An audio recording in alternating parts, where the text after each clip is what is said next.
In a world where animals had transformed into mutated monsters, humanity had evolved in response, gaining the ability to control these creatures. The aspiration of many was to become a powerful monster trainer. Among them was Gong, a young man who shared that same dream, coupled with a unique and broken ability known as the Monster Pet Evolution System. This system granted him knowledge of every monster's weaknesses, giving him an unprecedented edge. Now it was time for him to take charge and tame monsters of his own. 3 years ago, the living beings of Earth underwent a sudden and unprecedented change. Out of nowhere, animals and plants evolved into new, extraordinary forms. Some developed elemental attributes, others gained heightened physical abilities, and some even grew to gigantic sizes. Humans, however, remained unchanged and struggled to keep pace with these new threats.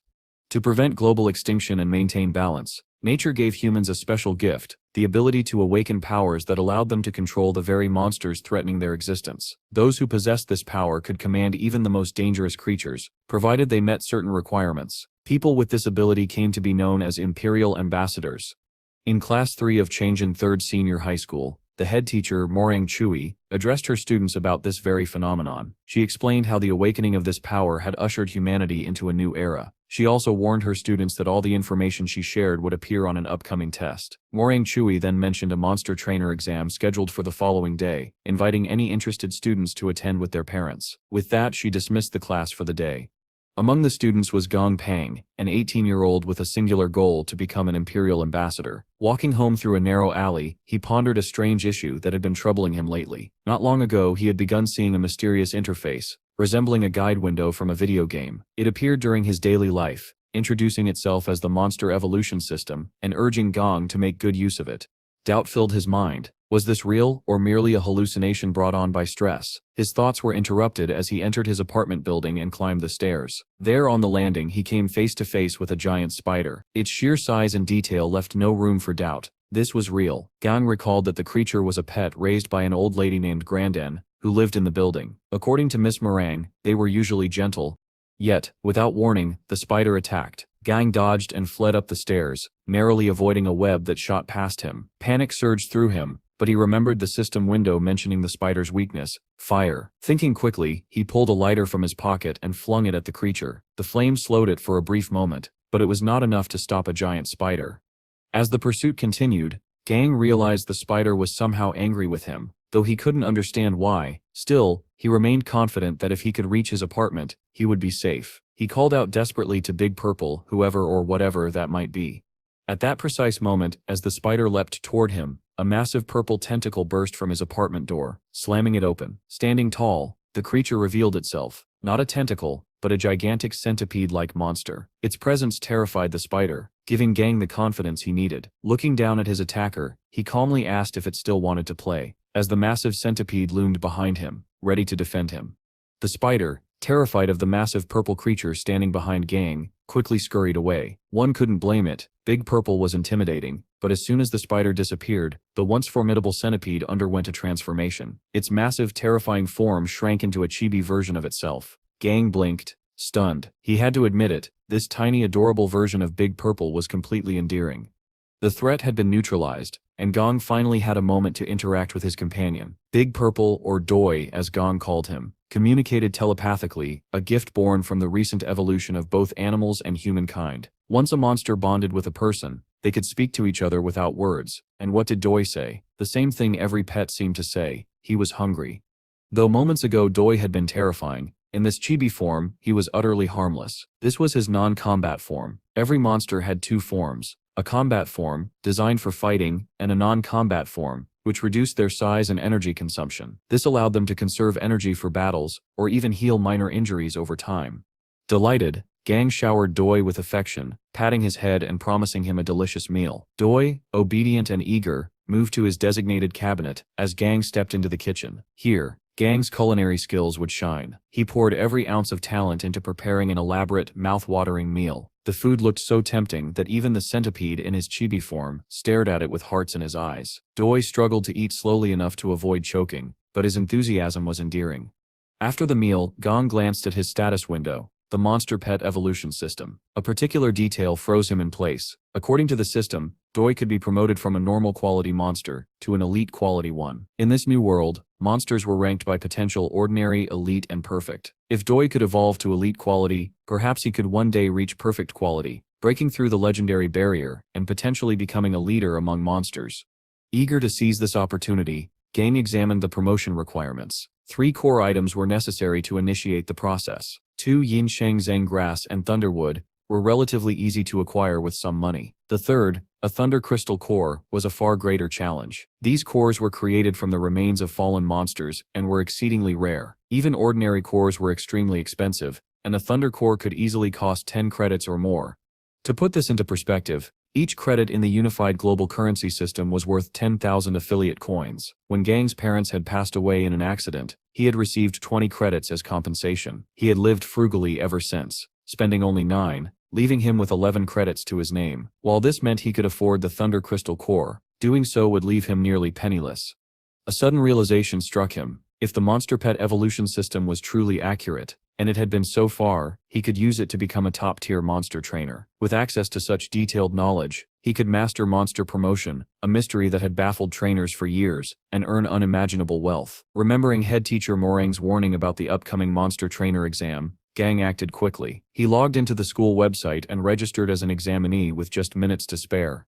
The next morning, Gang, accompanied by Doi, knocked on the door of his neighbor's apartment. After a moment, Tang, a woman friendly with Gang due to their living arrangement, answered, smiling. She asked what he needed so early in the morning. Gang explained that he was taking the monster trainer exam and requested that she look after Doi for a few days in his absence. Tang, cheerful and cooperative, readily agreed. Gang thanked her sincerely, promising a dinner treat upon his return. He then rushed out of the building, confident that he could focus on the exam with peace of mind. However, as soon as Gang left, Tang's demeanor changed. Her friendly smile vanished, replaced with a condescending glare. She stared down at Doi, venom in her voice, questioning how Gang could end up with such a pathetic little bug of a monster. Angered by her words, Doi leapt forward to attack, but Tang, prepared and calm, reverted to her earlier gentle manner, soothing him with a few reassuring pets. Later, Tang picked up her phone and dialed a number. As soon as the line connected, she reported to an elderly man named Sav. She informed him that Gong Pang had become the master of a monster, an ordinary quality, purple-backed, yellow-clawed centipede. Even saying it out loud was a mouthful. Without missing a beat, the old man on the line reacted even more dramatically than Tang had earlier. He complained about the low potential of such a creature, and instructed her to speak to Gang about the matter. In response, Tang revealed a crucial truth. Gang was just like his grandfather, the old man himself. Despite appearing indifferent to many things, Gang was stubborn when it came to something he treasured. The centipede, a gift from his late parents, was certainly one of those treasures. Shifting the topic, Tang questioned whether the old man's work was still unfinished. In her opinion, all those who were disobedient should simply be eliminated and replaced with loyal workers. There was no shortage of such replacements, she reasoned. Brushing off her own thoughts as mere speculation, she reassured the old man that Gang would be safe as long as she was around. Meanwhile, in a luxurious office befitting a CEO, the intimidating old man hung up the phone. He turned to his assistant, ordering her to relay certain instructions to the laboratories. After she left, he gazed at a photograph of himself and his grandson when Gang was still a child. Smiling at the memory, he made a silent promise within a year. Everything that kept him away would be resolved, and he would finally return to his beloved grandson. After that, no one would ever be able to harm him. Back in Chang'an City, at the monster division, Gang found himself among thousands, perhaps tens of thousands of hopeful monster trainers. Almost everyone around him seemed eager to take the exam. Suddenly, he heard his name being called. Turning, he was surprised to see his friend Li Zigong, accompanied by Zigong's sister Li Honggu and their mother, Zhang Hong. They were here for the exams as well. Curious, they asked Gang if he was here only to observe. His answer shocked them. He planned to take the exam himself. Placing a hand on his shoulder, Miss Hong encouraged him, saying that ambition was admirable and that he could become Chang'an's youngest monster trainer. Before they could continue, a spoiled young man approached. Speaking condescendingly, he questioned whether they were even fit to participate. Zigong bristled with anger, but Gong merely mocked him, causing the arrogant youth to turn and storm away. Zigong Hong explained that the man was Wang Shu, heir to the Wang Group, who had already failed this exam 4 times. His behavior was nothing more than jealousy and wounded pride. The entrance doors then opened, revealing a suited man with an eye patch. Fang Shu, the chief examiner of Chang'an's Monster Trainers Division. Inside the grand hall, the examinees took their seats as Fang Shu began the test. Speaking into a microphone, he explained that the exam had 2 stages, a written test and a physical test, the latter requiring martial arts combat skills. The written test would appear on a large screen behind him. 3 videos would play, each showing a monster for a brief time. The examinee's task was to identify each creature by its appearance alone, and record everything they knew about it. With that, the examination began. The first video displayed a large aquatic monster swimming in the ocean. Before anyone could fully analyze it, the clip ended. Fang Shu announced that the students had 30 minutes to complete their answers. Chaos erupted as most examiners struggled with the difficulty of the task. Annoyed, Fang Shu warned that any further noise would result in immediate expulsion.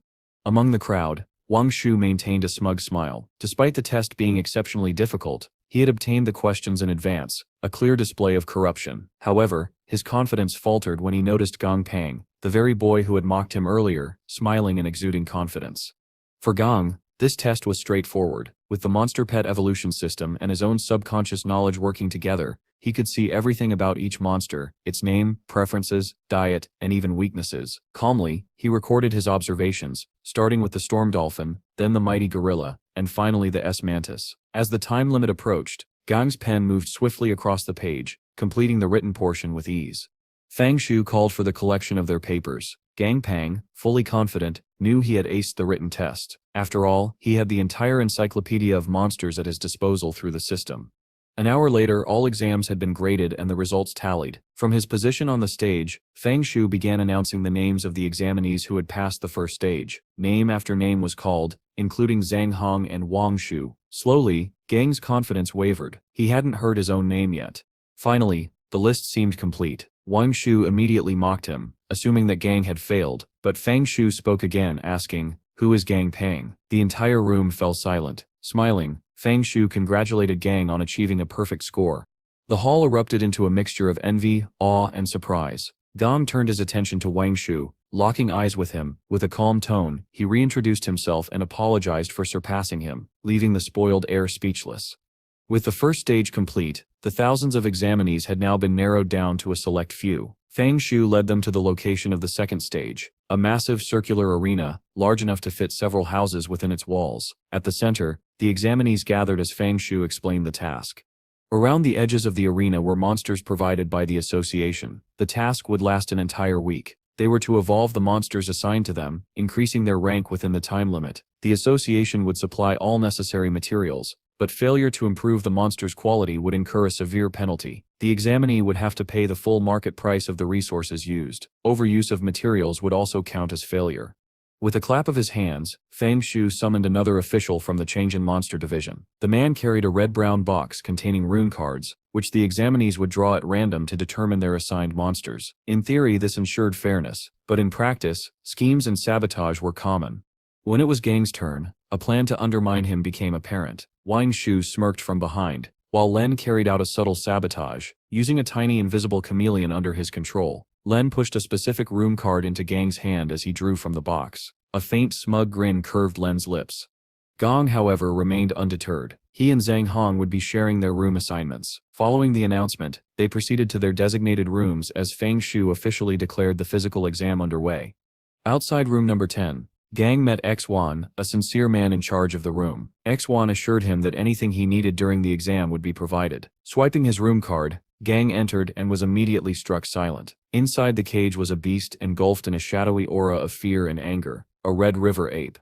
Viewing the creature's status window, Gang was shocked. The ape's condition was pitiful. Turning to XYN, he asked what had happened. XYN explained uneasily that the ape had been experimented on and abused so severely that waste and conflicting energy had accumulated in its body. According to the association's instructions, this was the only monster available for the exam. But in truth, plenty of other monsters existed. The ape had been deliberately selected as part of a scheme to sabotage Gang orchestrated to satisfy complaints from the Wang family.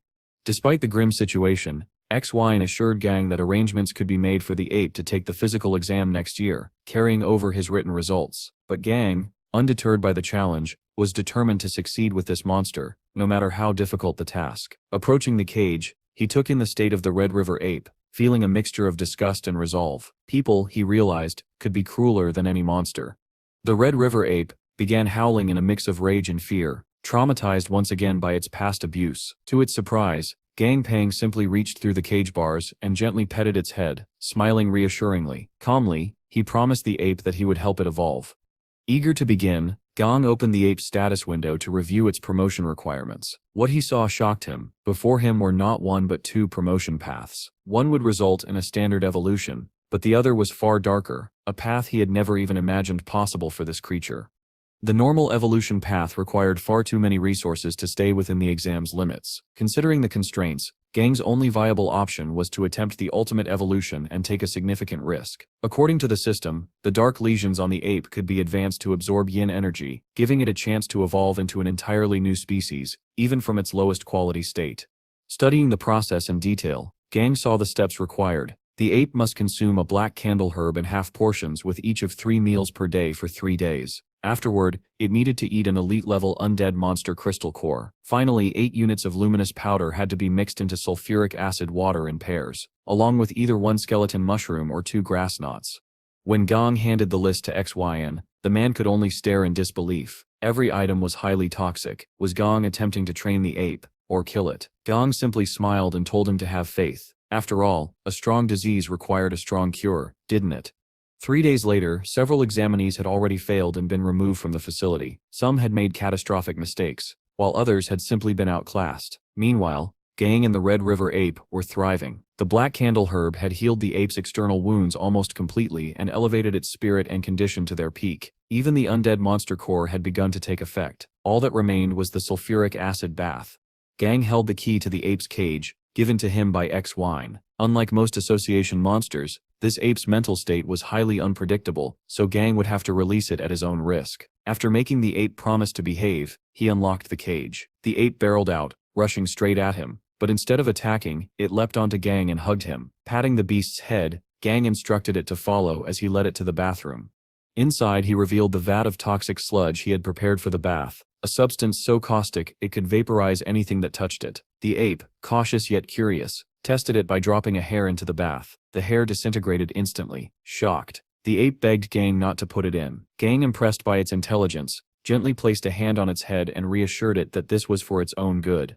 Determined to make Gang proud, the ape stepped into the bath with resolve. Immediately, a miniature storm of smoke and darkness engulfed the room. The facility's fire alarm was triggered by the abnormally high smoke levels. Security teams rushed toward room 10, fire extinguishers in hand, while some examinees, including Wang Shu, eagerly followed, anticipating disaster for Gang.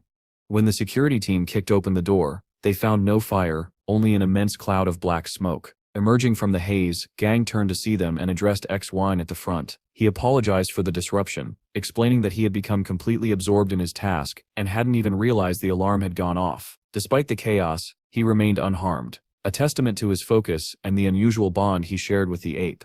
Joan informed the others over his radio that room 10 was clear and asked them to dismiss the false alarm. The examinees who had followed the security team finally caught up and peered in from the doorway, observing Gong Pang. They whispered among themselves, concluding that the boy was simply too young and inexperienced. He had probably caused the alarm by accident. Wang Shu was delighted by this assumption, confident that Gang's experiment had failed, but to their shock, a massive, ghastly skeletal hand suddenly emerged from the vat of toxic materials, gripping the corner of the tub. It pulled forth the head and body of a brand new monster. The creature that emerged was unlike anything anyone had ever seen. A giant skeletal ape surrounded by a purple flame, its eye sockets and skull emitting darker, more intense flames. Susanna Monkey, Gang read aloud from the system notifications. The evolution was complete. The Red River Ape had transformed into an elite-quality Battlebone dead ape. From that moment, Gang's suspicions were confirmed. As long as he had the proper materials, he could promote almost any monster at his discretion.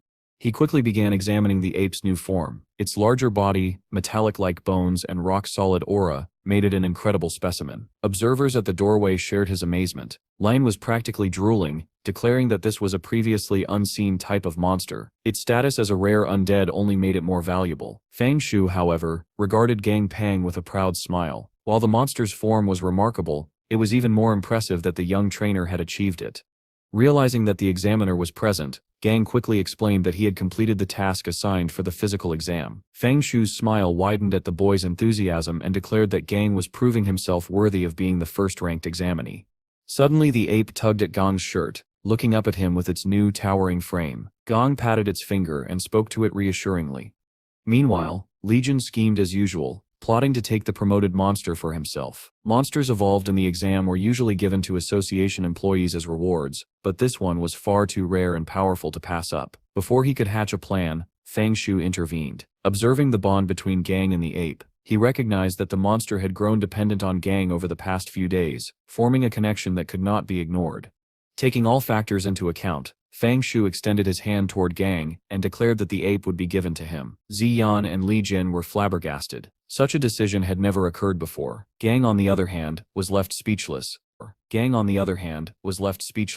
Managing only a quiet, "me."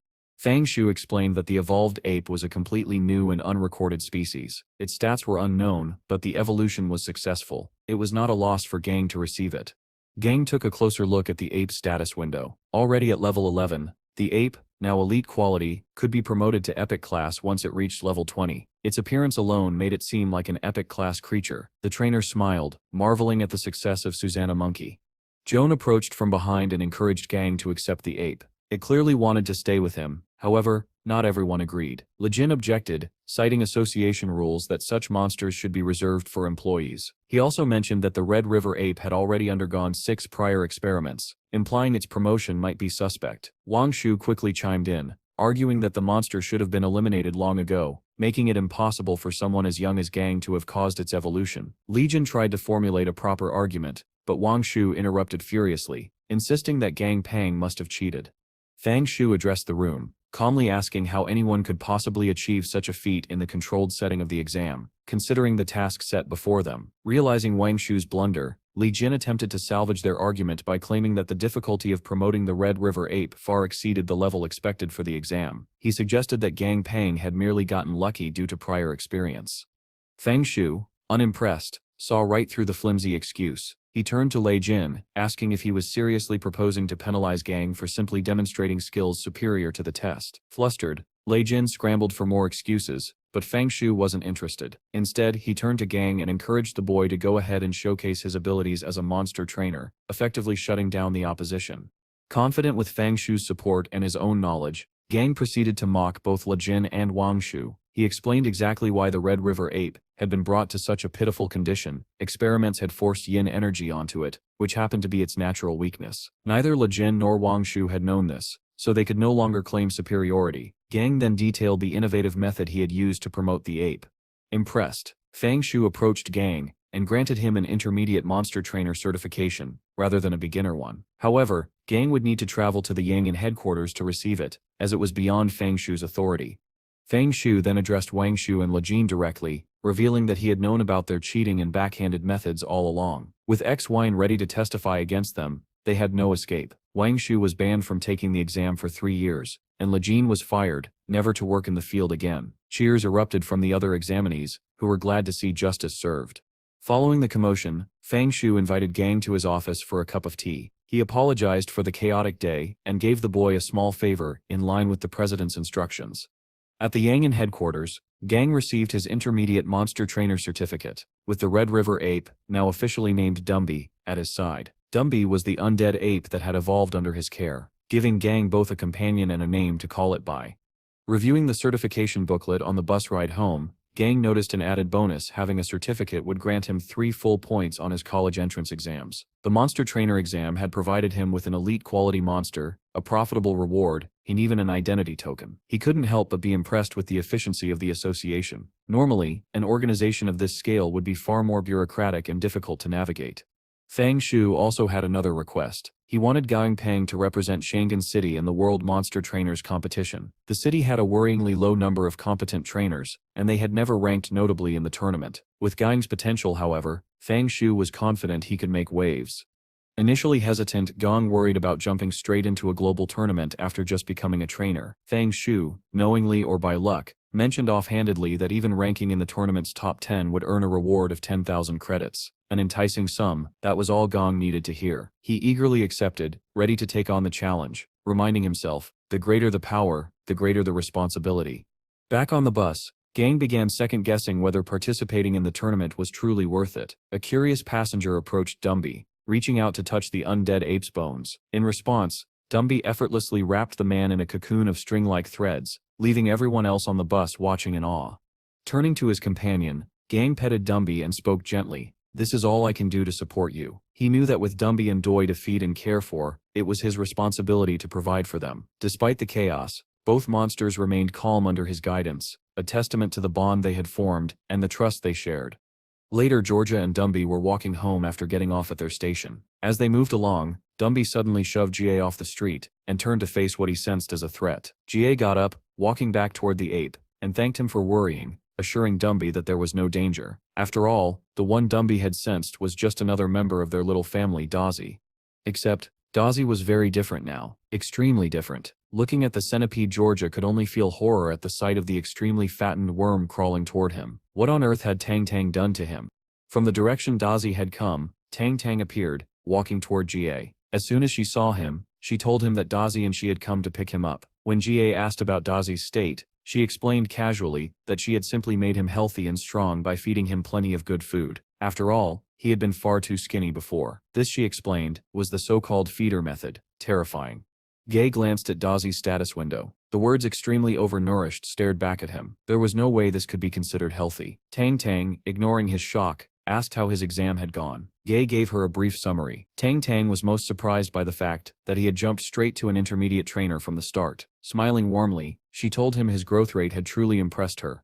She then decided it was time for a talk. Looking GA in the eyes, she asked if he knew why monster trainers held such high status. It was because, no matter how strong or weak their monsters, the creatures themselves were still monstrous. GA just blinked, barely processing the abstract reasoning. Skipping the rest of the conversation, he returned to his apartment.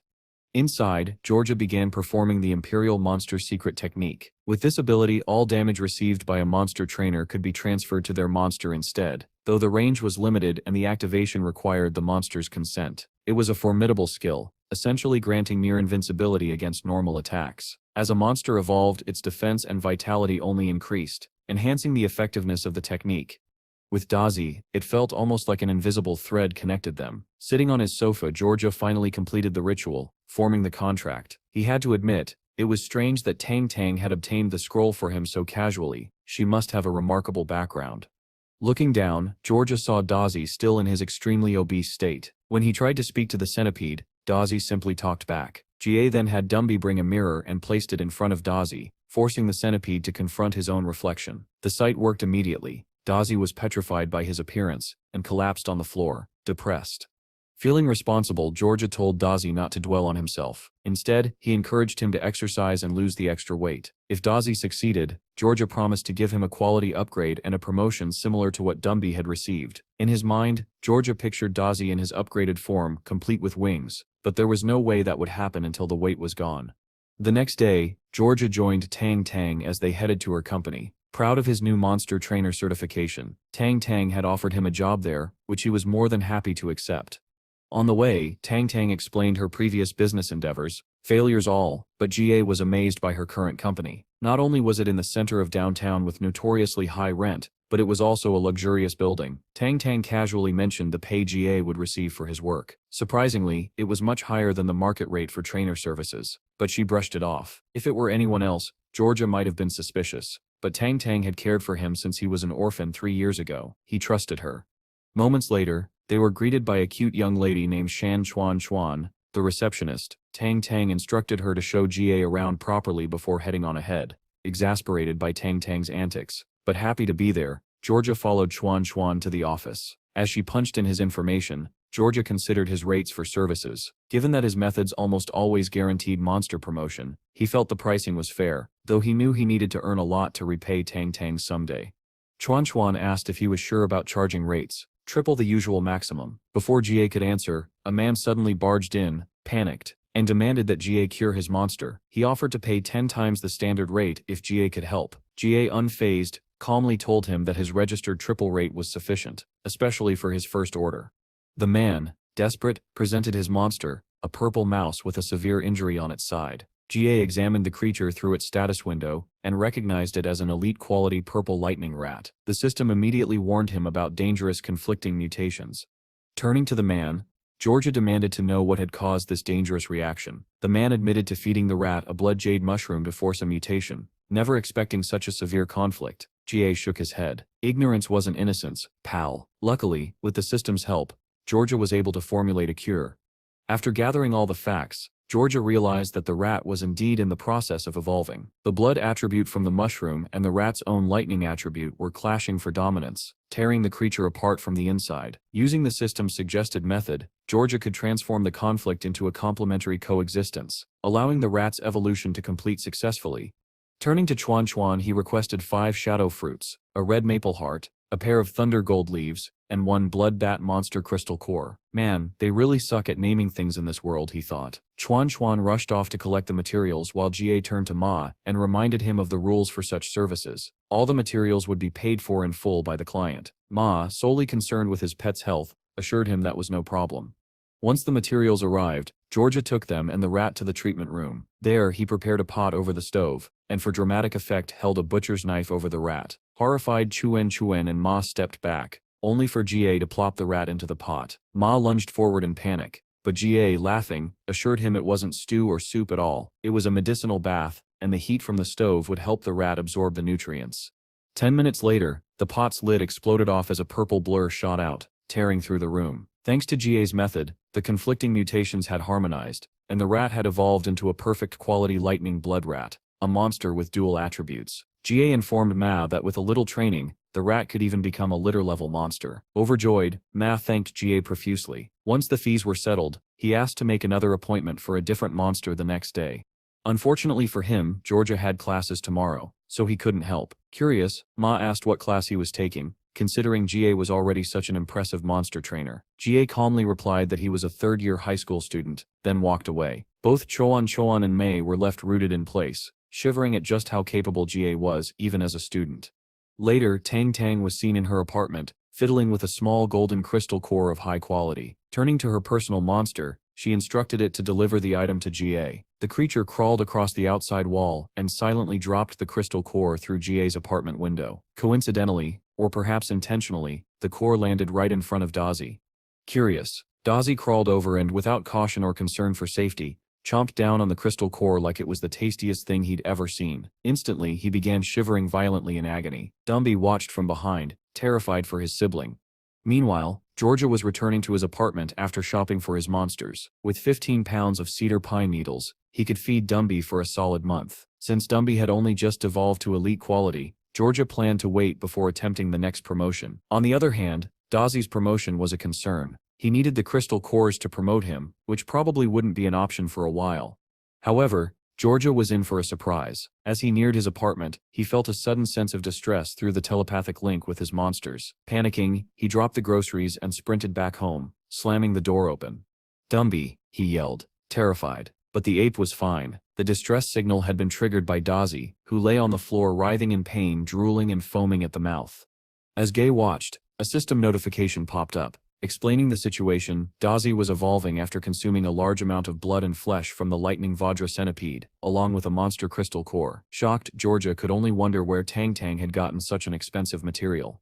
Sure enough, she appeared in his doorway, holding the groceries he had dropped, proving she had been watching him all along. J.A. couldn't decide if the gesture was wholesome or creepy, leaning heavily toward creepy before turning to face her. Gong was baffled, asking why on earth she would do something like that without even consulting him first. She simply replied that he wouldn't have accepted it if she had asked beforehand. After placing down his groceries and nervously scolding him for being reckless, she scurried backward and rushed into her apartment, barely managing a goodbye. With her gone, Gao turned his attention to Dazi. He firmly smacked the centipede on the head, warning him not to eat just anything he came across in the future. Then, determined to prevent Dazi from suffering like he currently was, Gao began searching for a way to speed up Dazi's evolution. Fortunately for the centipede, the system provided exactly the information he needed. After rummaging through his possessions for a while, Gao finally found it, a medium-grade purple poison flower. By grinding it into a medicinal juice and feeding it to Dazi, the evolution could be completed. It almost felt too convenient, as if the plot demanded it. Sure enough, as soon as Gao blended the flower and fed it to Dazi, the centipede evolved instantly into an elite-quality purple-backed lightning centipede. Despite the successful evolution, the now much larger Dazi collapsed onto the floor, exhausted from the ordeal he had just endured. Seeing Dazi so tired, Dumbly grew concerned, but Gazi reassured him that Dazi was simply worn out and would recover soon. While Dazi rested, Gaozi fed dumbly the food he had prepared for him earlier. Later, Dazi awoke to find both his master and brother asleep on opposite sides of the couch. An idea sparked in his mind, and the centipede grabbed a blanket. Approaching the couch carefully, Tang, watching from the window, could only worry about what was coming next. Gao soon felt a blanket being draped over him, and to his surprise, Dazi wrapped himself around his master for a cuddle. The moment was so overwhelmingly cute that Gao could hardly believe it. Meanwhile, back at Chang in 3rd Senior High, the principal was in a heated argument with a government official over a pressing issue, the proposed reform of the school system. While the principal opposed putting students in harm's way, the official explained the necessity. In peacetime, people their age were considered children, but the looming war would force them to become the country's primary defensive force. Soon humanity's technology would no longer be enough to counter the vicious beasts mutating in the wilds. Unlike the monsters in the cities, these mutations were violent and battle-focused. If the system reforms were delayed, it would already be too late. Meanwhile, in class, Gong Pang found himself the center of everyone's attention. Initially confused, a friend explained that his exploits in the monster trainer exam had been reported in the newspaper, practically turning him into a celebrity. Blushing from the praise, Gao accepted the attention graciously. His friend then asked for a small favor which Gao instantly refused, either because they were really good friends, or because he simply didn't negotiate. Before the situation could escalate, head teacher Meringue appeared behind him. With a rolled-up paper in hand, she called for the students to settle down and made an important announcement. From now on, schools around the world were undergoing urgent reforms. The second year of high school and above would include a new course on monsters, and a special recruitment channel for the military would be established. Top students could be directly recruited into the military, and military coaches would arrive soon. Anyone interested in joining as a special student was to see her after class. As chaos settled among the students discussing this news, Miss Meringue asked to speak with Gong Pang privately. In the hallway, she began by congratulating him on his achievements in the monster trainer exam, noting that even the principal had praised him by name. She wanted him to represent the school as a freshman for the incoming students from 7th High. Sweating bullets, Gao declined, explaining that such a high-profile task was far beyond his comfort zone. In fact, he planned to apply as one of the special students for military training. Concerned, Miss Meringue questioned why he would choose such a dangerous path despite his exceptional grades and intermediate monster trainer certification. He could easily secure a prestigious job or enter a top academy. Clenching his fists, Gao explained that the conventional path was too slow for him. He wanted to grow stronger quickly through actual combat training, and he could take both exams simultaneously. Smiling at her determined student, Miss Meringue expressed her respect for his decision but hoped he would consider her advice. In moments like these, the presence of a caring, wholesome teacher reminded everyone just how rare such guidance was. Later that afternoon, all the special students gathered in the schoolyard to meet the military coaches. While waiting, Gao ran into his friend from earlier, Tan Changjin, and the two quickly ended up in a rather petty argument. It was still unclear whether they were truly good friends or just constantly clashing. At that moment, an armored tank rolled into the yard. A colonel, the commanding officer, stepped forward and took position behind a podium. He began by congratulating the students for having the courage to show up, but immediately followed with a harsh reality check. He told them that most of them did not have what it took to become imperial ambassadors, and warned them of the humiliation they would face when confronted with true monsters in the wild. The students erupted with angry and offended complaints, but the colonel offered to show them firsthand. His subordinates brought forth a giant muscular white hound with glowing red eyes, a terrifying sight. Colonel Chen, taking the wolf's leash in his own hands, ordered his soldiers to set up a 10-centimeter thick 3-type armor plate for a demonstration. Once everything was ready, he crouched to the wolf's level and commanded it to attack. Before he could even finish speaking, the hound dashed toward the target at insane speed and ripped the armor plate to shreds. The students were stunned, their previous confidence shattered. From his position, Colonel Chen called out, explaining that this was the power of a trained beast, and that the monsters they would face in the future would be equal or even stronger. He then gave them a final chance to back out. Heads bowed in shame. Dozens of students walked away. Yet Colonel Chen's expression softened as he assured them that choosing to leave was not wrong. Studying was an honorable path as long as it was pursued sincerely. Among the students who remained, however, his demeanor changed. With a fierce, almost demonic smile, he warned that anyone leaving now would be counted as a deserter. Later that day, Gong Pang returned home after an exhausting first day of training under the colonel. According to him, 1,200 students would be eliminated from enrollment across the city's institutes within just a month, a staggering rate. As he looked around, Gao realized that all the cedar pine needles he had bought for Dumbly were gone. After searching the fridge thoroughly, he found only a single needle remaining. Turning to his monsters, he demanded an explanation. Dazi gleefully admitted that he had eaten them all while Gao was away. Gao scolded Dumbly gently, but the poor ape was already too ashamed to respond. Instead, Gao reminded him to speak first before eating next time. Sitting down, he reviewed the consumption rates of both his monsters. Dumbly needed 600 pounds of cedar pine needles to evolve again, and he was getting close. The faster he consumed them, the sooner they could move on to the next evolution. After evolving though, he would require even more valuable materials, a real headache in terms of both resources and money. As for Dazi, he needed 200 pounds of lightning flower fruit to reach perfect quality. It was still an expensive resource, and post-evolution, he would face the same challenge as Dumbly. Raising a family of monsters, Gao realized, was far from easy. The next day at school, Gao arrived to a worrying scene. Students were struggling to control the monsters they had brought with them. The most concerning was a giant pig, so massive that it blocked the entire entrance of the building. Struggling to control the monsters they had brought with them. The most concerning was a giant pig, so massive that it blocked the entire entrance of the building. One of the military coaches approached with his Jiarai wolf, similar to the one Colonel Chen had commanded before. Assessing the situation, the coach let out a terrifying growl and commanded the wolf to act. The wolf intimidated the pig, forcing it out of the way and clearing the entrance. The coach then calmly informed the students that the show was over and it was time to begin proper training. In the schoolyard, the first real lesson began. The coach explained that the most important aspect of being an imperial ambassador was forming a strong bond with their beasts. Without it, no amount of skill or strategy would make the monsters obey commands. He used his own silver moon wolf as an example. By providing its favorite food, exercising with it, and spending quality time together, the bond between them had grown strong. As a result, the wolf listened to his commands willingly. The coach emphasized that developing each monster's combat abilities was equally crucial, and that nurturing the connection between trainer and beast was the foundation for survival and success. Yesterday, the students had witnessed Colonel Chen's wolf smash an armor plate with just its tail. Yet, as impressive as that feat was, it was not even the wolf's true strength. The Silver Moon wolf had become strong through months of systematic training. Similarly, another coach's wolf displayed an extraordinarily powerful bite force, demonstrating that every beast had unique abilities to be honed.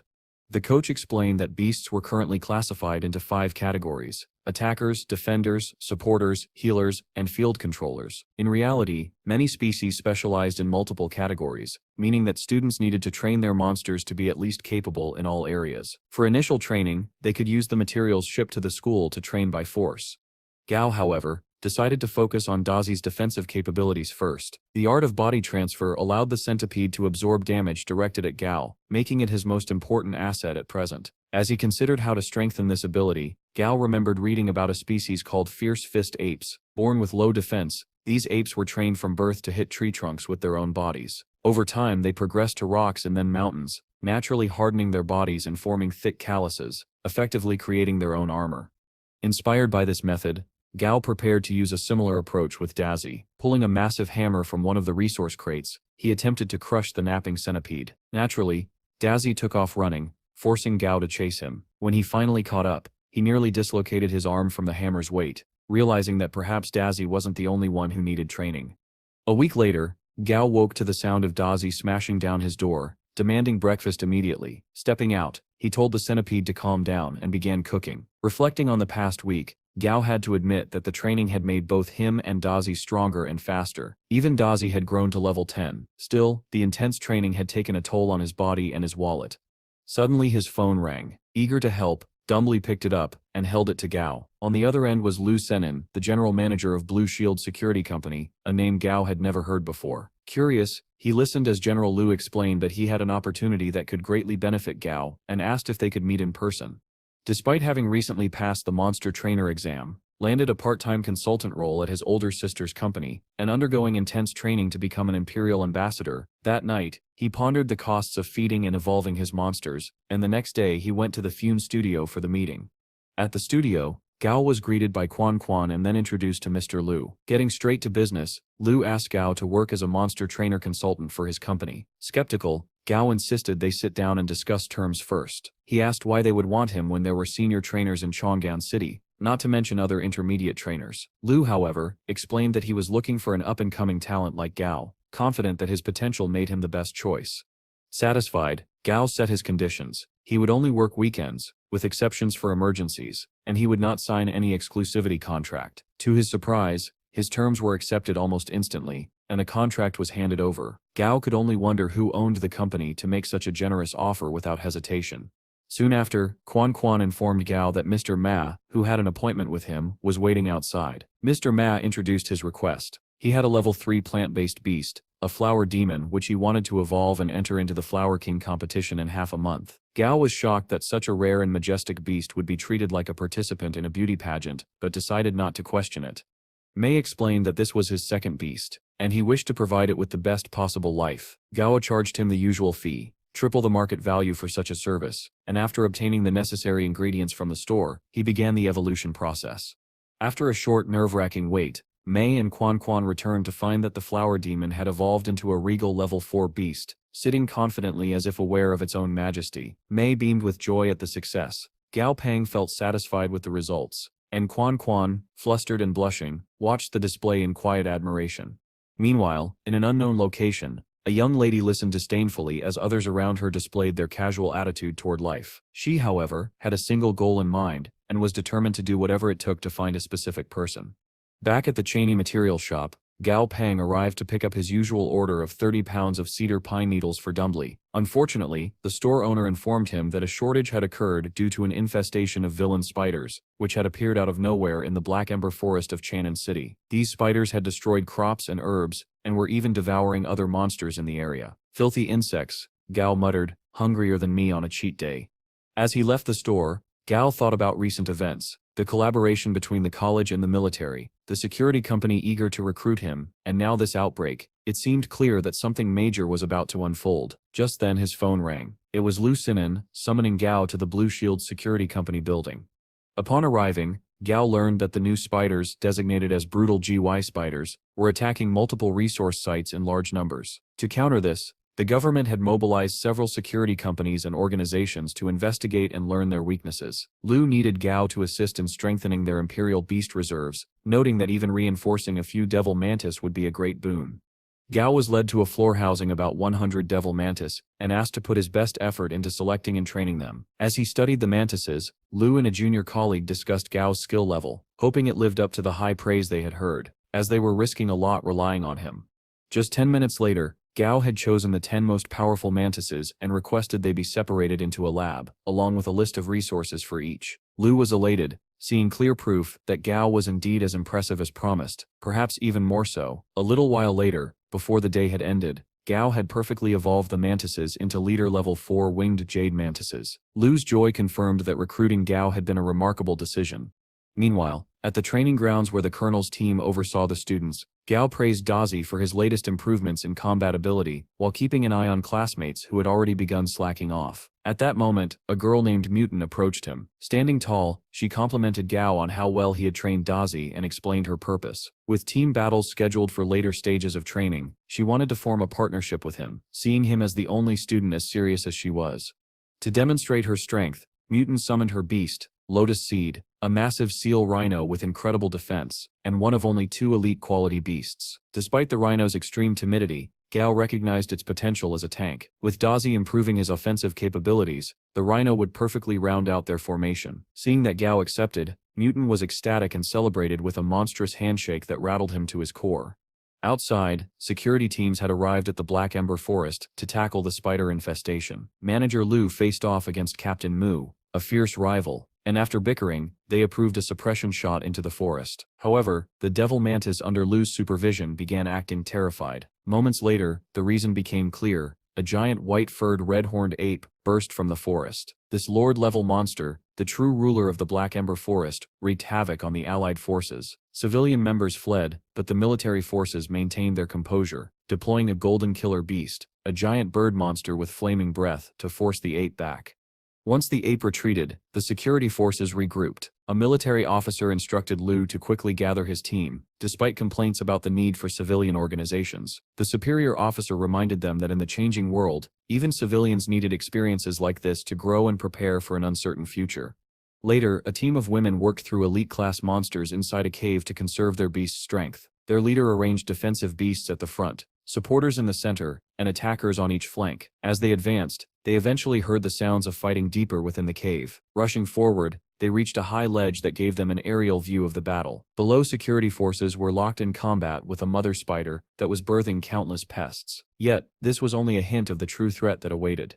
The mother spider, despite her size, was a weak fighter for her class. Lu immediately led the charge against her, ordering long-range attackers to focus on her eyes while everyone else targeted the legs. However, the team quickly ran into a problem. The spider's eyes were shielded. "Well, that's just downright inconvenient," Lu muttered under his breath. On the battlefield, the captain of the female squad held her position, even as her comrades urged her to descend and assist. Something about the mother spider felt off to her, though she could not pinpoint exactly what. Finally, when the eye shield was broken, Lu commanded a full-force assault. But as the team began inflicting damage, the spider let out a shrill, piercing shriek that incapacitated everyone on the field. Observing the spider's aura, Lu realized the truth. The mother spider was evolving into a Lord-rank peak monster, and their attack had interrupted the evolutionary process. The only option now was to retreat. For once, the military and security teams made the realistic decision to flee. Roughly 3 hours after the initial forces entered the cave, the teams outside began to grow anxious. Suddenly they spotted a beast racing toward them. The military officer immediately went on guard, signaling all troops to prepare for battle. Fortunately, it was a false alarm. The approaching creature was a devil mantis with Manager Lu riding atop it. After landing and catching his breath, Lu grabbed the nearest government official in frustration, demanding to know why they had sent his team into what was no ordinary low-level spider. It was a devil spider evolving into a Lord-rank monster. The military officer separated the two and asked Lu to explain. Lu recounted the disastrous events. The mother spider's mid-evolution power had decimated their forces, and even their best beasts had been lost inside the cave. As if that weren't enough, several subordinates were missing. Turning to the government officials, the officer demanded to know why the spider had been misreported as a low-combat power creature. "They lied," came the predictable answer. Thankfully, one of Lu's men had returned, explaining that they had been scattered while fleeing. The officers discussed how a larger, better-prepared force could have captured the spider as a trained asset. Now, they would have to wait for nature to take its course. The leader beast of the Black Ember Forest, the giant ape, would have to handle the mother spider in due time. Back at the academy, Gong Pang was showing tremendous growth with Dazi. Thinking of the forest expedition Lu had undertaken with the Allied forces, Gao worried about how the increasing demand for hunting was inflating monster corpse prices. To keep up, he needed to advance his monsters to leader rank and earn his senior monster trainer certificate. Meanwhile, Dazi continued training. Mutant offered Gao a guidebook she had made to study their beast's abilities, mostly over-enthusiastic notes, but she had the right spirit. An announcement soon interrupted their session. The first phase of training had ended, and slackers were to be expelled. True to form, students who had shown little dedication were sent out despite protests. The second phase, practical training, was about to begin. Students were to form groups of 5. 2 particularly competitive students immediately moved toward Gao and Mutant, claiming them as teammates. As groups familiarized themselves, Instructor Zhang Renai approached Gao's team. He would oversee their practical training, and his first lesson promised to be brutal. Zhang presented a terrifying level 9 steel pig, resembling a mammoth. Gao, Mutant, and their new teammates shared a common fear of the beast, and when they requested a different monster, Zhang offered a seemingly innocent hyena. Gao, however, recognized it as a level 10 elite bloodhound, poison immune and far more dangerous than the pig. To protect Dazi from disadvantage, Gao volunteered to take the pig first. As the cage opened, the steel pig charged furiously. Gao remained calm, commanding Dazi forward. The centipede maneuvered around the pig's legs and climbed onto its back, snapping viciously at the mammoth-like creature. The pig managed to throw Dazi off, leaving him vulnerable on the ground. Gao's new teammates showed varying degrees of concern, but it was unnecessary. Even as the pig attacked, Dazi was already asserting control, injecting it with poison. The more violently the pig fought, the more the poison spread. Before long, the steel pig collapsed, and Zhang Renai observed the blue tinge on its face, clear evidence of poisoning. He praised Gao for Dazi's training but cautioned him not to rely too heavily on poison. Overdependence could cripple Dazi against poison-immune foes. Instructor Zhang also took note of how Gong Pang was raising Dazi, more like a loyal companion than a combat tool. That centipede and him could be best friends for life, he muttered to himself. Next up was the skinny guide. He didn't even have a proper name yet, so they just called him Sweater Vest. After some bickering with the fat guide, Sweater Vest sent his yellow-tailed scorpion to face the steel pig. The pig was still poisoned from Dazi's earlier attack. Using its poison needle, the scorpion managed to bring the pig down, but in the process, the scorpion also collapsed. The combination of the pig's residual poison and the effects of Dazi's attack had knocked it out. Meanwhile, the fat guide's beast fared no better. In fact, it had developed a strange attachment to the pig's unconscious body. The fat guide sighed as he tried to heal his creature, while Sweater Vest worked on reviving his own scorpion. Gao and Mutant shared a conversation amidst the chaos. While instructor Zhang facepalmed at the absurd scene. Leading this team is going to be a nightmare, he thought. Back at Gao Pang's apartment, Dumby was perched in front of the fridge, constantly opening it and searching for food as if it would magically appear. Gao usually stopped him, but the little ape was just too silly and cute to interfere with. Just then, Gao's phone rang. The number belonged to the Monster Hunting Association. Curious, he answered, expecting Yingyu to call about the cedar pine needles. Instead, an automated message informed him that the task he posted had been completed, and that the items would be arriving at the pickup location at the scheduled time. Gao was thrilled. He quickly sped out of his apartment, worrying that if this kept up, he might need to find Dumby an alternative evolutionary route. As Gao collected his parcel from the delivery robot, a group of sketchy individuals watched from the shadows. They had followed the cedar pine needle shipment all the way from the association's warehouse, intending to rob whoever was buying such expensive materials. One thug hesitated, but their leader shut him up, and promptly knocked him out as an example. Later that night, the three thugs sneaked into Gao's building. They wondered why someone so rich lived in such a rundown neighborhood. As they tried to break into his apartment, a neighbor, Tong Tong, opened her door to investigate the noise. The thugs stammered excuses, but the leader saw an opportunity, grabbed Tong Tong, and forced his way inside with his men. Surprisingly, she seemed calm and accommodating. Then her entire aura shifted. "The soundproof walls will keep your noise in," she said, as a terrifying silhouette appeared behind her. Her beast, a chameleon, readied itself for battle. The thugs were immediately terrified. The leader regained his composure and rushed Tong Tong with a knife, only for her to effortlessly knock it away. One thug sent forward his hedgehog pet to assist, but the chameleon instantly devoured it. The thugs could do nothing but cry out in horror. Before the chaos could escalate further, the leader unleashed a bullet rat at Tong Tong and her beast. To his shock, she remained completely unharmed, save for a slightly tattered dress. In a single instant, her expression shifted to pure death itself. Next door, Gao Pang groaned at the noise. "Guess that soundproofing thing was a lie," he muttered. Meanwhile, Tong Tong called someone named Old Chi, instructing him to have the thugs picked up and sent to work at the border. The following day, Gao and his team continued practical training. Dazi was exhausted from trying to break through a water bear bug's defenses. Even Sweater Vest and Fatso's beasts were down for the count. This creature had evolved to survive extreme conditions, and Gao considered it as a potential third beast. However, he realized its abilities did not synergize with Dazi and Dumby. A long-range healing or flying-type beast would complement his current team far better. He noticed that Mutant and her steel rhino were showing significant improvement. Her beast's timidity noticeably reduced. Just then, Manager Lu called, suspiciously flattering Gao and inviting him to meet some of his friends. Considering the recent losses from the Black Ember Forest, Gao decided to go. After school, Lu picked Gao up at the gates and revealed that his daughter was actually Gao's classmate. He asked Gao to assist her with her beast if he had time. Gao noted that her beast was a rare cat type, and told her she could visit the studio on weekends, making her extremely happy.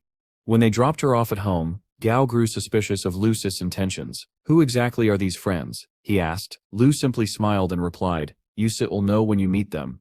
Eventually, Gao and Lu arrived at a restaurant with a beautifully landscaped garden. Gao immediately noticed the subtle mastery of both northern and southern garden styles. It was clear the venue was made for distinguished guests. Inside the private room, Gao was introduced to some serious big shots. Captain Song Si of the Firefly hunting team, Captain Django of the Skyar Hunters, and several other NPCs. They immediately looked down on him, as if a child had been invited to dine with adults. Manager Lu acted as the mediator, trying to get the dinner started despite the condescending stares and doubt from the other captains. At the dinner, Django noticed Gao's displeased expression and immediately pressed him on it. Before the tension could escalate, Captain Song stepped in to scold Django for bullying a student. Manager Lu quickly interjected as well, claiming he hadn't properly scheduled this meeting with Gao, which was why the boy wasn't expecting it. The excuse worked well enough for Django to back down, at least for the moment.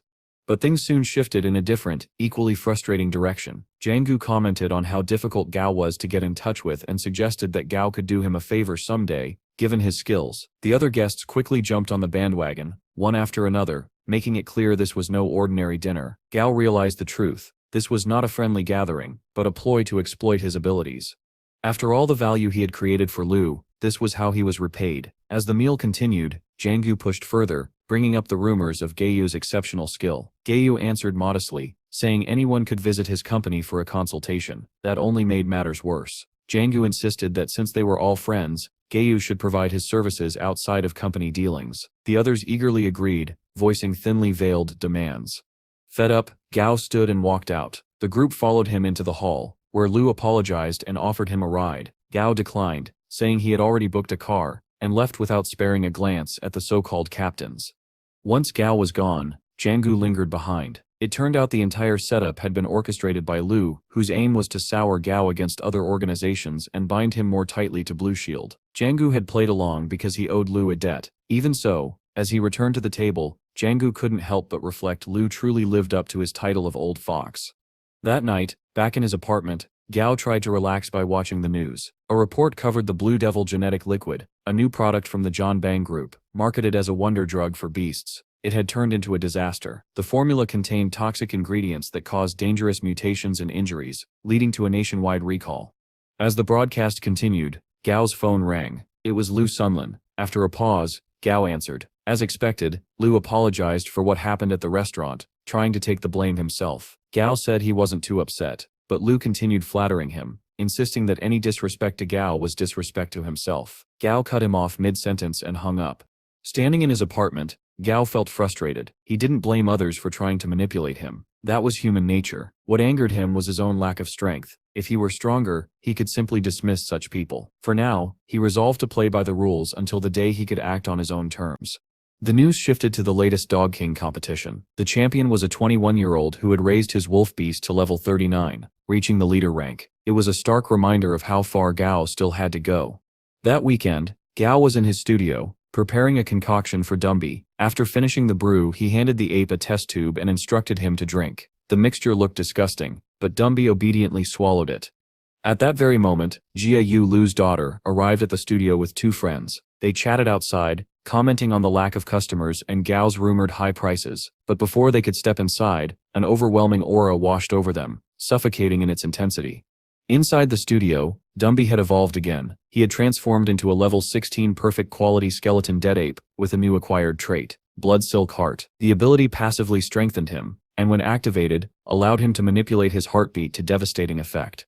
The evolution was impressive, but Gao immediately noticed a problem. Dumby's size had grown enormous. When Gao opened the door to fetch Quan Quan for help, he found Jia Yu and her friends standing outside. For a moment he suspected Lu had sent her to gauge his mood. But Jia Yu's casual attitude proved she knew nothing of the recent incident. Gao treated her kindly as a friendly acquaintance. When she requested his help evolving her beast, he explained the price and rules, then offered to cover the material costs himself out of respect for her father. Her beast, a timid cat, reacted poorly to Dumby's presence, cowering in fear until Jia Yu called to it. Then, in a bizarre display, the cat leapt straight into her chest with a mischievous grin. Gao raised an eyebrow at the strangely perverse behavior, but let it pass.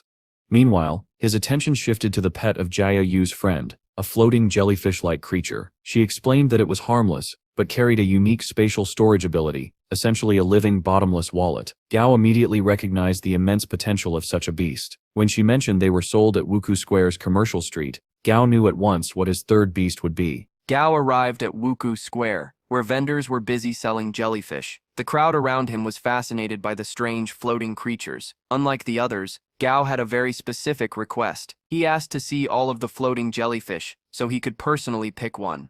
One of the salesmen, intrigued by his persistence, led him into a hidden room where their full stock was kept. There, the vendor explained that floating jellyfish were originally born from a mutation caused by the Space Force at the beginning of the Great Catastrophe. Deep in the ocean, these creatures barely survived, nearly driven to extinction by predator monsters. Though they could float and even open small pocket dimensions, they were considered the weakest of the space-attributed monsters. Gao confirmed this himself by checking their status windows. Every jellyfish was weak, sitting flatly at level 1, except for one. This specimen, far more active than the rest, immediately caught his attention. The salesman, noticing Gao's interest, tried to scam him by setting the price at 100 credits. But Gao quickly countered with 50. To his disappointment, the salesman agreed instantly, which meant he had still paid far more than the creature was worth. Nonetheless, Gao had secured his prize, a jellyfish with dual affinities for space and wind, and of elite-level quality. He decided to name the little creature Silly.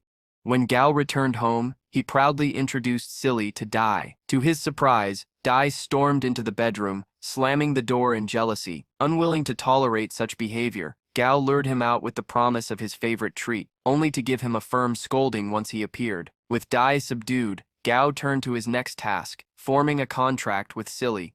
Inside Silly's mental plane, Gao discovered that it was even smaller than Dai's had been at the beginning. The jellyfish's state was restless and unstable, making Gao feel as though he was bullying the poor creature. Instead of forcing the process, he decided to spend time bonding with Silly first, so it would naturally grow attached and lower its guard. His first idea: take Silly to school the next day. The following morning, Gao appeared at training with Silly perched on his head like a bizarre hat. His classmates, Mui and the others, were stunned. Even passers-by laughed at his odd appearance. To demonstrate Silly's usefulness, Gao pulled a chilled water bottle out of the creature's spatial storage and offered it to Mui. Still distracted by what was sitting on his head, she refused. After he explained, Mui asked whether he had seen the monster assigned for today's training, a massive purple-gold scorpion with a fearsome presence.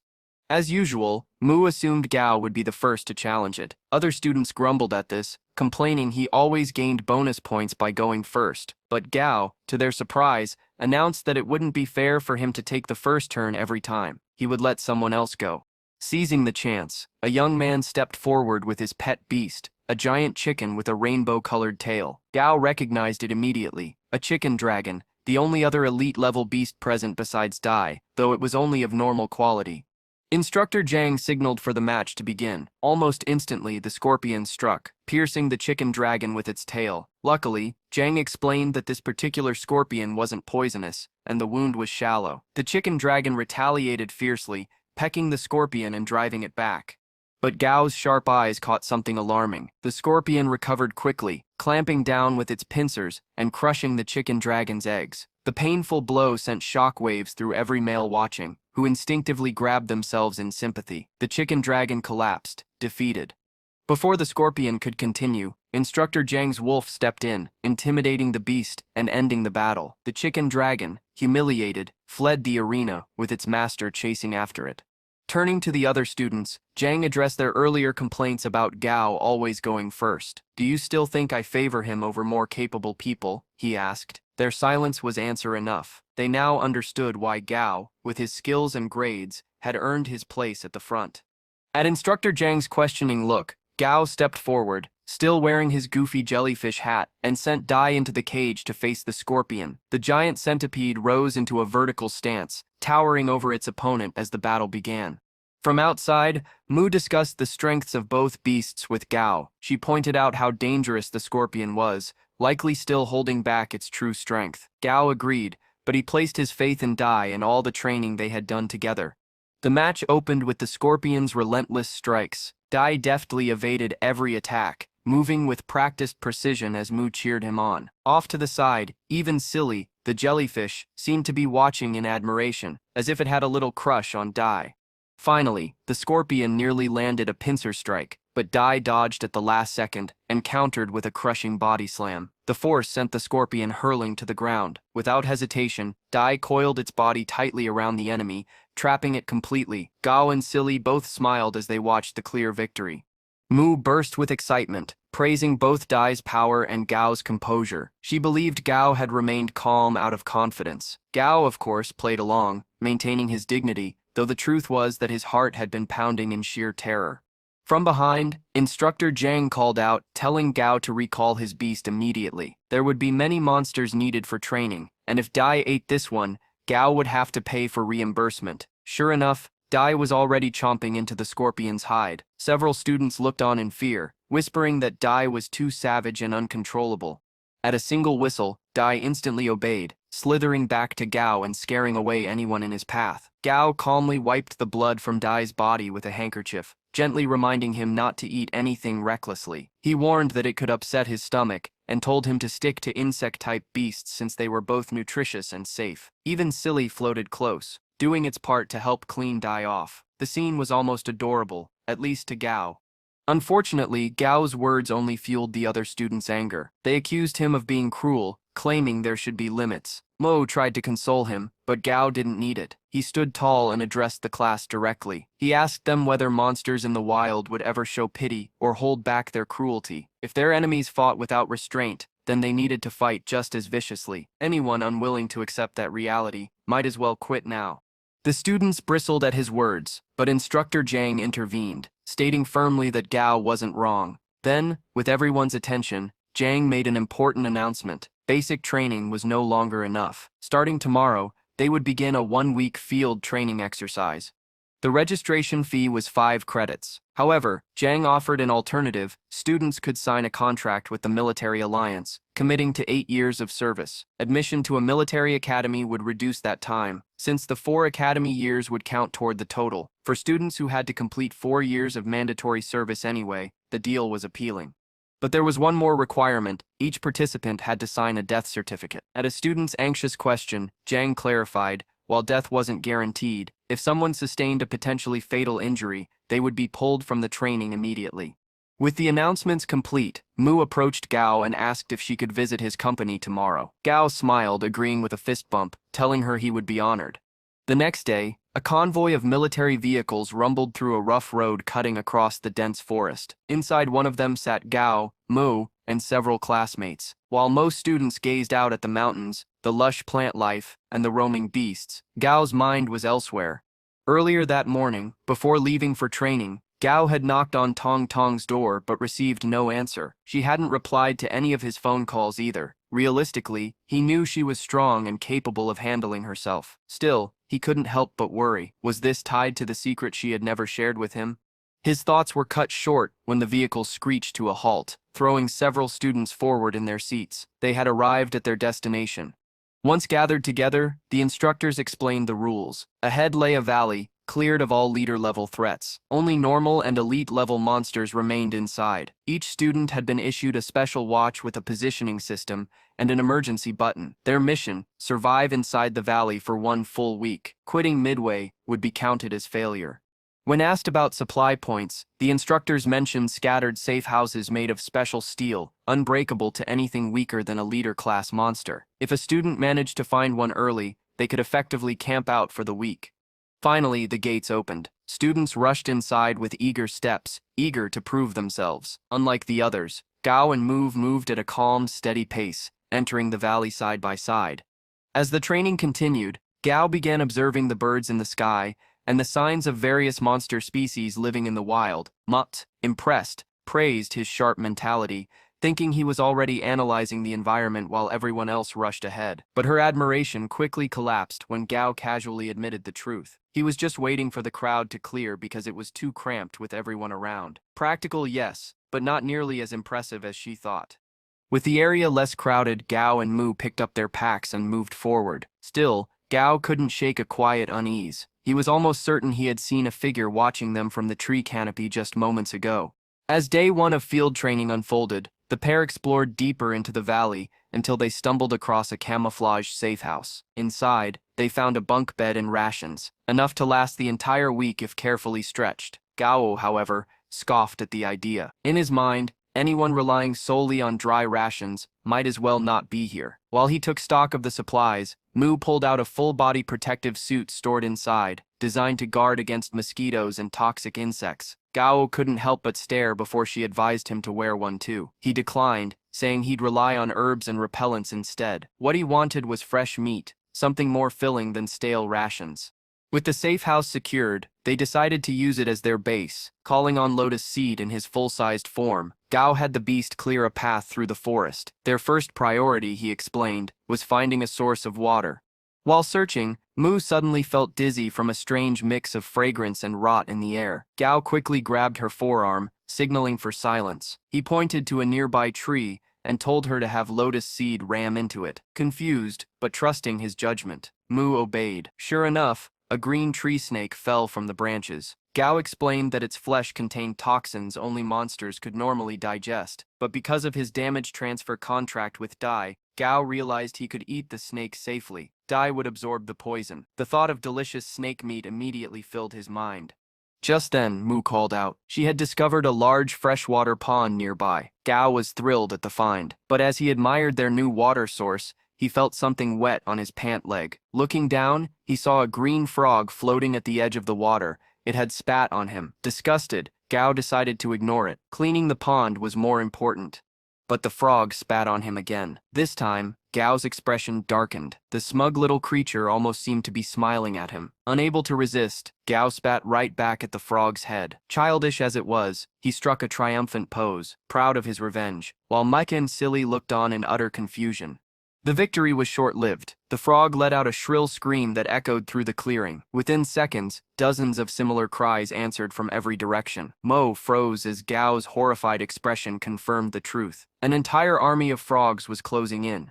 Grabbing Mu's hand, Gao sprinted for the tree line as spit attacks rained down around them. Lotus seed covered their retreat, giving them just enough time to escape that nightmare.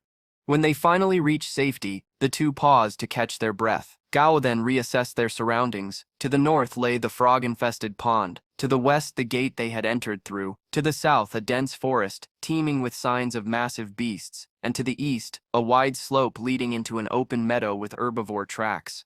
When Mu asked what they should do next, Gao's eyes gleamed with excitement. "It's time to cook," he declared. Mu could only stare in dread, realizing she had paired up with someone who had been cooking disasters since day one. While Gao rambled about pacing themselves and relaxing, Mu suggested they at least gather proper ingredients. Instead, Gao casually pulled out the snake corpse from earlier. Her expression went flat. To make matters worse, he then revealed several small vials of seasoning and herbs he had somehow brought along. When she asked why he had them, Gao simply replied, "One must always be prepared for wilderness survival." Unbeknownst to them, their every move along with those of the other students was being monitored through hidden CCTV cameras scattered across the valley. The lead officer here had taken a particular interest in Gao and his resourcefulness. Despite being only a student with little training, Gao had already shown impressive instincts. Because of this, Colonel Lee ordered a focused monitoring of Gao's actions, curious to see how far his potential could go. Meanwhile, Gao and Mu returned to their safe house, only to face a new problem. The building had been locked from the inside. Frustrated, Mu angrily banged on the door and shouted for the people inside to open it. But the only response they received was a cold dismissal, telling them to go somewhere else. Turning back to Gao, Mu admitted that they had no real claim to the place. Out here in the wilderness, such situations were common, and they could only count themselves unlucky to have run into such people. Gao calmly suggested that since it was just the two of them, they could camp outside. But before Mu could respond, the voices from inside called out again, telling them to hurry and leave before nightfall. Mu was furious, ready to lash out, but Gao held her back, reminding her it wasn't worth the anger. "Someone will teach them a lesson soon enough," he assured her. Accepting his words, Mu turned to move on, but to her surprise, Gao walked back to the safe house entrance. From his bag, he pulled out a chain and lock, quickly sealing the door shut to trap the squatters inside. When Mu questioned him, Gao explained that this lock was originally in the safe house. When they had first entered it, he had kept it in his bag, just in case it proved useful later. Plot armor or not, the timing was perfect. Gao chuckled at the instant karma he had delivered as they walked away. In the surveillance room, the military personnel erupted in laughter at his cleverness. Even Colonel Lel commented that Gao had potential, while another officer admitted he was already better than average. Still, they all agreed. His true test of survival would come when he entered Majel, a region crawling with dangerous monsters. Back with our pair, Gao and Mu searched for a new place to rest. With no caves nearby, they finally came across a tall, sturdy tree with a straight trunk and strong branches several meters above the ground. It was perfect for building a temporary shelter. With Lotus Seed's help, they constructed a makeshift bed of grass and leaves. Gao quickly fell asleep, followed by Doi and Lotus Seed. Mu, though still a little irritated, decided to go along with it, pulling out a blanket and lying down as well.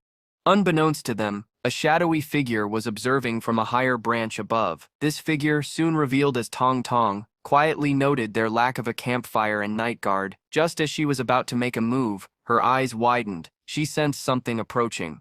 From the shadows, a dark shadow panther suddenly dashed through the trees, heading straight for Gao and Mu's position. The beast's presence was enough to shake the forest around them. Lotus Seed woke up immediately, his noise stirring Mu, who groggily asked what was happening. Gao shouted urgently for her to jump. Without hesitation, she leapt from the tree onto Lotus Seed's back, landing safely.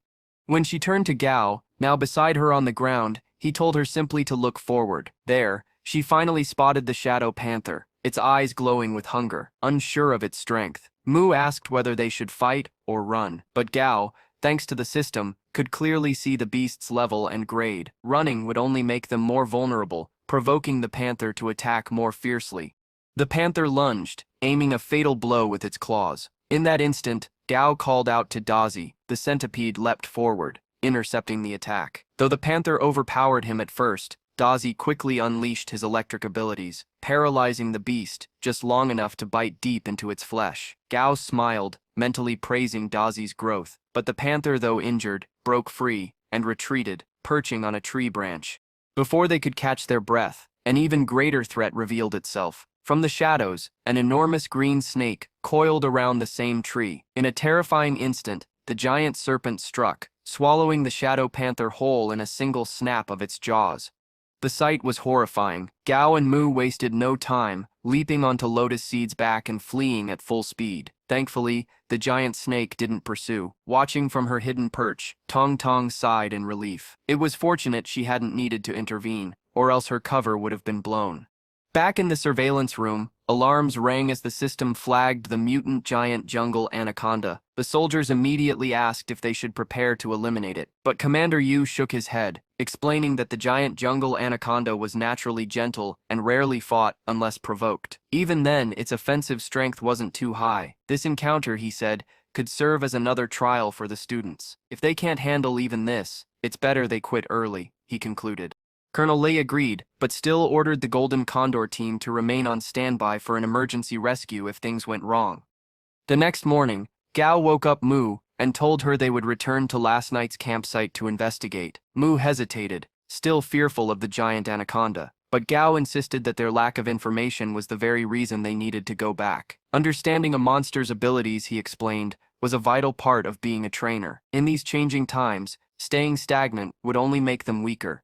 Back at the site, their investigation paid off. Gao discovered something incredible hidden in the tree bark. Wood space heart. This rare material was a key ingredient for evolution, so elusive that many doubted it even existed. Realizing that the giant snake had grown so massive by feeding on it, Gao decided to seize the opportunity. For the remainder of the week-long camp, he traveled the valley collecting rare materials with his companions.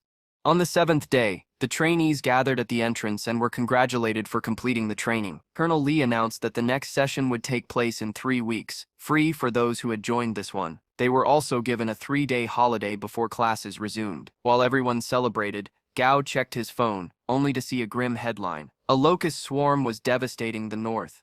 The news revealed that each locust measured nearly 30 centimeters, and the swarm numbered in the billions. Director Fun of the Monster Breeders Association had discovered their weakness to fire, giving the military an edge. Still, the battle was grim, and Chang'an City's mood was heavy.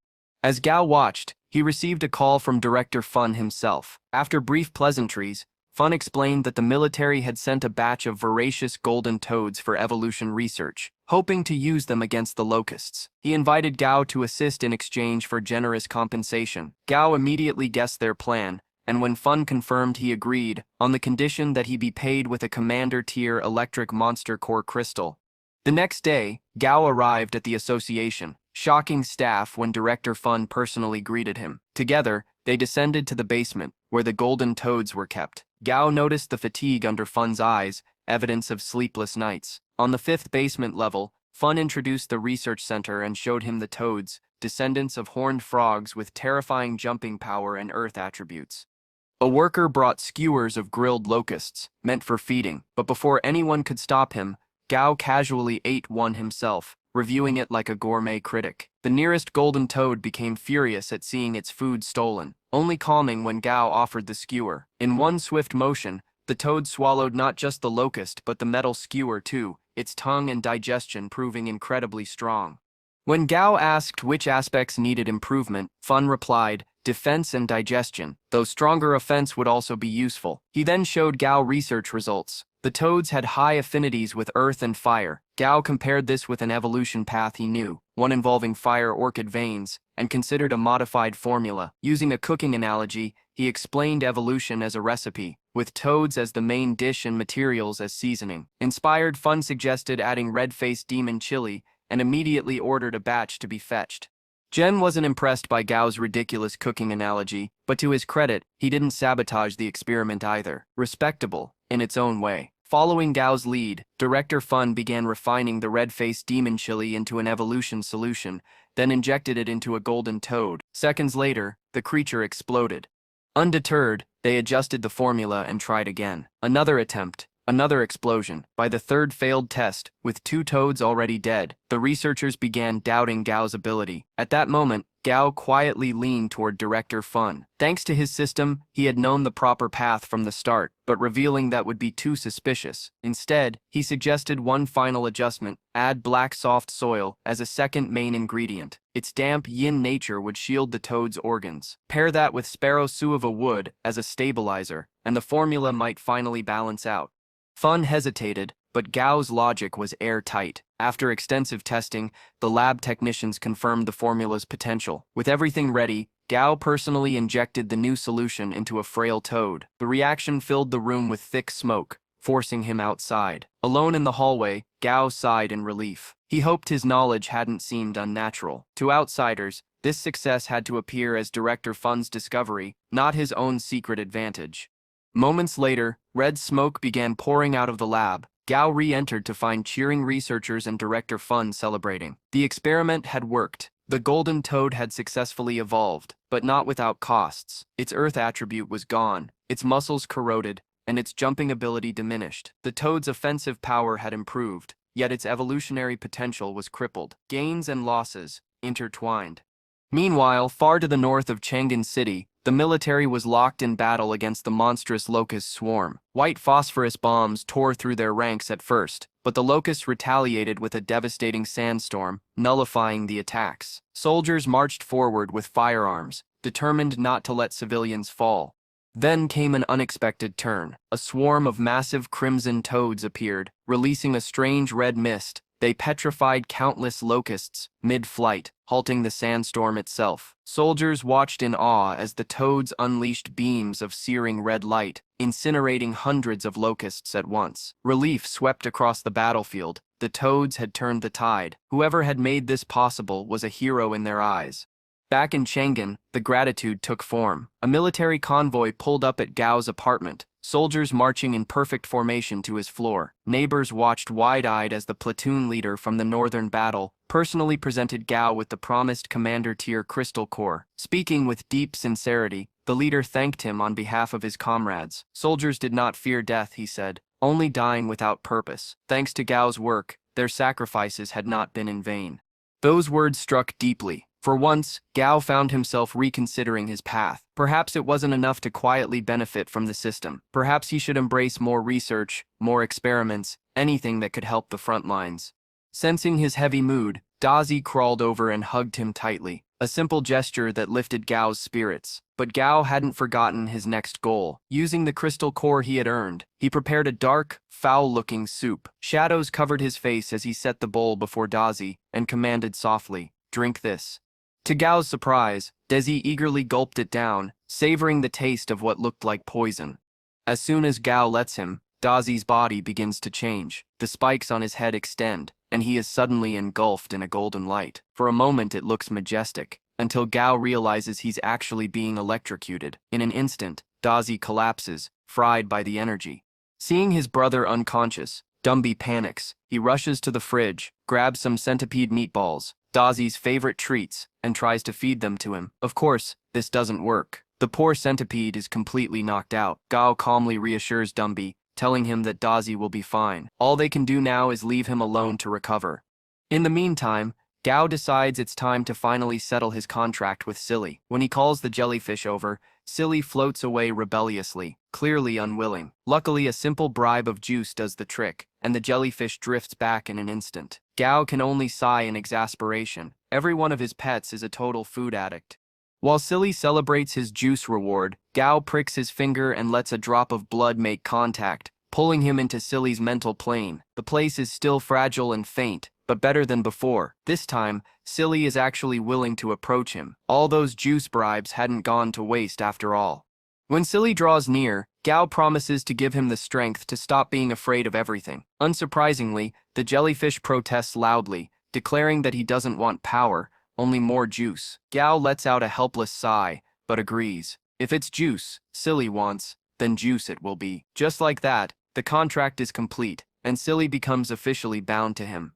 The next morning, an elderly woman named Madame Chen is gently awakened by her parrot beast. Smiling softly, she thanks the parrot for staying by her side all these years. She reminisces about how, After her husband's death, the parrot was the only reason she could face each morning. But now, she feels her time has come. In her last moments, she sees her late husband's spirit reaching for her, their hands entwining with a promise to never be apart again. As she peacefully passes away, the loyal parrot rests its beak against her hand, mourning silently.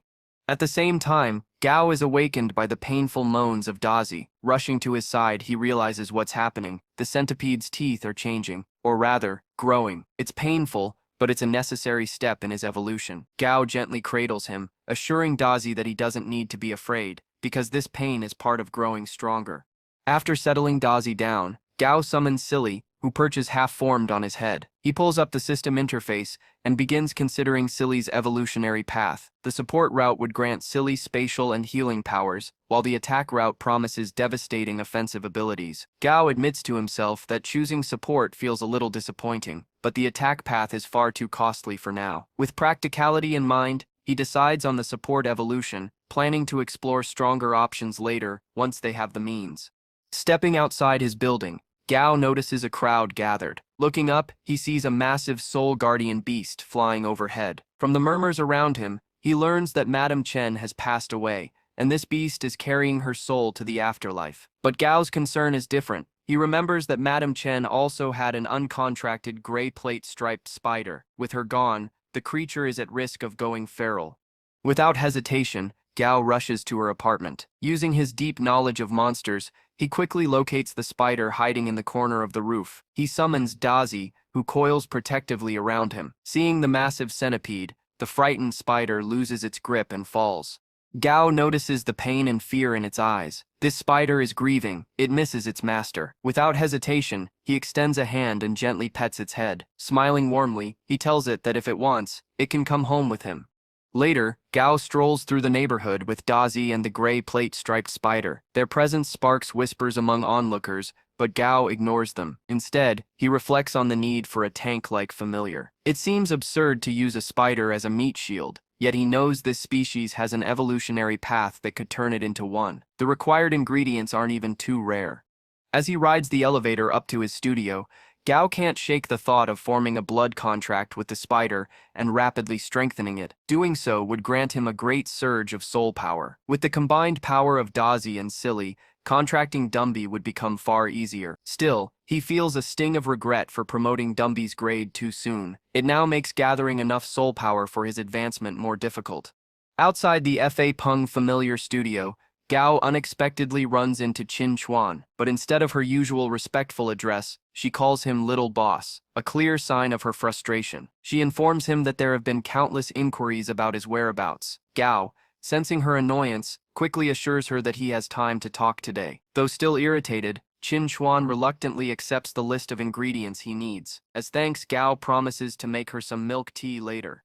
Back in the laboratory, Gao establishes a blood contract with the gray plate spider, welcoming it into his home as a new companion. To prepare it for evolution, he brews a special potion that will transform the striped spider into a mighty gray armored spider. Drawing inspiration from the playful names of Silly and Dumby, he decides to call this one Stripey.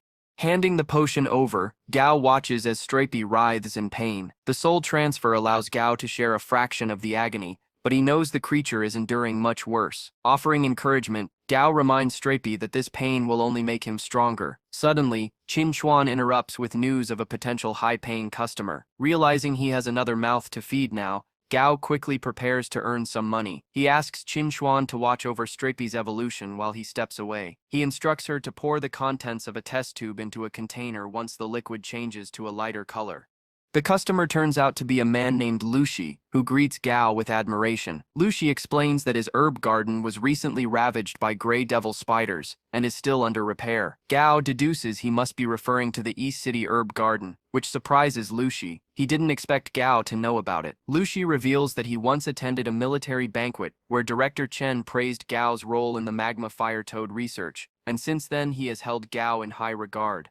Lushi has come to Gao with a request. He wants him to evolve his familiar, an ebony N-hound. He explains that according to research, all dog-type monsters have the potential to follow this evolutionary path. With jet black fur, ebony N-hounds can vanish into the night, absorbing light wavelengths to become deadly assassins. They are highly prized as nighttime guardians of estates and gardens. When Lucy inquires about the cost, Gao outlines 13 possible evolutionary routes, removing the most resource-heavy options. The most expensive one is 5,000 alliance credits. Lucy is stunned at first, but when Gao moves to finalize the deal, he reluctantly agrees. Suddenly, a loud crash echoes from the lab. Gao rushes inside to find Qin Chuan in tears, pointing at Stripey. The spider has successfully evolved into a gray armored spider, but in the process it damaged equipment and frightened her. Though pleased with the result, Gao scolds Stripey for its recklessness. He then comforts the spider and instructs it to control its strength. To his bewilderment, Stripey immediately behaves strangely, accidentally striking itself. Gao sighs, wondering why all his familiars seem so clumsy. When he orders Stripey to remain still in his office, the spider scuttles sideways like a crab, ignoring his instructions entirely. Gao can only shake his head in disbelief as Qin Chuan looks on, equally baffled. He asks her to order replacement lab containers, gather the materials needed for the ebony hound's evolution next week, and hire someone to clean the lab. As Gao leaves, he reflects on how crowded his home has become. With so many familiars, he needs a bigger place. He decides to contact a property agent to help him find a new house, preferably on the outskirts of town. Soon after, he notices Stripey crawling ahead of him, still moving sideways like a crab. Suspicious, he wonders whether he performed the evolution incorrectly. Scolding the spider, he reminds it that it's a spider, not a crab, but Stripey just stares blankly, refusing to listen, leaving Gao utterly frustrated. At the property agency, Gao is greeted by Shay Lu, the employee he had spoken to previously. She reminds him of their scheduled house viewing and leads him to a waiting car. On the way, she hands him a tablet filled with photos of the villa they are about to see. The property is spacious, well-maintained, and located on the city's outskirts. It even includes a garden and clean surroundings. While it lacks a basement, Shay Lu assures him one can easily be built. When Gao inquires about the location, Xiaoliu hesitates for a moment before revealing that it is near prosperous drive-in lake. Even more enticing, the price is only 2,000 credits, a bargain for such a place. Xiaoliu explains to Gao that along with the villa, he'll also receive a sizable plot of land, since the area isn't closely supervised. However, Gao grows suspicious. He notices that the plants in the photos remain unchanged, leading him to believe the pictures were taken before the cataclysm. Doubtful, he questions whether the agent is hiding something. Xiaoliu, flustered, quickly shifts the conversation, emphasizing the villa's facilities and extraordinarily low price. She insists that such an offer is nearly impossible to find elsewhere, and adds that there's a road leading to the villa at the base of a hill. Even so, Gao senses potential deception. He considers possible security and maintenance issues. In his mind, the villa should be worth at least 3,000 or 4,000 credits. He recalls the unrest following the cataclysm and reasons that the villa should have been reduced to ruins by now. Therefore, he decides that if the house is at least 60% as new as the photos, he'll consider it a good deal. As for safety, he isn't worried. His familiars can handle most threats. The thought makes him chuckle, though the agent interrupts, explaining that the seller is actually taking a loss on this deal. Intrigued, Gao asks to see the villa in person. As they travel, Xiaoliu notices Stripey crawling along and jokingly mistakes it for a crab. Gao corrects her, explaining it's a spider. The two laugh it off, but Gao suddenly senses something strange. From behind a nearby wall, a man watches them, camera in hand. Though Gao notices his presence, the man vanishes before he can confront him. Unbeknownst to Gao, the man is pleased to have spotted the now famous Gong Pang.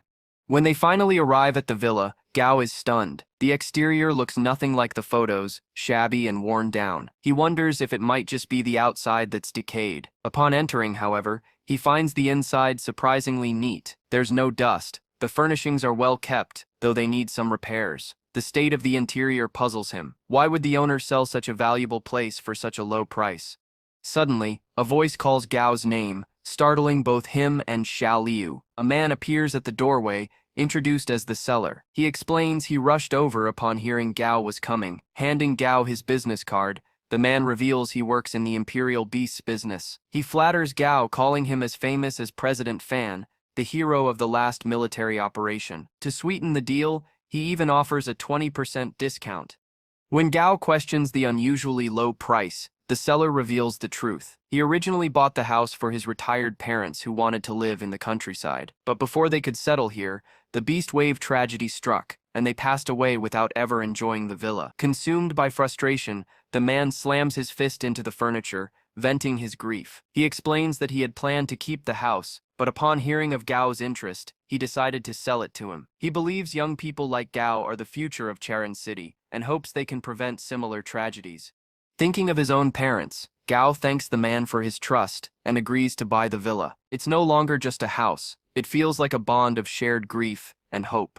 Back home, Gao eagerly greets Silly and Dumby, though they seem unimpressed by his return. Undeterred, he brings out a spread of delicious food, which immediately gathers all his familiars around him, filling the house with warmth and life. At that moment, Tong Tong arrives at the door. Gao welcomes her in, and she playfully teases Dazi over its recent upgrade, leaving the centipede confused. Gao brushes off the banter, but Tong Tong quickly shifts the topic, noting the news that Gao bought a new villa.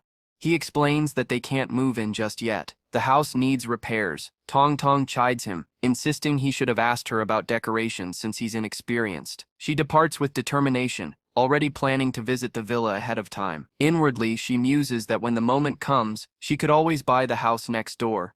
Meanwhile, Gao ventures into the forest with his familiars, aiming to locate the Bottle Grove. He knows it's the last day of his holiday, so he must gather the necessary materials today or wait another week. But his focus is suddenly broken when he senses something nearby. Perched on a tree is a level 13 gray sand bobcat. The beast vanishes in an instant, forcing Gao to warn his familiars. Without warning, it reappears and lunges. Dazi reels back in shock, but before the bobcat can land a strike, Dumby steps forward, declaring itself the beast's opponent. Startled, the bobcat tries to retreat, but Dumby is far too fast. It catches up instantly, overpowering the creature and leaving it bleeding. Gao is stunned. Dumby's power is staggering, at least 10 times greater than when it was just a Red River Ape. He had expected strength after its evolution, but not to this degree. Even Dumby seems surprised at its newfound might, leaving Gao both impressed and slightly unsettled. Gao realized that Dumby had not fought since its evolution, so he decided it was time to let it exercise more. He urged his familiars to follow him, while Dumby recalled its early days as a Red River Ape and its very first encounter with Gao. Meanwhile, Gao and Dai fell into their usual playful argument, this time about why the centipede failed to protect him when Dumby had tossed it aside. Though Dumby could not fully understand Gao when they first met, it now felt a deep emotional connection with him. To Dumby, Gao had become everything. Its loyalty was stronger than that of any dog.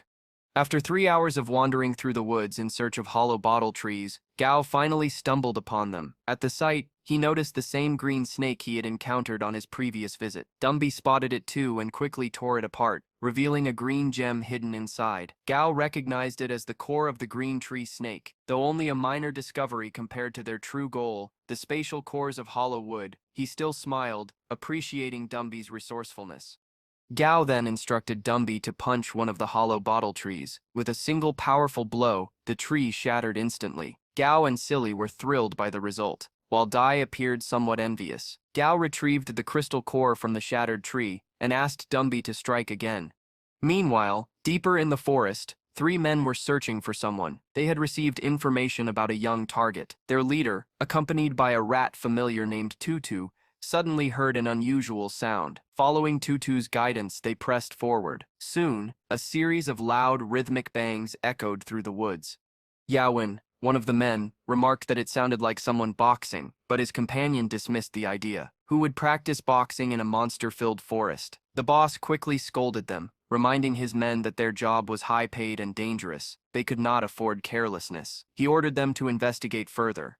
From behind the trees, they soon spotted Dumby pounding the trunks with terrifying force. Yawen grew uneasy, whispering that they should retreat, but the boss pulled out a picture of Gao, confirming he was their target. Yawen frowned, noticing that Gao was carefully searching through the shattered trees. He argued that their mission was only to gather information about the kids' familiars, not to provoke them. His companion agreed, pointing out the formidable centipede, Dai.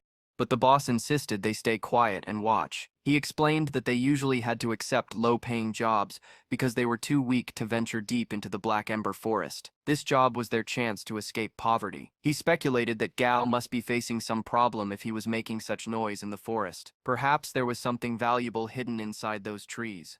The boss devised a plan. He ordered Yaowen to accompany him to confront Gao, while the third man, Dunson, would wait until nightfall to use his familiar to control the boy. With determination, he encouraged his men to take the risk. But Dumby and Dai had already sensed the intruders. Gao immediately asked what was wrong. Following their gaze, he spotted the men lurking. He called out, demanding they reveal themselves. The boss stiffened. Realizing they had been discovered, he quickly changed his tone, pretending their presence was a coincidence. He claimed they had only come to see if Gao needed help, but Gao grew suspicious, especially when he noticed their familiars, the spiny bee and skeleton butterfly. Both were highly effective at forest ambushes, a fact that raised red flags in his mind. Then Dumby detected another presence. From behind a tree stepped Dunson, accompanied by his mythical praying mantis, an elite level 18 beast. Gao was astonished by its rarity, but he remained calm. With confidence, he stood beside his familiars and declared that he required no assistance. The boss smiled thinly. Seeing Gao's resolve, he decided to let the matter drop. He explained to his men that their cover was blown, their chance for a surprise attack was gone, and it was foolish to make a new enemy. Gao was raising 3 royal beasts at such a young age. He was not someone they could afford to provoke. He even admitted that Tutu, his rat familiar, had felt uneasy around Dumby, and Tutu's instincts had saved him many times before. With that, the group left, vowing to return once Gao was gone to search for clues. As they departed, Gao reflected on the encounter. He wondered if the men would have attacked outright had Dumby not detected them. He also considered what he himself would have done in such a dangerous scenario. 2 hours later, Gao had successfully gathered a bag full of cores, weighing around 2 kilograms. He called Dai, who used its antlers to ignite a fire. Gao began burning the area, remembering that before the cataclysm, forest arson was a serious crime. But now, with the plants far stronger and more resilient, flames would not spread uncontrollably, the forest would endure. Gao felt content, knowing he could easily erase all traces of his presence in the forest. From a distance, Yaowen noticed the rising flames and quickly alerted his boss. He wondered aloud if the boy was afraid they might discover something. The boss, however, remarked that Gao was either excessively cautious or completely unaware of the ruthlessness that lay dormant within him. Yaowen questioned if the boss truly intended to let things go so easily, but the boss explained that there was no real conflict between them and the boy. If treasures had been involved, perhaps the risk would have been worth it. Since there wasn't, there was no reason to push further. He then placed a call, instructing someone to inform Mr. Gon that the mission was complete and that the royal beast scan data of their target had been successfully transmitted. On the other end, the recipient confirmed the payment transfer and thanked them for their cooperation. Once the call ended, the man, likely Gon's subordinate, informed his superior that the trial mission had failed. Still, he seemed pleased, smirking as he claimed to have located Gao Hun's grandson. The drama surrounding Gao was far from over.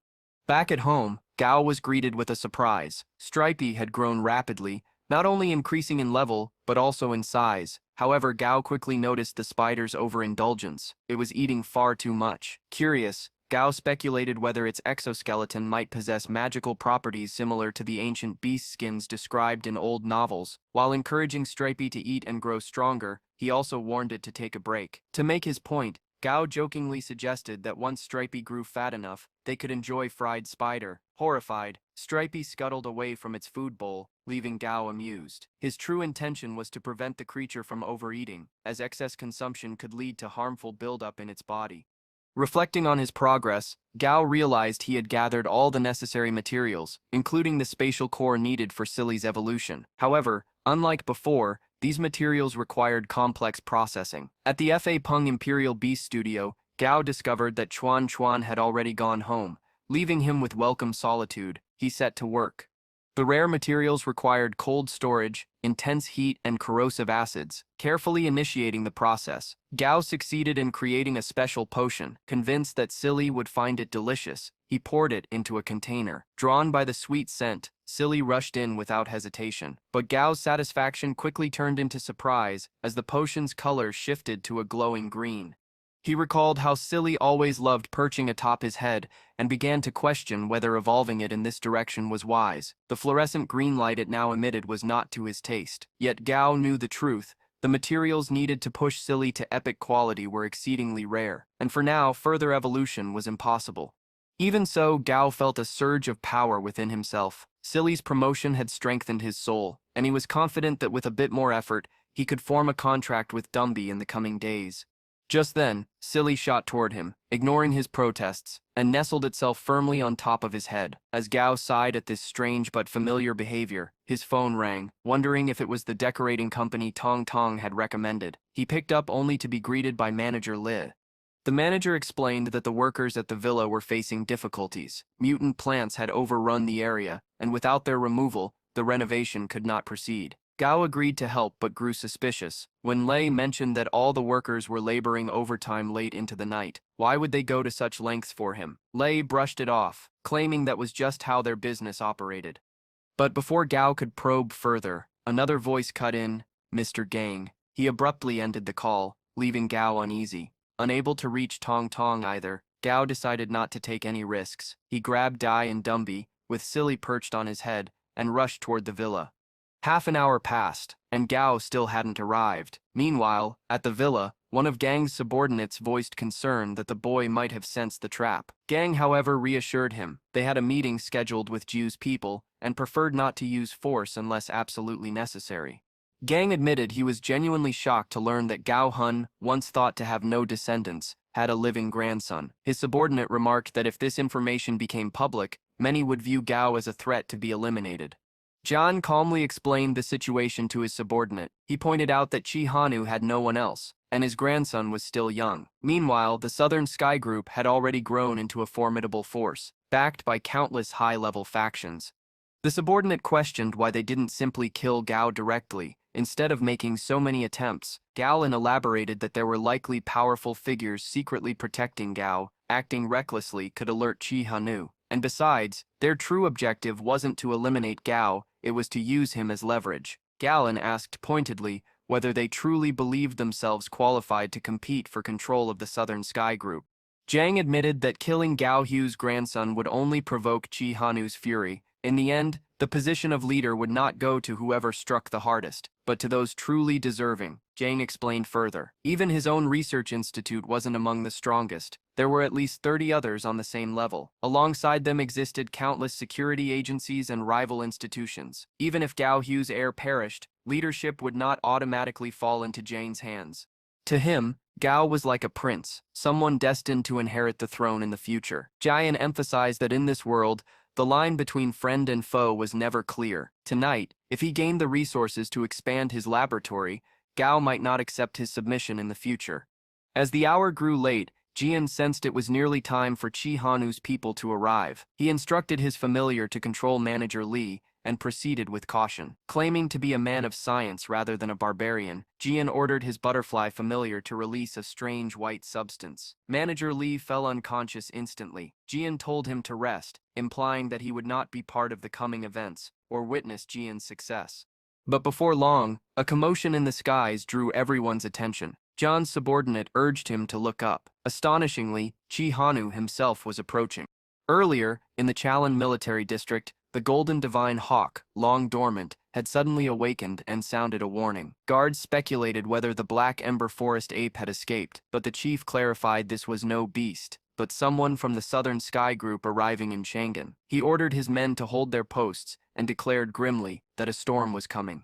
Now, Chi Hanu stood before Jian, whose men were already defeated. Jian nervously introduced himself as Gong, but Chi Hanu warned him to choose his words carefully. Jian retracted his false claim and begged for a chance to explain. When Chi Hanu pressed him on who had revealed information about Gao, Jian insisted he had said nothing. Instead, he pointed to a program he had created, one that would automatically broadcast Gao's details to every Southern Sky Group member unless he decoded it in time.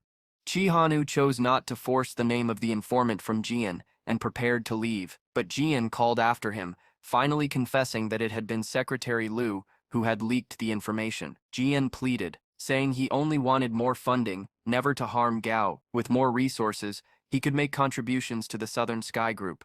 Chi Hanu, unimpressed, turned to depart. He offered Jian the chance to prove himself by showing the results of his research. Realizing his mistake, Jian tried to stop him, but a scream rang through the villa. In the next instant, Jian was dead. Chi Hanu had struck him down, refusing to be threatened by anyone.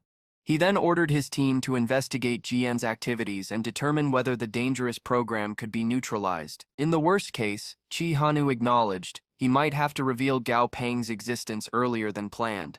Soon after, Tong Tong appeared, kneeling respectfully before Chi Hanu and addressing him as her teacher. She recalled the difficult times when Chi Hanu returned from overseas, leaving their group to search for clues on their own, so that Gao could grow up in peace, despite his parents' tragic deaths. Though their group had since stabilized, Chi Hanu believed there was no need to rush Gao's return. Allowing him to grow independently would only sharpen his willpower. He instructed Tong Tong to handle the aftermath while he departed. Later, Gao himself arrived at the villa with his familiars. He noticed the absence of Manager Li and the workers, as well as strange claw marks on the ground. Suddenly, Tong Tong appeared, commenting on how much he had grown. At first, Gao was alarmed, but he quickly recognized her. His casual response irritated Tong Tong, who warned him not to let his guard down so easily. Gao replied calmly that if he had to be cautious even around her, then he would truly be left alone in this world. As Gao began to mention his life as an orphan, Tong Tong cut him off with a revelation that shook him to his core. He was not an orphan at all. His grandfather was alive. She explained that during the Great Cataclysm, his grandfather had been stranded on a remote island with loyal aides. With no military presence, survival had been a struggle, but he had persevered by training multiple familiars. Gao was deeply impressed by his grandfather's resilience. Tong Tong revealed further, Chi Hanu loved him dearly and had entrusted her with his care. She explained that Chi Hanu had his reasons for staying away, testing Gao and preparing him for the future. Gao understood at once. It was not neglect, but protection. A harsh form of love perhaps, but one meant to make him strong. Curious, Gao asked about his grandfather's familiar, but Tong Tong only smiled, assuring him he would learn in time. Elsewhere, Chi Hanu stood tall upon his mighty dragon beast, proud that his grandson understood his intentions. He waited patiently for the right moment to reunite. The following day at school, a large crowd gathered. An incident had broken out. 2 students, one of whom had recently become a monster trainer cadet, were locked in a violent confrontation. In the morning, a shocking incident shook the school. A student, enraged and desperate, commanded his familiar to attack another student, nearly killing him. The attacker had long been a target of bullying, ridiculed for his supposed weakness. His victim, ironically, was his primary tormentor. The aftermath sparked heated debates among students. Was it ever justifiable to use such extreme violence, even against a bully? Meanwhile, Gao quietly pondered how the school and military might respond. Would the authorities go so far as to remove the training grounds from school premises altogether? Elsewhere, the principal confronted a visiting military colonel. His voice thundered with conviction as he declared that familiars were far more dangerous than the sharp weapons once prohibited in schools. Training within school walls, he argued, placed students without familiars at an unfair disadvantage. Though the colonel tried to reassure him, the principal's anger only softened after he expressed his genuine fears for student safety. Finally, he apologized for his outburst, but the colonel's parting words were grim. There were no safe places left in the world, and such incidents would now be judged by law. The principal, left standing in silence, felt a heavy sense of defeat. Far away in the Chaman military region, the colonel briefed the chief instructor about the school incident. Yet the instructor was unfazed, noting that such familiar-related attacks were now occurring across the globe. It was not just their city under siege. He cited examples from Wasia, where civilians themselves had begun supporting the police in maintaining order. Still, he assured the colonel that the World Allied government would soon intervene to address these escalating dangers. Back at the academy, Instructor Zhang gathered the students. His tone was sharp and unforgiving, as he scolded them for bullying their peers. Effective immediately, he declared, familiars would no longer be allowed inside the school. From the next day onward, they would remain with their designated training groups. As Gao tried persuading Silly, his mischievous familiar, to climb down from his head, he was met with resistance. Amused, Gao teased about the flavor of jellyfish wolfberry soup, prompting Silly to hop off and, oddly enough, offer him a glass of orange juice in defiance. Instructor Zhang then shifted the focus to the future. With the National College entrance exam just 2 months away, he reminded them that these weeks would decide their destinies. Top performers would be granted access to elite organizations and receive advanced training beyond the reach of ordinary students. He outlined the exam structure, explaining that every base city worldwide would follow the same format. The exam would consist of 3 rounds. The first round would be standardized across the country. Students would face monsters in battle, choosing the tier and grade but not the specific attributes. Defeating a monster with an elemental disadvantage would yield a 10% bonus. The scoring system was simple: 10 points for normal tier monsters, 50 points for elite tier, and 500 points for commander tier. Excellent grade monsters carried a 50% bonus, while perfect grade ones doubled the score. However, students could not challenge more monsters than the number of familiars they possessed. Only the best would progress to the second round, a survival mission in the wilderness, broadcast live for all to see. Those who met the criteria here could earn entry into the most prestigious universities. The third round, Zhang added, would be revealed only to those who advanced that far. As his speech ended, Gao's thoughts drifted. He realized this was a rare chance, even as a sophomore, to compete this year, but he also knew he needed to strengthen Stripey, his familiar, to stand a chance. The instructor then unveiled a mutant deadleaf locust, asking who would challenge it first. Gao's mind raced. The locust, being a natural prey of spiders, should have been the perfect opponent for Stripey. Yet Stripey hesitated, timid and cautious. Gao recalled the spider's once aggressive spirit, and wondered if this fear was the result of stress. Determined, he raised his hand to go first. Instructor Zhang, however, paused in surprise. He noticed Gao had another familiar with him. Calmly, he advised the young student that it would be far wiser to concentrate on nurturing a single familiar toward commander tier, rather than splitting focus. Before raising another familiar, Gao acknowledged Instructor Zhang's wisdom, yet he could not reveal his unconventional method of promoting familiars. Instead, he focused on Stripey, encouraging it to step forward. Gao noticed that the spider had grown fatter, but it seemed hesitant. To his surprise, Stripey even appeared to plead with the deadleaf locust not to attack.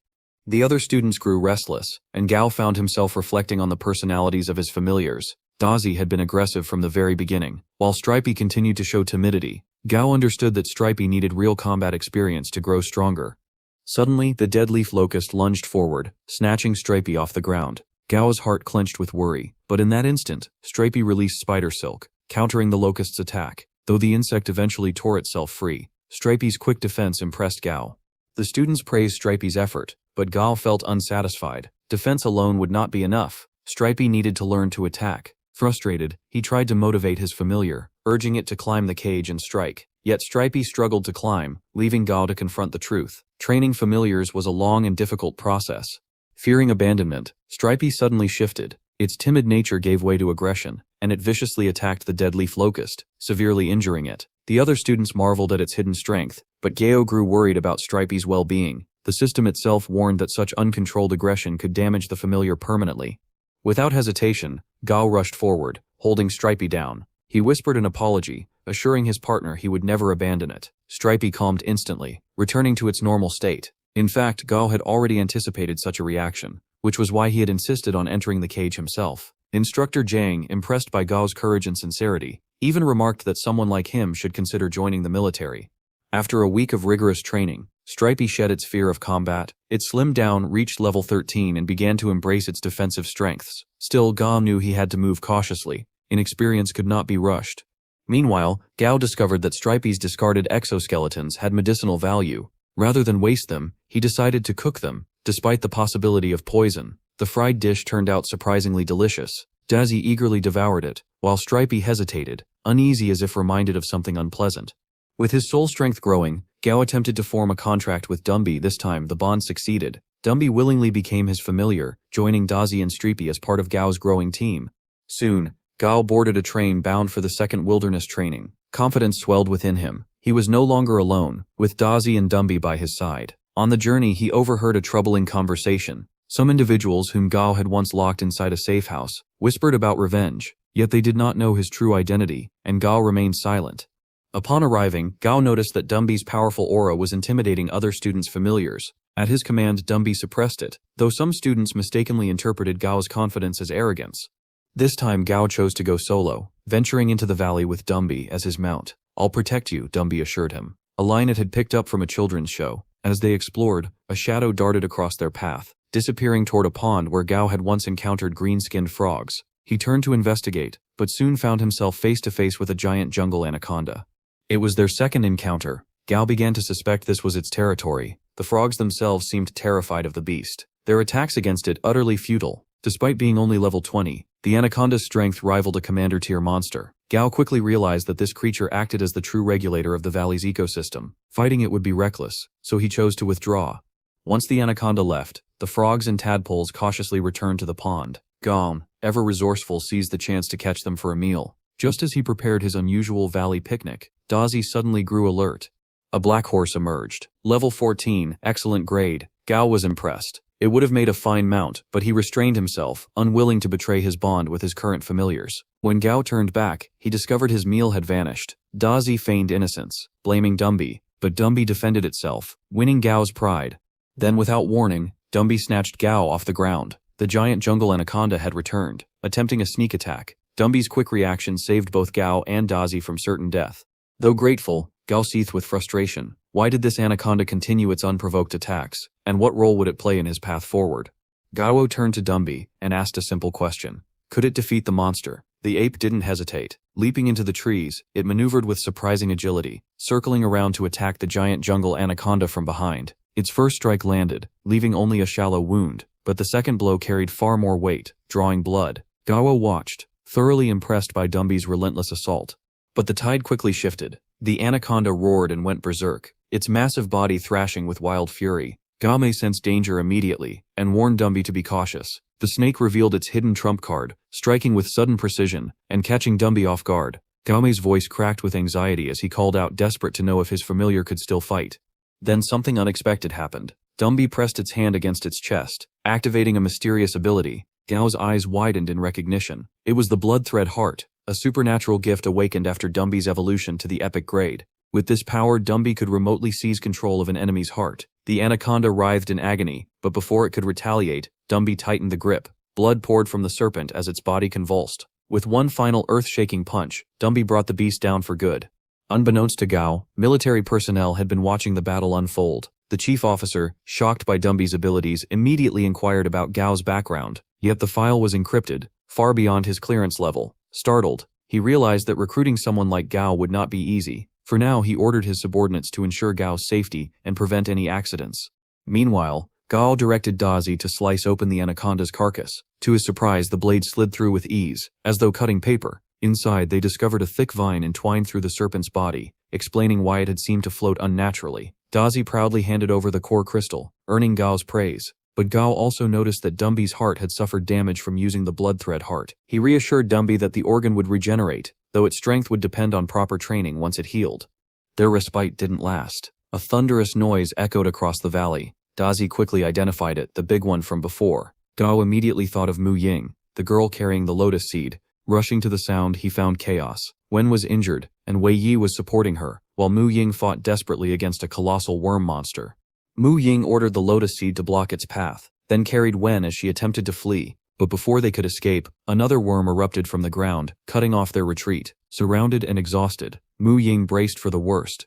At that moment, Dumby and Dazi charged into the fray, striking the worms with ferocity. Gao commanded his familiars with precision, splitting them between both monsters to relieve the embattled group. Grateful beyond words, Mu Ying thanked him for saving their lives. Gao only smiled, reminding her that they were friends, and helping each other was their duty.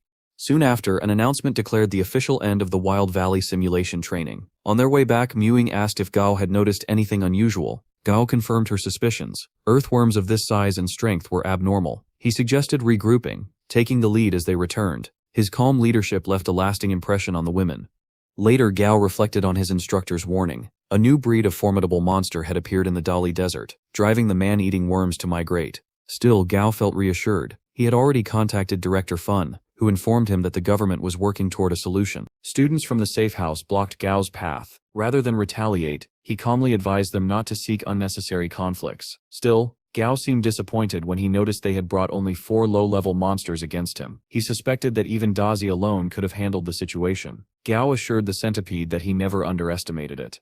But then, the group's leader revealed his trump card, a black Raging Kong equipped with a weapon. This puzzled Gao. After all, the Raging Kong's body itself was already a powerful weapon. Why would they need to arm it further? The beast roared, preparing to strike, but Gao remained unfazed. He summoned Dumby and instructed it to teach the little monkey a lesson. Dumby simply tapped the Raging Kong on the head. That light touch was enough to send the beast scurrying away, just like a frightened child being bullied. Embarrassed, it hid behind its master. The boy quickly recalled his familiar. Realizing he had underestimated Gao's strength, before he could even apologize, Gao had already turned away and left, leaving the group in silent humiliation. Though his friends tried to console him, the boy wiped away his familiar's tears and vowed to train harder so one day they could challenge Gao again. Back at the studio, Gao focused on something far more important, Stripey's evolution. He had already gathered all the necessary materials, Following the system's instructions but working independently, he guided Stripey to submerge itself in a container. This time, the process required boiling the materials in a large pot, with Stripey assisting in refining them to increase its grade. But danger lurked outside. A group of thieves had targeted the studio, believing it was unoccupied. Their goal was to steal experimental materials with high black market value. Using a small insect-like creature, they breached the bulletproof glass door. The loud noise immediately caught Gao's attention. Checking the surveillance camera, he realized the lens had been obstructed. Unsure if the intruders meant theft or harm, he quickly called the police. Meanwhile, the thieves crept inside, searching greedily for valuables. Their eyes landed on Stripey, resting inside its container, and they assumed it was some rare treasure. They prepared to smash it. Hidden nearby, Gao's heart raced. If the container was broken, Stripey's evolution would be ruined. Thinking fast, he revealed himself casually, and even invited the thieves for tea, hoping to stall for time. But one of them struck him hard with a hammer, knocking him unconscious. As the thief gloated, Stripey's transformation reached its climax. The creature had evolved into a shield demon armored spider. By the time the thieves moved deeper into the lab to loot more materials, Stripey launched a deadly counterattack. When the police finally arrived, they were met with the thick scent of blood. On the floor lay the lifeless bodies of the thieves. To them, it looked like a brutal double homicide. They ordered Gao, now conscious again, to kneel and raise his hands. Gao explained that he was the one who had called for help and was actually the victim. Still, they brought him in for questioning. The interrogator pressed him harshly, accusing him of excessive violence even after the thieves' deaths. Gao defended himself, showing his bandaged head wound as proof that he had been attacked first. As the tension rose, a knock on the door interrupted. Tong Tong entered with the police chief and spoke in Gao's defense. She confirmed his actions were in self-defense and urged his release. Reluctantly, the police let him go. Outside the station, Gao asked Tong Tong if her grandfather, Gao Hunu, was aware of what had happened. She confirmed that he was, and that he had even suggested Gao be taken to the hospital. Gao revealed that most of his injuries had actually been absorbed by Stripey. The head wound was self-inflicted, a clever trick to make his case more believable. Without it, he feared he might have been charged with murder. Tong Tong praised his quick thinking and told him to rest while she managed the aftermath.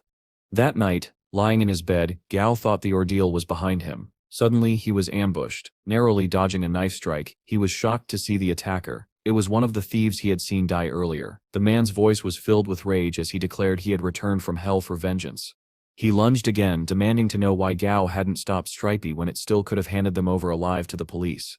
Despite the ambush, Gao remained undaunted. He coldly declared that in such a harsh world, one had to be cruel in order to survive. Suddenly the other thief, now headless, lunged at him from behind. But just as the attack closed in, Gao jolted awake. It had all been a nightmare. Breathing heavily, he questioned himself. Was it fear haunting him, or perhaps guilt? Yet a remembered quote reignited his resolve, filling him with determination once again. The following morning, the military colonel assembled the students on the training ground. His announcement was significant. The world's top 12 monster trainer organizations, along with the monster trainer leagues, had united. Together they were implementing strict control measures. Moreover, the Monster Hunting Association and the Monster Breeder Association had now become affiliated with the Trainer League. Familiars, the colonel explained, were officially categorized into tiers: ordinary, elite, commander, and lord. Trainers could now apply for official certification corresponding to their familiars' ranks. With this system in place, the colonel revealed that the very first Monster Trainer College entrance examination would be conducted under stricter, more challenging conditions. For that day's trial, the students were tasked with defeating an elite-tier skull-winged blue bat. Whoever succeeded would earn the right to keep the defeated monster. One student, Nam Chen Hunia, stepped forward. His familiar was a level 18 electric luster bear, far stronger than most familiars present. The bear entered the cage, roaring fiercely, yet the skull-winged blue bat hardly acknowledged it. With a single devastating strike, the bat effortlessly brought the bear down. The medical team rushed in, and Gao couldn't help but admire the bat's terrifying speed and power. When the colonel asked for the next challenger, silence spread across the field. The students hesitated, intimidated by the bat's display. Frustration rose in the instructor's voice. But before the tension broke, Gao calmly stepped forward. He sent Dumby into the cage. At once, the battle began. Dumby's strike landed cleanly, drawing blood from the bat. The students murmured in surprise. Even those from the safe house who had once doubted Gao. The boy who owned the raging Kong clenched his fists, encouraging his familiar to grow stronger, though fear flickered in its eyes. The fight raged on. Dumby pressed forward, forcing the bat to defend itself. Some students whispered that if Dumby could fly, victory would already be his. But Gao had a strategy. Dumby's stats were superior, So the plan was simple: wear the bat down until it faltered. The tactic worked. The skull-winged blue bat's attacks grew weaker and less frequent. Sensing the moment, Dumby struck from behind, slamming the bat to the ground. Severely wounded, it could fight no longer. Dumby had won. The instructor declared Gao the victor and awarded him the bat. Without hesitation, Gao announced he was selling it for 500 alliance credits. Smiling, he remarked that this was how entrepreneurs were made. Mu immediately expressed interest in buying it. Gao tried to dissuade her, explaining that skull-winged blue bats were not highly valued. They excelled only at bullying non-flying monsters. But Mu's mind was made up. She transferred the credits instantly, delighting Gao, who praised her wealth. He even offered her a discount if she chose to evolve the bat through him in the future. That evening, Gao walked the streets, his eyes drawn to a transport truck gleaming with cutting-edge design. Dumby shadowed him as he admired it, declaring his dream of owning a steel Black Dragon Series 3. Sleek and formidable, it was large enough to comfortably house all his familiars. To Gao, its style represented power and authority, an extension of his own image. Suddenly, Tong Tong appeared, carrying what looked like an ordinary house cat, but appearances were deceiving. It was in fact a level 36 Commander tier Night Shadow cat. Though it had been filthy when she found it, its true strength was extraordinary. Gao was impressed, but the cat, clearly prideful, turned away with an air of disdain. Gao laughed at its attitude, while Tong Tong brushed it off as a quirk.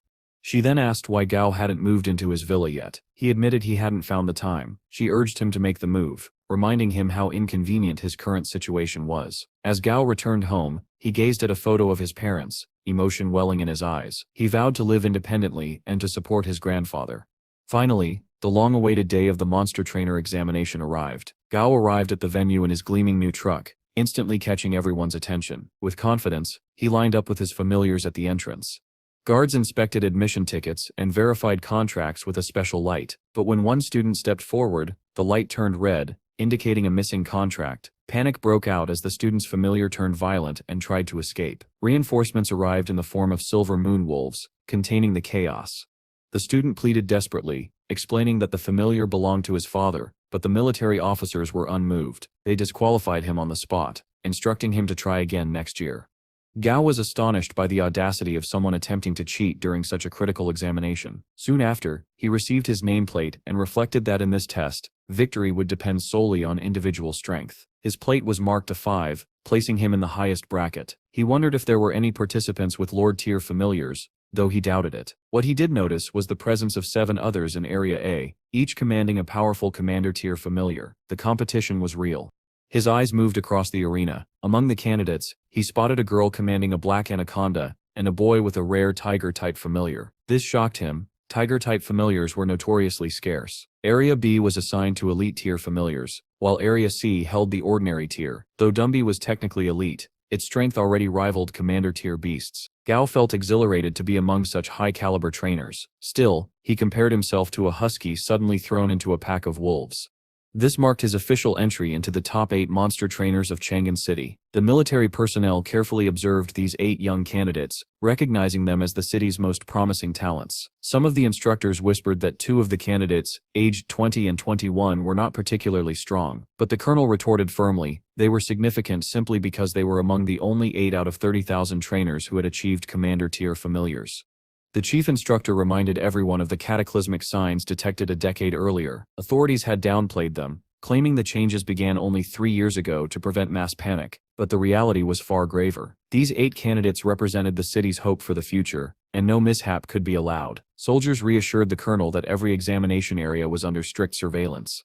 Meanwhile, Gao prepared for his battle. His opponent, a level 22 lakeside giant scorpion. He quickly formulated a strategy instructing Dumby to target its vulnerable sides. The scorpion's defenses and reflexes impressed him, but the gap in their strength was clear. Then, in a shocking turn, Dumby's level suddenly increased to 21, breaking into the commander tier. Gao's heart raced with excitement.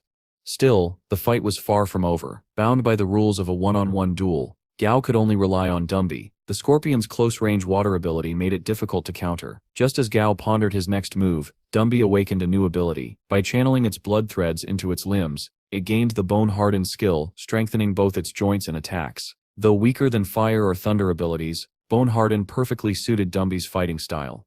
With renewed strength, Dumby launched a brutal assault. Its blows tore into the scorpion's exoskeleton, and after a fierce exchange, it finally struck a vital point. the giant scorpion collapsed in defeat. Dumby lifted Gao in triumph, and Gao embraced it warmly, attributing the victory to Dumby's relentless effort. Playfully, he teased Dazi for its jealousy. The centipede scuttled forward, seeking its own hug, but Gao quickly stopped it. His gaze drifted toward the girl with the black anaconda. She had emerged from her own battle completely unscathed, a testament to her incredible skill. The military observers also turned their attention to her. One soldier stumbled over her name, but the chief instructor corrected him. She was Jun Moy. They spoke of her unusual education, how she had left school early and relied on private tutors. More astonishing was her affiliation. She was a trainee under the Black Flag Division of the New World Allied Government. Admiration filled the air. Yet Gao was not forgotten. One soldier pointed out his exceptional performance, and the colonel proudly noted that Gao was his student, the youngest monster breeder in Chang'an City, and a key figure in the Deadleaf Locust incident. Another soldier recalled that Gao had been recommended by Director Fun. Their praise swelled, and the chief instructor, watching closely, nodded with satisfaction, remarking on the value of having such a remarkable grandson. Jun Moy completed her examination and was granted permission to leave early. Before departing, her eyes fell on Gao, who had just triumphed in another match using Dazi. For the first time, she was genuinely impressed. Gao's third battle soon followed, this time against a level 16 Deadleaf Mantis. He chose Stripey, who held an elemental advantage with its earth attribute against the mantis's wood type. At first, Gao was confident, but he was taken aback when the mantis began mimicking human gestures, showing the intellect of a child. Stripey, however, misunderstood. Watching the mantis's movements, it thought the monster was trying to dance. Gao quickly corrected it, warning that the creature was preparing to attack. Stripey grew sad, thinking the mantis wasn't playing with it. When the mantis took flight, Stripey mistook it for a mosquito. Instinctively, it cast a web, ensnaring its opponent. But the mantis broke free and counterattacked, injuring Stripey. That pain lit a fire inside the spider. No longer playful, it retaliated fiercely, its attacks overwhelming the mantis until it could no longer stand. Stripey emerged victorious. Gao smiled with relief. This battle had not only earned them a win but also boosted Stripey's confidence for the challenges to come. Gao's examination finally came to an end, and he was instructed to leave. Outside, a long queue of participants stood waiting impatiently, with only Jin Moy having emerged so far. Just then, the door opened, and Gao made his grand entrance, striking a dramatic pose with his familiars. Later, when Gao returned to his villa, he was shocked to find the entire place in complete chaos. Alarmed by a sudden noise, he immediately ordered his familiars to capture the intruder. Without hesitation, Dumby positioned himself protectively in front of Gao, while Dozy rushed forward, restraining the intruder and even asking if it could eat it. To Gao's surprise, the so-called intruder was nothing more than a strange bird-like monster. Unexpectedly, Tong Tong appeared and explained the situation. The bird was actually a housewarming gift from Gao's grandfather. Before Gao could respond, she quickly departed. Only then did Gao notice a brand new villa standing nearby. Realization struck him. Tong Tong must have arranged for it to be built in just a few days, ensuring his protection. Curious, Gao asked Dumby to lift the bird. To his astonishment, it turned out to be a red-crowned crane with only one leg. Though it appeared unconscious at first, the crane suddenly sprang to life, launching an attack. Gao, however, playfully pretended that he was planning to have the crane for dinner. Instantly, the bird calmed down.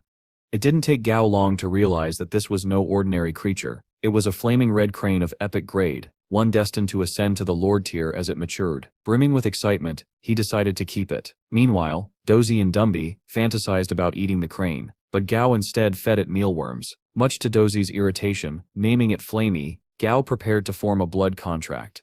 As he delved into the bird's consciousness, he gained access to Flamey's memories and felt sorrow upon witnessing the bird's tragic past, the loss of its mother. The crane then asked Gao if he could help it seek revenge. Gao reassured it, promising that by forming a blood contract, its struggles would become his own. The contract was successfully established, but Gao soon found himself trapped within the bird's consciousness. In an unexpected twist, the collective knowledge of his familiars fused together, granting Gao a new life-saving skill, the elemental barrier. He recalled seeing someone else use this very ability before, which made him suspect that it was a result of Dumby's promotion.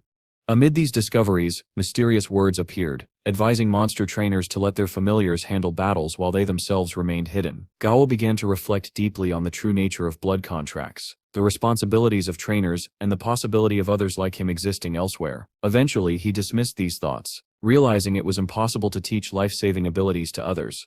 He also came to understand why Tong Tong had insisted he keep his shifting constellation ability a secret. If others learned of it, they would be dangerously drawn to him. This left Gao wondering if Tong Tong and his grandfather possessed far more influence than he had imagined. The thought made him uneasy about helping his grandfather any further. In the days that followed, Gao spent time in his villa, while Flammy trained with a deep, burning hatred for the ones who had taken its mother. Gao's own worries began to fade, thanks to the limitless credit card provided by his grandfather. But peace never lasted long. He soon realized the exam results were out. When he tried to log in, he discovered his grandfather had already checked them. To Gao's astonishment, he had scored 710 points, securing the top rank in Chang'an City. Just then, Gao received a call from an unknown number. It was an official notice about the second round of examinations, scheduled for 15 days later. Concern immediately filled Gao's mind. Because of the blood contract, he could not take Flammy with him to the exam. At that moment, Tong Tong reappeared, making Gao suspect that his grandfather had orchestrated everything from the start. Relieved, he asked if she could look after Flammy in his absence. Tong Tong agreed without hesitation, promising to ensure the crane's safety. Elsewhere in Chang'an City, another boy fumed over finishing in second place. He believed it was unfair, but someone explained that Gao had earned 10 bonus points in the final round. The boy, unwilling to accept the result, swore not to let it go. Finally, the day of the second examination arrived. Gao made his way to the venue and was stunned to discover that only 8 participants had qualified. The instructor explained that this round would take place in Sun Mountain National Forest Park, near Jiangnan. Unlike before, this exam would pit them against real, untamed monsters. Although the forest had been scouted carefully, and no Lord-tier monsters were present, it still contained no fewer than 500 Commander-tier beasts. The candidates were given flare guns for emergencies, and the instructor emphasized that participation was optional. Upon hearing this, 2 participants immediately withdrew. Jun Moi confidently stepped forward, registering without hesitation. The military personnel then announced that only 6 candidates would represent Chang'an City, and that they would soon be joined by competitors from the Waka region. With that, he wished them all the best. A participant named Wang Zhan approached Gao, after learning that he had secured the top rank. Overjoyed, Wang referred to them both as the Muggles among the participants, since unlike others, they didn't come from rich political families or powerful monster trainer backgrounds. Gao chose not to reveal his true background, keeping his silence. Wang then mentioned that several companies had already approached him for recruitment after the exam. This made Gao wonder if his grandfather or Tong Tong had secretly intervened on his behalf. Full of confidence, Wang introduced his familiar, calling it the God Ant. However, the system revealed its true name, a Golden Devil Ant, already at level 21. This left Gao pondering how the system assigned names and whether it possessed abilities even before admission. Soon the military personnel announced the arrival of airplanes, signaling the participants to prepare for departure. As they dashed toward the forest, Gao silently thanked the shifting constellations technique, which gave him unmatched speed. Among the candidates, one rode a massive stellar white pig, struggling to keep it under control. Meanwhile, Tong Tong was watching the live broadcast of the exam. Flammy, having enjoyed some extra fish, had grown plump and now eagerly awaited Gao's appearance on the screen. When Gao was declared one of the popular candidates for the top 12, Flammy became visibly excited, anticipating his success. Back at the exam venue, those unable to reach the forest entrance in time were immediately disqualified. Before entering Sun Mountain Forest, the candidates were provided with backpacks containing food and water. A military official explained that out of 197 candidates, 150 had signed up for the second round, but they should be cautious of the forest's many dangers. At the same time, civilians of Jiangnan discussed the event, aware of the high-stakes challenge. The candidates were then handed consent letters, acknowledging the risks involved, including a 10% mortality rate. Gao stared at the form uneasily, realizing that in the event of his death, his family would only receive 1,000 alliance credits. This second round introduced a new system. Participants were tasked with locating target pillars, and points would be awarded for destroying them. The officials announced that only the top 12 candidates would advance to the third round, and those who excelled might even earn prestigious titles. With the battles broadcast live, Gao couldn't help but wonder about the possibility of gaining such recognition. The exam began. Candidates had 20 minutes to reach the first destination. Gao launched forward with his familiars, when suddenly Strap shot out its silk towards a tree, catching him by surprise. Meanwhile, a special broadcast about the exam was airing. The program featured 2 guests, Du and Wu, powerhouse trainers from DDU. Most of the participants had already ventured deep into the forest, with Jun Moi currently holding the highest score. When asked about Jun Moi, the host grew visibly irritated at Du and Wu's calm analysis of her familiar. the black anaconda. Despite their irritation, the host kept her composure and shifted focus to the lowest-ranking participant. To everyone's surprise, it was Gao, seen leisurely resting with his familiars. The host remarked on his zen-like calmness, but Du and Wu dismissed it as simple laziness. Inside the forest, Gao eventually roused himself and chose to explore the outer regions, reasoning they were less dangerous. Soon Dumby detected one of the point pillars, which was tightly ensnared by ghostwood vines. Gao knew that the vines only feigned stillness, waiting to strike. He ordered Dozy to attack, and though the vine resisted, it soon shifted its position to encircle Dumby. Gao understood the creature's strategy. It would normally ensnare its prey before tearing them apart, but against Dumby's tough bones it stood no chance. With precise commands, Dozy overwhelmed the vine, and Dumby crushed the pillar with ease. Gao earned 150 points, bringing his total score to 199. He then instructed Dumby to search for the monster core. Just then, an announcement declared the elimination of a fourth contestant. Gao wondered if the cause might have been something other than a monster encounter. Elsewhere, military personnel had already recovered the lifeless body of a candidate. Deeper in the forest, Gao encountered another participant accompanied by a giant monarch scorpion. Surprisingly, the two treated each other with respect and avoided conflict. Meanwhile, on the broadcast, the host questioned why candidates were not forbidden from fighting one another. Du and Wu explained that in exams like these, it was common for participants to kill and loot. Since the forest had no protective rules, survival itself was part of the challenge. Pressing forward, Gao ordered his familiars to stay alert. Suddenly they sensed a threat, but it turned out to be a harmless unicorn rabbit. Before Gao could react, the rabbit was killed instantly by an unseen attacker from afar. Realizing they lacked long-range combat ability, Gao decided retreat was the best option. He ran with his familiars, but the attacks continued. Dumby shielded him just as another blow landed, and Dozy also leapt in front to protect him, absorbing heavy damage even with the elemental barrier active. Gao quickly commanded Strap to use its silk, hoping to slow down the enemy's advance and buy precious time. Meanwhile, the military personnel monitoring the examination grew increasingly concerned. They discussed the urgent need to prevent the dreamstick insect from continuing its assault on the candidates. One soldier mentioned that White Rose was already en route to provide assistance. The captain, however, expressed his frustration. A candidate had already lost their life, and now those who had insisted that real-life experience was the best training method were beginning to panic. When another soldier commented on Gao's seemingly casual attitude, the chief quickly countered, pointing out that Gao's composure was actually a calculated strategic decision. Back in the forest, the dreamstick insect closed in on Gao. He knew its weakness lay in the small white spot on its abdomen, yet he decided that fleeing was the safer option. The monster lunged at him, but Stripey leapt forward to defend Gao, urging him to escape. Frustrated, Gao finally revealed the weak point to his familiars and ordered them to attack.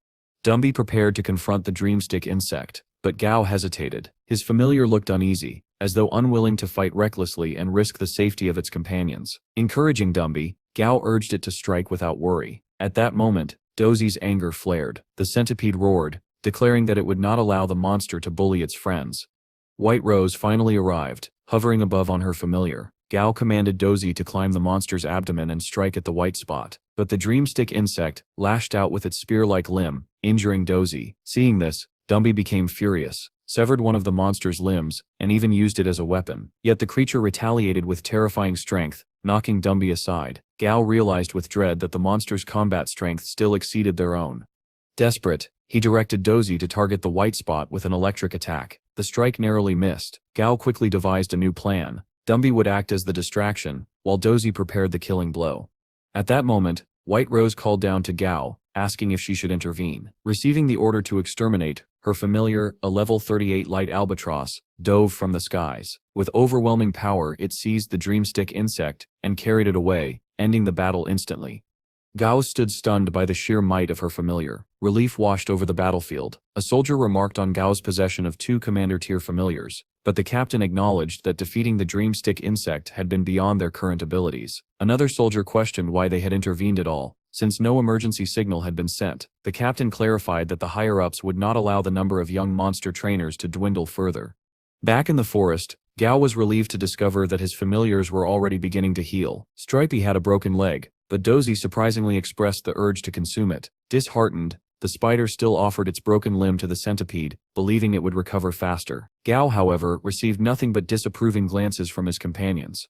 That night, Gao foraged food for Stripey. As they sat down to eat, he spoke about the importance of lasting the longest in the exam. His strategy was to head toward the forest's outer edge, where fewer candidates ventured, and destroy point pillars there. Taking it easy for now, he fed Stripey a roaring wind mountain beast to boost its strength. Though he regretted not having trained Stripey enough beforehand, he was encouraged to see its skin hardening. The shedding process for regeneration would be complete by the next day.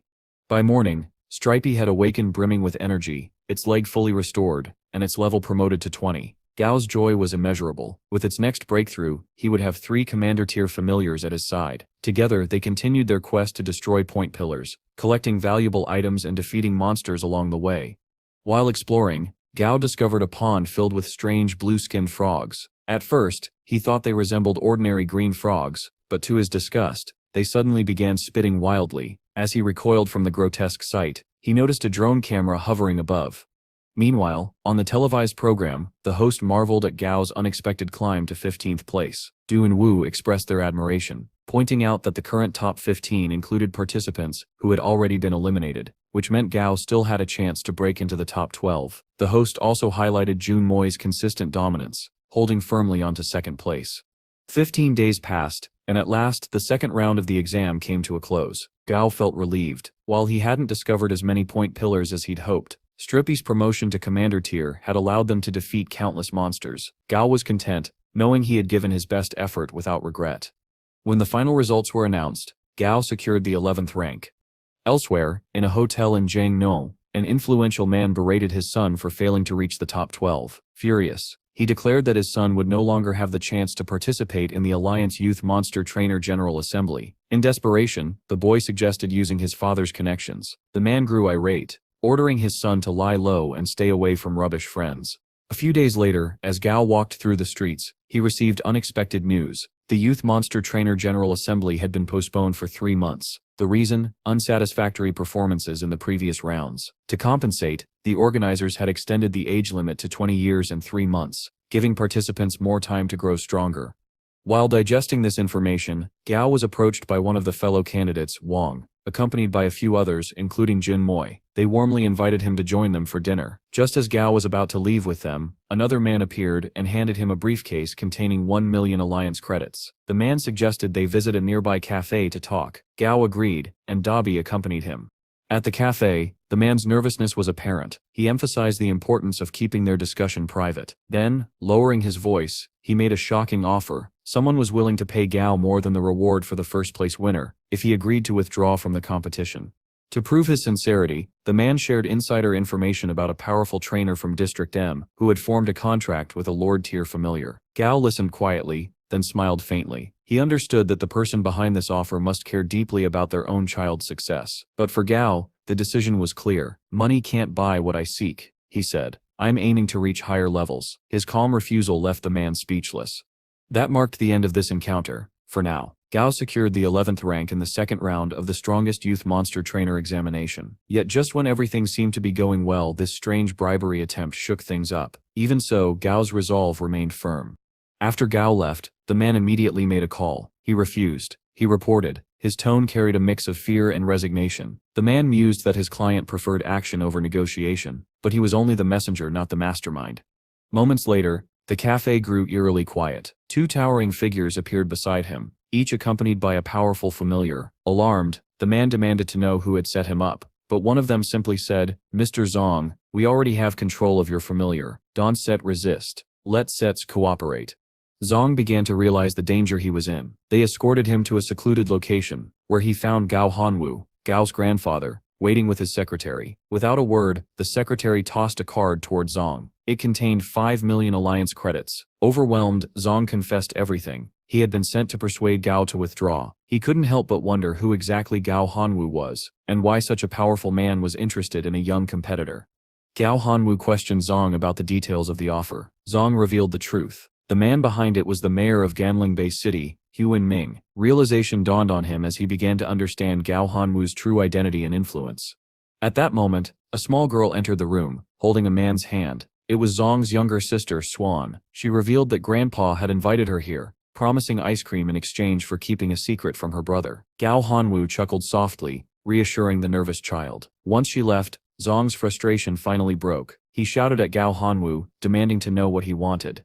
But Gao Hanwu only smiled and sat down calmly. "I sep not here to kill you," he said. "That sep's inefficient. I step in here to offer you work, and I step like you to tell me everything. Zong, realizing resistance was useless, revealed everything he knew. The mayor of Ganling Bay City had orchestrated the entire scheme. Gao Hanwu sighed, clearly disappointed. He had expected something greater. His secretary suggested dealing with the mayor directly, but Gao Hanwu shook his head. No, he said. This is something Gao must handle himself. Then, unexpectedly, Gao Hanwu remarked, even I think this competition is a waste of Gao's time. His words left Zong stunned.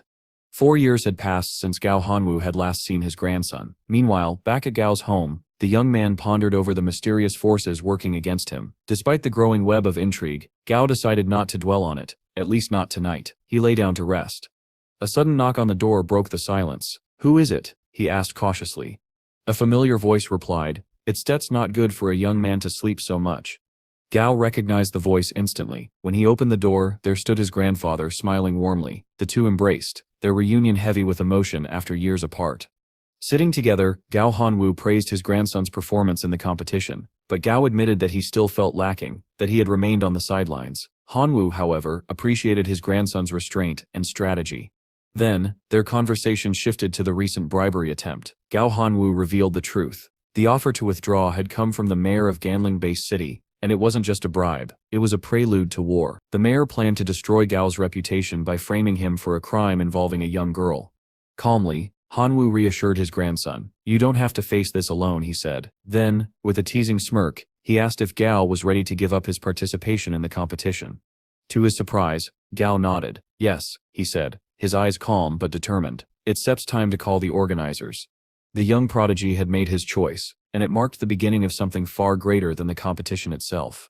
Gao was taken aback by his grandfather's sudden declaration. He asked if there was truly no objection to withdrawing from the Youth Monster Trainer Assembly, but Gao trusted his grandfather's wisdom. If Gao Hanwu had made this decision, there had to be a solid reason behind it.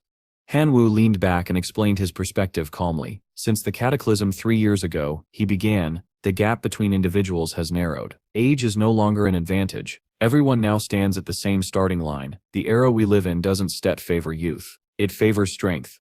He then encouraged Gao to think beyond the competition. Aim for the title of the strongest monster trainer, not just the best among the youth. The qualifier limits your potential.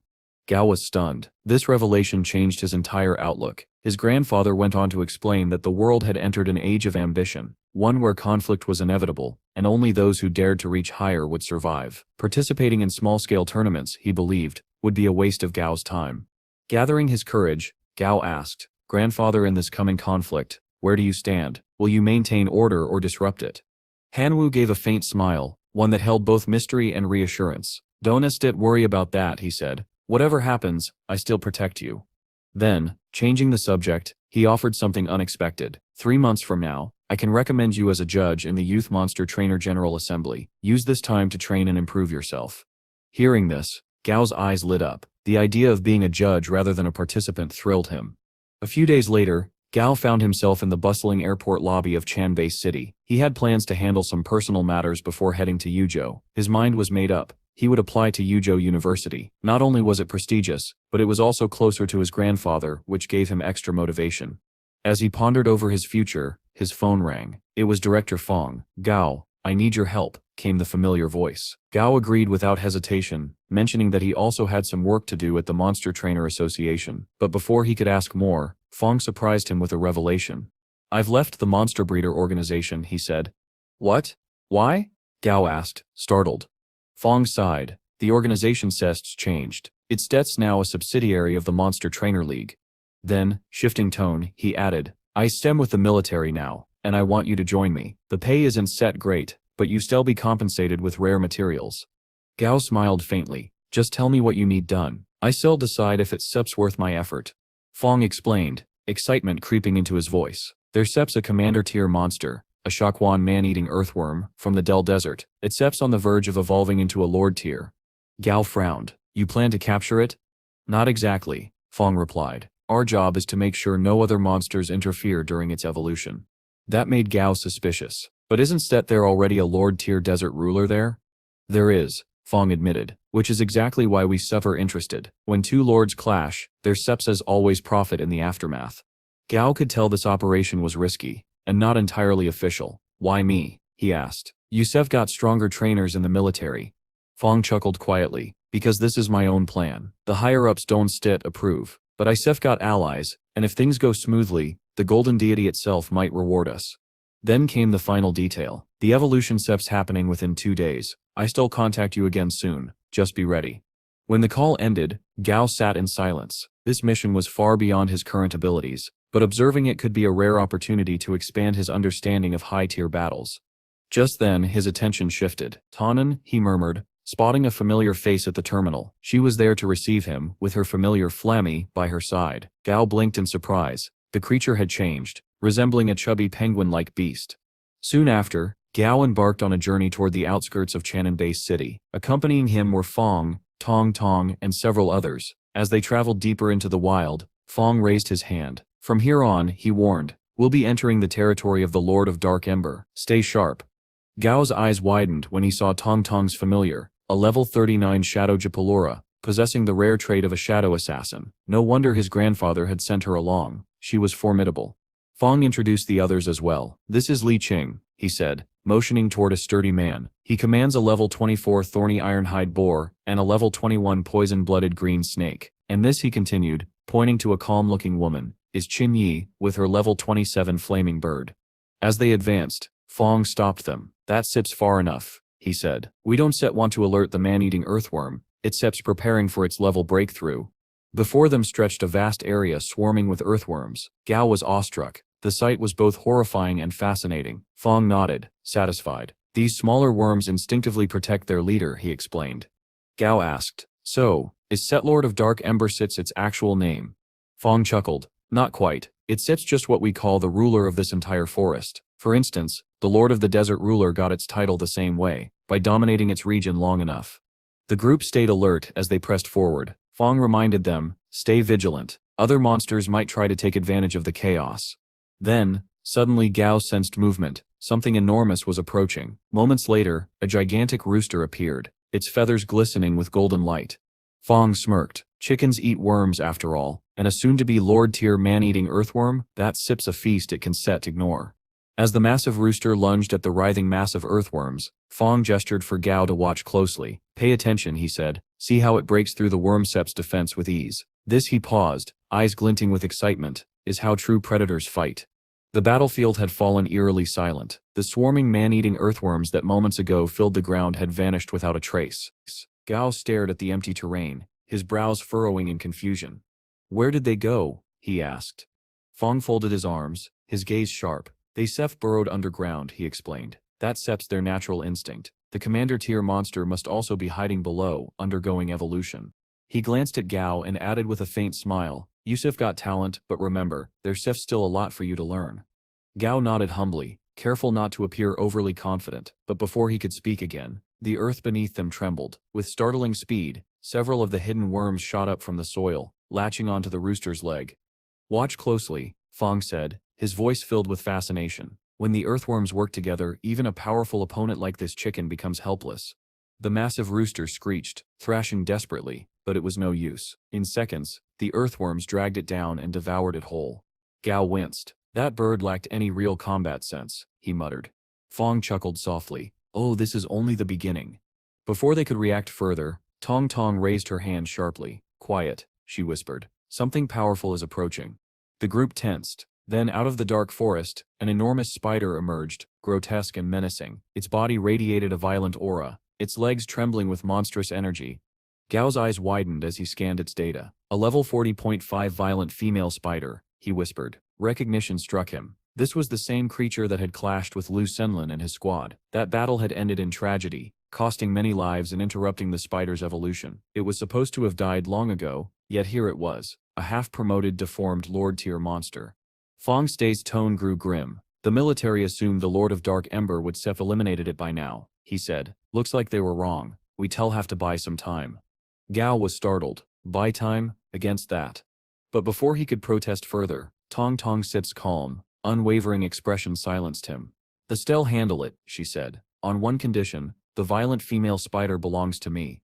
Fong hesitated. Stopping it is risky enough. Tong Tong, you can sit? I can, she interrupted firmly. Gao and I will face the spider. The rest of you make sure no other monsters interfere. The others were speechless. Her confidence bordered on reckless, yet something about her composure made even Fong fall silent. With a flick of her hand, Tong Tong released her familiar, a sleek black cat named Softy. The creature darted forward, claws gleaming in the dim light, testing the spider's reflexes. The spider lunged, but Softy met its attack head-on, slashing one of its legs and forcing it back. Fong couldn't hide his admiration. "That cat has sharp claws," he murmured. Tong Tong nodded coolly. "Sharp, yes, but not enough. Those were only surface wounds, no damage to its core." Before Fong could reply, her shadow Japalura erupted from the shadows, seizing one of the spider's legs and slamming it to the ground with immense force. The monster shrieked, its 8 legs thrashing violently as it retaliated. Softy barely evaded a deadly strike, its fur singed by the webbing that followed. The spider began launching webs in rapid succession, covering the field in sticky threads. Gao clenched his fists. At this rate they'll be overwhelmed. He turned to his own companion. "Dumby, use blood thread heart." The skeletal familiar obeyed, conjuring a crimson aura that shot toward the spider, binding it momentarily. The creature shrieked in pain, its movement faltering, but only for a moment. Gao could tell the suppression wouldn't last long.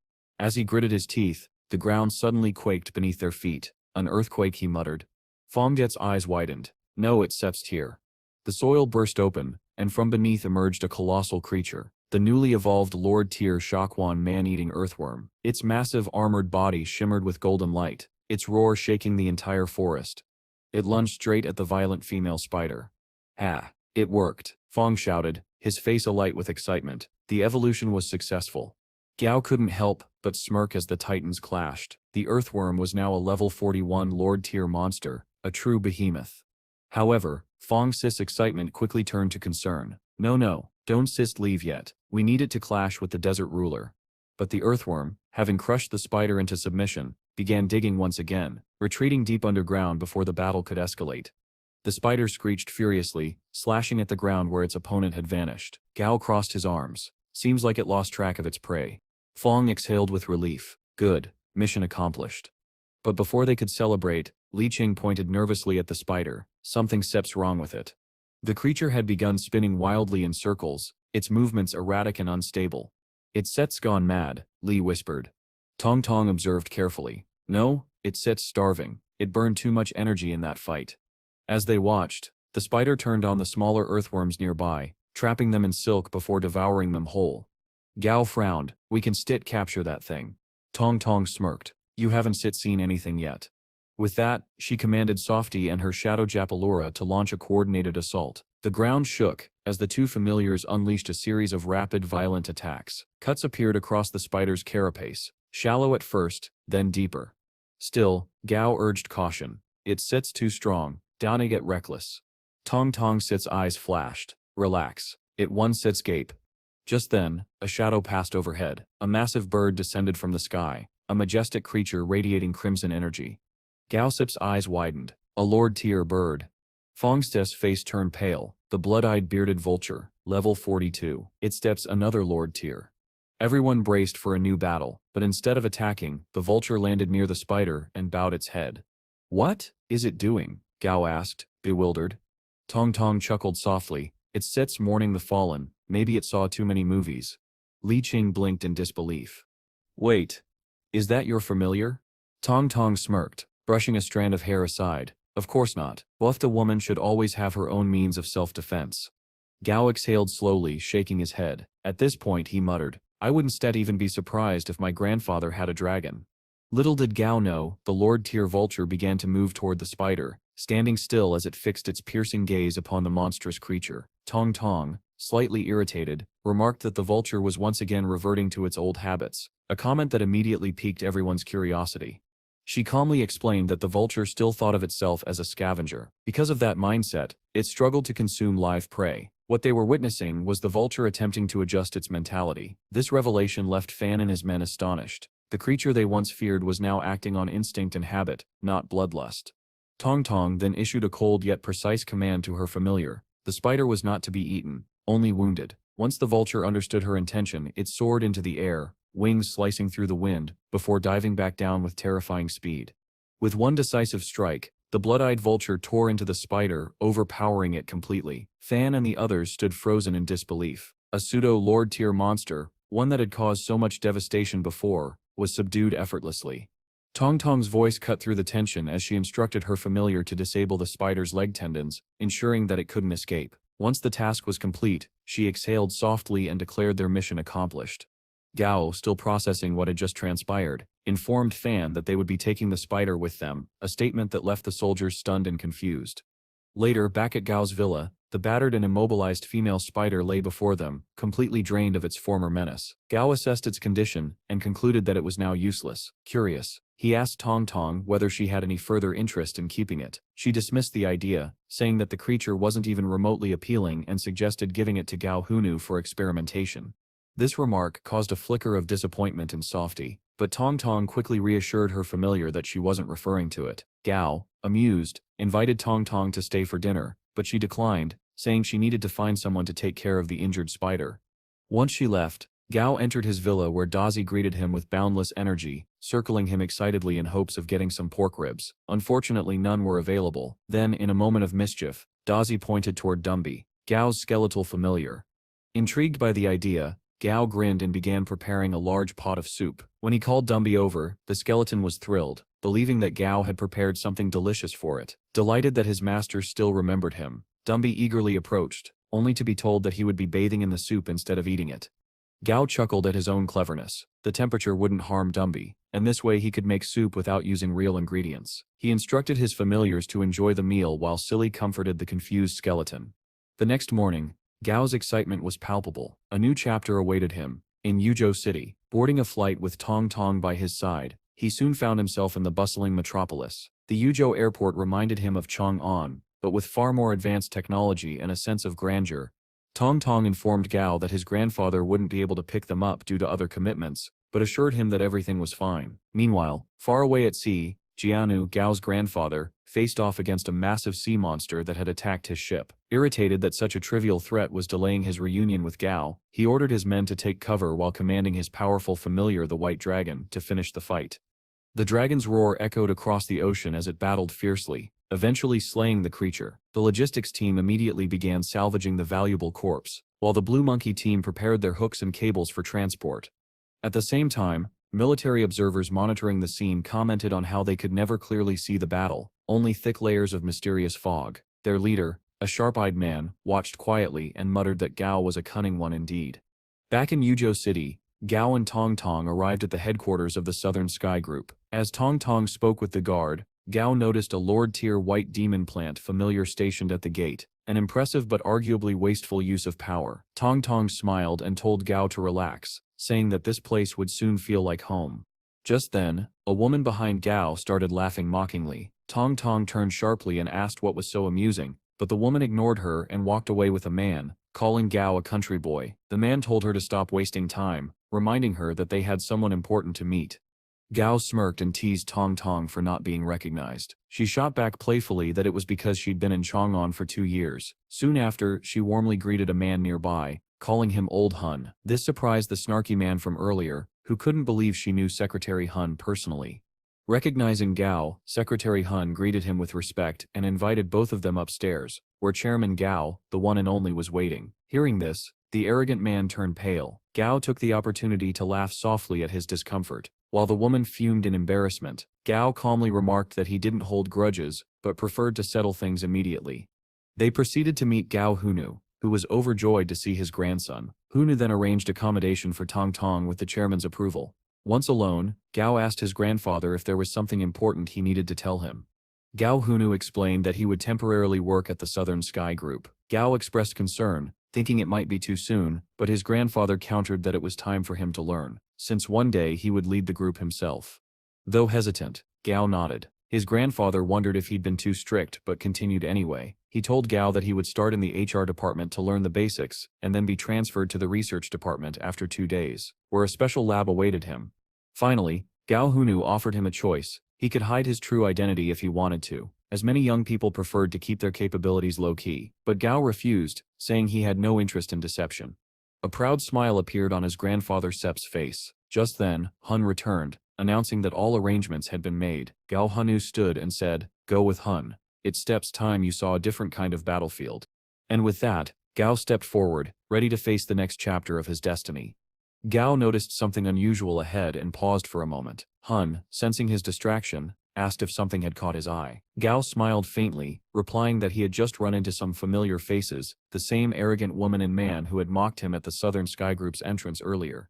Ironically, those very two now stood before him, looking pale and uneasy. Hun, keeping his composure, introduced the man as K. Exon, the head of the marketing department. K. Exon immediately bowed, apologizing sincerely for his presumptuous behavior earlier that day. Gao shook his hand calmly, brushing the incident aside with grace. He couldn't help but admire Exon's ability to swallow his pride and prioritize professionalism, even if it meant putting himself in an awkward position. After a few polite words, Son excused himself hurriedly, promising to treat Gao to a meal next time. Hun, curious, asked about the matter, to which Gao chuckled and said it was nothing serious, just an overblown misunderstanding caused by Si Shang's behavior. Gao then asked if Exon was genuinely that composed or simply skilled at controlling his emotions. Hun smiled knowingly and suggested Gao find out for himself. He then proposed they head to the Bay District to handle recruitment duties. As they traveled, Hun gave Gao a brief overview. Bay District, he explained, was one of Yuzhou's lesser-developed areas, a region that had struggled immensely since the cataclysm. Many lives were lost during that chaotic era, reshaping the social structure. The survivors in Bay were those who had failed to adapt completely to the New World Order. When Gao curiously asked about the district's name, Hin revealed that Bay once symbolized opportunity. Before the cataclysm, it was a place where people from all professions gathered in search of work. The irony of its current condition wasn't lost on Gao.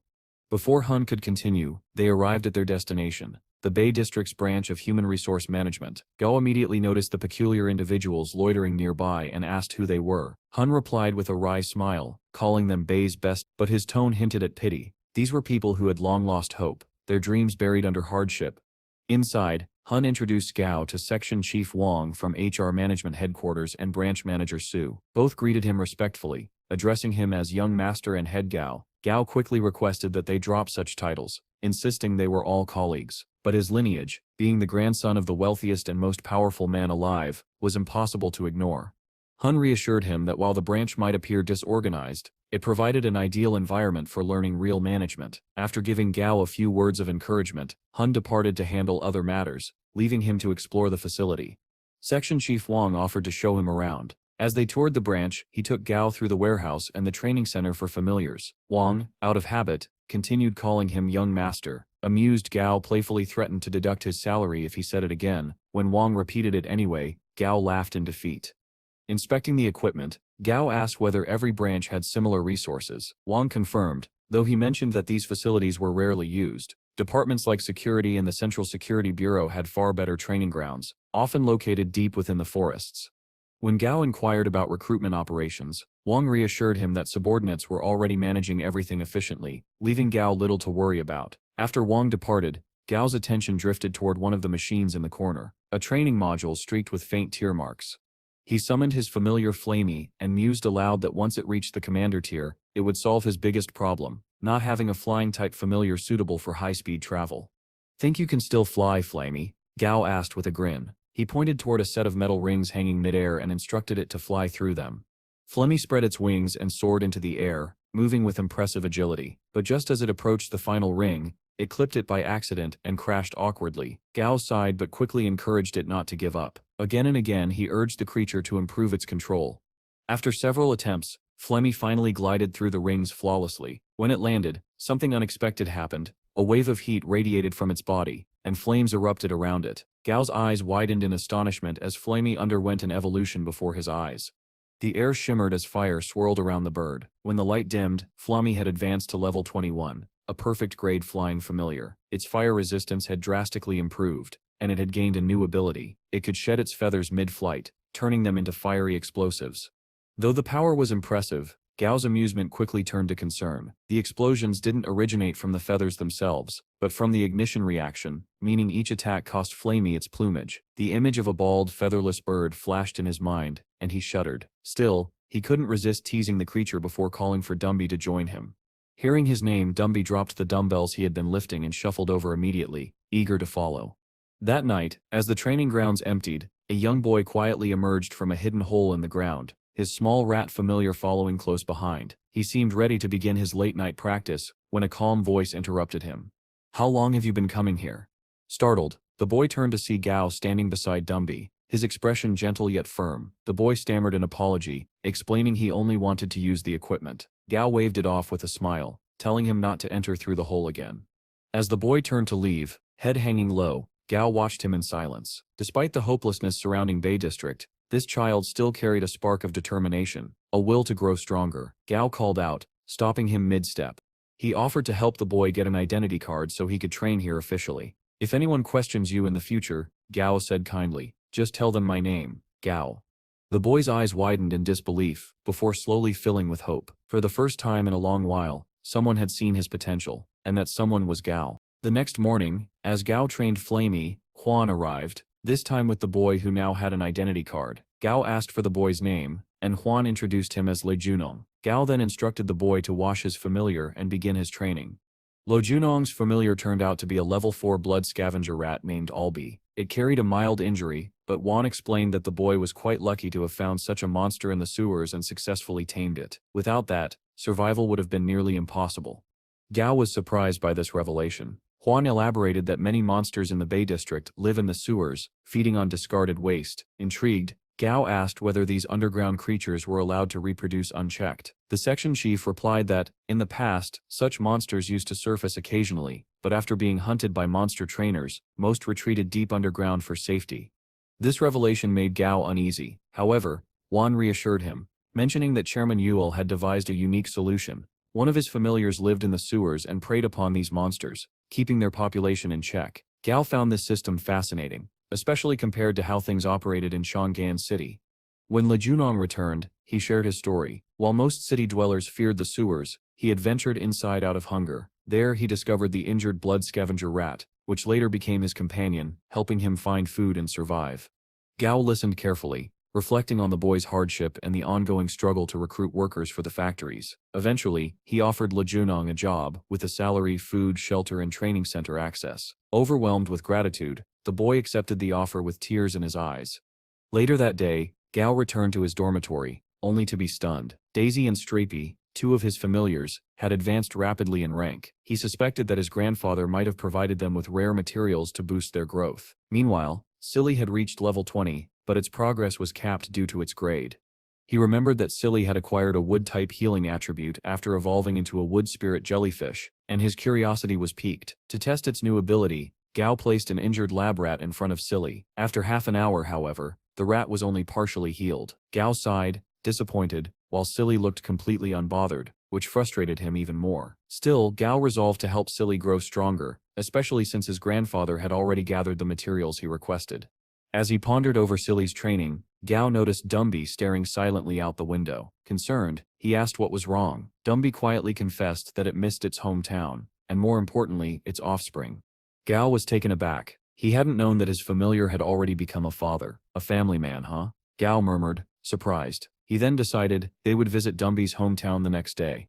The following morning, Gao and his familiars set sail along the Red Sand River, heading toward Shuan City. Curious about the river's danger, Gao questioned a sailor. The man assured him their ship was safe, protected by sea-red carp scales affixed to the hull. These scales deterred monsters from attacking. The sailor explained that, in exchange for this protection, they offered some monsters as tribute to the red carps.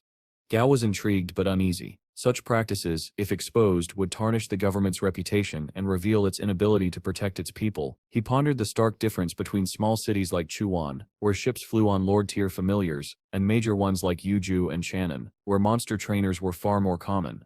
Finally, they reached their destination. Cao turned to Dumby and asked if the place felt familiar. Dumby nodded, recognizing the landscape and recalling the moment it had once been captured. Following an old trail, Dumby sensed a lingering trace, something connected to events months ago.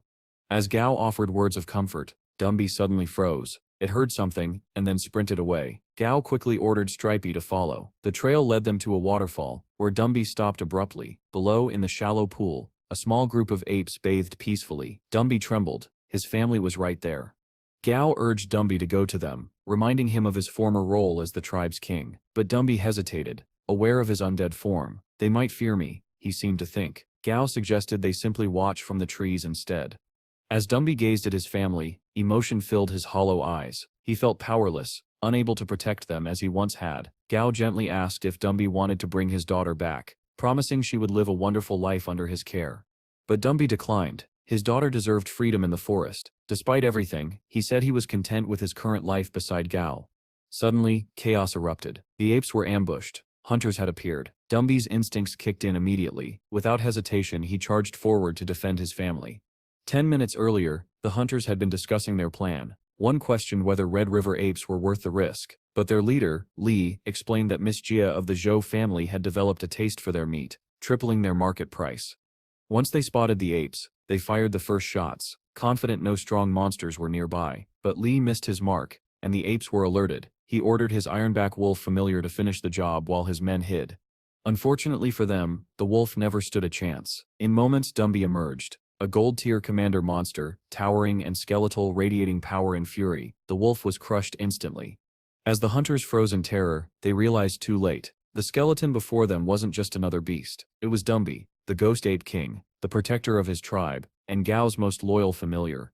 Dumby's sudden appearance initially startled the Red River apes, but when the skeletal beast gently embraced its own offspring, their fear slowly turned into awe. From a distance, however, the hunters grew terrified. They realized that Dumby might actually be aligned with the apes, a disaster for them. Their leader, Li, assessed the situation grimly. Facing a commander-tier monster was suicide without the right equipment. He decided they should wait and observe. Just then, Gao arrived, riding on Stripey. Hidden among the trees, the hunters spotted him and immediately grew hopeful. A monster trainer had appeared. Surely he had come to rescue them. Excited, they waved and called out for help. But Gao didn't move. He remained seated calmly atop Stripey, his expression unreadable, ignoring their desperate gestures. Meanwhile, Dumby softly reassured his daughter that she was safe now. Gao, watching from above, promised Dumby that he would ensure the child's safety. He assigned Flammy and Doi to guard her.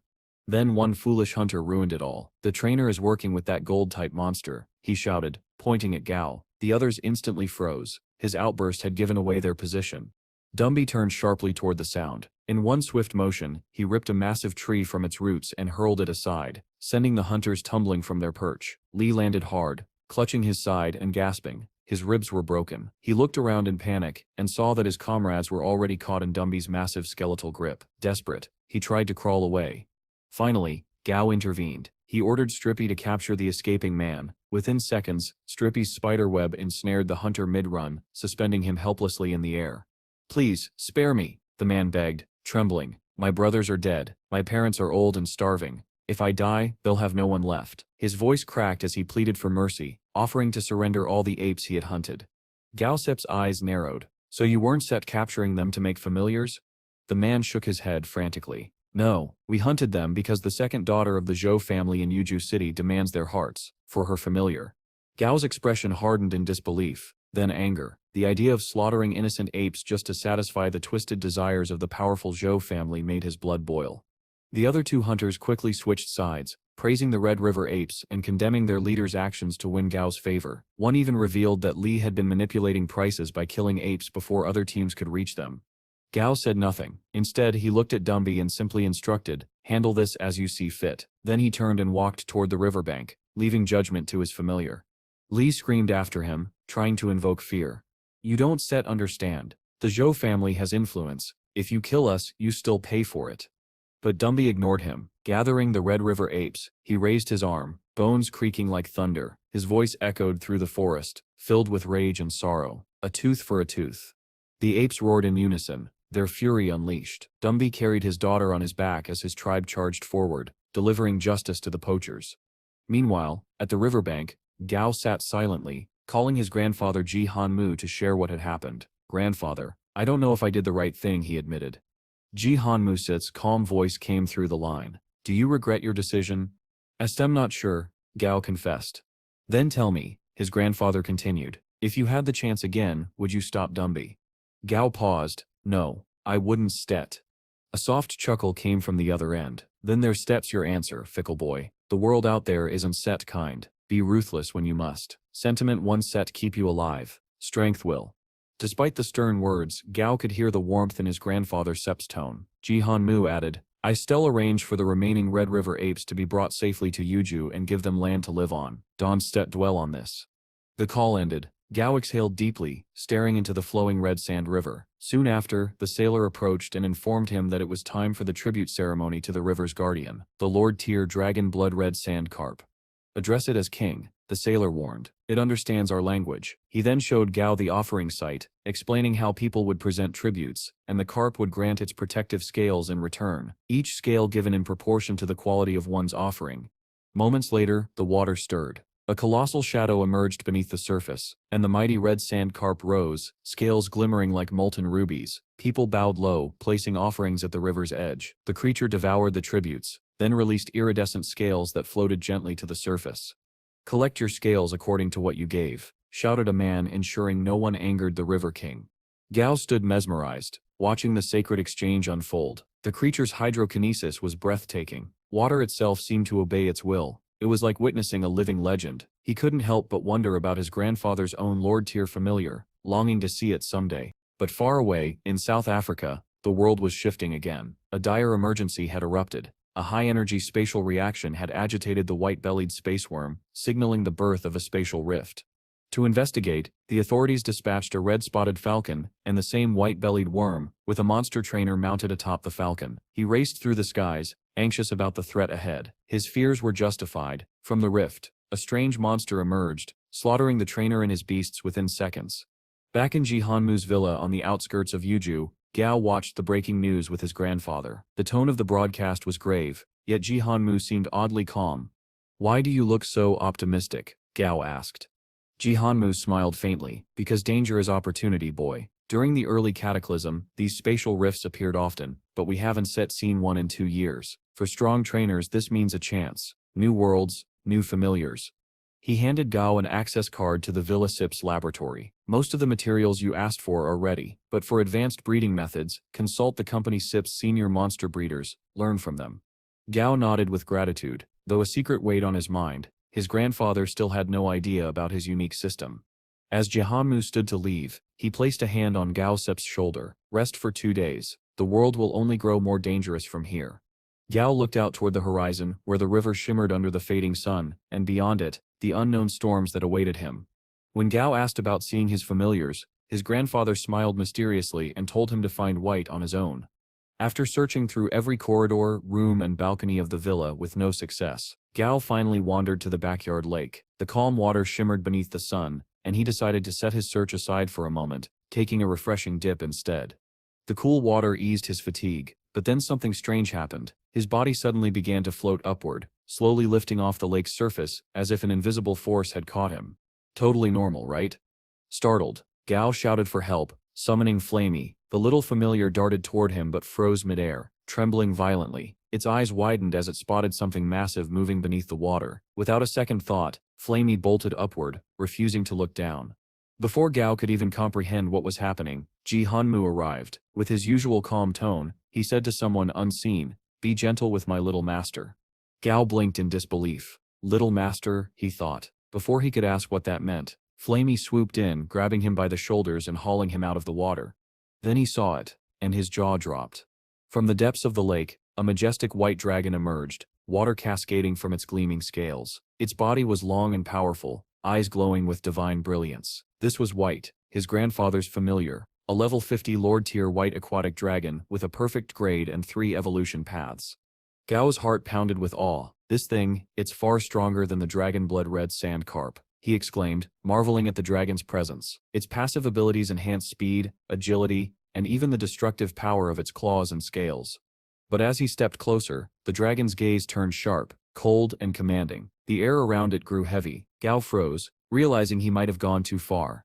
I was just leaving," he murmured, backing away. But the dragon lowered one of its massive claws, blocking his retreat. The unspoken challenge in its eyes was clear. "Don't test your luck."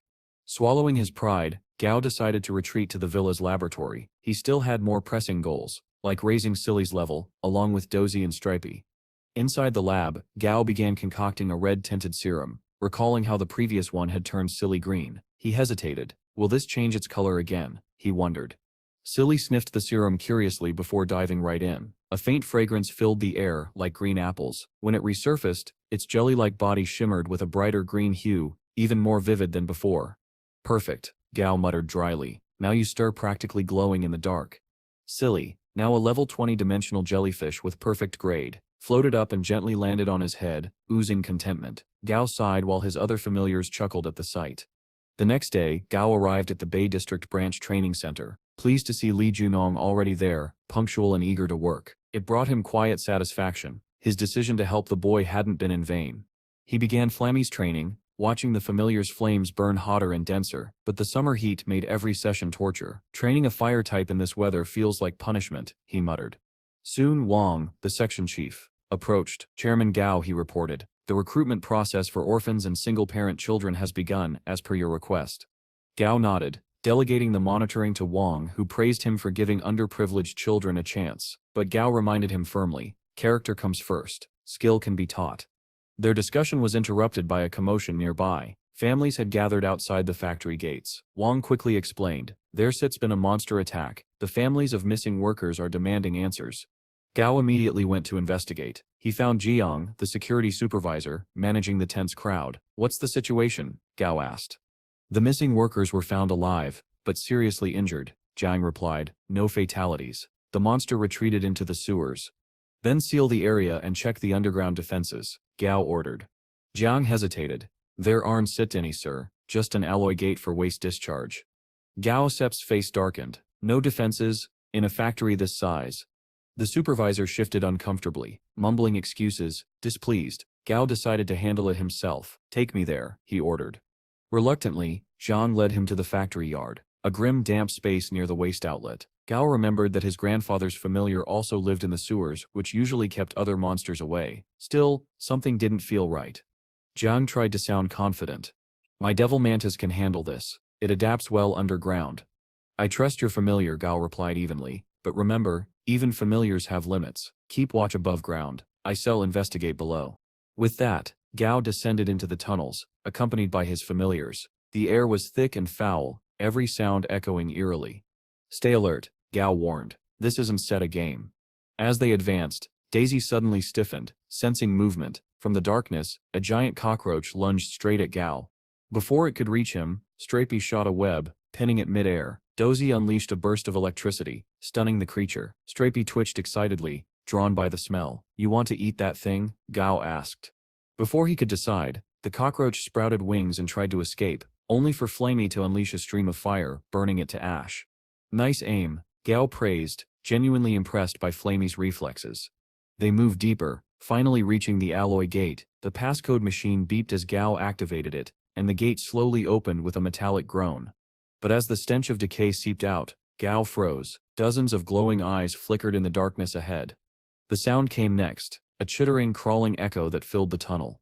An army of cockroaches emerged, swarming toward him, their bodies clattering like rain against metal. Gao's grip tightened on his staff, his calm composure hardening into focus. Whatever waited in the darkness, he was ready to face it. After emerging from the sewers, Gao swiftly takes command of the situation. He orders Stripey to engage the attackers, instructs Dozy to guard their rear, and urges Flamey to unleash its fiery might. Flames burst forth, engulfing the swarm of cockroaches that rushed toward them. Amidst the chaos, Gao notices a plump cockroach issuing sharp, distinct sounds. It's the leader, commanding the others. Realizing this, Gao orders Stripey to eliminate it first. The spider cuts a path through the smaller cockroaches, swiftly striking down the larger one. With their leader gone, the swarm collapses into disarray, scattering in all directions. Gao, however, suspects these creatures were responsible for the earlier factory incident. Just as calm begins to return, Gao notices something strange about Stripey. The spider fidgets uneasily, and then Gao spots something moving inside its mouth. Peering closer, he identifies it as a dark daughter, a parasitic sub-body. Without wasting a second, he commands Flammy to remove it. The bird obediently swoops down and carefully cleans Stripey's mouth, successfully extracting the parasite. Trying to lighten the tension, Gao teases the spider for its poor oral hygiene, while Flammy groans in disgust and even pretends to gag. The humor is short-lived though. The parasite wriggles free and darts away. Gao quickly orders Dozy to track it down, knowing the centipede's sharp sense of smell will lead them to the main body. As they prepare to continue the pursuit, the sewer suddenly trembles. A powerful presence emerges behind them. Dozy senses danger, but Flamey quickly interjects. It doesn't feel hostile. A moment later, a massive level 39 monster appears, looming in the darkness. The group freezes, but unexpectedly, the creature turns and retreats without attacking. Gao breathes a sigh of relief, realizing they wouldn't have stood a chance against such strength. He guesses it must be one of his grandfather's familiars and chuckles to himself, imagining how his grandfather would react if he learned about this reckless little sewer adventure. Focusing again, Gao asks Dazi if it still remembers the parasite's scent. He explains that he has to make things right after all the trouble caused earlier. They follow the trail through the tunnels until finally they spot the parasite's sub-body once again. Gao quickly directs Flammy to block its path while Dazi moves in to attack. But before Dazi can strike, something unexpected happens. A red rat-like monster suddenly bursts out from the shadows, carrying the parasite's main body. It lunges at Dazi without hesitation. Gao acts instantly, commanding the centipede to unleash an electric surge. Lightning arcs through the tunnel, striking the rat. Shocked and disoriented, it drops the parasite and flees into the darkness. Gao studies the parasite carefully, realizing it doesn't completely control its hosts. It's more of a symbiotic relationship. Satisfied, he tells his familiars that he only needs the parasite's abilities, not its mind. He steps closer and warns the sub-body not to resist. Later, Gao emerges from the sewer and immediately orders Wong to repair the cracks on the surface. He hands the captured parasite to Dumby and tells his other familiars to rest. Dumby looks confused as the black parasite hops onto its skeletal arm, seemingly trying to feed. Gao sighs, amused by the parasite's foolishness. It's searching for flesh and blood from a skeleton. Dumby clenches its bony fist, ready to crush it, but Gao intervenes and instructs Wong to seal the creature inside a bulletproof glass container. Just then, Gao receives a call from Jian Wu. His grandfather's voice carries through the line, summoning him home. Gao tries to explain that his work isn't done yet, but Jian Wu interrupts with surprising news. Gao's personal laboratory is finally ready. Excitement replaces exhaustion as he agrees to return immediately. Upon arriving, Jian Wu leads Gao into a hidden cave behind the lake at the villa. What greets him inside leaves him speechless. Gleaming machinery, crystal displays, and sleek consoles stretch across a vast underground chamber, his new lab. This is extravagant. Gao mutters in awe. His grandfather smiles, demonstrating that the lab doors respond to a mere touch of light. Seeing his stunned expression, Jian Wu chuckles and asks if the setup is satisfactory. Zhao can only nod, still amazed, but his grandfather insists that if it isn't perfect, he'll build another one entirely. Zhao quickly assures him there's no need. This one is beyond expectations. Then, Jian Wu introduces him to Dong Yumo and Shu Hemming, the two senior monster breeders of their organization. Shu Hemming seems annoyed, having been pulled away from an experiment, so Jian Wu appeases him by increasing this month's research budget by 20% on the spot. Dong Yumo congratulates Gao, impressed that someone his age has already achieved the rank of intermediate monster breeder. Jian Wu laughs and warns them not to flatter his grandson too much, or it'll make him arrogant. He encourages Gao to learn from the two veterans in his upcoming experiments. But Gao surprises everyone. He reveals a bold plan to create evolution regions, specialized experimental zones that could help familiars evolve along unique evolutionary paths. He explains that these regions could boost the Southern Sky Group's reputation and profitability beyond measure. To everyone's astonishment, Jian Wu praises the idea, which only makes Gao more suspicious. He senses that the advanced breeders might be mocking him quietly. After all, even they've struggled to create a stable evolution agent. Determined to prove himself, Gao begins his experiment. Hours later, he proudly presents the result to his grandfather and the others, a new reagent he calls Bloody Butcher. He discloses its components and method of creation, then selects a common black raging Kong and ape-type monster as the test subject. Shu Hemming questions the decision, pointing out that there are already matured reagents available for its evolutionary line, but Dong Yumo sees potential. The ingredients Gao used are simple, affordable, and easy to acquire. If his reagent works, it could revolutionize the field entirely.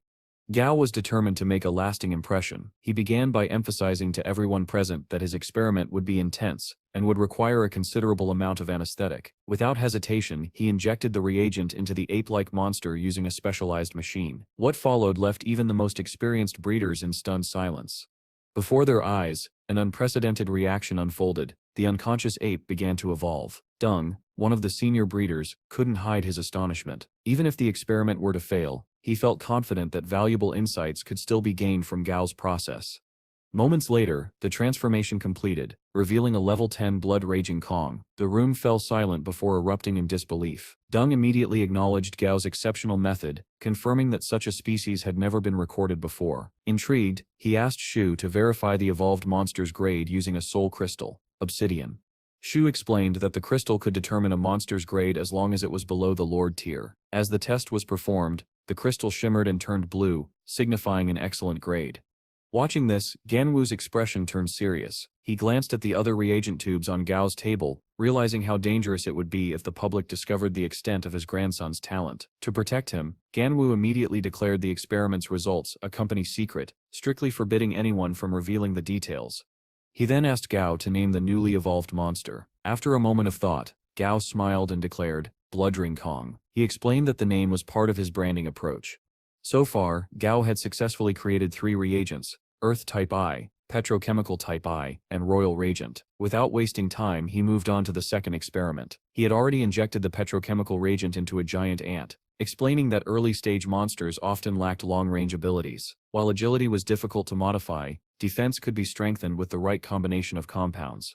The room watched again in amazement, as the giant ant began to mutate. When the process ended, it stood before them as a level 7 stone heart ant, an excellent grade monster. Shu was astonished. 2 successful experiments back to back. This level of precision was unheard of. But Gao wasn't done. He prepared for his third experiment, the Royal Regent. This time he selected a Wolf Mountain Sparrow, an evolved variant of the common rusted sparrow known for its fierce speed and razor-sharp talons. After the reagent's injection, the bird transformed into a majestic Emperor Wolf Mountain Sparrow, shining with an aura of perfection. Gao, however, calmly pointed out a critical flaw. Although the Royal Regent could evolve monsters into the perfect grade, it made future promotion to the Lord tier extremely difficult. Both senior breeders were stunned. To them, this wasn't a defect, it was revolutionary. Recognizing Gao's potential, Ganwu authorized unlimited access to resources, and instructed his grandson to report directly to him. He ordered the breeders to begin mass production of Gao's reagents for commercial sale, but strictly excluded the Royal Regent due to its immense value. As the senior breeders left, Shu remarked that Gao was catching up to him faster than expected, while Deng expressed pride at gaining a new partner in research. Gao, on the other hand, leaned back casually, thinking to himself that staying in the lab was simply a comfortable way to enjoy air conditioning and pass the time. He didn't even need to experiment anymore. Changing the topic, Gao turned to his grandfather. By the way, Grandpa, does our company ever organize expeditions? He asked with a spark of excitement. Ganwu raised an eyebrow. Do you want to become a world hunter? Of course, Gao replied with a grin. Donset, you think world hunters are cool? They are explorers of the unknown, warriors of the wild. Half the areas humanity has discovered were first scouted by them.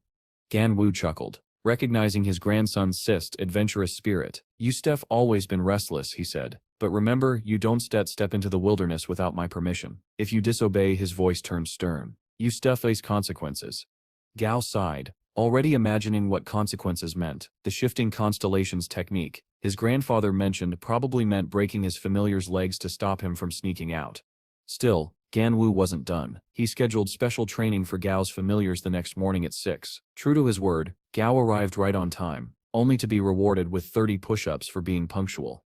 Panting in confusion, Gao asked, Grandpa, how are humans supposed to compete with familiars that can literally fight for us? The question seemed to strike a nerve. Ganwu's eyes narrowed. Without replying, he walked over to a nearby tree and kicked it in half. The loud crack echoed through the courtyard. Because strength isn't just about power, it's about survival, he declared.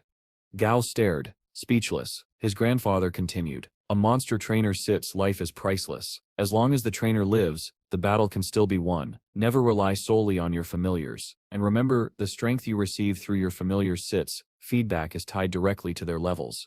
Then, with a faint smirk, Ganwu admitted, by the way, that kick, I only used 30% of my strength. Gao's jaw dropped. Even the white dragon, his grandfather's familiar, looked unimpressed by the showmanship.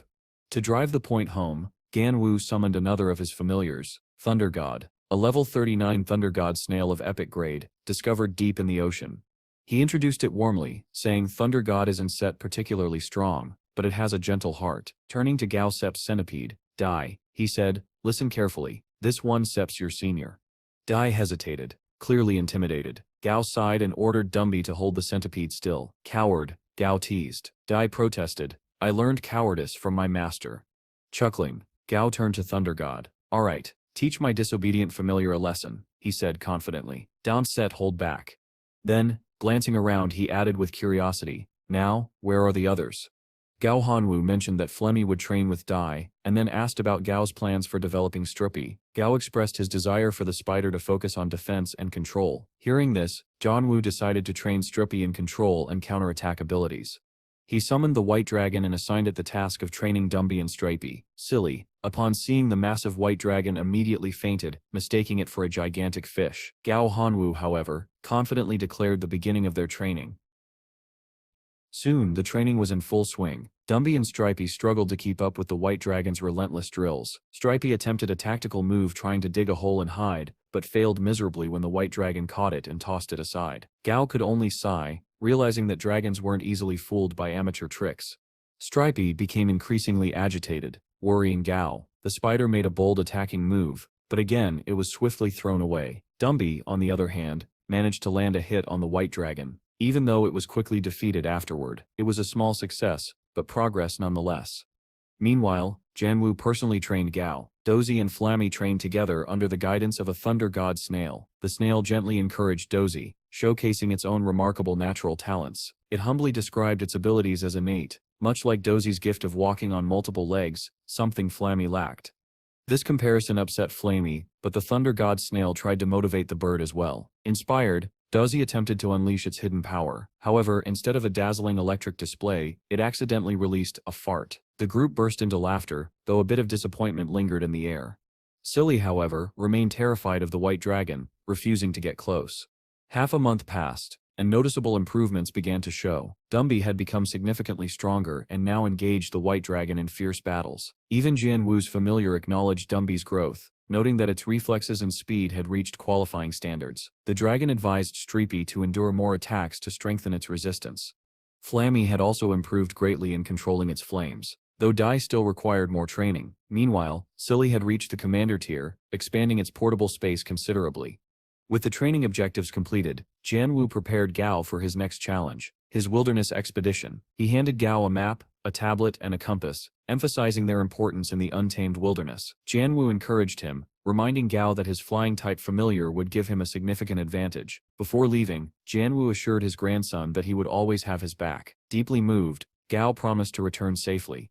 Gao soon arrived at a dense jungle just outside Yizhou City. Consulting his map, he saw red marks indicating the presence of Lord-tier monsters. To elevate Stripey to epic grade, it needed to consume an Earth Spirit core. The system pinpointed the core's location, helping Gao narrow his focus. As they explored, Flammy spotted a swarm of large mosquitoes and prepared to attack, but Gao wisely restrained it, suspecting hidden dangers nearby. Instead, he retrieved a sack of mosquito repellent from Silly. Once released, the scent spread, and within moments, the mosquitoes dropped dead. Gao's familiars were genuinely impressed by this simple yet effective solution.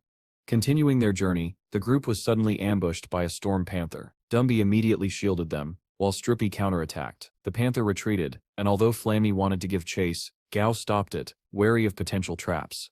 Suddenly, a level 29 golden palm tree spirit attacked them. This time Gao ordered Dozy and Flammy to engage it. Their teamwork overwhelmed the spirit, and Gao successfully obtained its core. He marked the spot on his map and moved on.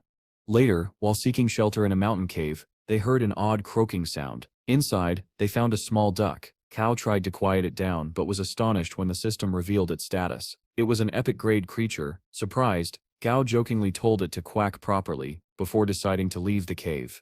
As they continued, Dai began complaining about being hungry and jokingly asked if they could eat the duck. Gao laughed, teasing Dai for riding on Dumby, while Dozy fired back, reminding him that Gao himself rode on Stripey. The banter was light-hearted, but it was suddenly interrupted when Flammy stopped mid-air, alerting Gao that the duck was calling out to them, asking them to wait. Despite Flammy's plea, Gao urged Stripey to move faster, leaving the duck behind. The little duck tried to chase after them but stumbled, feeling heartbroken and unwanted. Moved by the sight, Gao reached down and gently picked it up, immediately cheering it up. Flammy speculated that the young duck might have been abandoned by its parents, and asked if they should keep it. Gao agreed, recognizing the potential of having an epic-grade familiar. All of Gao's familiars promised to protect the little duck. Eventually, they reached a cave within the stone forest, a promising location for Earth Spirit cores. Gao instructed Dozy to go in first and inspect the area. Suddenly, a level 11 rock scorpion emerged, ready to fight. Gao saw this as the perfect chance to test the duck's combat ability. However, after 10 minutes, instead of fighting, both the duck and the scorpion were locked in a loud shouting match. Annoyed, Gao ordered Dumby to chase the scorpion away and sighed, wondering how the duck had survived this long.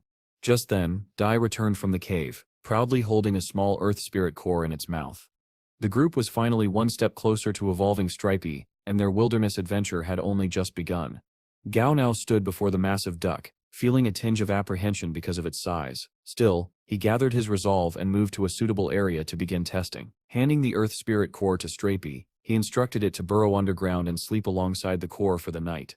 As dusk fell deep within the wilderness, the guardian of that region, a gray centipede, returned to its territory. Near the entrance to its burrow, it spotted the duck leisurely walking around. Irritated by the intrusion, the centipede lunged forward and bit the duck. Startled and enraged, the duck suddenly began to grow in size, its tiny body swelling into a much larger form. But the centipede wasn't finished. It aimed for the duck's eyes, sinking its fangs and causing the creature to screech in pain. In response, the duck's body expanded even further, radiating an overwhelming aura. The sheer surge of energy jolted Gao awake. What he saw next left him speechless. The small, harmless duck had transformed into a towering beast radiating divine power. Terrified, the gray centipede quickly retreated, leaving Gao stunned at the duck's mysterious ability. Intrigued, he decided to attempt a blood contract with it, wanting to understand its power. The moment Gao entered the duck's mindscape, he was greeted by a radiant and cheerful world. Trees, flowers, and blades of grass danced with life, each one adorned with eyes and smiling mouths. The scene was whimsical and vibrant, filled with an almost childlike innocence. However, the atmosphere soon changed. Darkness crept across the landscape, draining it of color. The once happy world turned somber. Gao could feel the duck's emotions, its mood swinging between joy and sorrow. In the midst of this gloom, visions began to appear. Gao witnessed the duck's past, its birth, marked by a strange anomaly, 5 toes instead of the usual number. Its parents and siblings saw it as a monster. They mocked and mistreated it. One day, when its siblings attacked it again, the duck underwent its first transformation, growing larger and stronger in an uncontrollable burst of emotion. But instead of pride, its parents responded with fear and anger, banishing it from their home. Watching these memories unfold, Gao finally understood everything: the duck's inability to quack properly, its loneliness, and why it had clung to him so dearly. It wasn't just a monster, it was a creature that had been rejected by its own kind, yearning for companionship. Gao gently reassured the duck, placing his hand over its head. Their hearts resonated, and the blood contract was successfully formed. He smiled and gave it a name, Goldie, inspired by its soft yellow feathers. Meanwhile, deep underground, Stripey's evolution had completed successfully. It emerged as an Earth Shield spider, now an epic-grade commander-tier creature at level 25. Its new ability allowed it to generate a dense layer of Earth elemental armor around its body, greatly increasing its defense. Having achieved their goals, Gao decided to return home. Upon reaching the Yizhou mansion, he discovered a note left by his grandfather. Attached to it were images of Sea-High Lake, where a mysterious shiny object had been discovered, drawing massive schools of giant carps. The note explained that the object was none other than the forbidden magic stone, the same relic Gao had once mentioned to Gao Hanwu. The stone was also essential for Goldie's next evolution. Excited, Gao immediately began preparations to obtain it, knowing that the stone could awaken a second skill within Goldie. Moments later, Gao received a call from his grandfather. He informed him that someone would be dispatched to retrieve the forbidden stone on his behalf. Though surprised, believing he should earn it himself, Gao was still happy and grateful for his grandfather's support. Meanwhile, at Sea-High Lake, chaos had erupted. Several ships floated across the water, all competing to secure the forbidden stone. Among them, a group of men discussed the massive reward offered by the Blackgate Group, 300 million Alliance dollars and 3 Commander-tier monster core crystals. They soon realized they lacked a flying-type familiar, which made the task even riskier. But before they could plan further, their eyes caught sight of the Golden Goose King and its entourage soaring above the lake. Recognizing the immense danger, the group quickly withdrew. Beneath the lake's shimmering surface, a large carp was attempting to swallow the forbidden stone, mistaking it for a powerful fruit, capable of producing more purple-back carps. 2 smaller carps swam beside it, one of them sensing a powerful presence nearby. Suddenly the water quaked as a massive carp appeared. It was the sub-chief of the giant carps. The smaller carps were horrified. The purple-back carp warned the sub-chief to halt, reminding it that the chief's daughter was right behind them. But the sub-chief, filled with hatred, declared that their chief had slain countless of its kind, and now it was time for revenge. The loyal purple-back carps urged the chief's daughter to flee while they tried to hold off the enraged sub-chief. They manipulated the water currents, forming swirling traps to contain it. For a moment, it worked, but soon the sub-chief shattered the currents, killing the purple-back carps in a single strike. It then devoured the forbidden stone. As its body began to glow, the Golden Goose King intervened, diving from above and striking the carp, forcing it to retreat. On the surface, various human groups tried to capture the weakened sub-chief carp, but it managed to escape, passing the forbidden stone to another carp before disappearing into the depths. Soon after, One of the retrieval teams succeeded in securing a forbidden stone. Among them was a young boy rumored to possess the rare ability to control monsters. While other factions continued their search, this team quickly withdrew, securing their prize. Back at Gao Hanwu's mansion, preparations began for the evolution ritual of Goldie. Inside Gao's laboratory, the forbidden stone rested within a containment unit, glowing faintly. Janwu, however, was visibly uneasy. No one had ever attempted to evolve a creature to the legendary grade, a feat Gao now aimed to accomplish. Despite his apprehension, he smiled at his grandson, knowing this was a defining moment. Encouraged by his grandfather's faith, Gao took a deep breath, his eyes gleaming with determination. The time had come, Goldie's evolution was about to begin. Gao stood before the glowing stone, his heart pounding with anticipation. The moment had finally come. The transformation process was about to begin. As he initiated the procedure, the forbidden stone emitted a radiant sky blue light, signaling that the process was unfolding successfully. Carefully, Gao administered a blue reagent into Goldie's body. Within moments, the duck's eyes fluttered shut, and it fell unconscious. What followed was nothing short of astonishing. Goldie's golden feathers began to loosen and fall away, one by one until its entire body was left completely bald. Though the sight was bizarre, Gao's expression was one of triumph. The transformation had worked. The forbidden adamantine duck had successfully advanced to the legendary grade, marking the first ever recorded success of its kind. It was a historic achievement. Even Gao knew that the stage beyond legendary, the mythical grade, existed only in theory, and he doubted whether Earth held the ingredients required to reach such a level. Still, his heart raced with excitement. Eager to share the news, he immediately presented the results to his grandfather.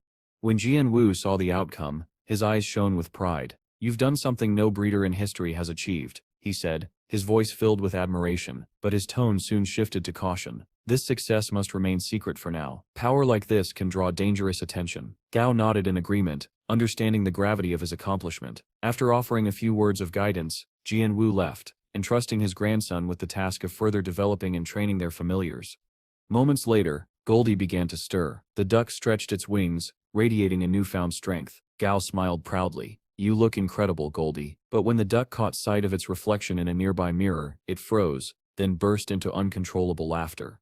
"Ha ha ha, what an ugly creature," it cackled, not realizing it was laughing at itself. When Gao pointed out the obvious, Goldie's mood flipped instantly. "What do you mean that's me?" it snapped, glaring furiously. Before the argument could escalate, Flammy swooped in and gave Goldie a sharp peck to the head, a firm reminder to show some respect. Gao chuckled at their antics, shaking his head at his chaotic familiars. Despite its odd personality, Goldie's evolution came with two incredible new abilities. The first granted it enhanced resistance to all elemental attacks, while the second allowed it to create an element-free sphere, a neutral zone immune to external magic or elemental interference. These traits made Goldie an exceptionally powerful ally, even among legendary class creatures. In the days that followed, Gao prepared for the next chapter of his journey. He traveled to the Yuzhou University branch campus, located in College Town, intending to officially register for the Monster Trainer Major. At the registration counter, he was greeted by a student assistant, who looked both curious and bored, until he checked Gaoasep's records. His eyes widened. "Wait, you stare that Gaoas, ranked 11th in the entire Hassa region, and the top scorer in Large Bay City?" Gao smiled modestly, scratching the back of his head. "I suppose that sets me." The student was awestruck and quickly escorted him through the campus, eager to make conversation. Along the way, he shared tidbits about the university's hierarchy. There are only 4 monster trainers across all Yuzhou universities considered truly exceptional, he said. 2 of them, Su Ming and Lin Shi, are from our very own Yuzhou University.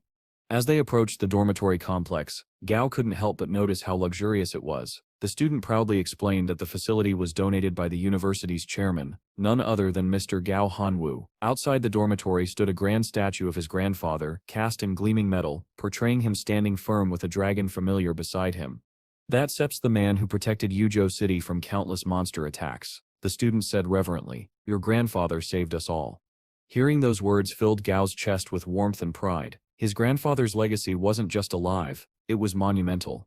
But far from the comfort of the city, danger was stirring once again. In the nearby mountain ranges, a group of men navigated rugged terrain. Their leader suddenly raised his hand to halt the team. His familiar, a small cat named Bei, was acting strangely, its fur bristled and tail puffed up. The man's eyes narrowed. "The last time Bei behaved like this," he murmured, "a Lord-tier monster flew over us." Before he could finish, the ground trembled violently beneath their feet. Back at Gao Hanwu's villa, Gao had just returned from his own errands when alarming reports began to surface. Yuzhou City had declared a level 5 martial law, the highest state of emergency, following the disappearance of numerous monster hunters in the surrounding mountains. Jianwu had also just come back from helping Tong Tong evolve her Shadow Japara to Lord Tier. With a calm but serious tone, he updated Gao on recent developments. The Thunder Shell Lord has now reached the peak of the Commander tier, and the Shadow Japara's evolution succeeded. It's changed significantly. But when Gao asked about the martial law, Jianwu Set's expression darkened. It sets because of a new species, a monster we Steph never seen before. Gao froze, his eyes widening. A new type of monster? Jianwu nodded gravely. Yes, something unknown has appeared in the wild, and if our readings are correct. He looked toward the trembling horizon. It stets far beyond anything humanity has faced before. Jihanmu explained that massive global changes were taking place, pushing scholars to dig deep into ancient myths for answers. He showed Gao a photograph of a mountain, but it wasn't just a mountain. It was a living creature they had named the Mountain Spirit. Though these creatures weren't particularly fast or enormous, their surfaces were lethally dangerous. Jihanmu reassured Gao that they could try to negotiate with the mountain spirits if possible, but if diplomacy failed, force might be necessary. However, Gao was hesitant to play the hero. He understood the immense risk that came with confronting such beings. Jihanmu then mentioned that the delivery of the Wanai Moon Gold, which Gao had requested, had arrived. Watching his grandfather take charge, Gao couldn't help but feel a little inadequate, though deep down he trusted him completely. Sorry, Grandpa knows best, he muttered to himself. A few days later, Gao returned to his university. As he walked through the campus, he overheard his classmates excitedly discussing the regions he had developed, ones their company had already begun to sell. When class ended, Gao received a message from his grandfather. Attached was an image of another mountain spirit monster, a terrifying level 48, Lord tier creature. Gao's worry deepened. It was becoming clear that there wasn't just one mountain spirit, there were many. Ji Hanwu initiated a video call, but the connection was poor due to his high altitude. Despite the static, he managed to warn Gao to return home immediately. Then the call abruptly ended. Moments later, Ji Hanwu confronted and destroyed the mountain spirit monster.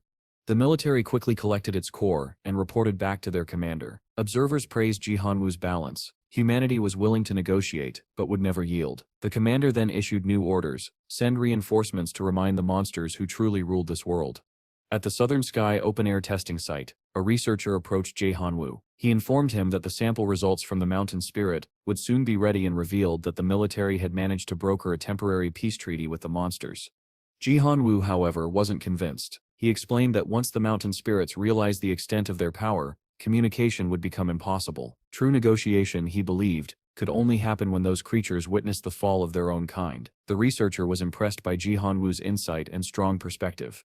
Later, the same researcher proudly presented Chairman Gao with the Royal Mountain Wolf Bird Army, creatures specially trained for combat. Ji Hanwu decided to test their effectiveness. A battle was arranged between the army's leader and a commander-tier swine-type monster. The clash was fierce, but the wolf bird emerged victorious. The researcher couldn't stop praising the genius behind the royal reagent that had made such evolution possible. Ji Hanwu, filled with pride, smiled quietly, convinced that his grandson must already be working on developing even stronger regions.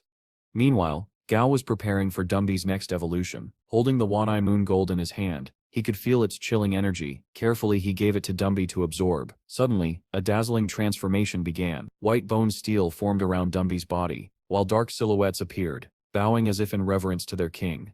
The evolution succeeded. Dumby had become a level 30, legendary-grade skeleton tyrant. This transformation granted him new abilities. He could summon the dead using a corpse and absorb the energy of resurrected undead.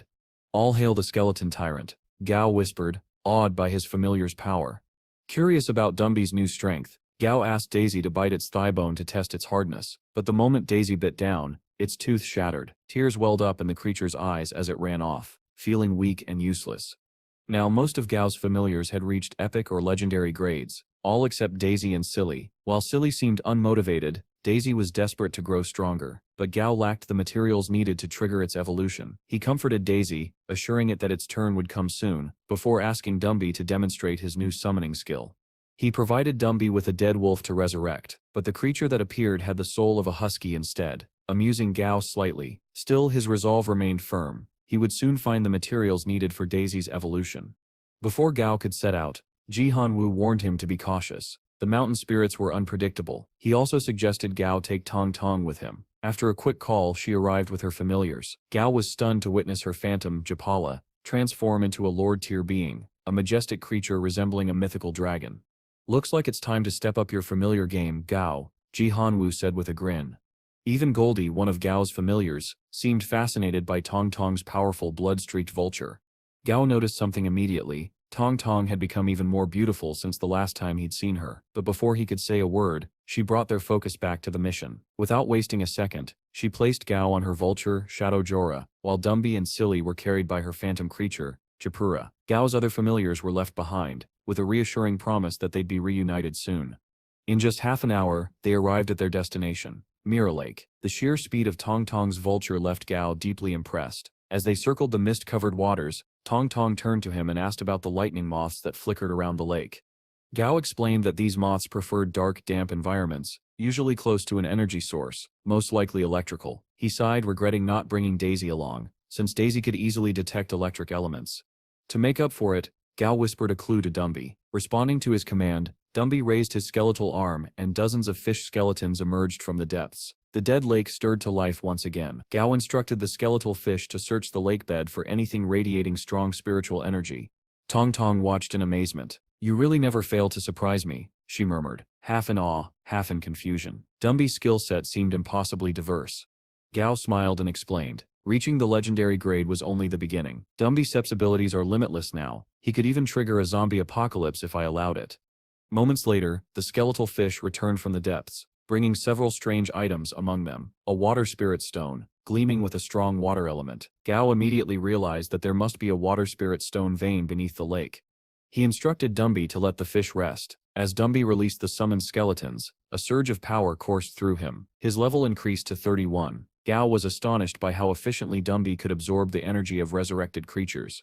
Suddenly the ground trembled violently. Tong Tong's eyes narrowed. "A mountain spirit. It's nearby," she warned. Without hesitation, she threw Gao onto her vulture and took flight.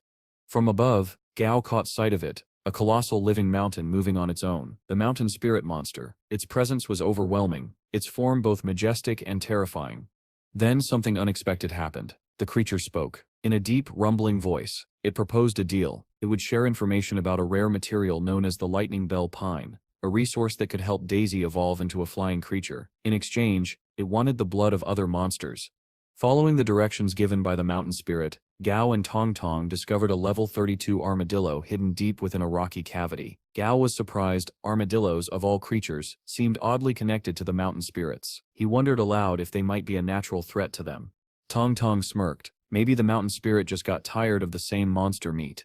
Acting quickly, she ordered her vulture to smoke out the armadillo. Within minutes, the creature was caught. They presented it to the mountain spirit, who devoured it instantly. When Gao asked for the lightning bell pine, the monster demanded more armadillos in exchange. Tong Tong, ever pragmatic, decided to prioritize finding the location of the material. Through negotiation, they learned that the lightning bell pine was located to the east, across 5 towering mountains. Reluctantly agreeing to hunt more armadillos, Tong Tong joined Gao on her vulture while Shadow Japura continued the search below. Once enough armadillos had been delivered to the mountain spirit, it finally revealed the pine's exact location. Shadow Japura soared through the sky and within 10 minutes returned carrying the lightning bell pine, its branches crackling faintly with electricity. Their trade was complete. As they flew back, Tong Tong asked curiously, "Why would a Lord-tier monster need Commander-tier creatures like those armadillos?" Gao thought for a moment before replying. Maybe it was feeding on them, or maybe the armadillos were guarding something hidden beneath the ground. Tong Tong Sit's eyes gleamed. "Then perhaps we should claim whatever sits down there for ourselves." But Gao shook his head. "No, greed leads to ruin. We still get our chance when the time sips this right." And with that, they turned back toward the city, the mission complete. For now. After a long-awaited reunion with his beloved grandfather, Gao Pang settled in Yuo City. Here he spent his days strengthening his familiars, experimenting in the lab his grandfather had built for him, and benefiting from the old man's nearly limitless resources. Meanwhile, Gao's evolutionary regions had become a renowned product of the Southern Sky Group, earning him wide recognition. He even gained a new familiar, an overly muscular, absurdly powerful duck. Life, in short, had been strange lately. One afternoon, Gao Pang and his grandfather, Gao Hanwu, met with one of the company's employees in the industrial area outside Uo City. The worker proudly showed them the facility where monster bones were processed into nutrient-rich bone powder for familiars. But as Gao watched the conveyor belts crushing the bones into dust, a pang of disappointment struck him. Dumby's revival ability required at least 3/4 of the bones to remain intact, and here, every fragment was being completely obliterated. He clenched his fists quietly. There was potential being wasted, and Gao intended to change that. When Gao moved to question the bone processing methods, Jihan Wu immediately intervened. With a single command, he ordered that from now on the integrity of all monster bones must be maintained during processing. No more grinding them into dust. Turning to Dumby, Gao Pang gave his familiar a new task. You still come here every day, he said, and keep using your revival ability. Absorb all the energy you can. Grandpa Gao looked puzzled. He can level up just by doing that? Gao nodded confidently. Trust me, Gramps. It's stealth work. The ingredients needed for Daisy's evolution would arrive the next day. As the two walked toward their helicopter, they discussed Gao's plans to help Daisy evolve into a flying familiar. And yes, that's right, they casually stepped into their private helicopter. Just how wealthy was Grandpa, really?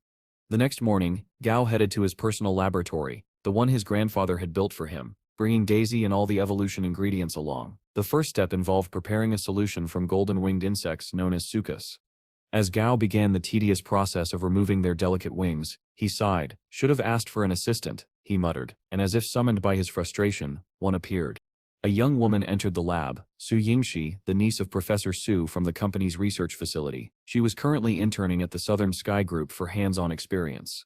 Gao decided to give her a chance, and handed her the tedious task of dewiring the Suka's wings. Though unfamiliar with her, Gao trusted his grandfather's judgment. If she was sent here, she was reliable. Once she finished, Gao nodded approvingly. Good job, he said curtly. You can go now.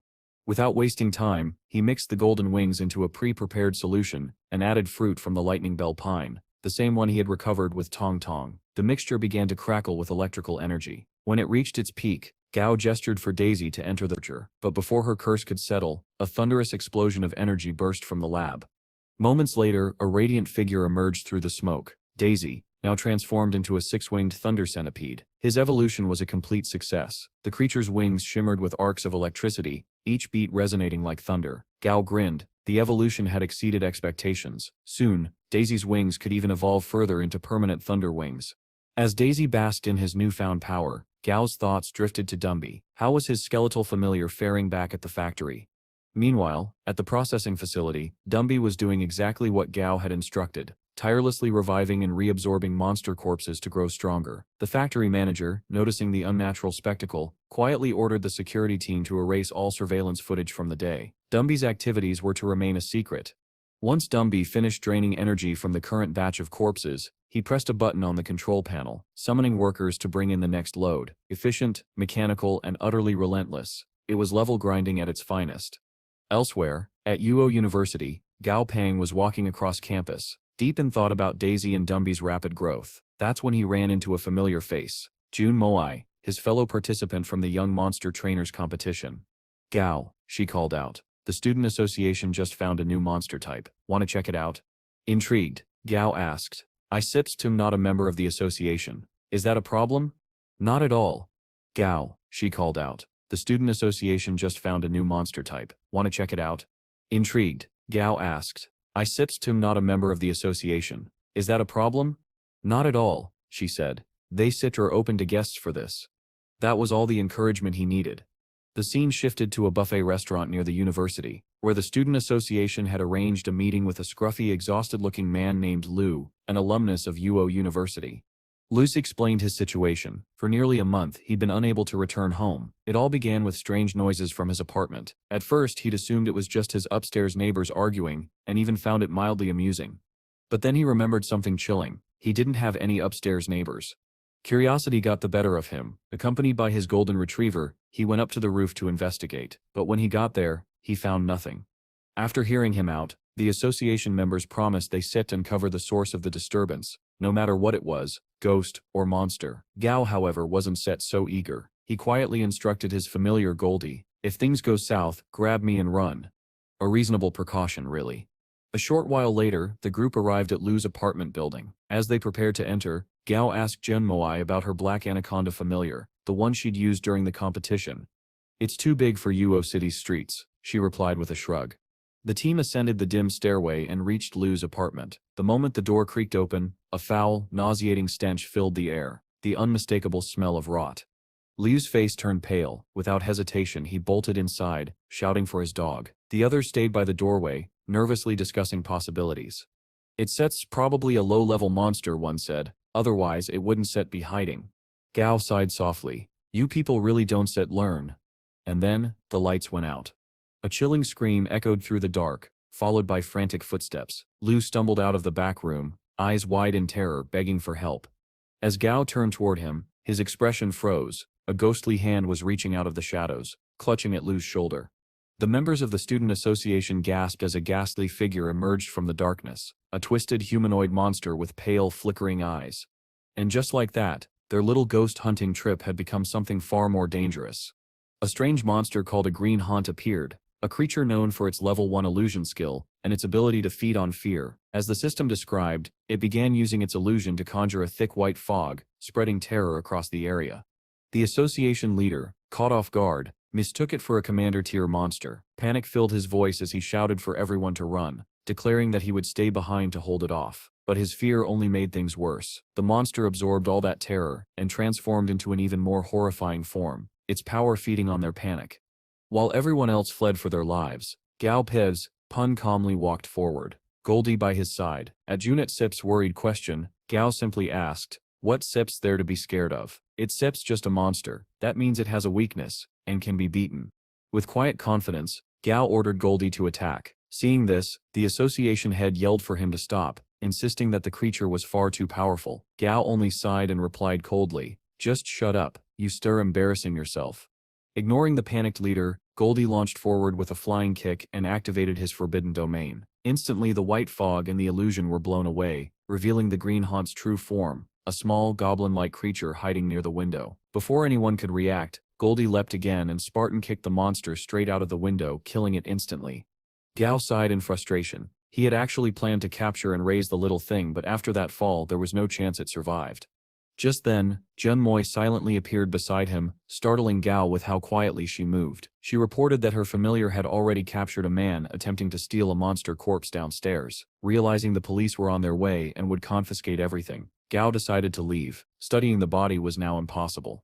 As he walked out, he overheard the captured man claiming he was just passing by. Gao narrowed his eyes. The timing was far too convenient. Something didn't feel right. Outside, Gao and Goldie called for a taxi. Gao smiled slightly, thinking about how much potential Goldie had shown tonight. His future seemed incredibly promising. But then, things took a strange turn. Within seconds, a car arrived. That was unusually fast. Suspicious, Gao got in anyway and told the driver to take him to the Southern Sky Group. However, it didn't take long for him to realize something was wrong. The route was completely off. Without hesitation, Gao gave a single order, "Goldie, handle him." Goldie didn't hesitate either. With one sharp strike, he smacked the driver across the head, bringing the car to an abrupt stop. Gao stepped out, demanding to know who had sent him. The terrified man stammered that it was all a misunderstanding. Gao stared blankly at him. That's when the trunk burst open. A massive white gorilla, muscles frozen like ice, jumped out and charged toward him. The gorilla came crashing down with a brutal axe-handle attack, strong enough to crush a human skull. But to its shock, Gao merely flinched and muttered, "That stings." Scanning it quickly, Gao realized it was a level 20 frost corpse monkey, a type of undead beast. He immediately guessed that these attackers were sent to avenge the green haunt from earlier. Suddenly, the gorilla made a vile move, reaching straight for Gao Sip's crotch. Gao Sip's eyes turned sharp. "Oh no," he muttered. "You just broke the code. Give him death." Before the monster could land its blow, Goldie pounced in, grabbing the gorilla's arm and tearing it off with brute force. His body had grown massive, a result of Gao's clever tactic. Using his damage transfer ability, Gao absorbed hits harmlessly and passed them to Goldie, who only got stronger each time thanks to his passive growth ability. Shedding his feathery jacket, Goldie leapt high and kicked the life out of the undead creature, his massive body shining with raw power. Behind them, the enraged driver charged again, swinging a metal pipe. But Gao was no longer the same man. With the techniques taught by his grandfather, he swiftly disarmed the attacker, sending the pipe flying, then uppercut him so hard that teeth flew out. Calmly, Gao pulled out his phone and dialed a number his grandfather had given him for emergencies. He briefly explained the situation, not even sure where he was anymore. The voice on the other end replied firmly, "Stay where you are. We shall be there shortly." Just moments later, a squadron of stealth choppers descended upon Gao's location. From them a group of men in sleek black uniforms emerged, each one moving with silent precision. Their leader, Jua, stepped forward and introduced them as Chairman Gao's personal Black Ops unit. It was clear they weren't ordinary soldiers. These were elite operatives, the kind who handled the jobs no one else could. Once Gao explained the situation, one of the agents quickly identified the driver as a member of a petty criminal group, one that possessed only 2 commander-tier monsters. Realizing they weren't the dangerous organization he had initially suspected, Gao simply nodded and instructed the squad to deal with them, however they saw fit. Before they departed, he added calmly that it would be best to capture the 2 commander-tier monsters alive, but that their safety came first. Not even 2 hours later, Zhu's team returned, having already subdued the gang's leader and captured both monsters. Young trainer Gao Ping was impressed, not only by their efficiency, but also by the majestic creature among them, a red-blooded warhorse, commander tier, level 27. It was Zhu's personal familiar, a beast of tremendous presence. Yet what truly caught Gao Ping's attention was the second familiar, a level 23 commander tier Gao spirit, one of the 24 mythical spirits from ancient legends. Seeing a creature of such historical significance left him quietly astonished. Noticing Gao's curiosity, Zhou asked if he was interested in the ghost child. Gao admitted that he was, and requested to keep the Gao spirit for research. As thanks for his efforts, Gao invited Zhou to visit his laboratory, knowing the man's immense talent and the effectiveness of his methods. Zhou agreed with visible excitement, silently warning his warhorse not to act arrogantly before Gao, someone who could help it evolve further. Unfortunately, the warhorse, still intoxicated by tales from a certain warlord's biography, ignored that advice. Amused, Gao decided to have a bit of fun. He pulled out a vial containing an evolution reagent, its aroma alone enough to completely shatter the beast's composed image of manliness. Later, as Zhou and his warhorse departed, Grandpa Gao arrived to discuss Gao Ping's familiars and their recent progress. Dazi and Stray had both reached level 30, now classified as epic grade. Dumby, on the other hand, stood at level 39 on the verge of promotion to Lord tier. With only a week remaining before the World Youth Trainer Championship, Grandpa Gao reminded him that he must have at least one Lord tier familiar to qualify as a referee. That warning worried Gao. Raising Dumby to Lord tier in just 1 week seemed impossible, but that concern quickly gave way to excitement when he learned that his aquatic dragon would soon attempt a breakthrough to ascend to the legendary King tier that very night. Later that evening, despite Grandpa Gao's advice to rest, Gao Ping stood watch by the lakeside, anticipation gleaming in his eyes. When signs of evolution began, the system suddenly recognized the dragon as level 51, meaning the breakthrough had already succeeded. So why was the beast still roaring furiously in the distance? Meanwhile, within the military, debate stirred. Some officials believed Gao Ping had grown too powerful, while others defended him as a loyal ally. The senior commander dismissed the argument, but one man silently nurtured darker intentions. Back at the lakeside villa, a formidable tiger-type beast prowled toward Gao's dragon, convinced it could strike while the creature was vulnerable. But as it lunged, 2 massive claws impaled it mid-air. The attacker was none other than Gao's newly ascended white aquatic dragon. The tiger never stood a chance. It had been completely outmatched from the start. The following day, Chairman Gao received a call from a man named Sui, reporting that spies had been discovered within the company. Acting under Gao's orders, Sui immediately began purging the traitors. At the technology department, Sui burst through a locked office door with his hulking kangaroo familiar, a beast so muscular it seemed sculpted from living stone. Inside he found that sensitive documents had vanished, along with the department head himself. As per Gao's orders, Sui sent his kangaroo to search the underground parking lot.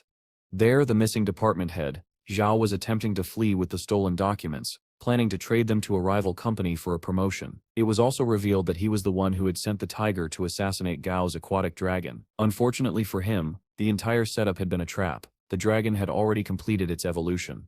As Zhao tried to escape, Sui's kangaroo crashed down onto his car, crushing it completely before capturing him alive.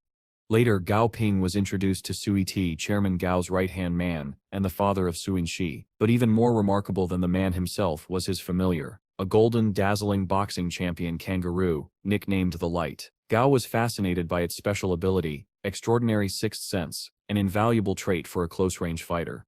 As Gao examined the creature, the captured Zhao was brought before him. His betrayal was undeniable, selling secrets to the Sky River Group after all the opportunities Gao had given him. When asked how to deal with the traitor, Gao hesitated only briefly before replying with calm authority.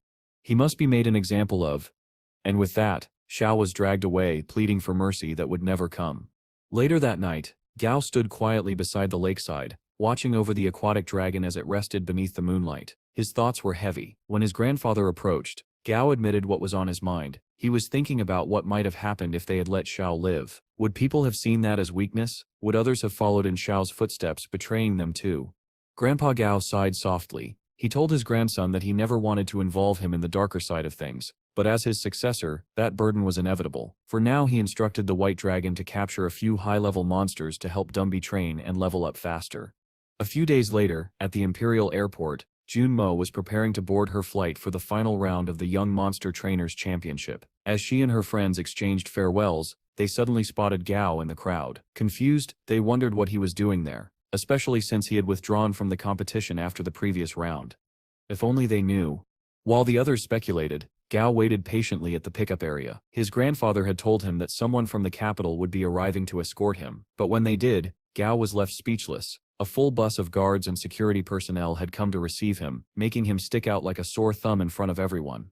After reaching his destination, Gao Ping was introduced to Zhou Tianmen, one of the 12 elders of the Monster Trainer League, and the former chairman of the Nine Mountain Group. Once the formalities were out of the way, Zhou explained the situation. While Grandpa Gao's endorsement carried immense weight, one of the other elders, Pan Gon, strongly opposed someone as young as Gao becoming a referee. Several others had sided with Pan Gon, arguing against Gao's appointment. Zhou therefore wanted Gao to take a test, to silence the doubters once and for all. The request only made Gao smirk. "A test, huh?" he muttered under his breath, his tone laced with amusement. "They have no idea what they sip are asking for." Zhou led him to the training room, where he introduced his granddaughter, Meng. When Zhou revealed the purpose of Gao's visit, Meng was visibly stunned that someone her age or younger was being considered for such an important role. Zhou reminded her that this was precisely why the old council wanted Gao tested. He guided Gao to the testing chamber, and mentioned that if Gao could show even 2 commander-tier familiars, that would be sufficient to settle the debate. Hearing that, Gao's grin widened. He was already far beyond that standard. With quiet confidence, he told Zhou that a test wouldn't be necessary. "Dumby," he said calmly, "show them." As the skeletal familiar stepped forward, the cloak it always wore slipped away, revealing its true form, a towering bone-armored tyrant, radiating immense power. Zhou and Meng stared in disbelief. Dumby wasn't commander tier anymore. It had evolved into a level 41 lord tier familiar. Meng was completely floored. She herself had trained for 3 years and possessed only 1 commander tier familiar. Zhou, on the other hand, could hardly contain his delight. He knew the other elders would be speechless once they saw this. Fast forward to the day of the championship. Only 30 minutes remained before the final round began, and contestants were taking their places. When Gao Ping was revealed as one of the referees, the entire stadium erupted into chaos. Many were outraged, unable to accept that someone so young could hold such authority. At the Hun family estate, one of the contestants' fathers, furious that Gao had been given any role at all, attempted to contact the Monster Trainer League, demanding to speak with him, but his call was instantly dismissed, leaving him fuming in silence. Meanwhile, inside the arena, Gao stood tall in his referee's uniform, calm, composed, and admittedly, a little too stylish for the occasion. Addressing the crowd and the live broadcast, he confidently declared his identity: Gao Ping, age 18, official referee for the championship. The crowd's shock turned into uproar. People shouted, questioned, and accused, but Gao remained unfazed. With a single snap of his fingers, Dumby appeared behind him, unleashing the full presence of a lord-tier familiar. The entire stadium fell silent. The murmurs that followed were no longer of doubt, but awe. Seeing the sheer power standing beside him, everyone finally accepted Gao's capability. With order restored, Gao calmly announced the tournament rules and declared the beginning of the first match. As the battles commenced, Gao immediately noticed one contestant, Hun Lei, struggling. His familiar, a skeletal rhino, was fighting a swamp monster but lacked any special abilities to counter it. Despite being outmatched, Hun Lei kept shouting at the rhino to keep fighting, ignoring the creature's visible exhaustion. Concerned, Gao stepped forward and advised him to surrender before it was too late. Hun Lei sneered and accused Gao of jealousy, claiming he was only saying that because he couldn't compete himself. Gao, maintaining his composure, explained that his only concern was for the rhino's life. The swamp monster's acidic attacks were tearing it apart. Still, Hun Lei refused to yield. Loyal to its master, the rhino rose again, battered and broken, mustering every ounce of strength for one final attack. The resulting explosion of energy was tremendous, far beyond what Gao expected from a mere commander-tier familiar, yet it came at a terrible cost. The rhino had sacrificed itself to deliver that strike. When the dust cleared, the swamp monster still stood unscathed. Hunlei's opponent, Lucas, was declared the winner. As the skeletal rhino lay dying, it weakly called out for its master. But Hunlei turned away coldly, cursing it for being useless. Gao clenched his fists, visibly disgusted. While congratulating Lucas on his victory, he knelt beside the fallen rhino, gently resting a hand on its cracked armor. "You fought well," he said softly. "You deserve better." That act of compassion made headlines across the Union News the next day. Gao Pang became the most talked-about figure of the tournament, not just for his strength, but for his heart. As the championship continued, the matches flew by. Gao served as the referee for match 32, the last bout of the elimination round, his reputation already echoing through every corner of the arena. In the second round of the Hakkia region matches, the air was thick with tension. On one side of the arena stood Yugi, commanding his level 32 black-scale tiger. On the other was Brandy from the Yingla region, partnered with his level 30 wailing serpent tree. As the match began, Gao observed closely from his referee's stand. Despite the serpent being a few levels lower, he noted that it was actually of a higher grade than Yugi's tiger. The only drawback was its limited mobility as a plant-type familiar. However, the serpent had one powerful advantage: its acidic sap. Every time the tiger's claws tore through the vines, droplets of the corrosive sap splashed onto its fur. Slowly but surely, the poison began eating away at its strength. By the time Yugi realized what was happening, his tiger was covered in burns and trembling from exhaustion. Reluctantly, Yugi raised his hand and surrendered to protect his familiar. Well, Gao thought to himself, at least some of these trainers care about their partners. After congratulating Brandy on his victory, Gao approached Yugi. He told the boy that he had a business proposal for his mother, the leader of the Shadow Blood Monster Hunter Association. Before leaving, Gao added that the reason for his defeat was his tiger's low grade. If Yugi came to him after the tournament, he could help evolve it. Of course, Gao said it casually, but one couldn't help but wonder, was there more to this offer than met the eye? Later, in the referee waiting room, Gao found himself in a serious discussion with other officials about the dark side of monster training around the world. One of them told him about the Southeast Asian region, a place shaped by brutal survival. After the Great Cataclysm, the nations there merged into one massive territory. Orphaned children were sent to government-run camps, given familiars at 18, and forced into free-for-all death matches where only one survivor walked out. It was horrifying, yet the trainers who survived that hell were among the strongest on Earth. Despite the cruelty, Gao couldn't help but think there was something to learn from that system. If only we could create training camps, he thought, not for death, but for survival, to prepare kids like Li Junong to live in this dangerous new world. Back home, Gao remotely checked his surveillance feeds and spotted Dazi lounging around, clearly skipping training. Shaking his head, Gao decided to intervene. With a figurative kick to the back, he reminded his familiar that there would be no slacking under his watch. Once the break was over, Gao headed out for his next match assignment. Just before leaving the waiting room, another referee stopped him with a grim warning. "If any more contestants from the Hakkia region lose while you're officiating," he said in a low tone, "there could be trouble, serious trouble." Gao raised an eyebrow but didn't respond. The threat hung in the air as he walked toward the arena. The next battle began. On one side stood Musin of Korea with his silverback gorilla and swamp monster. On the other was Gangmoj of Africa, wielding a giant tarsier and a rainforest scorpion. At first, Gao was puzzled. Tarsiers were psychic-type creatures native to the southeast tropics. They couldn't survive outside their natural habitat, yet this one was alive and fierce. Then he heard Gangmo refer to it as Mom. The realization hit him immediately. This was one of those horrifying bonded pair experiments, where a young child is matched with a grieving tarsier that lost its offspring. Through shared trauma, the creature imprints on the child, forming an unnaturally strong bond. Gao clenched his jaw. "This is sick," he muttered under his breath. As the match started, Muen sent his swamp monster charging in, only for the rainforest scorpion to crush it in seconds. Seizing the moment, Muen ordered his gorilla to attack, but Gangmu's tarsier used its psychic power to freeze it mid-strike. Then, in a twisted display of manipulation, Gangmu whispered to the creature, calling the gorilla evil. The tarsier's eyes glowed red, and it turned on Muen's familiar, tearing it apart. Muen's cry of anguish echoed across the arena, but before the tarsier could attack him directly, Gao snapped his fingers. Dumby appeared in an instant, shielding Muen and sending the tarsier flying backward. "You Stev crossed the line," Gao said sternly. "Attacking another trainer directly is a violation of league rules. This match is over." Muen, still trembling, quietly surrendered. After the match, Gao found himself surrounded by sycophantic trainers praising his quick judgment, but his attention drifted elsewhere to an idea. As a referee, he couldn't place bets on the matches. However, there was no rule stating that his familiars couldn't. He smiled. "That's not technically cheating," he mused. Back home, Goldie was up to his usual antics, climbing a fence wall to peep at the neighbor's duck. His mischief was interrupted when his phone buzzed. Gao's name flashed across the screen. Goldie, Gaosip's voice said through the speaker, "I need you to place a few bets for me. Do it right and I shall increase your daily fish allowance for a whole month." That was all the motivation Goldie needed. Moments later, he was waddling into a happy lottery branch, holding up his phone to the cashier. On the screen was Gao's message detailing the bet, Jiang Yi of the Hakkia region to win. A very unpopular pick given his opponent's strength.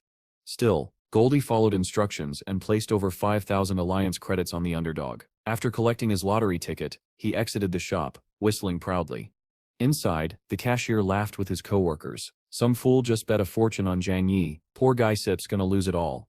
Then, as if on cue, the TV above them lit up with breaking news. Match result: Jiang Yi wins. The room fell silent. The cashier's smile froze. Meanwhile, far away, Gao's phone buzzed with a notification, and that same knowing grin crept back onto his face. Later that day, Gao returned to his mountain villa, only to be greeted by an overly excited Goldie. The bald duck was practically bouncing with joy, showering Gao with praise for helping him win the bet, though of course, he had no intention of sharing a single coin of his winnings. Typical Goldie. But it didn't stop there. The greedy little creature immediately demanded more insider information, hoping Gao would feed his new gambling habit. Gao sighed and tried to explain that the bet had been just for fun, a small reward to make Goldie happy, not the start of a bad addiction. He warned the duck that gambling was a dangerous road to go down. From the look on Goldie's unimpressed face, however, it was clear the lecture went in one ear and out the other. While Gao was distracted, Goldie's sharp ears picked up something interesting. Gao, now on the phone, mentioned a contestant with good potential, someone named Jiang Shao. That was all Goldie needed to hear. His eyes gleamed with the light of a new obsession. The addiction had begun.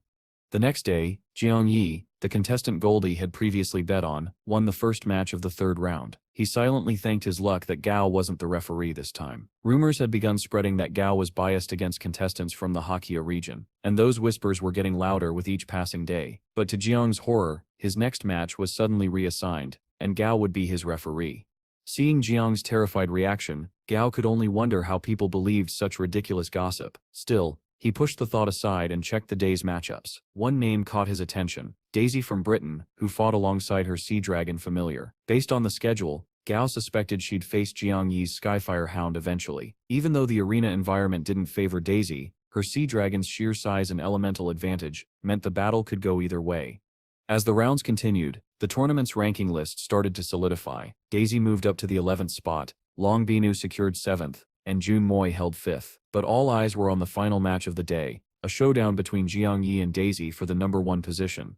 Before the match began, Gao decided to check up on Goldie. What he found was, unsurprising, the duck was slacking off on his training again. Gao offered him a deal: complete the sets properly, and he'd get some extra lunch money. But Goldie just grinned smugly and bragged that he had gone all in on a bet that would make him rich. His pick, Zhang Shao.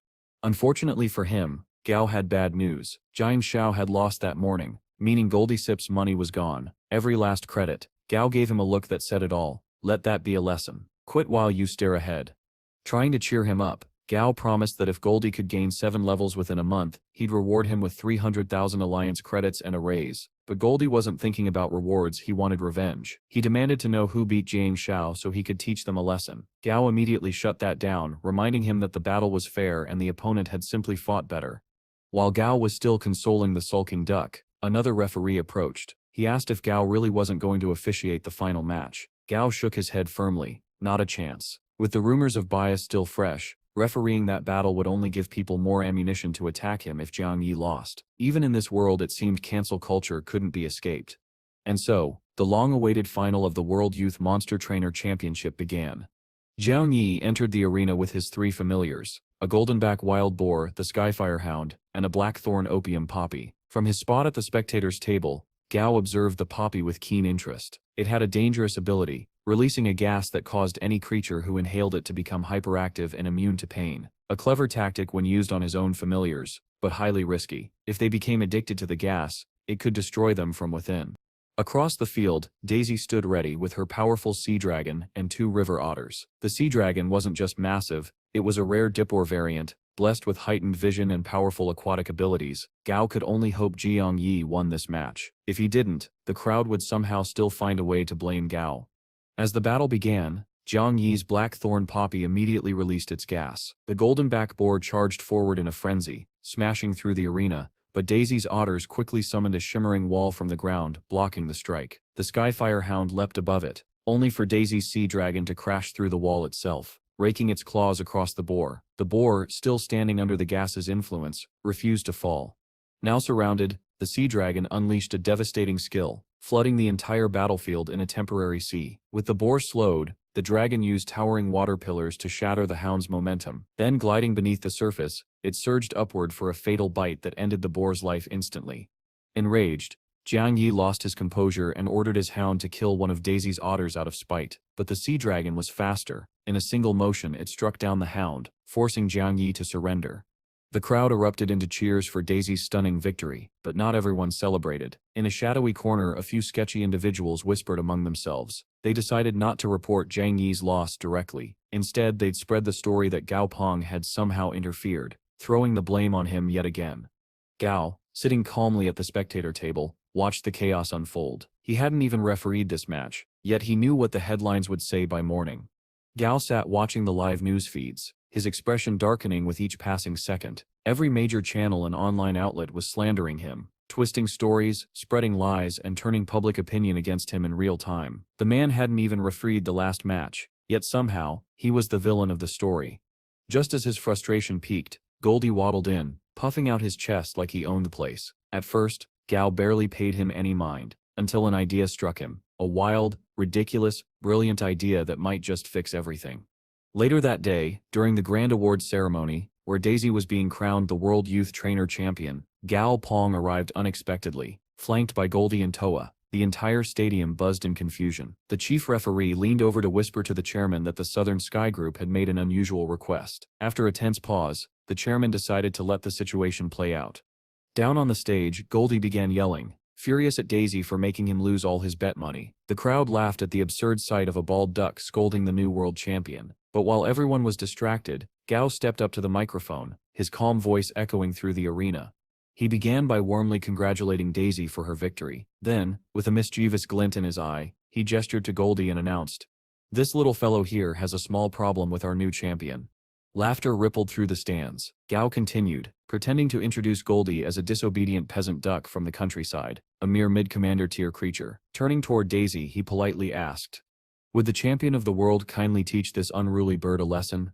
Daisy froze. Gao had put her in a corner. Refusing the challenge would make her look weak in front of the global audience. So, with visible reluctance, she accepted. And just like that, the strangest performance match in tournament history was about to begin. The world champion Sea Dragon versus a bald duck named Goldie.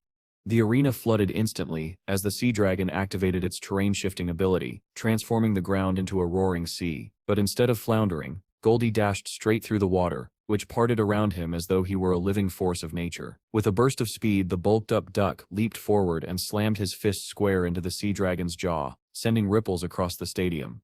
The dragon retaliated furiously, smacking Goldie aside and chasing him across the watery battlefield. Blow after blow landed, yet with every hit, the light surrounding Goldie only grew brighter, his body glowing with an odd, almost divine energy. Then, in one swift motion, he struck the Sea Dragon in the throat, only to be smashed down moments later. Daisy smirked, convinced of her victory, but when the dust cleared, the crowd gasped in disbelief. Standing in the middle of the arena was Goldie, massive, towering, muscles bulging, his bald head gleaming under the lights. With one arm, he caught the Sea Dragon's claw and held it back effortlessly. Then, with a roar that shook the stadium, Goldie hurled the creature into the air and finished with his ultimate technique, the Fist of Destruction. The Sea Dragon crashed into the ground with a thunderous boom. As the arena fell silent for a heartbeat, Goldie raised his wings and let out a victorious war cry. The audience erupted, cheering wildly as Daisy, overwhelmed and exhausted, surrendered. Just like that, every rumor, every accusation, every word of slander against Gao was wiped clean in one glorious moment. Afterward, Gao approached Daisy with his usual calm smile. He assured her that her Sea Dragon would recover in a few days, and even offered her a ticket to his laboratory as an apology for putting her in that position. Still reeling from the humiliation, Daisy scoffed and said coldly, "Someone from a wealthy family like mine has no reason to visit some nobody-sits lab." Gao simply smiled. "That sip's fine," he said. "In 5 years my lab will be one of the leading research facilities in the world. I still wait to see if you still think the same then." His tone was icy, confident and sharp. Meanwhile, at Gao's lakeside villa, Ji Hunu, one of his associates, was preparing a tray full of Gao's favorite sweets when his phone rang. It was the military. Their message was grim. Something horrifying was happening at the mausoleum of the first emperor. The relics had come to life. In the suburbs of the Linggong district, northeast of Chang'an City, soldiers surrounded the emperor's tomb, which was glowing with an eerie green light. Without warning, the earth began to quake violently, and the ground collapsed inward. From the depths of the ancient tomb, rows upon rows of terracotta soldiers clawed their way to the surface, moving, chanting and marching in perfect unison as if obeying some long-forgotten command. Moments later, the entire mausoleum crumbled, and from the debris, a massive coffin wreathed in green energy rose into the air, tethered by two ghostly beasts. Just when it seemed the world was witnessing the dawn of a new nightmare, the sky split open. A legendary white aquatic dragon descended, its master standing proudly upon its back. Addressing the awakened coffin, the dragon's master offered a truce. To everyone's shock, the coffin, intelligent, ancient, and malevolent, accepted the offer. As the dragon soared away, Ji Hunu, still trembling from what he'd witnessed, called the military again to warn them that presence in the tomb felt evil.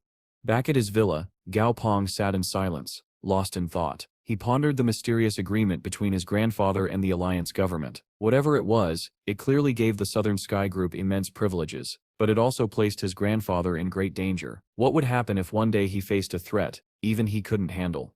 Gao clenched his fists. That was unacceptable. He needed someone he could trust, a true Lord-tier monster trainer, who could act on his behalf and reduce the risks his grandfather faced. And in Gao Sip's mind, there was only one candidate. Later, the doors to Gao's laboratory opened. Hanga walked in with his loyal warhorse trotting beside him. The animal immediately trotted over to Gao, nudging his arm affectionately. With a smile, Gao turned to Hanga and got straight to the point. "Tell me," he said, "would you like a Lord-tier familiar?" Hanga Sep's eyes widened. "Yes, of course." Gao nodded, then gave him a small speech about what would be expected from someone holding such power. The responsibility, the discipline, the duty to protect others. It almost sounded like something straight out of Spider-Man. Hanga nodded solemnly. "I understand." "Good," Gao said, smiling faintly. "Then come with me."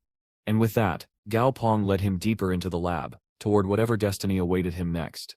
Gao leads Wang Yao to the remote area where a semi-evolved female spider monster has been kept captive for quite some time. Using Stripey as a translator, Gao tells the spider that he possesses a way to help her complete her evolution. The spider, cold and haughty, responds that she'll forgive him for capturing her, and even refrain from eating him, if he truly does what he claims. Annoyed by her arrogance, Yao summons Dumby to his side. In an instant, the skeleton warrior Tyron materializes, fully armed and ready for combat. His mere presence is enough to send chills through the air, terrifying the spider into silence. Gao then lays down an ultimatum. She can either comply and evolve under his guidance, or continue resisting and end up as nothing more than a trophy.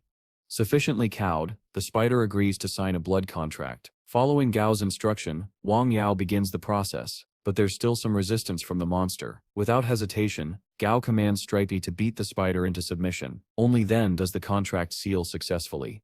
Afterwards, Gao administers the evolutionary agent. The spider begins her metamorphosis, wrapping herself within layers of earth and energy. Since the process will take time, Gao tells Yao that he's free to remain and watch over her if he wishes.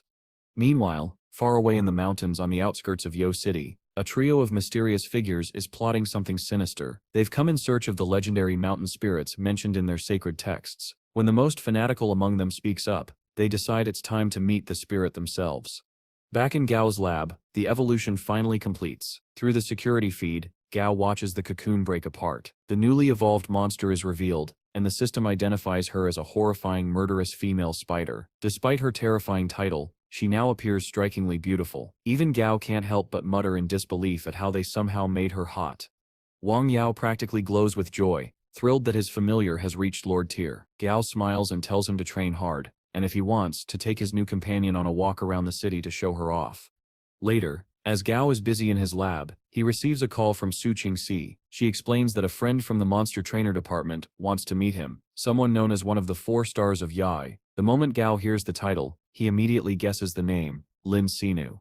Sinu, as Gao knows, is a world-class hunter, one of the few who dares to venture into unexplored mountains and wastelands. Intrigued, Gao agrees to meet her, thinking she might make a valuable addition to his Southern Sky Group. About 20 minutes later, Sinu and Qingji are waiting downtown when a sudden crash from the sky nearly startles everyone. Gao, along with Pong and Flamey, crash lands nearby, apparently because the bird lost its balance mid-air. Flamey apologizes profusely while Gao quietly decides not to reveal that the mishap was due to his own experiment, using Dumby's new soul chain ability to power link himself and Flamey. Once inside the cafe, Gao greets the two women and gets straight to business. Sinu asks if he knows about the Platinum Hands, a notorious extremist group from Ginga, known for their fanatical devotion to the Holy Tian. They are infamous for using human shields and suicide tactics, utterly disregarding innocent lives. Sinu explains that several members of the Platinum Hands were recently seen near the mountain spirits outside Yaw, considering that each mountain spirit possesses Lord-tier strength, and there are many of them in the area. Any provocation could lead to catastrophic destruction across the entire city. Gao listens carefully but still wants to know what exactly she expects from him. Sinu admits that while she wants the extremists eliminated, she'd rather not confront them herself. Instead, she hopes Gao's Southern Sky Group will act as Yayo City's protectors. Realizing her request is genuine, Gao immediately accepts. He even invites her to join the Southern Sky Group herself, offering free evolution upgrades for all her familiars. Sinu, intrigued but cautious, asks what he wants in return. Gao replies honestly, as one of only 3 world-class hunters in Wayo, her presence alone would be a tremendous asset. He suggests signing a temporary contract first to see how things go. After their meeting concludes, Gao decides to personally investigate the Platinum Hands to assess their strength. He contacts Wang Yao, telling him to bring Dumby, Stripey, Flamey, and Goldie to the North Road exit. Doi, feeling left out, throws a fit, but Gao bluntly reminds him that his lack of training makes him a liability on this mission. Later, Gao and Yao ride their familiars through the dense jungles outside Yao City until they reach the site where the mountain spirits were last seen. To their shock, the only thing left is a massive crater. Knowing that mountain spirits never move on their own, Gao immediately concludes that the Platinum Hands must be behind this and decides to pursue them for reconnaissance and answers. Gao sends Flamey high into the sky, instructing him to scout the area and alert them if he spots any trace of the mountain spirits or human activity. After flying a fair distance, Flamey contacts Gao through their mental bond. What he sees shocks even him. An enormous number of mountain spirits are gathered in one place, far more than expected. Gao's expression hardens. The Platinum Hands clearly possess some method of controlling or luring these spirits. A terrifying thought. For now, he orders Flamey to act natural, pretending to be nothing more than a frightened wild bird fleeing from the spirits. What follows is an Oscar-worthy performance. Down below, the trio from the Platinum Hands notices Flamey, but their leader waves it off. Their ritual is nearing completion, and they won't be distracted now. The mountain spirits begin to tremble violently as the leader starts chanting, invoking the blessing of the Holy Len. But in the middle of his chant, he suddenly senses an unfamiliar presence. Gao and Wang Yao, spotted through a hidden familiar acting as surveillance. The leader's focus immediately shifts. He commands his winged Thunder Ape to eliminate the intruders. Before Gao can react, Flamey, returning from his act, is struck by a massive plasma fireball mid-air. Despite his efforts to resist, the flames engulf him. Yao quickly casts an elemental shield, saving Flamey's life, but the bird's feathers are nearly burned away. Goldie, ever the loyal companion, hands Flamey his jacket to cover himself, just before another plasma blast sends Goldie crashing into a tree with immense force. Gao rushes to check on Goldie, but before he can act, a new beast appears. It's a level 44 wood peacock, a powerful support and healing type familiar. The Platinum Hands leader steps forward, introducing himself with chilling pride. He is Bishop Garu, the greatest bishop of the order, and he declares that he'll send Gao and Yao to meet Saint Wen in the afterlife. Yao quickly tells Gao that he'll have his warhorse contact Chairman Gao through their bond. This fight is far beyond what the two of them can handle alone. Flamey, enraged by the loss of his feathers, retaliates with fireballs, but Garu's Thunder Ape swats them aside like sparks. With equal fury, Garu orders his beast to kill them all. Gao responds instantly, commanding Dumby and the horrifying murderous female spider to charge. The two familiars launch a coordinated attack, but Garu's wood peacock proves a formidable obstacle. Using vines and living plants, it restrains Dumby and blocks his path, leaving Gao unable to reach Garu, who hides safely behind his creature. Thinking fast, Yao suggests turning the forest's advantage against them by burning it all down. He orders Flamey to ignite the trees. The flames roar to life, but Garu counters, directing his peacock to fling blazing branches at Yao. Though Yao shields himself in time, he's still badly injured and forced to the ground. With both of their main familiars occupied, the situation worsens. From the shadows, more cultists emerge, each with their own monsters encircling the two completely. Meanwhile, in the Southern Sky Group's conference room, Chairman Gao is in a meeting when Yao's warhorse bursts in. Recognizing the familiar, the chairman immediately realizes something has gone terribly wrong. Back at the battlefield, Yao and Gao are surrounded with nowhere to escape. Yao grits his teeth and tells Gao to run when he gets the chance, and with a bitter smile to lay their enemies' heads on his grave someday, so he can rest without regret. It's a powerful moment, but Gao refuses to accept that ending. Just then the ground shakes. His secret weapon arrives. Goldie, now fully gigantified, bursts onto the battlefield in all his glowing muscle-bound glory. During the chaos earlier, Gao had used Flamey's flames as cover to activate Goldie's hidden passive skill, and now, the mighty duck towers over the cultists. As the enemy mocks Goldie for his bald head, Gao smirks. Bad idea. Triggered beyond measure, Goldie unleashes pure rage, demolishing several enemy familiars with overwhelming force. However, the tide soon turns. Spider familiars bind him with their silk, leaving him trapped. A glass mantis lunges forward to finish Gao and Yao off. At the last second, Gao grins. It's all going according to plan. He shoves Yao aside and takes the full brunt of the blow himself. Yao screams his name in despair, but when the dust settles, Gao stands unscathed. He had used the attack to further empower Goldie through a buff transfer technique. Now gigantic and radiating power, Goldie roars as Gao watches with both pride and regret, wishing he'd brought more familiars for backup. Before they can act further, a deep rumble shakes the earth. Everyone turns toward the mountain spirits, only to witness an awe-inspiring yet horrifying sight. The spirits are merging, their bodies fusing into something colossal. Bishop Garu's eyes widen with mad joy. He shouts that the Mountain Spirit King is about to be born, an entity powerful enough to conquer the world. But his triumph is short-lived. When he commands the Spirit King to trap Gao and Yao, the creature ignores him completely, and instead traps everyone, cultists included. The earth walls rise like waves, sealing them all inside as the world darkens. The ritual has succeeded, but control has been lost, and now, they're all prisoners of the very monster they awakened. Moments later, Gao lights up several glow sticks and helps W to his feet. As he studies the walls around them, he realizes something terrifying. They're completely sealed inside the Mountain Spirit King itself. The atmosphere is tense. The Platinum Hands are bickering among themselves, while a single hole in the wall keeps radiating intense heat. For now, all they can do is hold their ground and wait for Grandpa Gao to arrive. Speaking of which, the old man is already on the move. He's at the exit of Yugo City, the same path that Gao and Hang once used. Though pinpointing the exact location is nearly impossible, Grandpa Gao doesn't care. Fueled by righteous fury at the thought of his grandson being in danger, he soars into the sky atop his majestic white aquatic dragon, and truly grandfathers in fiction never fail to be unbelievably cool.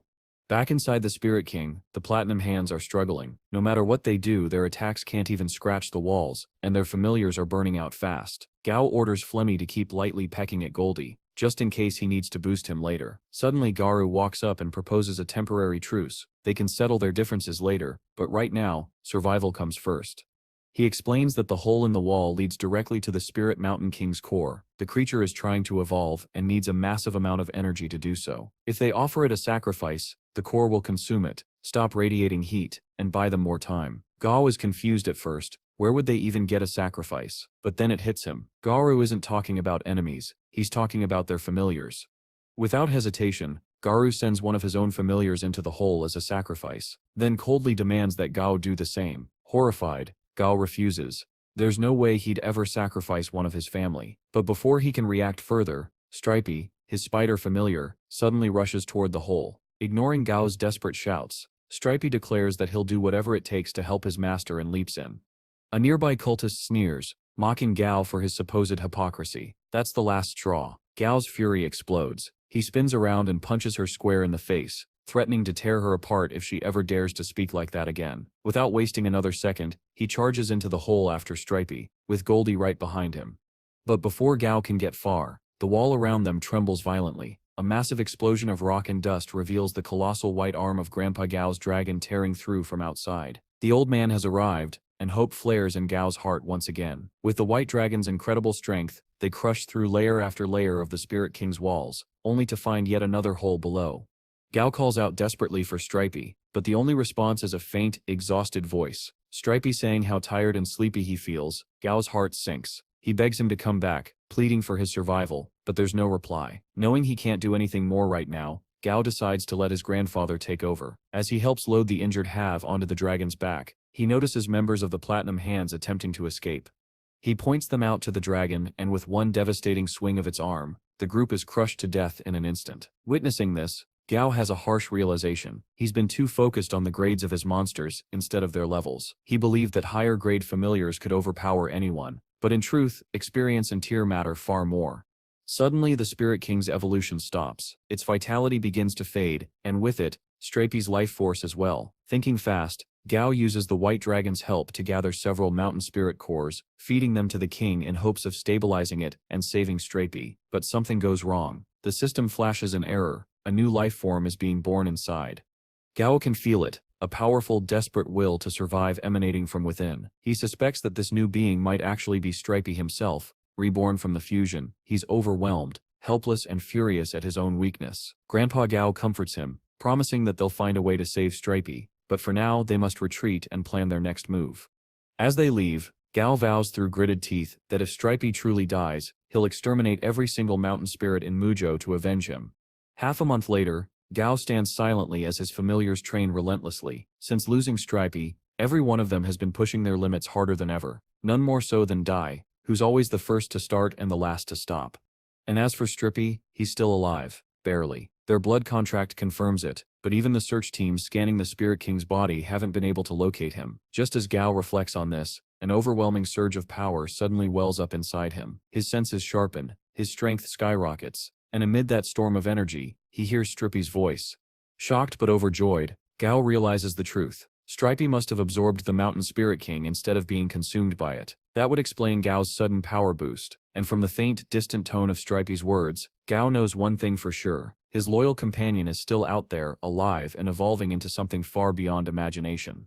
Gao stands tall, determination burning in his eyes. He knows exactly where Stripey is, and he's going to bring him back. Turning to his other familiars, he announces their new mission with absolute conviction. They're going to rescue Stripey, no matter what. But before that, Gao decides to test the strange new powers he's awakened. He challenges Dozy, the centipede, to a quick spar. Dozy accepts, but what happens next leaves him utterly stunned. With Silly clinging tightly to his back, Gao dashes forward at such blinding speed that the ground beneath his feet is torn apart. The grass is shredded to dust, a raw display of power unlike anything his familiars have ever seen. When they arrive at their destination, everyone stops dead in their tracks. Towering before them is an enormous beast, so colossal that even the Mountain Spirit King looks tiny in comparison. And to their utter disbelief, this creature is Stripey. Once a small, loyal spider familiar, Stripey has now evolved into a level 51, King tier, epic grade disaster mountain spider. His size is beyond comprehension, his presence overwhelming. Yet despite his terrifying form, Gao feels nothing but relief. His companion, his family, is alive. In a heart-wrenching moment, Stripey expresses a simple wish. He wants to hold his master again, just like before, but he knows it's impossible now. The sheer scale of his new body makes such a gesture unthinkable. Gao's heart aches at his words, yet he can't help but notice something incredible. Stripey speaks those words aloud, not through telepathy. Stunned, Gao quickly composes himself and reassures Stripey. He tells him that from now on he's no longer just a familiar, he's the ruler of the mountains. Stripey lets out a thunderous, echoing roar in response, a declaration so loud it probably wakes all of Muzhou. Later, in Grandpa Gao's office, the two discuss the situation. Word about Stripey's evolution can't be contained. News like this travels fast. Still, Grandpa Gao isn't worried. Even if the world knows, he says, what can they do? He explains that strength always attracts envy and danger. When he first returned after the cataclysm, the Southern Sky Group was in ruins, and he faced countless assassination attempts within just 24 hours. But the next day, he unleashed the White Dragon and slaughtered every last one of his attackers in a single bloody purge. His message is clear. Gao must be ready for the same. The world is harsh, and only strength commands respect. But as Grandpa looks at his grandson, he smiles faintly. "You've grown," he says. "Maybe you don't even need me anymore." Gao laughs, teasing the old man for being dramatic. Just then Huang walks in and reports that the two familiar corpses Gao requested have been secured. As Gao turns to leave, Grandpa suddenly throws a surprise punch. This time, Gao meets it head-on, blocking it with his full strength. The old man grins with pride, though he hides the pain in his arm. Gao has truly become strong enough to protect himself.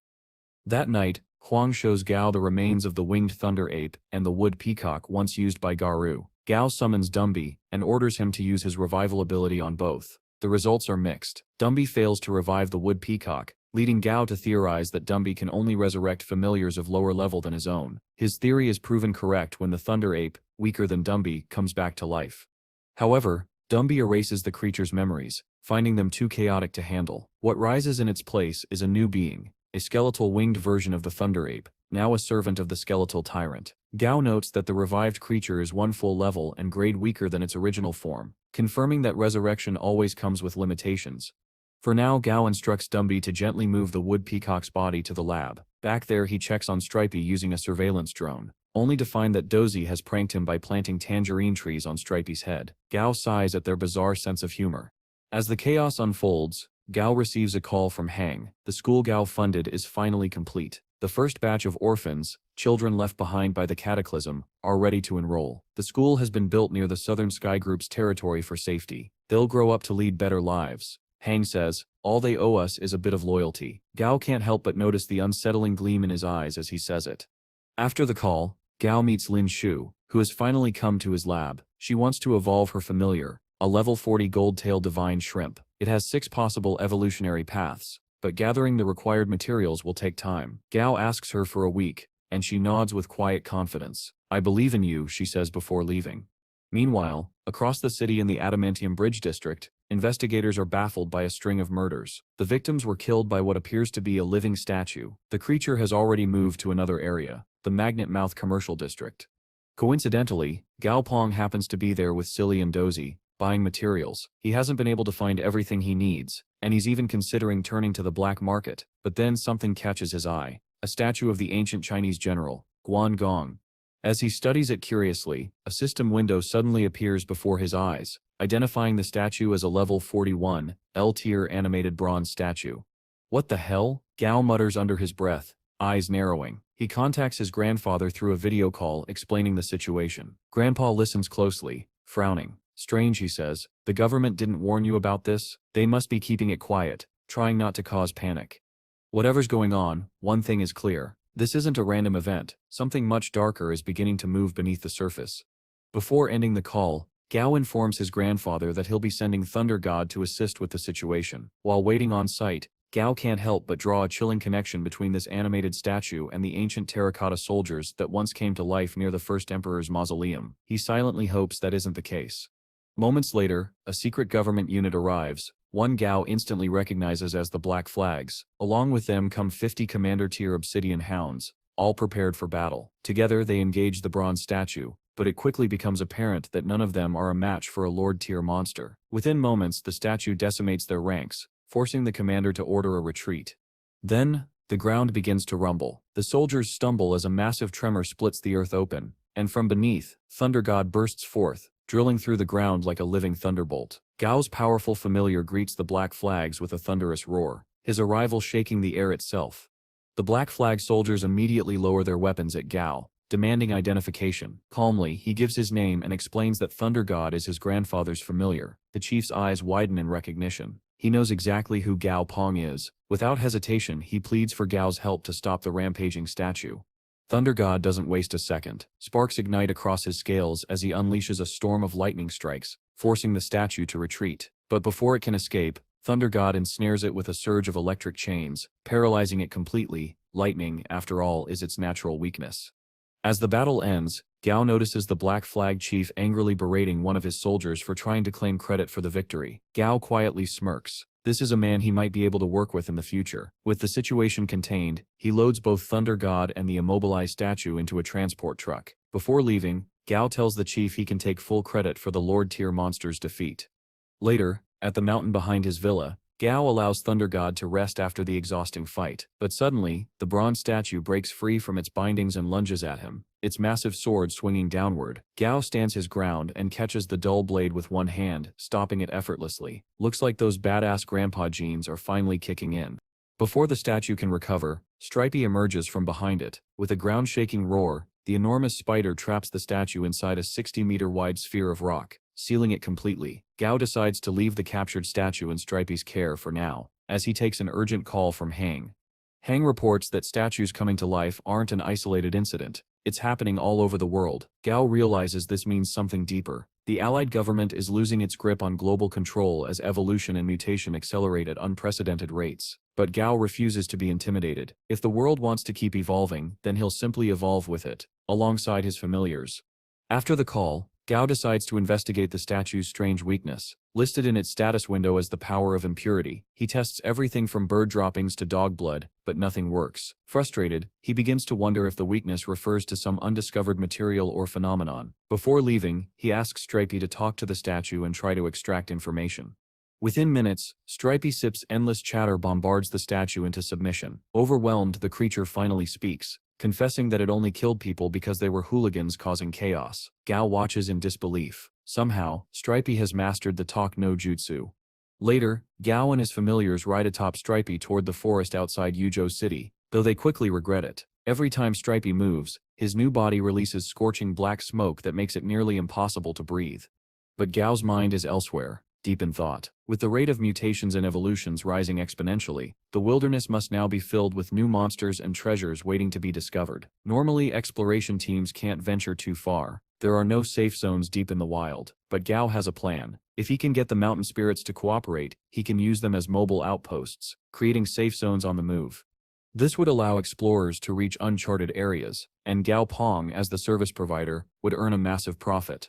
A month later, Gao rides atop Stripey again, continuing his mission of recruiting mountain spirits. So far, he succeeded in recruiting 10 and has already built a small outpost using 4 of them. His familiars, Flammy, Goldie, and Dozy, are all just a level or 2 away from reaching Lord Tier. Everything seems to be going perfectly for Gao Pang. What could possibly go wrong now? Yeah, he definitely jinxed it. Without warning, Gao senses a strange vibration from the side. He turns, only to see a swarm of mutated bees heading straight toward him. These are Yan Blade bees, and according to the system, their venom is so potent that a single sting can completely paralyze their victim. Fortunately, Gao has the perfect counter, Stripey's new ability, Disaster Cloud. In one enormous eruption, a tidal wave of molten lava engulfs the entire swarm, vaporizing them instantly. Gao and Flammy descend to collect their core crystals, but to his surprise, Flammy starts eating the bees instead. Apparently they're his new favorite snack. As Flammy continues his bizarre feast, Gao instructs Dumby to revive some of the bees. However, Dumby quickly realizes it's impossible. The bees lack a skeletal structure. Instead, he revives the buried creatures in the nearby soil. Moments later, Dumby senses something moving in the bushes and sends his ghouls to investigate. They return holding a mouse. The moment Gao inspects its status window, his eyes widen. The creature itself is ordinary, but it possesses a rare mystic attribute, making it worth keeping. He hands the mouse over to Stripey for safekeeping, then orders Dumby's ghouls to pile all the bee bodies together. Flamey incinerates the heap, leaving behind only a mountain of glowing core crystals. Gao estimates that this haul alone will fetch him around 10,000 Alliance credits, a solid day's work. Since his last major battle, Gao has done it all, referred the Youth Trainer Championship, evolved Dumby to Lord Tier, crushed the Platinum Hands cult, and even turned Stripey into a Lord Tier rock mountain. But now, with living statues appearing worldwide, his next mission is just beginning. Still, Gao Pang is undeterred. Whether it's global chaos, political schemes, or divine monsters, he's determined to face it all, one evolution at a time. When Whitey finally taps him on the shoulder, Gao knows, the blood bucket is ready. Sometime later, several major evolutions have taken place. Day has ascended to Lord Tier, the Mystic Mouse has been promoted to perfect grade, and Flammy is standing at the brink of his own transformation. As Gao and his grandfather discuss possibly using the defeated statue as a guard for Gao's school, the skies suddenly grow dark. Thunder rumbles across the horizon. It's Stet's time. From within a radiant cocoon of flame, Flammy bursts forth, evolving into a great flaming beast, its majestic aura shaking the very air around them. Though Gao finds it impressive, he can't help but chuckle. It still kinda looks like an ostrich on fire, he mutters under his breath. Surprisingly, Grandpa Gao advises his grandson to accept the military's latest request, not out of obedience, but to see for himself what's really going on. Gao immediately senses there's more to this mission than meets the eye and agrees. Upon arriving in Shangan City, Gao visits a travel agency to arrange transport to the Dali Desert, but he's immediately turned down. The area has been sealed off due to a disturbing number of recent deaths. Undeterred, Gao backs away and looks around until he spots a shady broker lingering nearby. Within minutes, Gao finds himself sitting across from the man in a private room. "I need to reach the Dali Desert today," Gao says flatly, dropping a heavy bag of cash onto the table. The broker grins greedily. "For that much, consider it done." Soon, Gao is standing atop a rocky cliff, watching the military operation unfold in the vast desert below. "Guess the smuggler really pulled through," he muses. With the civilian evacuation complete, the soldiers prepare for the inevitable. And then it appears. The desert ruler. An enormous, sand-draped monster steps into view, its body glimmering beneath the blazing sun. The king sandworm coils around its shoulders like a living mantle. A chilling wave of power sweeps across the battlefield as the ruler releases its lord aura, transforming even nearby forests into endless dunes of golden sand. The sheer environmental devastation is breathtaking. Even Gao can't help but be impressed. But the military? They're helpless. Every attack they launch is effortlessly deflected. The creature's hide is impenetrable. Then, just as hope begins to fade, a divine light splits the clouds above. The golden deity descends from the heavens, its body blazing with celestial brilliance. With a single radiant strike, the deity blasts the desert ruler into the ground. The soldiers cheer, believing victory is at hand, but their smiles vanish just as quickly. The desert ruler rises. Gao watches closely, analyzing the scene. The monster is dispersing parts of its body instantaneously to avoid damage. Its reaction time and analytical precision are far beyond human comprehension, so it's basically like Obito, Gao mutters, half in awe. Despite the golden deity's divine power, the ruler's home field advantage proves overwhelming. With one colossal strike, it smashes the deity into the desert floor. The military stands frozen, unable to fire for fear of hitting their own symbol of hope. The commander finally gives an order: wait for the deity to retreat. Once it does, we launch every missile we have. But before they can act, chaos erupts. The sands beneath their tanks explode outward as giant earthworms burst from below. The Sand King earthworm, a monstrous lord-tier beast, has joined the battle alongside dozens of smaller man-eating worms tearing through the formation. The commander screams for the tanks to scatter. Familiars are released. A squad of giant flaming chickens charges in, biting down on the worms, their wings lighting up the dusk sky in chaos. At this moment, the story rewinds back to how Gao even got here. The smuggler he'd hired might have looked dangerous, but he was no real threat. All it took was a single glare from Gao's hidden familiar to make the man tremble and behave. He led Gao to the hunter-gathering point, promising they'd depart at 10 that night. Later, in a small desert hotel, Gao wakes up with a groan. Riding in that truck all day wrecked my back, he mutters, stretching. Looking out the window, he spots the final outpost before the true desert begins, a bustling marketplace where stalls overflow with strange materials.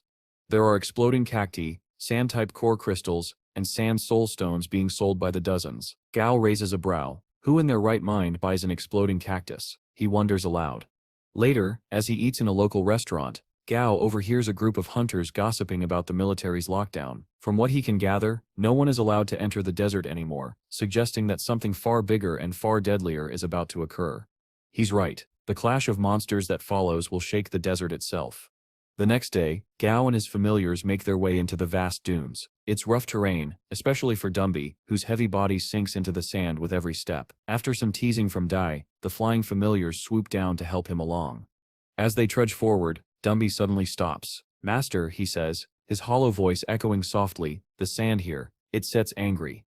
Gao pauses. He knows exactly what that means. When a lord-tier monster resides in one area for too long, its presence infects the very land, twisting the air and earth around it. He recalls the tranquil yet eerie White Dragon's Lake, and a shiver runs down his spine. Dumby is right, the desert itself is alive. Suddenly, Flemmy senses a fierce battle up ahead and quickly leads the group toward it. From higher ground, Gao watches as a team of hunters clashes with a group of cliché sand-type monsters. As the fight unfolds, Gao notices something unusual. The sand monsters' core crystals seem to function like hearts. Curious, he decides to run an experiment using Dumby's ability. Unfortunately, while Dumby's skill causes the monsters to explode outward, it doesn't actually damage their sand cores in any way. To make things worse, these creatures are highly resistant to both electric and fire attacks, rendering Doi and Flamey practically useless. Dumby, on the other hand, can't gain any tactical advantage because of the sandy terrain. Gao realizes that if they ever choose to assist the military, these elemental weaknesses are going to be a real problem.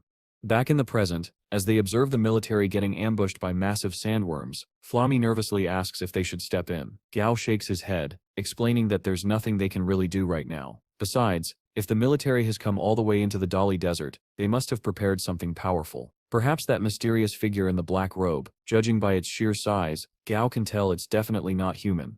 He's frustrated that he can't analyze the creature's stats because of the robe concealing its body, but his attention is suddenly drawn to the raging battle between the desert ruler and the golden deity. The massive sand creature has already grabbed the bird-like deity in its fist. What's worse, it's ignoring all of her attacks, regenerating endlessly thanks to the abundant sand in its unharmed sand core. Things couldn't be going any worse for the military. Then, to everyone's shock, the desert ruler begins absorbing all the smaller sand monsters scattered across the desert. Gao's eyes widen. His suspicions are confirmed. The beast transforms into an even more enormous and terrifying form, then crushes the golden deity into the sand below. Even though he's at a clear disadvantage here, Yao Pang prepares to step in to protect Chun City's guardian deity. Fortunately, he doesn't need to. Just as he's about to move, the black-robed figure leaps into the battlefield. When it finally reveals itself, Yao's eyes widen in disbelief. It's none other than the legendary terracotta soldier, the stone guardian of General Montian, brought back to life. The soldier launches a relentless assault on the desert ruler, hitting it with a barrage of powerful strikes so fast and heavy that the beast is forced to release the golden deity. Though it doesn't seem to harm the desert ruler directly, the immediate goal has been achieved. The deity is safe. Realizing they can't win right now, the commander orders a retreat. As the forces pull back, the commander receives a video call from the general who had sent them there. Trying to explain the hopeless situation, he's met with cold fury. The general, consumed by vengeance, orders him to annihilate the monster no matter the cost. Reluctantly, the commander obeys. Meanwhile, at a distance, Gao and his familiars watch the troops withdraw. Gao suggests that they should leave as well. Without an ice-type familiar, the natural weakness of the sand monsters, there's little point in staying. But before they can move, Gao suddenly feels a chill crawl down his spine. His familiars immediately shift into defensive positions, sensing an unseen threat. Moments later, a streak of red light flashes across the sky and slams into the middle of the desert. The ground shakes violently, and a massive mushroom cloud erupts from the impact site, a nuclear bomb. Thankfully, Gao and his familiars are far enough from the explosion. His unique damage transfer ability allows the radiation and blast wave to be evenly distributed among his familiars instead of himself. With their high endurance and resistance to radiation, they come out mostly unscathed. The same can't be said for whatever was caught at the center of that explosion. Determined to confirm the fate of the desert ruler, Gao decides to investigate. When he and his familiars arrive at the heart of the Dali Desert, the scene is apocalyptic. The sand has been melted into glassy crystals by the heat. Normally, a nuclear strike wouldn't be enough to kill a Lord-tier monster unless it hit directly, so Gao doubts the beast is truly dead. As he surveys the destruction, his treasure-sniffing rodent familiar suddenly squeaks excitedly. It's detected something valuable nearby. Gao, unimpressed, glares at the little creature. The last time it promised treasure, they dug for hours only to uncover a low-grade core crystal. Still, after a bit of whining from the rodent, Gao gives it one more chance. After digging deep into what's now practically a crater, Gao and Dumby begin to lose hope, until Dumby's shovel strikes something solid. Following Gao's command, Dumby carefully pulls it out. It's a strange bone, one that actually hurts Dumby's hand to touch. That's unusual. Not even a nuclear blast had caused him pain before. Even stranger, Gao's stat-reading ability, or rather, the system itself, fails to recognize the object's nature or even identify its name. For the first time, Gao realizes something important. His ability still has room to grow.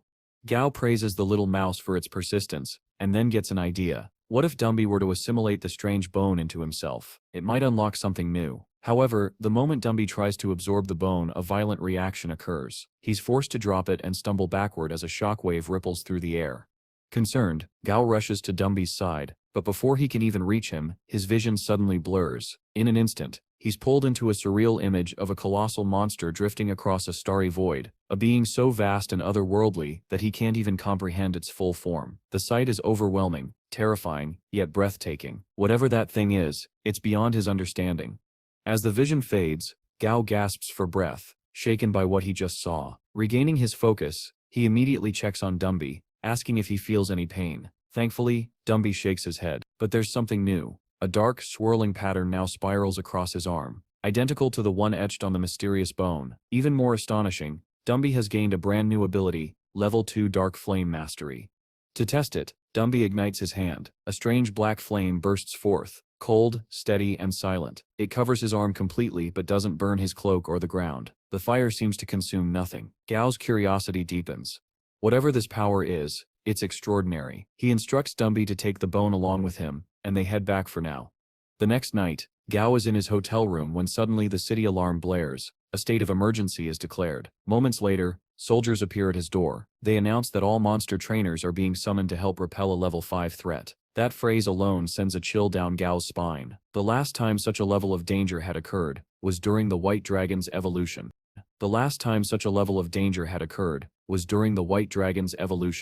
After confirming he'll join them immediately, Gao gets ready, his heart uneasy. Later that night, he stands atop Chang'an City's eastern wall and sees the unthinkable. the desert ruler has returned. It didn't die from the nuclear blast. It mutated. Now its body radiates energy from a glowing nuclear core at its center. Though its shell has become more brittle, its elemental resistance and sheer defense have skyrocketed. Gao isn't sure if this evolution is a blessing or a curse. Before he can think further, the golden deity swoops in from above, unleashing a brilliant beam of light that crashes into the desert ruler's chest. The sight is awe-inspiring. Yet the result is disappointing. The nuclear behemoth barely flinches. Its scales remain intact. Seeing this, Gao commands Dumby to join the fight. This time, on solid ground rather than shifting sand, Dumby can unleash his full strength. As he charges in, the nuclear ruler fires a beam of its own. Dumby blocks it with his arm and retaliates, using his revival ability to summon the enormous corpse of the Elder King centipede, a creature that had been slain here 6 months ago by the golden deity herself. The undead centipede coils around the nuclear ruler, pinning it down. The golden deity seizes the moment and launches a devastating wing slash, aiming to decapitate the beast. The attack lands but only slices off its arm, not its head. Furious, the nuclear ruler smashes the centipede's skull with one crushing blow. From above, Gao orders Flamey to assist. The fiery familiar unleashes a torrential wave of flames from the sky, engulfing the ruler in a storm of fire. But the monster suddenly reveals another terrifying power: gravity manipulation. The flames scatter, crushed by invisible force. With both offense and defense on its side, the tide seems hopelessly one-sided. Yet, in melee combat, no one surpasses Dumby. In a blur of motion, he rushes forward and delivers a thunderous strike, freeing Flamey from the monster's gravitational grip. The nuclear ruler tries to counterattack, but Dumby is faster. He channels his dark flame into his fist and slams it into the creature's chest. The impact sends shockwaves rippling through the battlefield, momentarily stunning the ruler. Seizing the opening, Flamey and the golden deity combine their powers for a final strike. A blinding explosion of fire and light engulfs the nuclear ruler, burning and overwhelming its core completely. When the dust settles, the beast stands for a moment, charred, cracked, and unmoving, before collapsing in defeat. The nuclear ruler is dead. After the battle, Gao negotiates with the military officers over how to divide the monster's remains. He starts with a bold bluff, demanding 75% of the corpse. The soldiers, caught off guard, eventually settle on a deal. Gao will receive the nuclear ruler's core crystal and one of the 2 flesh-enhancing tablets in their possession. Back at Gao's lab, Goldie emerges from a reinforced metal chamber, newly evolved into a Lord-tier monster, muscles gleaming with power. Gao, however, wastes no time scolding him for breaking the chamber door during the process. Goldie lowers his head in shame as Gao sighs, the pain of being financially responsible. Once that's settled, Gao calls over Tong Tong, telling her that the military has delivered the flesh-enhancing tablet for their next experiment. It's time to evolve her contracted beast, the bloody-bearded vulture. Many breeders have failed to evolve this creature, but Gao confidently assures her he can do it. With Silly assisting him, Gao begins the process. Using a mix of rare ingredients, he refines the tablet into a glowing green stone and instructs the vulture to swallow it. Almost instantly the bird collapses, its eyes glowing red. Gao signals Dumby, who rolls in a trolley piled high with freshly prepared meat. The vulture devours it greedily, and moments later, its body transforms. Feathers darken, claws sharpen, and a powerful aura floods the room. The evolution is a success. Tong Tong's soul power surges as her bond with the creature strengthens. Go explains that the vulture will now need to consume fresh meat regularly to maintain its strength. If she can find the right materials, he can help her promote its grade further. Tong Tong, smiling, says that this result is more than enough for now. Their discussion ends as Gao receives a call from Huang Ya. The man informs him that the Waitrong broadcasting station has invited Gao as a guest of honor for one of their upcoming programs. Normally, Gao would decline such offers outright, but Huang adds that they're offering a thunder shell as compensation. Hearing that, Gao changes his mind. A thunder shell is one of the rare components needed to evolve. Granda, his thunder god familiar, with high-tier evolution materials becoming rarer by the day. This is an opportunity he can't afford to miss. And so, Gao Pang soon finds himself arriving at Yangchong Airport, where he's greeted by Wu Muzi, the assistant director of the program he'll be appearing on, An Eye for Talent. As they get into the car, Gao can't help but wonder what kind of surprises this new venture will bring. Wang excitedly tells Gao about all the different materials and monsters they've managed to gather from the wild. He even shares an information package for Gao to review while continuing to explain what the entire program is about. But as Gao scans through the list, one particular item immediately grabs his attention, something called a Daling Shandol Leon. However, according to the system's identification, it's actually a yin-yang Kendula, an odd creature possessing both healing and weakening abilities. Intrigued, Gao can't resist asking Wang for a price. Wang, smiling kindly, waves it off, saying there's no need for payment for such a small thing, and promises to have it delivered to Gao's room that very night. Later that evening, at the Gao family villa in Yangchang City, the yin-yang Kandula finally arrives. After Gao activates it with a gentle blow, the little creature awakens. Gao immediately calls it out, declaring that he knows the truth. It might have fooled the program runners, but he can clearly tell that it's a plant-type monster, not some rare material. Without hesitation, Gao brings out an elite-grade light-type monster core, and uses it to form a contract with the yin-yang Kandula. Once the bond is complete, he names the little guy Flowery and assigns its safety to Dumby, who now proudly wears Flowery on his head like a cute little hat.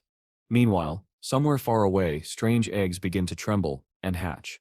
Back with Gao, frustration builds as he watches how poorly the Yangchang Broadcasting Services program is being handled. Not only are many of their listed materials misidentified, but even the script sounds painfully unnatural. Still, for the sake of the Thundershell and the Yin-Yang Kandula, he decides to endure it a little longer.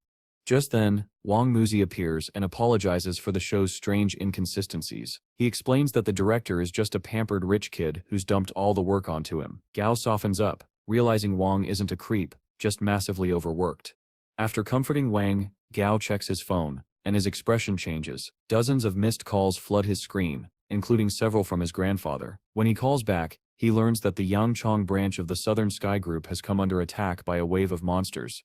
His grandfather orders him to stabilize the situation immediately. Gao promises to handle everything before his grandfather even arrives, then hangs up and quickly analyzes the situation. Judging from the reports, the monsters involved shouldn't be stronger than Lord Tier. The only reason the military hasn't stepped in yet must be because they're busy handling other attacks elsewhere. At the Southern Sky Branch, chaos reigns. Swarms of mutated Kappas surround the compound. The electric fence holds for a while but soon collapses under the pressure. Inside, the defenders are being overwhelmed. Even their three-tailed fox familiar is torn apart.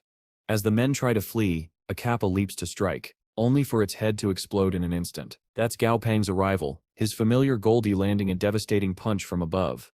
Hovering atop Flamey's back, Gao calls out to the fleeing soldiers, his voice booming with authority. He tells them that if word of their cowardice spreads, he won't accept them as Southern Sky employees anymore. While he admits they shouldn't throw their lives away, he reminds them that their efforts should at least match the pay they receive. With all the advanced weapons, gadgets, and elite support at their disposal, how could they fail to repel a simple monster horde?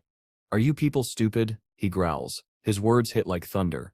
Then Gao commands Dumby and Dazi to secure the other gates while he and Goldie clean up here. Goldie roars and charges in, utterly annihilating every Kappa in sight, his strength growing with every punch. Even when bitten once, Goldie shrugs it off and keeps smashing through the enemies. In the middle of the fight, Gao casually calls his grandfather again, telling him not to bother coming. He's already got it under control. At the west gate, Dazi spreads his thunder wings, unleashing a surge of electricity that paralyzes the entire attacking group in one strike. The guards stationed there quickly capitalize on the opening. Back at the east gate, Goldie finishes off the remaining enemies with pure brute force, leaving the soldiers stunned with admiration and a bit of jealousy. Seeing this, Gao makes a mental note. Perhaps it's time to reorganize the teams, merging members of the security department into the familiar combat squads. These battles should be handled by professionals.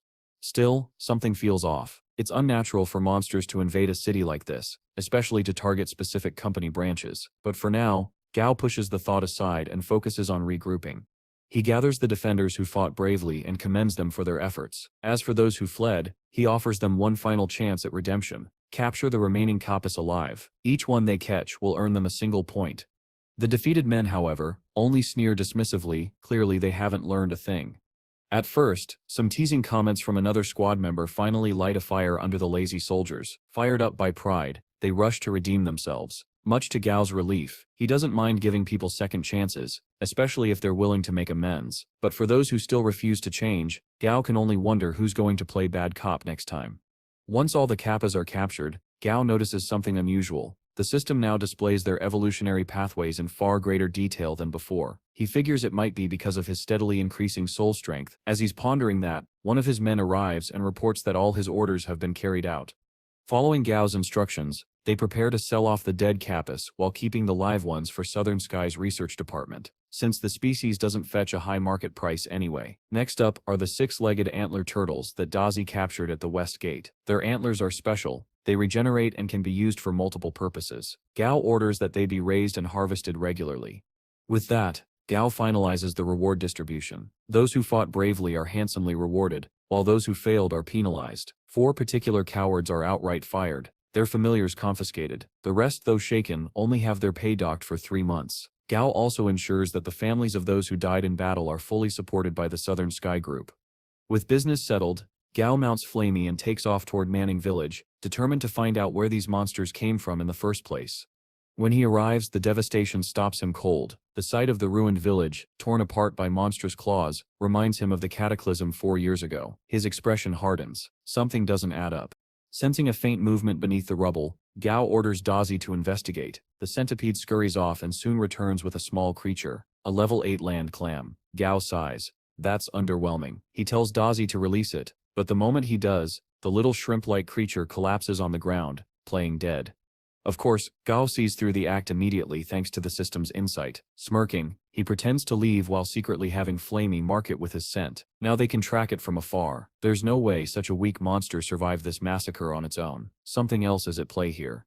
Flamey soars into the sky, tail blazing, as they follow the creature's trail toward the sea, but suddenly the scent disappears. Gao's eyes narrow. A commander-tier monster must have noticed us. His heart sinks as he realizes the mastermind behind this monster wave might be closer than he thought. Before he can think further, the ocean below erupts in a massive burst of water. A giant aquatic monster bursts out, roaring as it attacks. Dazi instantly fires a bolt of lightning, but it barely does any damage. The creature's armored scales block it completely. Unfazed, Dazi darts forward, his bladed limbs flashing as he cuts through the scales and electrocutes it from within. The beast howls in agony before retreating back into the depths. Gao quickly scans its data, a level 46 Lord-tier gloaming oceanic manta ray. He praises Dazi for the strike, though something still feels off. That manta wasn't strong enough to command an entire monster horde. What's really going on here? To confirm his suspicion, Gao has Flammy release a burst of fire across the ocean's surface. The light illuminates something beneath the waves, and Gao's breath catches. A colossal shape lurks below, so massive it distorts the entire seabed. Fall back, he orders immediately. Something steps not right. Meanwhile, at the Yangchong Military's Division 3 headquarters, a board commander's day takes a turn when alarms start blaring. The radar has picked up a massive energy signature deep under the sea, and it's rapidly increasing. Drones are deployed, but the readings only get worse. The object down there spans over 300 square kilometers, and it's powerful enough to suppress 2 Lord-tier monsters simultaneously. Realizing the scale of the threat, the commander snaps into action, ordering a full bombardment of the sea. Outside Changjiang City, chaos unfolds. Explosions light up the coastline as hundreds of flying familiars swoop in to support the military. From below, Gao watches the sky rain fire and steel. He notes the rising waves and mutters that a tsunami is a real risk, though thankfully the new embankments should hold. As the familiars clash with the sea monsters, Gao orders Dazi and Flammy to move him closer for a better look. Suddenly, a massive aquatic beast bursts out of the wave in front of him. Gao braces for impact, but before it reaches him, Goldie leaps forward, striking a dramatic pose. He's been watching Anam Han's martial tapes, and now he's trying something new, the secret pattern elemental vacuum domain. Goldie unleashes a brutal punch that sends the creature flying, followed by a shockwave that obliterates everything in a straight line ahead. Gao just stares. Okay, that was not what I expected. Moments later, another foe appears. A level 43 Lord-tier Sea King electric eel. It slams into Goldie, discharging violent electricity. Dumby rushes in with his spectral sword, stabbing the eel in the head before being thrown off. Goldie seizes the moment, pounding the monster with his explosive duck punch combo.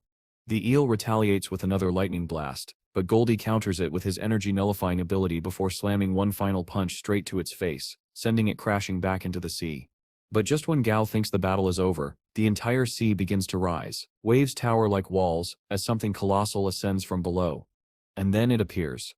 A level 51 King-tier Sea Coral King. The sheer size of the creature is beyond comprehension. Its shell glows with radiant coral formations, its tendrils stretching for kilometers. Gao Step's expression turns grim. We can fight that thing, not yet. With its regenerative and communicative abilities, the Coral King is basically a living mobile fortress, a creature so huge it could carry hundreds of other monsters on its back. If anyone tamed that thing, Gao mutters, they could build a base on it and sail across the world. Nearby, 2 professors argue over what kind of creature it actually is, but Gao cuts them off sharply. Focus, right now we need to evacuate everyone. If that thing attacks, he looks toward the horizon, where the waves keep rising higher and higher. No one will survive. Though the military had managed to evacuate most civilians from the area, a few scavengers snuck back in, desperate to loot the remains of fallen monsters. They had no idea what kind of danger still lurked beneath the waves. When a nearby military officer spotted them and yelled for them to run, panic set in. The looters bolted toward the shore, hearts pounding. One of the men barely dodged a golden sicklefish lunging from the surf, but his canine familiar, Blackie, leapt in to save him. The dog's bravery came at a terrible cost. The fish tore through Blackie's body, shredding him before the man's eyes. Desperate and broken, he screamed for help, but his companions only backed away, too terrified to intervene. Moved by the loyal beast's sacrifice, Gong Pang stepped in. With a word, he ordered Goldie to retrieve the man and his fallen familiar. Seeing how deeply the man grieved, Gao took a petal from Flowey and used it to heal the dying creature. Slowly, miraculously, Blackie began to breathe again. Once that was settled, Gao turned his attention back to the battlefield, where the military's defenses were collapsing under the relentless force of the monster wave. Calmly, he ordered the soldiers to step aside. "Leave this to me."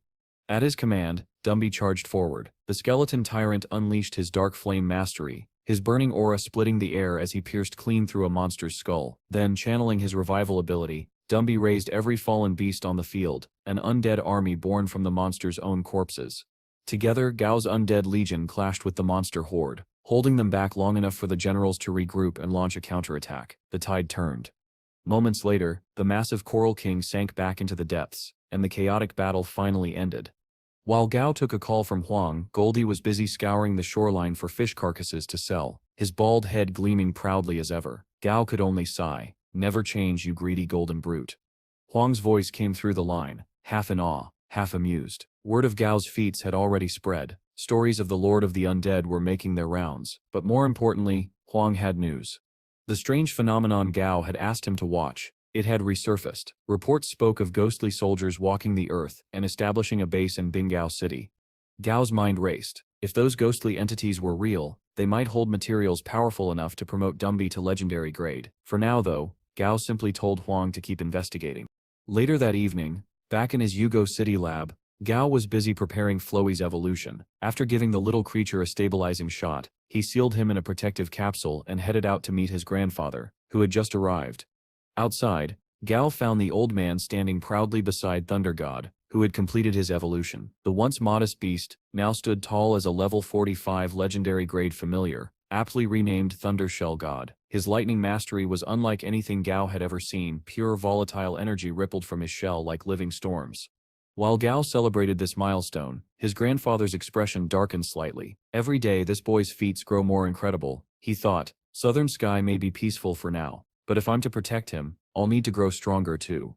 Breaking the moment of reflection, Gao turned to his grandfather and asked if he remembered Flamisip's birthplace. The old man nodded. "A swamp west of Gangman Base City. You said you still visit it someday." Gao smiled. "Then we shall go tomorrow." The next day, Flamey didn't say much, but Gao could tell. The thought of returning to that place stirred painful memories of his mother. Later, Gao visited Southern Sky's Gangnan branch to gather details about the swamp. Manager Chen helped him sift through the local records and monster logs. While scrolling through the data, Flamey suddenly stiffened, his eyes locked on one feed. A giant crocodile, the very same creature that had attacked his mother long ago. On the live footage, the beast could be seen terrorizing other flame-winged creatures, Flamey's kin, even now. When Gao demanded to know why such a creature was left unchecked, Manager Chen hesitated. That swamp is considered Qian family territory, unofficially of course. They are one of the four great families, Qian Zhao, Sun, and Li. Gao Spit's eyes hardened. No one owns the wilderness. Not them, not anyone. Chen paled as Gao continued. Who steps the master of that crocodile? The second eldest of the Qian family, Qian Wu Yong, Chen replied nervously, a lord-tier trainer. Without missing a beat, Gao gave his order. Send him a formal challenge. I shall meet him on the northern outskirts of the city, 3 days from now. Chen nearly dropped his tablet. Sir, please reconsider. The Can family is allied with the other three. Challenging them is the same as declaring war on all four at once. But Gao only smirked. Then we shall give them a reason to show up. Send invitations to all four families. We shall host a banquet. His eyes gleamed. When I defeat their champion and humiliate them publicly, they shall have no choice but to withdraw from that territory entirely. That very evening, the formal challenge reached the Qian family's mansion, throwing them into an uproar. Many within the clan urged restraint, fearing to provoke the powerful Gao family. But Wu Yongsip's pride wouldn't still allow it. He laughed off their warnings, proclaiming, "I still crush that boy without even killing his familiars. These young people are all talk anyway." He arrogantly changed the duel's venue to the western outskirts, seeking terrain more favorable to his swamp beast. Meanwhile, another Qian family trainer, Qian Shu Yu, was quietly warned by his mother, "Watch your uncle carefully, he'll cheat if he must. Don't let him disgrace the family further." 3 days later, under the dark canopy of the swamp, Wu Yong arrived to meet his monster, the very same red-eyed crocodile that once injured Flamey's mother. Their contract was tense, not one of mutual respect. The beast loathed him, yet agreed to fight, not for Wu Yong, but to avenge its grudge against Gao's white dragon. As Gao prepared for the duel, he took some time to tour the local Lake Tai, where he learned that the region had become home to a silverfish prince, a majestic creature whose presence had halted all fishing in the area. Something about this land felt alive, and Gao knew the coming battle would shake more than just reputations. After that, Gao and his familiars take a group photo together, looking like a small but proud family. Soon enough, the day of the long-awaited challenge arrives. Gao Peng stands calmly at the western outskirts, carefully studying the terrain. But what really stands out isn't the battlefield. It's the palpable rage radiating from Flamey. At the sight of the crocodile that once harmed his parents, the fiery crane's anger burns hotter than ever. The terrain itself clearly favors the crocodile, swampy, wet, and perfect for an amphibious creature, but Flamey's ability to fly should balance the odds. Suddenly, Wu Yong approaches Gao with a fake smile plastered on his face. Pretending to act like a wise elder, he suggests that they settle the matter peacefully, without resorting to battle. But Gao refuses, making it clear that today's fight isn't between men, it's between a child who lost his parents, and the beast that took them away. He announces he will not interfere in this battle at all.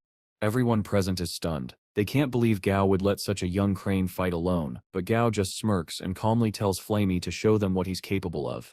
As the battle begins, the crocodile immediately launches a wide-area attack, creating a shockwave that nearly engulfs Flamey. It follows up with a vicious tail sweep, meant to crush him, but Flamey propels himself backward using a burst of flame, dodging the blow with ease. After quickly scanning the crocodile's stats through his system, Gao warns Flamey that it carries a wind attribute. Wu Yong too shouts commands to his beast, but the crocodile, driven by blind fury, ignores him completely, focusing only on the crane. Flamey retaliates with relentless waves of fire from the sky, raining flames upon the crocodile until it's forced to dive into the nearby water. There, it conjures a massive elemental shield to protect itself, but that shield doesn't last long. Flamey's blazing fury is far too intense. His fire burns with such relentless heat that it evaporates the shield and sears the crocodile's flesh. Just as Flamey moves in to finish the fight, the crocodile counters with a powerful windroar attack, striking the crane mid-air, but Flamey quickly steadies himself and reassures Gao that he won't be hit again. Cornered and desperate, the crocodile's survival instincts kick in, and in a shocking turn, it suddenly charges toward Gao himself. Even Wu Yong is taken aback and yells for his familiar to stop. Perhaps he isn't entirely heartless after all. From the shadows, Xiao prepares to jump in, but he doesn't have to. In an instant, Dumby appears at Gao's side. With a single superpowered kick, the skeletal tyrant sends the crocodile flying across the battlefield. The fight is over. The crocodile tries to crawl away in defeat, but it's too late. Flamey has already won. To everyone's surprise, Wu Yong accepts his loss with dignity. He even admits that he hadn't truly wanted this confrontation in the first place. As the day ends, Gay wonders whether there will still be a Crocodile King in Jiang'an City after this. Later that day, Manager Chen reports that the Chan family has officially surrendered the Crocodile Spirit Swamp to Southern Sky. This includes all the familiars within it, meaning Flemy's kin are now under Gao's care. The Chan family even offers financial compensation for the loss. But Gao stops Chen immediately. He instructs him to return their compensation, and instead pay them the fair market value for what they gave up. This was a personal matter between Flamey and the crocodile, he says. There's no need to destroy a family that's already being cooperative. In addition, Gao finalizes partnership agreements with the other three major families. Together, they decide to establish a new branch of the Explorers Union in the region. At Gao's request, personnel will also be sent regularly to ensure that the flaming red cranes live safely and thrive in good conditions. Once everything is settled, Gao turns to Flamey and asks if he'd like to visit his remaining kin, but the crane quietly declines. He's content knowing that his revenge is complete, and that his kin will now live peacefully, perhaps even evolve one day. Out of nowhere, a mystical mirror diver turtle of level 46, classified as perfect grade, bursts out of the water near Gao. It approaches swiftly, and presents him with a rare material called ambergris jade, a condensed essence formed from the remnants of ancient dragon species. Without a word, the turtle vanishes back into the depths, leaving everyone speechless. Baffled by the sudden encounter, Gao guesses that the jade might have something to do with his white dragon familiar. He asks manager Chen to have it sent back to Yuzhou for further study. As for Gao himself, he already has a new destination, Changping Village. The life of a master trainer never slows down. Outside Changping Village in Gaoyang Base City, a new team waits in the misty forest. Sui Lenu, Su Qinji and their companion. They've been sent on a special mission by Gao Ping himself, to retrieve a general's bone and the legendary 1,000-year Heart of Darkness. To stay undetected, they use a special ghoul powder to mask their presence. It conceals their scent but doesn't make them invisible. When one of them gets too close to a wandering ghoul, the creature lunges, only to be crushed effortlessly by Linu's reflexes. As they move deeper into the forest, the atmosphere turns eerie. Thousands of ghostly soldiers emerge from the shadows, and a strange, ghoul-like man steps forward. He introduces himself as Setman and informs them that General Zhao wishes to see them. Chenji immediately realizes who he's referring to. General Zhao, the fallen warrior whose spirit once fought valiantly in the Battle of Changping. Long ago, the three followed the eerie ghoul-like man to a worn-down shack deep within the forest. Inside, they found a ghostly general seated upon a throne of bones, surrounded by ranks of silent, spectral soldiers. The atmosphere was unnervingly calm, the air thick with yin energy. The general, introducing himself as Zhao, regarded the group with cold detachment. In a surprisingly composed tone, he told them that he would allow them to take what they sought, but only if they did something for him in return. Sui Lenu stepped forward and boldly stated their purpose. They were here for two things, the general's bone and the 1,000-year Heart of Darkness. Zhao seemed amused. He agreed to part with one of his own bones, just one, as if the act meant nothing to him. But when it came to the Heart of Darkness, his expression hardened. He claimed he had never heard of such a thing.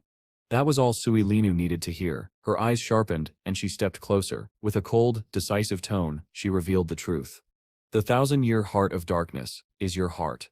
Before anyone could react, her glass mantis familiar lunged forward, striking Zhao with such brutal force that it sent his body crashing through the shack's wall. Instantly, the ghost soldiers stirred. Their hollow eyes glowed with malice as they surrounded the group, but Su Chenqi's familiar emitted a burst of holy light, forcing the spectral army back and holding them at bay for now. Through the gaping hole in the wall, Linu spotted Zhao struggling to rise. She realized, too late, that he was drawing in the surrounding yin energy to heal himself. Desperate, she ordered her kangaroo familiar, Oret, to strike before the general could fully recover. Oret leapt into the air with immense speed, his powerful legs cracking the ground beneath him, but Zhao had already regained his strength. With a roar, he swung his blade of stone, cleaving clean through one of Oret's arms and knocking him back. As Zhao emerged from the ruins, his eyes burned with fury. He unleashed a wave of spectral energy, rallying his ghost soldiers with a terrifying war cry. The forest itself seemed to tremble as his army advanced with a single command to kill every intruder.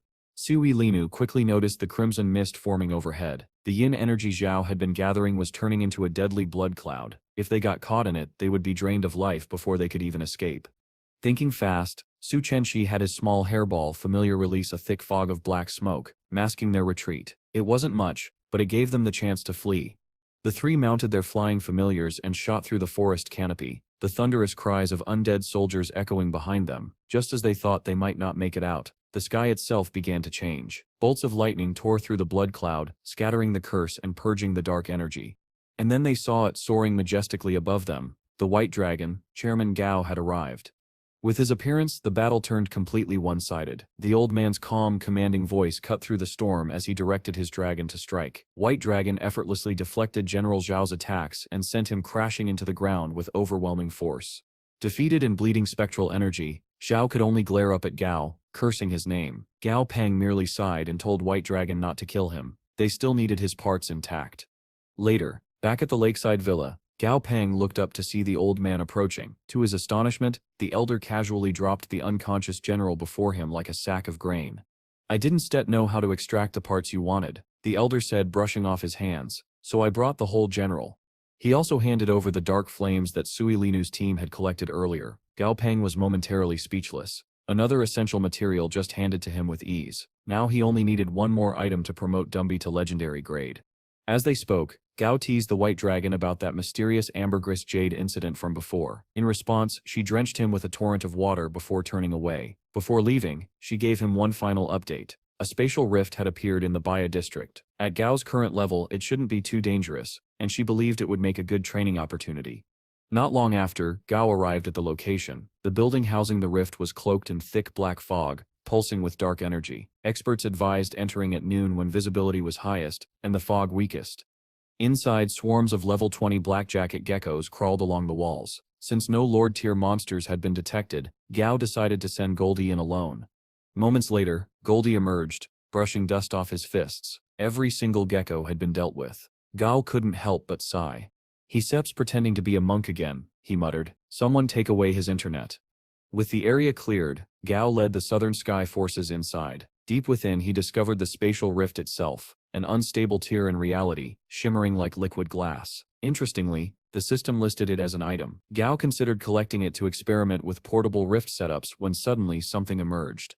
It was a yellow jacket devil octopus, a monstrous creature infamous for its mind control abilities and disturbing feeding habits. Gao's mind raced as he tried to make sense of the color-coded species.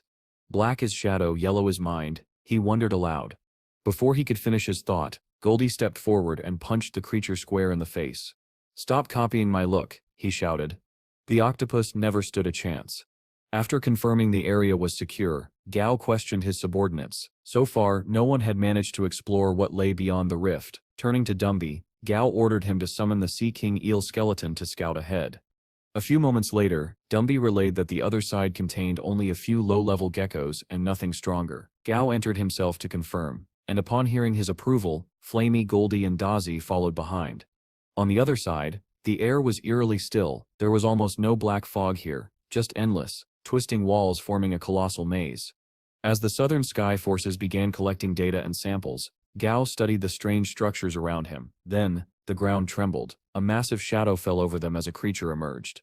A level 49 blood jacket labyrinth watcher, wielding a jagged weapon and radiating hostile intent.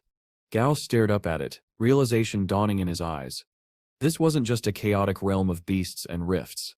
This black fog world had a civilization of its own. When Flammy attempted to take to the skies and launch an attack, he was abruptly stopped by an invisible barrier in the air. With no other option in sight, Yao, acting wisely, ordered everyone to retreat immediately. Following Gao's command, Dazzy stayed behind to hold off the Watcher, receiving crucial assistance from Dumby, who dealt a devastating blow to the Watcher's minions. Once nearly everyone else had escaped, and the Watcher was knocked down, Gao asked Dumby to act as a translator between them. The ensuing conversation revealed something astonishing. Not one, not two, not even three, but 7 additional Lord-tier Labyrinth Watchers existed. As if that weren't enough, these Watchers possessed a remarkable super recovery skill, demonstrated as the first Watcher's body healed right before their eyes. Fortunately, the Watchers were not hostile. With Dumby mediating, an agreement was reached. Gao would be allowed to return home and come back at a later date to awaken their master. In exchange, this master would be willing to trade with Gao for whatever he desired. During this exchange, Gao also learned that this world had once been home to humans, though they had departed decades ago. As he prepared to return to Earth, Gao pondered the potential consequences of encountering other versions of humanity. If the power difference proved too great, it could easily open the door to invasion and war.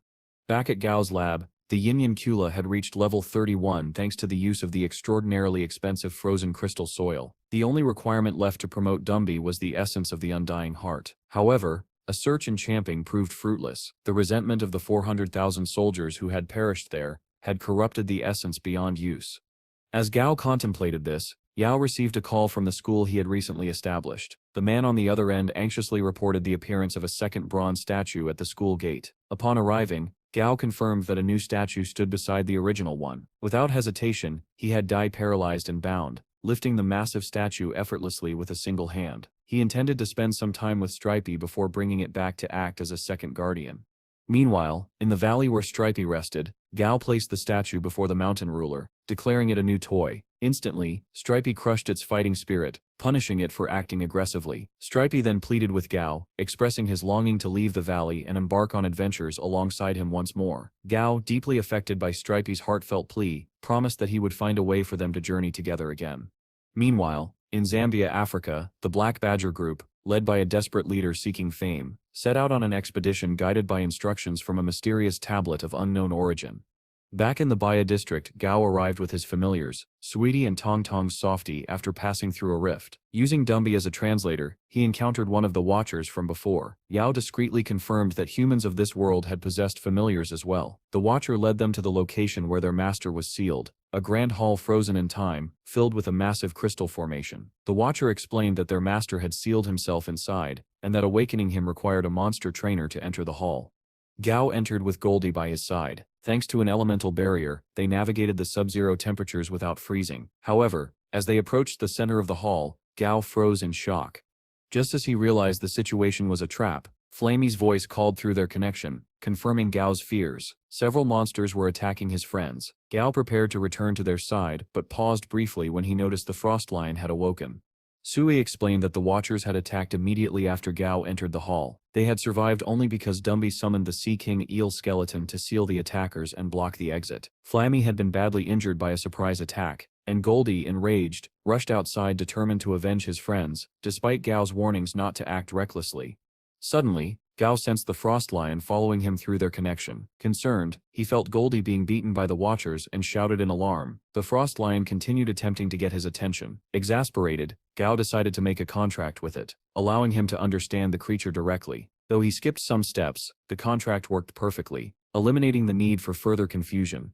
Gao sensed that the Frost Lion's true enormous power was locked away, only accessible if it consumed an ice-type treasure to restore itself. Of course, the lion never stopped bragging about this fact. Gao, choosing to ignore the incessant boasting, demanded a solution to their current predicament. In response, the lion instructed him that they needed to run, no elaboration at first.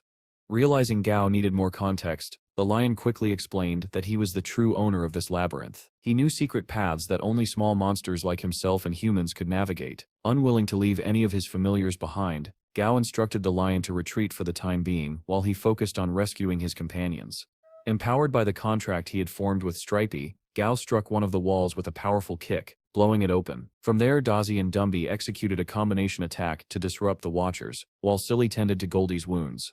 The Watchers were not down for long. They returned, even angrier than before, but Goldie had fully recovered. Fueled by rage and damage previously inflicted upon him, he grew to match the Watcher's size. In a surge of power, he kicked one of the Watchers away and seized its weapon. Now fully enraged and in his buffed-up state, Goldie unleashed a relentless barrage of punches, leaving only 3 Watchers to escape while the rest lay reduced to corpses at his feet.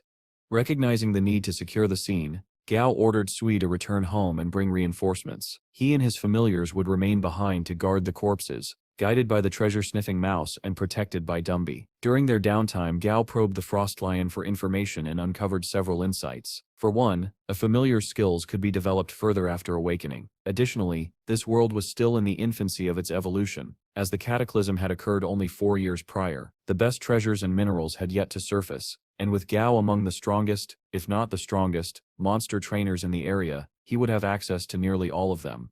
Shifting the topic, Gao asked the Frost Lion if there were any methods to shrink a monster's body size. Showing it an image of Stripey, the lion outlined 3 possibilities. First, obtaining a body modification skill, though this came with no guarantees. Second, forming a contract with a space-type monster to transport Stripey into a massive pocket dimension. And third, acquiring a GU fruit, which grew in the Black Phoenix Mountain. This fruit could shrink a monster to 1,000th of its size, though its effect disappeared once the creature entered combat. Unfortunately, the mountain was home to a dangerous black-feathered sparrow. Even the Frost Lion would avoid at peak strength, and it lay 5,000 kilometers away. Despite these obstacles, Gao resolved to undertake the journey, determined to keep his promise to Stripey.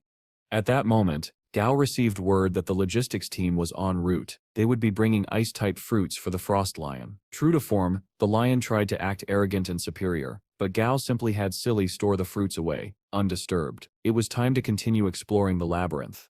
Meanwhile, in another part of the fog world, the group from Zambia arrived at the labyrinth wall, believing they were the first to discover it. Unfortunately for them, the first contact they made was with one of the Watchers that Goldie had previously beaten into retreat. The creature showed no mercy. Luckily, Yao Pong was nearby, and he sent Goldie to rescue the humans and their familiars. Goldie responded with extreme aggression, forcing the Watcher back. Gao soon learned that these humans were from the same world as him, indicating a spatial rift from Luaka into this fog world. The cataclysm had expanded the world and increased distances between regions, creating a prime opportunity to establish trade routes and benefit from the fog world's resources. The humans, grateful for Gao's timely intervention, were receptive to collaboration. Gao planned to involve the Explorer Union in developing the area, anticipating another profitable venture. About 3 days later, Gao and his familiars arrived near Black Phoenix Mountain. Since the Frostlion did not know the exact location of the Gu fruit, Gao enlisted a local golden strike tortoise to guide them. The tortoise revealed that the fruit was located on the eastern side of the mountain range, about 5 mountains away. Gao climbed aboard its shell, and the tortoise carried them close to the destination. However, it refused to proceed further due to the mountain's dangerous monsters. To scout ahead, Flamey flew above the mountain. He detected a Lord-tier monster's aura, and immediately came under attack from a massive bug-like creature. More importantly, he spotted the Gu fruit hanging in the trees. Flamey quickly returned to Gao's position, alerting him to its location. Their excitement, however, was quickly overshadowed by the approach of a giant level 49 white seal-bladed beast, hurtling toward them with terrifying speed. Gao immediately ordered Dai to strike Goldie with lightning, aiming to start stacking his passive ability. The bladed beast, meanwhile, managed to land a hit on Flammy, grounding him. Seeing this, Goldie quickly instructed Dumby and Silly to rescue Flammy, while he took it upon himself to confront the bladed beast. What followed was nothing short of pure chaos. Goldie relentlessly attacked the bladed beast again and again, sustaining injuries that grew progressively worse with each strike. Yet he had a clever trick by contracting his muscles, just enough to cut off blood flow. He created the illusion of being completely unharmed. Gradually, Goldie absorbed so much damage that his size grew to rival that of a mountain. At that point, it was only a matter of timing. One perfectly executed punch could crush the bladed beast entirely. During the battle, Gao allowed Flammy to heal Goldie. However, the sheer amount of damage he had taken used up all of Flammy's healing petals, leaving the little creature feeling exhausted and somewhat downhearted. Luckily, Dumby was there to lift Flammy's spirits, offering a rare moment of warmth and care amid all the chaos, a moment that could easily be called wholesome. After the fight, Yao was disappointed to find only about 4 Gu fruits on the tree. Not willing to settle, he decided to uproot the entire tree and take it with him. While he was at it, he figured he might as well take the pulverized bladed beast along. The beast, naturally, was not thrilled about this idea. Back in the human world, Gao brought the bladed beast to the valley where Stripey rested, showing him the potential for growth. While reaching Stripey's size might be unrealistic, under Gao's guidance, the bladed beast could easily grow to match Dumby's size. Initially hesitant, the bladed beast agreed to form a contract with Gao, but with one condition: if Gao failed to make him bigger, he would refuse to obey any orders, contract or not.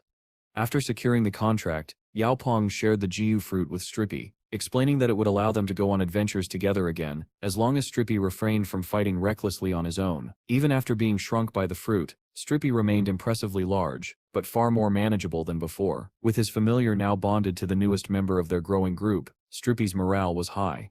Soon after, Gao Pong was greeted by his grandfather, who came bearing gifts for Goldie, a pair of axes resized from those taken off the Labyrinth Watchers' corpses. Naturally, this only fueled Goldie's dramatic flair. Turning to more serious matters, Gao Pong outlined his plans to establish trade with the Luaka region, leveraging the information they had gained from the Fog World. He also intended to travel to Street Gellum City, where the essence of the Undying Heart was most likely located. The final piece needed to promote Dumby. Acquiring it would bring him much-needed peace of mind, and the path conveniently passed through the Jia region, home of the Platinum Hand's headquarters. Gao's eyes gleamed. He was going for blood.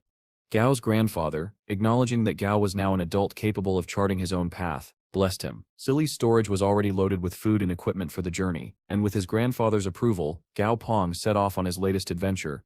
Along the way, the group stopped at a freezing aqua pond at the foot of Mount Everest. Astonishingly, a single dip in this pond elevated Frostlion to Lord Tier level 41. Apparently the effect was unique to him, thanks to his previous Emperor Tier base.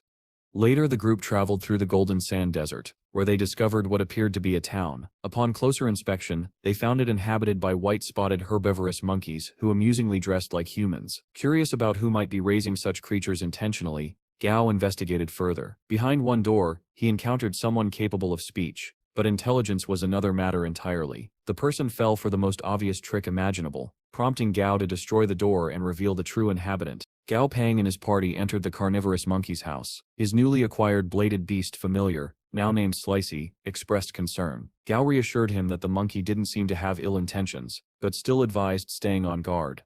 Sure enough, the monkey greeted them warmly and offered a bowl of strange soup. One look at the suspicious concoction was enough for Gao to refuse. Nope, not a chance. That stuff looks nasty as hell.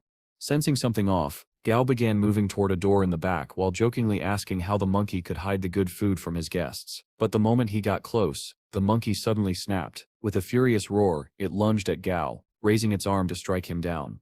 Before the blow could land, Stripey stepped in. In one swift motion, his blade cut through the enraged beast, ending the fight instantly. Inside the back room, Gong Pang silently took in the surroundings. The signs of human life in the village, the lingering smell of blood and cooked meat inside this house, it all began to make sense. As he walked further in, he found a pot of sinister-looking stew boiling over the fire, and from its surface, a single human finger poked out. Suppressing a wave of nausea, Gao turned to the monkey. "You eat people?" he asked. Instead of fear or guilt, the monkey exploded in anger. It roared, shouting that it was only doing what had been done to him, that the man in his stew had eaten his son first. For a moment, Gao said nothing, then he sighed. "I understand, and I can judge you without being a hypocrite, but still, I am human, I can just overlook what seps happened here." As he walked out of the house, he looked down sadly and ordered Stripey to give the ape a swift and painless end. Later that day, Gong Pang regrouped with his companions, Frosty, Dumby, and Flamey, outside the Platinum Hands headquarters. Thanks to intel from Grandpa Gao's old friend, they had finally located the cult's base. Now Gao would take revenge, for disturbing the mountain spirits, and for sending assassins after him. At his command, Dumby activated his resurrection ability, awakening every fallen beast buried near the base. Inside the headquarters, two bishops of the Platinum Hands were idly discussing their duties, one complaining about the desert, the other trying to calm him down. Suddenly, a messenger burst in, pale and terrified. He reported that corpses near their town had come back to life and were attacking their people. Outside, chaos had erupted. Cult members screamed as a horde of undead beasts descended upon them, led by the Supreme Lord of Necromancy himself, Dumby. Among the undead, the bishops recognized a familiar creature, a Lord-tier giant thorn warren lizard they had slain only a month ago. In panic, they released a blue-scaled, four-armed river ape to fight it. The ape fought valiantly, but barely managed to hold the creature at bay. From their vantage point, Gong Pang, Frosty, and Stripey observed the battle, until a sudden blur of silver wings came flying straight at them. A mirage beast. Because of its stealth ability, they hadn't sensed it approach, but Gao reacted instantly, signaling Stripey. With a flash of blades and his Stormcross kill technique, Stripey sliced the mirage beast apart like it was nothing. The Platinum Hands bishops fell into panic. One of them desperately tried to recall his Earth Dragon before it could be defeated, but Frosty was already moving. With a single thought, he froze the dragon in an icy cage. When Gao mocked him that the ice was already melting, Frosty smirked and casually added one finger's worth of effort. The next moment, the dragon was sealed inside a solid pillar of ice. With the Mirage and the dragon defeated, only the Blue River Ape remained. The creature fought like a true warrior, crushing Dumby's undead underlings one by one. It beat its chest in triumph, but that victory was short-lived. Dumby himself arrived. Facing the ape, he uttered one of the most chilling lines in the entire series. "Death is the final home of all the living." The ape froze, caught off guard and utterly unprepared for the overwhelming power that followed. Dumby struck with ease, each blow precise and devastating. With a single palm thrust, he sent the ape crashing down. The beast's furious glare faded as Dumby raised his hand once more. This time, Dumby combined two of his signature abilities, Undead Flame and Blood Thread Heart, to forge a new terrifying power. Flames and crimson threads intertwined, allowing him to both control and burn his enemy simultaneously. The blue ape unleashed one final counter, a massive shockwave of elemental energy. Stripey asked if they should step in, but Frosty waved it off. That water attack will do little more than give Dumby a bath. Gao agreed. True to their words, Dumby shrugged off the blast and delivered a finishing uppercut that sent the ape into the next life. With the battle nearly over, Gao ordered Flamey to watch the base from above and ensure no one escaped.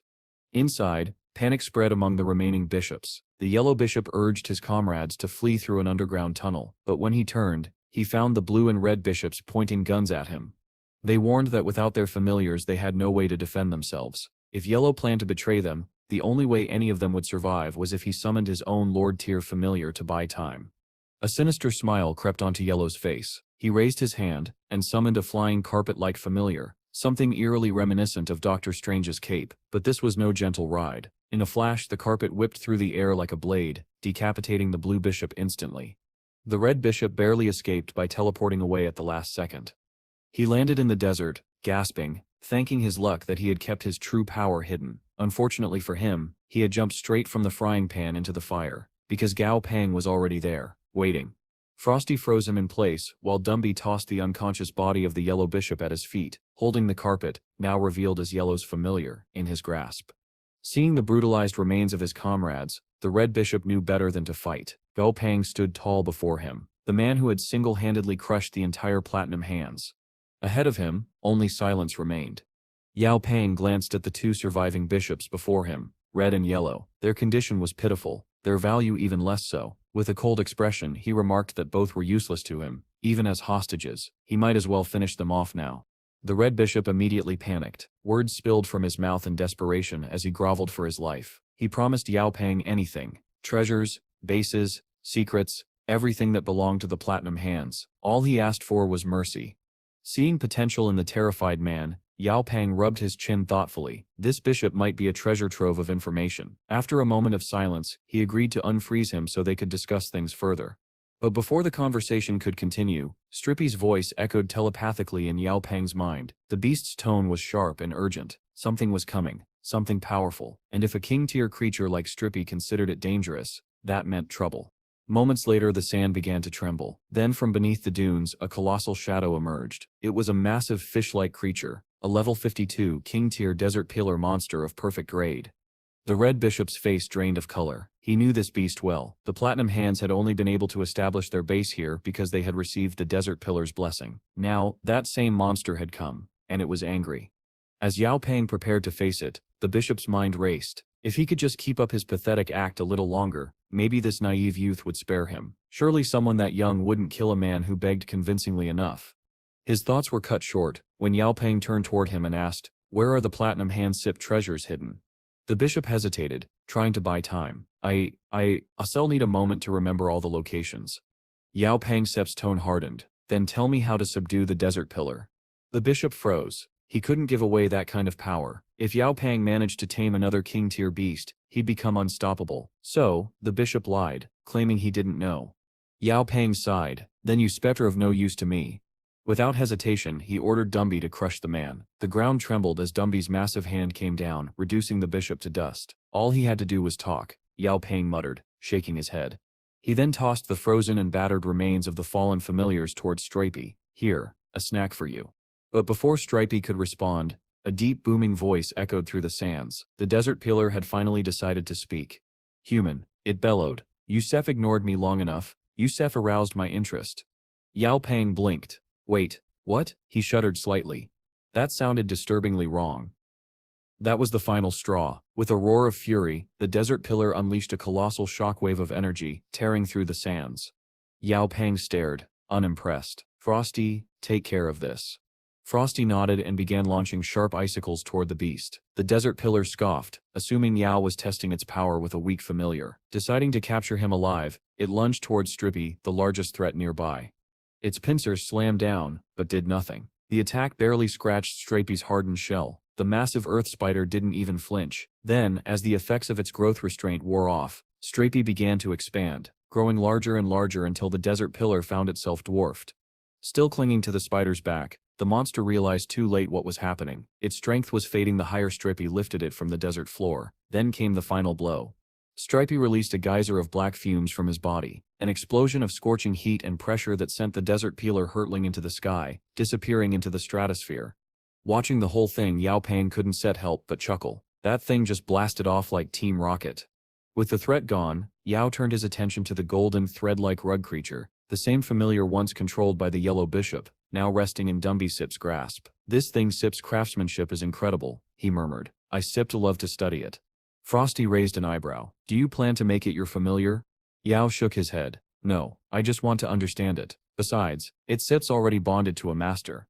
Frosty tilted his head. "That bond can be broken, you know. You only need the proper incantation, and mutual consent from both the trainer and the familiar."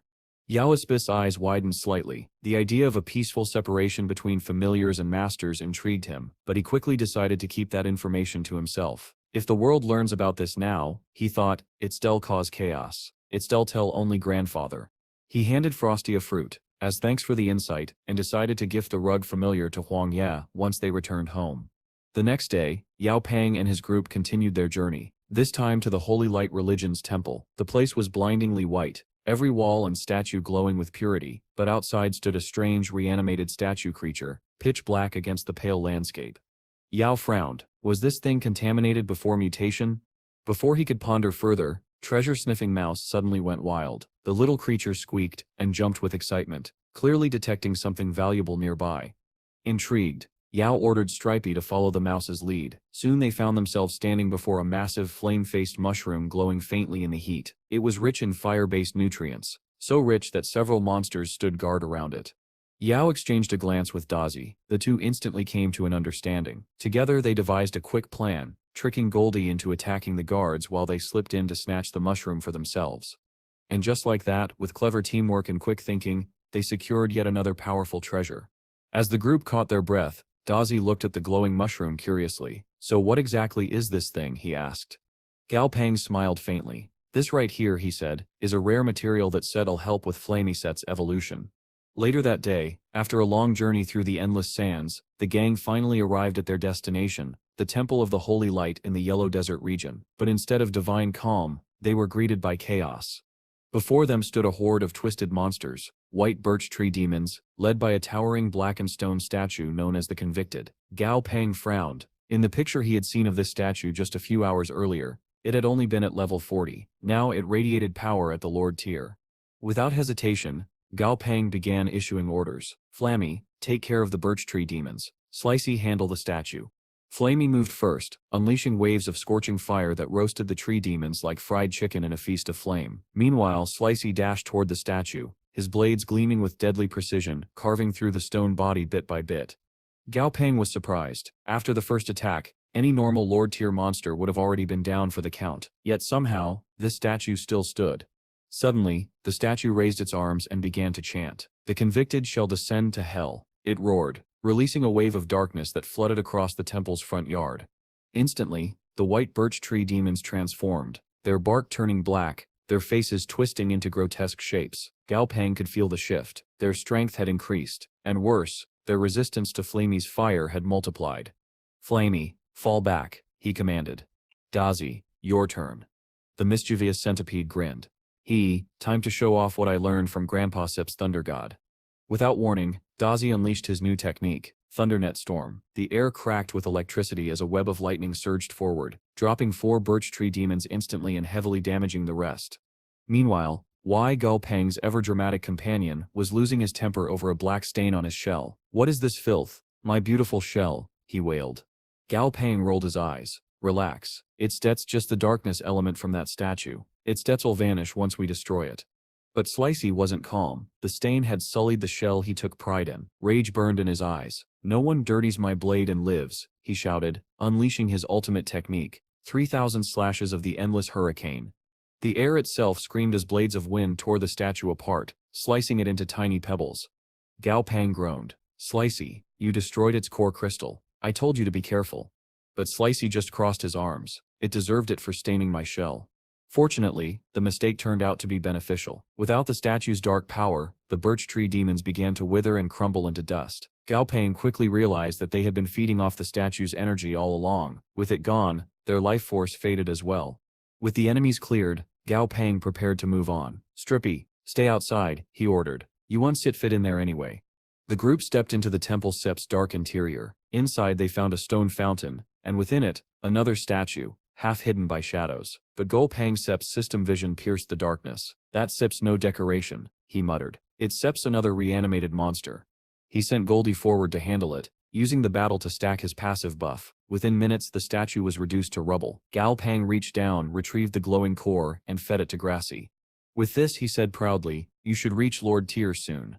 As they advanced deeper into the temple, the path ahead grew darker, consumed by corruption. Gao Pang ordered Flamey to ignite a fireball for light, and in its glow he spotted clusters of eerie black crystals.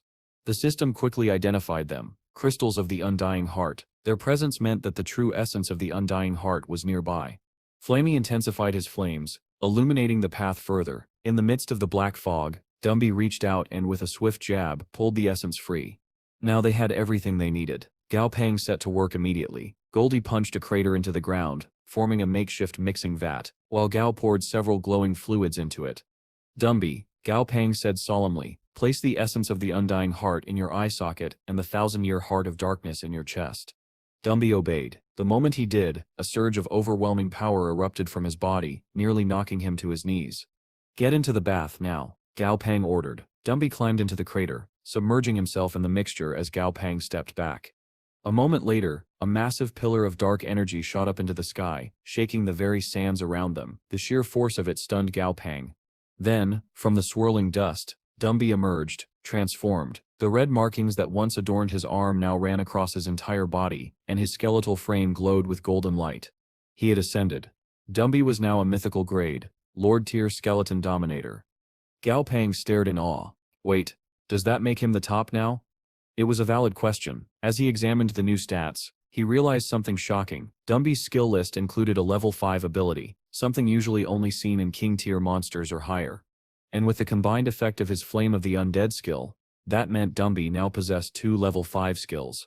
Stripey may be the strongest right now, Gao Pang thought, but Dumby Sep's potential far surpasses anything I Sep's seen. To test this, Gao Pang switched his soul chain to Dumby. "Let's see how much soul strength you can absorb per monster," he said. Goldie brought over one of the fallen birch tree demons. Dumby raised his hand and summoned an undead minion to attack. The creature exhaled a chilling freeze breath right at Goldie. Gao Pang blinked. "What are you doing?" He sighed, realizing what was happening. Sibling pranks, of course. After having his undead minion absorb the soul of the tree demon, Dumby turns to Gao Pang and explains that if he absorbs a soul on his own, he can gain around 1/5 of its strength. However, if one of his minions does it, he'll only gain about 1/10. Hearing this, Gao Pang begins to strategize, his mind already racing through ways to maximize Dumby's terrifying growth potential. Meanwhile, Goldie can be heard yelling in the background, challenging someone to a fight as usual. A little while later, Gao Pang instructs Dumby to summon all his undead minions. When they appear, he tells Dumby to keep only those at level 40 or above, and to absorb the rest. Without hesitation, Dumby obeys. The moment he devours his weaker minions, his aura surges violently, and his level skyrockets straight to 50. Gao Pang is left speechless. The sheer speed of Dumby's growth feels like a cheat, something beyond normal logic. Realizing this potential, Gao Pang concludes that Earth is too limited for Dumby to truly evolve. The Black Fog world, on the other hand, is teeming with buried monster skeletons and dense energy, an ideal ground for expansion. He tells Dumby that once they return home, he should take his troops and grow his army there. Dumby, however, looks heartbroken. He lowers his head and asks if his master is abandoning him, a single tear somehow slipping down his hollow eye socket. Gao Pang instantly scolds him for even thinking such nonsense. He reassures his loyal familiar that this is not abandonment, it's preparation. He wants Dumby to grow stronger, unrestrained, and reach his full potential. Humbled, Dumby kneels before him. "I understand, master," he says, his voice steady despite the hollow echo. "I'll become strong enough to defeat anyone who dares to stand in your way." For some reason, Gao Pang doesn't doubt him in the slightest.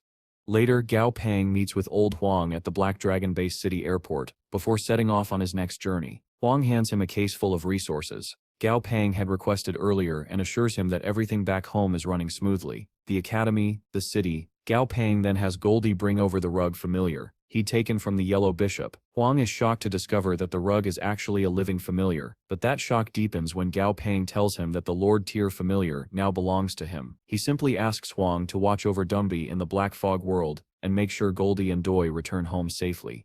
As for Gao Pang himself, he's heading straight to the North Pole. Trudging through the snow-covered wastelands, Gao Pang is accompanied by Grassy, Frosty, Silly, and Slicey. The freezing wind bites through his coat, and soon Grassy starts trembling from the cold. Frosty notices this, and immediately releases a faint wave of warmth, creating a gentle heat barrier around the shivering plant. As they move forward, Gao Pang tells Frosty that if they don't find any materials for him here, they'll check the South Pole next. Frosty, however, is confident. He can sense something ahead, somewhere to the northeast. Encouraged, Gao Pang keeps moving until a breathtaking sight appears on the horizon. A sprawling city made entirely of ice.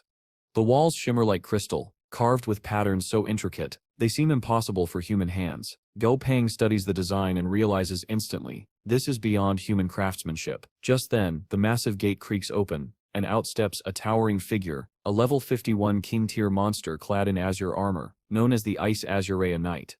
Without Dumby or Stripey here, Gao Pang knows his strongest beast is Slicey, but even he might not be enough. Frosty, however, seems oblivious to the danger. his focus entirely fixed on whatever powerful presence he's sensing from within the city.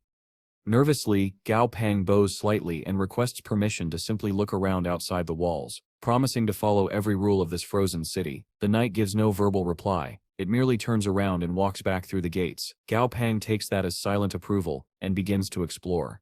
Before he can take even a few steps, Frosty suddenly leaps off his shoulder and bolts toward a frozen lake nearby. Gao Pang shouts for him to stop, but the impulsive little creature dives straight into the icy water. To Gao Pang's utter disbelief, Frosty's level jumps from 41 to 43 in an instant, just from that brief contact. Suddenly, the Azuria Knight materializes behind Gao Pang, completely without warning, sending chills down his spine. Instead of attacking, the knight simply commands them to follow him and begins walking back into the palace. Frosty, being Frosty, immediately spots a pure ice spring inside and starts sprinting toward it like a kid toward candy. This time, Gao Pang manages to grab him by the arm before he can dive in. The knight turns to look at them, silent and watchful. Then, to everyone's surprise, it speaks again calmly, almost kindly, saying that the spring could actually help Frosty recover some of his lost power. He grants them permission to proceed. Overjoyed, Gao Pang bows deeply in gratitude and asks Silly to fetch a bucket and water tank. Carefully, he scoops up some of the shimmering spring water, but the moment it's lifted from the pool, it turns pitch black and loses its heat. Frosty explains that it's a security mechanism meant to preserve the ice power within the spring. Despite Gao Pangsip's warning, Frosty can resist any longer. He dives headfirst into the spring and instantly freezes solid inside a block of ice. Gao Pang sighs, half in exasperation and half in amusement. Well, he mutters, that sip's one way to cool off, I suppose. Gao Pang suddenly hears the gentle voice of a woman behind him, asking, "Is that your familiar?" When he turns around, he finds himself facing a beautiful young woman. For some reason, his eyes instantly focus on the red lotus pattern glowing faintly on her forehead, a detail he immediately scolds himself for noticing. He nods and answers that yes, the creature beside him is indeed his familiar. The girl tilts her head slightly and asks an odd question, "What time is it?" Though confused, Gao Pang humors her. "It's 7:30 in the evening," he replies. The woman smiles faintly. "I haven't had guests in a very long time," she says, her voice carrying a hint of nostalgia. "Tell me, how long has it been since the planet Cess elemental revitalization?" When Gao Pang answers that it's only been 5 years, she looks mildly disappointed. "Only 5 years, I must have been asleep for far too long," she murmurs. Then her tone softens with genuine admiration. "Still, it's impressive. You managed to raise Lord-tier familiars in such a short time." Before Gao Pang can reply, she suddenly changes the topic. "Would you like to taste my cooking? I make an excellent grilled fish." Caught off guard, Gao Pang politely declines. "No need, I brought canned food with me," he says, holding up a tin. "Canned food?" she echoes curiously. "Isep never heard of that." Amused, Gao Pang opens one and offers it to her. The armored knight standing behind the woman instantly stiffens, his tone cautious. "My lady, that doesn't look safe." But before he can finish, the woman pulls a spoon out of her dress. Apparently she just keeps it there and begins eating straight from the can. In mere moments, she empties it completely, her eyes glistening with mere tears of joy. "I have plenty more if you like," Gao Pang reassures her. The knight, utterly defeated, drops to his knees in despair, muttering as if his entire existence has been disregarded. Gao Pang, meanwhile, seems to have won her favor with nothing more than a can of soup. Just then, Frosty, his ice lion familiar, bursts out of his frozen cocoon, proudly declaring that he's back to king tier. Gao Pang deduces that any monster stronger than that likely can't exist in their world yet. Otherwise, Frosty would have advanced even further. Turning back to the woman, Gao Pang politely says that it's getting late, and he only came to help Frosty level up. The woman nods and smiles. As a parting gift, she hands him a magnetic beast, explaining, "With this you still be able to find my palace again. It seeks its partner beast naturally." Gao Pang thanks her and promises to send her a shipment of canned food once he's back home. "My name is Bi Ching Sishan of the Bay tribe," she tells him. "When my people return, I shall find you in Yuzhou." With that, an unexpected alliance and perhaps something more is quietly formed. As Gao Pang and his familiars trudge through the endless white expanse of the North Pole, he decides to explore a bit more before heading home. Such a rare journey deserves a souvenir, after all. Before long, they come across a horde of strange monsters, yellow-brown penguin-like creatures. According to the system, they're identified as yellow-brown monster penguins. "Penguins?" Gao Pang mutters in disbelief, watching as one waddles up to his chest height. Suddenly the entire flock starts screeching angrily. Frosty translates their cries. They are warning us to stay away from their territory. Slicey, another of Gao Pangsip's familiars, readies his blade with excitement, but Gao Pang holds him back. He ponders aloud, these creatures should be at the South Pole, not here. To avoid conflict, he tells Frosty to freeze just the ones blocking their path. The icy lion complies, but instead of retreating, the penguins grow enraged and block the way even tighter. Finally, at Gao Pang's command, Stripey moves. With a swift slash, he scalps a few of the penguins, cutting off their crests rather than their heads. Strangely enough, that alone terrifies the flock. They scatter in all directions, fleeing for their lives. With priorities like that, no wonder they're nearly extinct. Gao Pang mutters. With the penguins gone, Gao Pang approaches what they had been protecting, a frozen warship, bearing the flag of the Northern Bear region. Its cannons, radar, and most of its structure have been shattered by centuries of frost. Intrigued, Gao Pang asks Stripey which way the penguins ran. His familiar points toward a nearby cave. Curious, Gao Pang decides to investigate. Inside, he finds the remnants of an abandoned research facility, most likely the site where those penguins had been captured and experimented upon. The lab's desolation suggests a catastrophic failure or monster attack. As he explores deeper, he notes the absence of human remains. Either they escaped, took their dead with them, or something ate them. He murmurs uneasily. Right on cue, the ground trembles, and from the shadows emerges a towering creature, the level 45 Yellowbrow Emperor Penguin, carrying the title of mutant. Frosty translates its furious cries. It says humans killed its family and captured it for experiments. It wants revenge and to eat us. Gao Pang immediately bolts toward the exit, but the penguin slams its flippers down, summoning a wall of ice that seals the way out. With no other choice, Frosty leaps off Gao Pang's shoulder. I can't freeload forever, he shouts. In a blinding burst of energy, the tiny lion transforms into a massive beast, his mane blazing with crystallized frost. He lunges at the Emperor Penguin, launching a devastating ice strike, but the creature shatters it effortlessly. As expected, Frosty growls. I sipped him only at king tier again, but that doesn't mean I sipped him helpless. When the penguin counters with a storm of frozen shards, Frosty activates frost consumption, absorbing the entire attack before slashing through his enemy's icy body. Moments later, the Emperor Penguin collapses, defeated. Frosty reverts to his chibi form, panting heavily. Gao Pang approaches, impressed. That frost consumption skill, it's incredible. He then orders Stripey to carry the penguin Sip's body back. We shall study how the Northern Bear region managed this gene splicing experiment.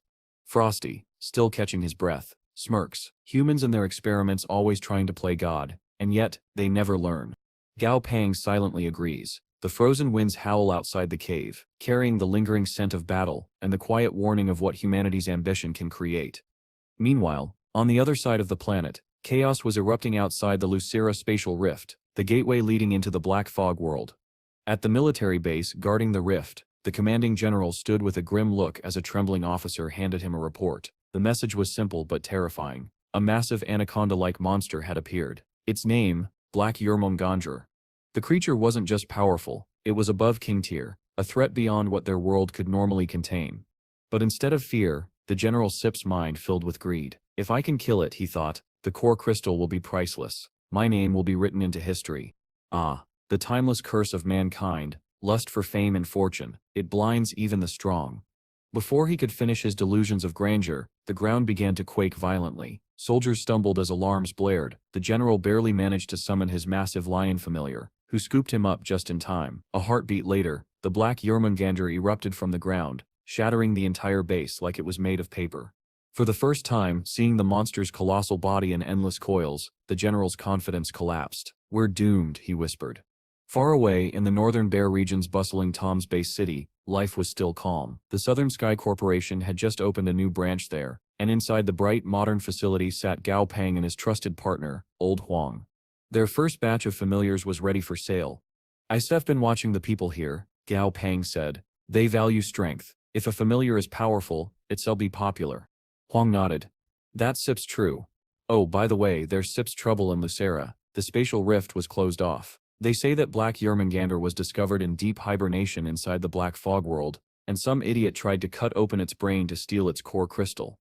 Gao Pang Sip's eyes widened. What? That Sip's insane. Exactly, Hong said. And now the whole rift is sealed. Panic briefly flickered across Gao Pang Sip's face. My grandpa, he was in the Black Fog world last time I checked. Relax, Huang assured him. He came back to Yuzhou City before the lockdown. He Sip's safe. Gao Pang sighed in relief. Good. Then let's focus on this branch. If things go smoothly in Tom's, we can expand across the entire northern region. Huang smiled and gestured toward a massive cage nearby. Inside stood a ferocious creature with 6 jagged horns and gleaming eyes, the Commander Tier's 6-horned dreadwolf. This one goes on sale tomorrow, Huang said proudly. With its combat skills, healing abilities, and heightened senses, it sets the perfect hunting partner for people surviving out in the wilderness. Excellent work, Huang, Gao Pang replied. You never disappoint. He then added, arrange a showcase battle between our Dreadwolf and one of the Northern Bear region's Sep's top familiars. We'll prove its superiority firsthand. Huang agreed, mentioning that Gao Pang's new acquaintance, Bunshaft, the second son of a prominent local family, would also be attending the event to liven things up. Once Huang left, Gao Pang leaned back in his chair, deep in thought. So much is happening all at once, he muttered. I wonder how Dumby is doing in the Black Fog world. Inside the Black Fog world, Dumby, the skeletal undead overlord, stood before the Lake of 1,000 Streams, his vast army of undead stretching endlessly behind him. Across the waters, a monstrous whale-sized piranha surfaced, its jaws glinting with deadly intent. Dumby sought to add this beast to his growing army, but something else stirred beneath the swamp, a powerful aura pulsing from the depths. With a flick of his hand, Dumby cast Resurrection, summoning a long-dead creature back to life, the blue water sky toad, a monster the piranha itself had once slain. The piranha's rage was instant. As the resurrected toad leapt into battle, the lake churned violently. Dumby's undead army swarmed the beast, striking its thick hide from every direction. The piranha fought back, thrashing and devouring the undead by the dozens. But Dumby's forces were endless. With every soldier destroyed, 2 more took its place. The balance of power shifted. Slowly, the predator became the prey. In desperation, the piranha unleashed its ultimate attack, Water Dragon Tooth, a cataclysmic blast that sent torrents of water and steam erupting skyward, shaking the lake to its core. When the steam cleared, Dumby stood firm. Enough, he growled. I said I'll end this myself. He crouched low, dark flames coiling around his arm. Power surged and his skeletal form glowed with a sinister light. Then he vanished. In a blur, Dumby struck the piranha's head with a devastating punch. The impact stunned the creature, leaving it dazed long enough for Dumby to follow up with a crushing blow that shattered its skull entirely. Standing triumphantly atop its fallen body, he mocked. So this is the mighty beast of the 1,000 Streams. Pathetic. Moments later, his necrotic power spread, engulfing the piranha's body. Flesh withered, bones hardened, and soon the massive creature rose once again, reborn as one of Dumby's undead soldiers. With his new servant kneeling before him, Dumby raised his hand high. From this moment on, he declared, I am the master of the land of 1,000 Streams. The army roared in eerie unison, the sound echoing across the dead waters. Back in the northern Bear region, dawn broke softly. Gao Pang, wearing a bathrobe, sat by the window of his suite, sipping morning coffee. The TV flickered with a news report, the grand opening of Southern Sky's new familiar store in the Luaga district. Though it was not even 8 in the morning, the streets outside were packed. On the display screen above the crowd, the 6-horned dreadwolf was shown battling the Icefall Bear, the region's previous top familiar. The crowd cheered in awe at the dreadwolf's overwhelming power. This new familiar is incredible, one customer exclaimed. I set him getting one as soon as I can. Watching the broadcast, Gao Pang smiled faintly. The branch was a roaring success. The wolf had left a strong impression, and the northern market was officially theirs. Taking another sip of his coffee, Gao Pang looked out at the snow-covered horizon. The store was in good hands now. Huang could manage it perfectly well. That meant one thing. It was time for Gao Pang to move on and continue the next stage of his journey. Gao Pang shared the latest news with Frosty, telling him about the terrifying black Yermong Andra, a beast so powerful that even he dared not approach it for now. Frosty, however, scoffed in his usual confident tone. There's no way that snake is above Emperor Tier. After all, what Overlord Tier monster would ever sleep inside the territory of another Overlord? Typical Frosty, cocky as ever. Once he had been a legendary creature, but in his chibi form, he seemed to have retained all the arrogance and none of the humility. Gao Pang could only sigh at the Frost Lion's shameless bragging. Thankfully, he was saved from more boasting when his communicator began to ring. He accepted the call, and the face of Grandpa Gao appeared on the wall screen. The old man's expression was grave. Pangsefter, his grandfather began. There's trouble brewing in Shangan again. A monster invasion seems to be coming from the Tulan Desert itself. The entire desert is moving. Gao Pang blinked in disbelief. The desert is moving? Yes, his grandfather said solemnly. And worse, its stance changing. Its stance turning into a living creature. Based on current calculations, if this continues, Shangan will be completely swallowed within 10 years. Even for a world accustomed to catastrophes, this was beyond comprehension. Gao Pang frowned deeply. That sip's insane. Grandpa Gao nodded. Exactly. That sip's why I still be heading out tomorrow to investigate the situation myself. Without hesitation, Gao Pang said, then I stip coming too. As we got an ice-type familiar now. I still be useful. The old man smiled faintly at his grandson Sip's eagerness. All right, come if you wish, but be careful. Before ending the call, he added one more thought. The desert steppes movement is peculiar. From its path and its origin point, it seems to have been slowly approaching Chang'an ever since the beginning of the catastrophe. Something in that city might be drawing it closer. Gao Pang narrowed his eyes. Something attracting the desert, the mystery deepened. The next morning, the two of them soared above the vast shifting sands aboard the mighty white dragon. From above, Gao Pang saw no signs of life. The system detected nothing. No monsters, no energy fluctuations, just endless dunes that somehow moved as if alive. The sands weren't merely shifting with the wind, they were consuming the ground itself, spreading wider and stronger. Even Frosty was uneasy. Strange. Not a single creature. Deserts are never this empty. As if to punctuate his words, the treasure-sniffing mouse, who had been napping in Gao Peng's pack, suddenly jolted awake. It squeaked wildly and tried to leap off the dragon's back. Whoa, calm down. Gao Peng grabbed the mouse just in time. What sip's gotten into you? Before he could get an answer, beams of radiant energy rained down from above. White Dragon had unleashed a barrage of light directly into the sands. I said found it, the dragon thundered. The desert floor exploded under the barrage, and through the collapsing dunes, a writhing cluster of white tentacles emerged from beneath the surface. What in the world? Gao Peng stared. The treasure-sniffing mouse chittered frantically, pointing downward. It had sensed something beneath those tentacles. With his grandfather Sit's permission, Gao Peng leapt down, landing in the hot sand. Frosty, freeze this whole section. The frost lion obeyed, blasting a massive zone with glacial energy until the sand turned to solid ice. Goldie, break it open. The golden familiar charged forward and shattered the frozen crust with a fiery blast. Beneath the shards of ice lay something horrifying. A pulsating mass of flesh, nerves, and tentacles. The system quickly identified it as a level 51 king-tier beast, a psychic type known as the Brain of Growth. Gao Peng Sep's stomach twisted. That Sep's is disgusting. Before he could react further, the grotesque brain began to crawl away, its tendrils dragging it through the sand. Goldie, stop it, Gao Peng ordered. The golden familiar lunged forward, cleaving through dozens of tentacles with precise strikes, but before he could finish it off, Goldie froze mid-attack, his body trembling. What? Gao Peng gasped as Goldie's eyes glazed over. The beast had been caught in a mental illusion. Inside that illusion, Goldie saw Gao Peng turning away from him, saying, "You stir too expensive to raise. I still abandoning you." The nightmare crushed him with guilt and self-blame. Outside, Gao Peng felt a wave of psychic nausea but quickly steadied himself. Thanks to the soul fire inherited from Dumby, he resisted the illusion's pull. Looking around, however, he saw his other familiars, Goldie, Daisy, even the mouse, all trapped in their own guilt-ridden dreams, murmuring apologies in their sleep. Frosty floated beside him, chuckling. Hilarious. They are all confessing their sins. Should I end it? Gao Peng smirked. Not yet. Let Stitz hear what else they stiv done behind my back. A little later, Grandpa Gao descended, landing beside the frozen pit. What in the world? The brain monster was trapped between icy pillars, twitching weakly. Despite being fully exposed to the elements, it showed no signs of damage or dehydration. This thing was using its psychic power to move the desert, Gao Peng explained. I thought you might want to form a contract with it. The old man shook his head. I don't have the soul strength to control another king-tier beast. In that case, Gao Peng said, eyes gleaming, I take it myself. It's not every day you find a psychic type like this.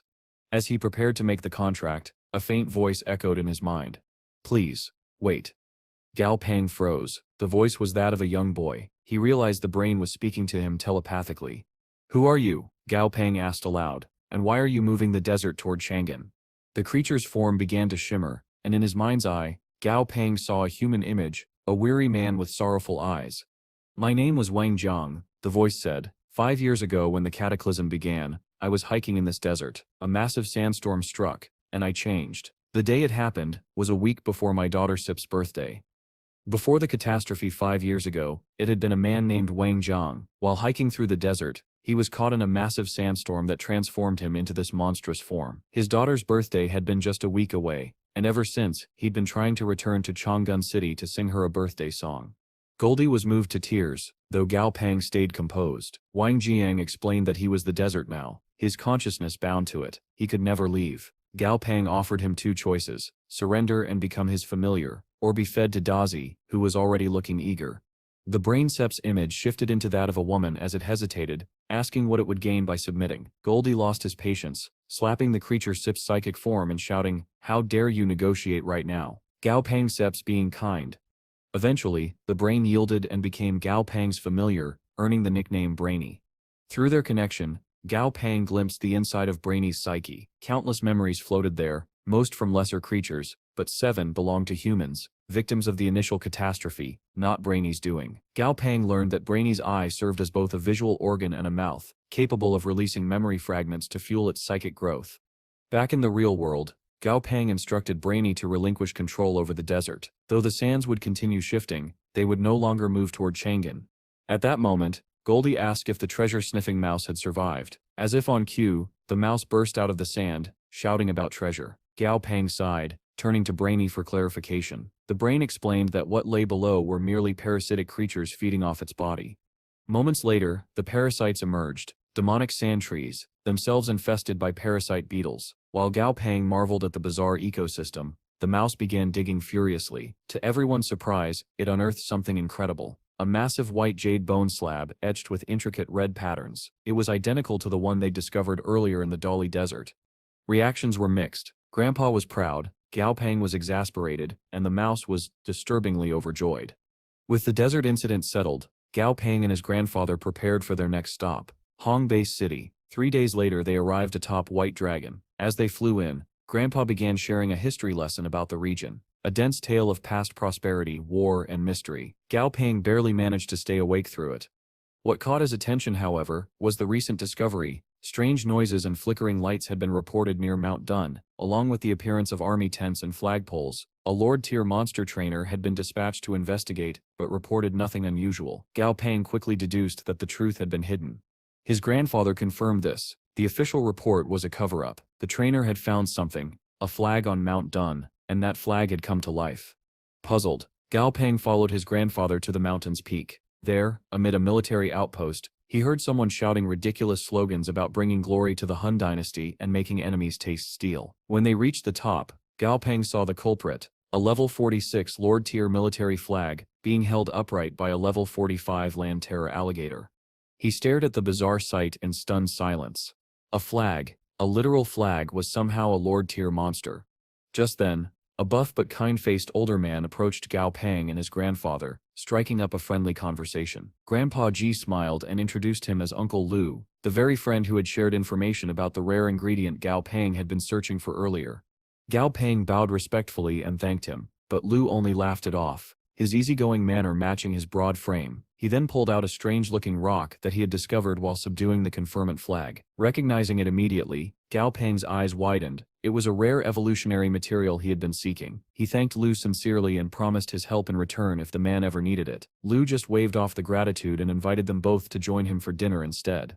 Handing the rock to Dazi, Gao Pang warned him to handle it carefully. It was crucial for his evolution. Dazi, not particularly interested in carrying the heavy thing, bribed Goldie with 10,000 alliance credits and a box of salted fish to take it instead. It was a ridiculous deal, but Goldie eagerly accepted. The smug grin on his face said it all. He had planned this from the start, knowing full well how easily Dazi could be manipulated.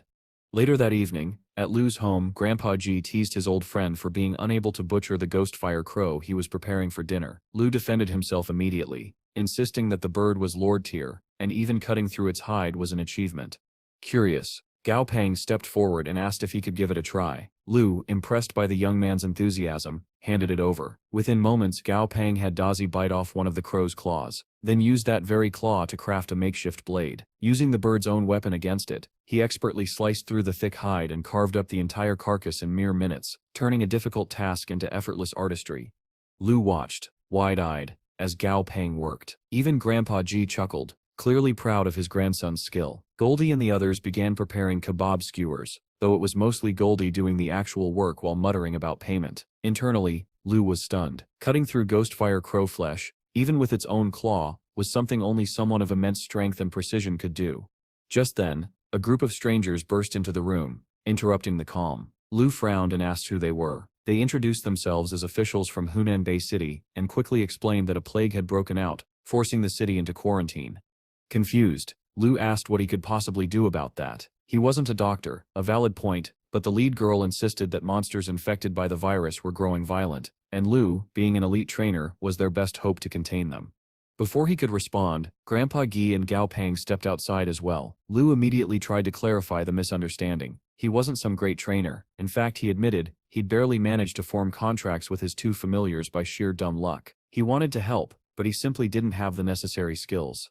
Gao Pang, however, was already thinking ahead. If monsters were mutating because of this infection, then it was no ordinary plague. He turned to his grandfather and quietly said that they should investigate. Later that night, the trio arrived at a hospital in Hunan City, where they were shown the medical reports of 3 infected patients, each representing a different stage of exposure. The first patient, a woman infected 3 days ago, appeared mostly fine, though her intelligence was declining rapidly. The second, a man infected 2 weeks ago, looked like something straight out of a horror movie, half zombie, half human, eyes hollow, skin gray. And the third, a man exposed for over a month, was somehow no longer infectious, though his body bore the marks of something far from human. Intrigued, Gao Pang asked for permission to examine the third patient up close. The ward had been specially reinforced. It could withstand the attacks of a commander-tier monster for an hour. As Gao Pang approached, the creature sensed him. What had once been a man now moved like a beast, its limbs jerking violently as it slammed into the glass with a guttural scream. Gao Pang quickly activated his system to analyze it. The data identified it as a mutated monster, the result of infection by the green plague bug. The bug reproduced by scattering microscopic fragments of itself, capable of surviving even the harshest environments. Realizing the danger, Gao Pang mentally contacted Brainy, ordering a psychic scan of the hospital. From high above, carried by Flemmy, Brainy projected a mental snapshot directly into Gao Pang's mind, and what Gao Pang saw made his stomach twist. The larvae of the green plague bug were everywhere, embedded in walls, hidden in the air vents, even scattered across the floors. The nearby doctor noticed his sudden shock, but Gao Pang quickly disguised it as fear of the patient's horrific state. Keeping his composure, he left the ward and contacted Uncle Lu again to discuss next steps. As he walked, he told Brainy to scan the entire city. A moment later, Brainy's telepathic voice came back, cold and grim. The larvae hadn't spread across the whole city yet, but they were getting dangerously close. Realizing that killing the larvae would be pointless unless they destroyed the parent insect, Gao Pang asked the young woman to take him to where the plague had first broken out. She led him to the Nansong Orthopedic Hospital, the epicenter of the outbreak. By the time authorities realized what was happening, over 90% of the staff had already been infected. That was Gao Pang's first clue, and the beginning of uncovering the horrifying truth behind the plague. At that imperial court Grandpa Gi was talking about, the highest seat belonged to none other than the old man himself. Naturally, he grew embarrassed when Gao Pang mentioned it so bluntly. Sensing his discomfort, Gao Pang quickly steered the conversation elsewhere. He pointed out that the rebel groups currently shaking up the world seemed completely disorganized. Their actions lacked any real coordination. Some attacked the 12 elders directly, others challenged them to duels, while a few ignored them entirely. Grandpa Get snorted and said these were nothing but fame-hungry thugs. The title of elder, he added, was just an empty label anyway, one he himself once held but never cared enough to claim. Just as he said this, Huang entered the room, his expression grim. He reported that the situation outside was deteriorating rapidly. 5 regions had already declared independence, and all 5 were sanctioned by the world government. Now that number had grown to 7, and one of the 12 elders, Elder Bo Duo, had been found dead, his familiar slain alongside him. Huang revealed that the culprit was a 22-year-old tamer named Huang. Arrogant, reckless, and in possession of a king-tier familiar, known as the Dark Aura. He then played a video showing the creature in battle, allowing Gao Pang to analyze it through his system. It was a dark-type close-combat beast, much like the White Dragon. Huang further explained that Huan had been boasting about his familiar being stronger than both Gao Pang and Grandpa Ji. Grandpa Ji merely shrugged. "Let the kid talk," he said, probably drunk on his own ego. Gao Pang agreed. They had no interest in chasing down a loud-mouthed rookie. Instead, they shifted focus to Huang's new discovery, the concentration stone. According to reports, witnesses claimed that the stone transformed into a flying beast at night and reverted to stone at dawn, resting at the foot of Goddess Peak. Intrigued, Gao Pang made up his mind. He convinced his grandfather to join him on an expedition to Goddess Peak the next morning, the first day of the Lunar New Year. It would also be the perfect opportunity for Daozi to evolve. In the background, the centipede familiar puffed up proudly, bragging that he would soon surpass all his brothers. Meanwhile, on a vast lake, Two sisters rowed a small boat. The younger pointed toward a strange fisherman nearby, but the older one quickly scolded her for being rude. Before either could react, the surface of the water erupted. The monstrous white crocodile king burst forth, charging straight toward them. The younger sister screamed, asking why it was attacking when they had already made their yearly offering. Her sister shook her head. "It's not after us," she said. "It's going for that fisherman." Panicked, the girl yelled for the fisherman to run, but the stranger didn't move. Instead, the rocks beneath him began to rise, and Gong Pang revealed himself, perched atop Stripey in full glory. The crocodile froze in terror and tried to retreat, but at Gong Pang's command, Stripey struck it down effortlessly.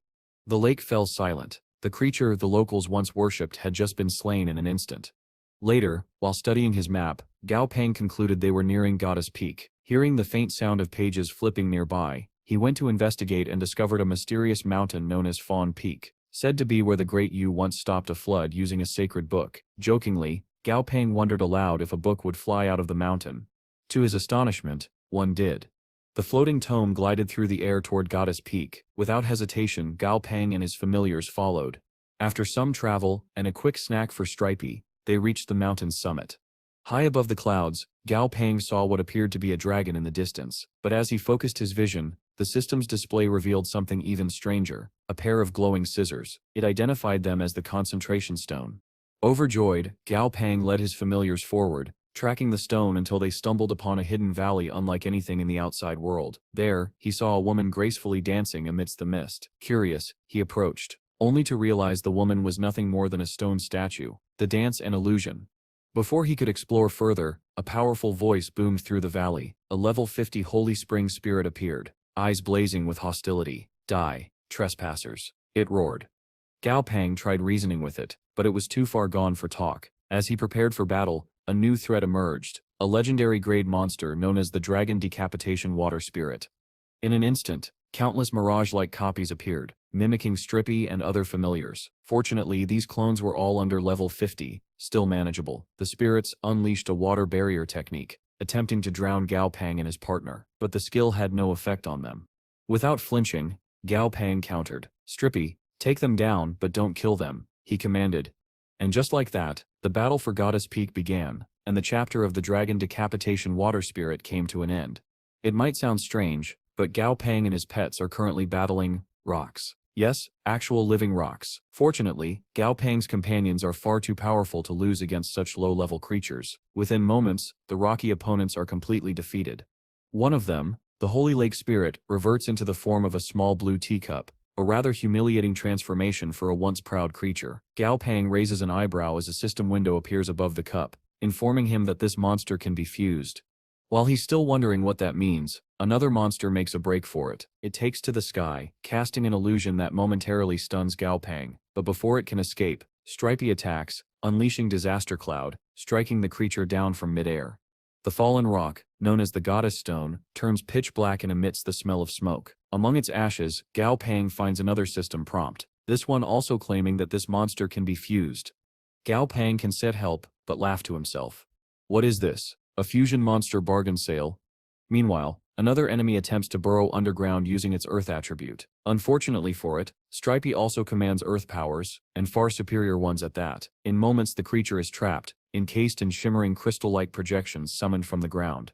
By the time Gong Pang finishes clearing the area, he's acquired 2 concentration stones, though one is slightly smaller than the other, and 3 fusion-capable monsters. With all his objectives achieved, and then some, Gong Pang departs from Wu Gorge, riding atop Stripey. But on the highway running along the Wu Gorge River, one of the concentration stones begins acting strangely. Before Gong Pang can react, he's blindsided by a pair of strange humanoid kids with oranges for hats. According to the system, these are Orange Tree monsters, commander-tier beings. They call him Master, and offer him oranges. Gong Pang quickly realizes that these creatures are the evolved forms of the orange trees that had once grown on Stripey's head. Unfortunately, one of the concentration stones was used up to evolve them into this humanoid form. Deciding to roll with it, Gong Pang names the kids Nuju and Baze, instructing them to introduce themselves publicly as orange delivery children. A ridiculous excuse, but it'll have to do.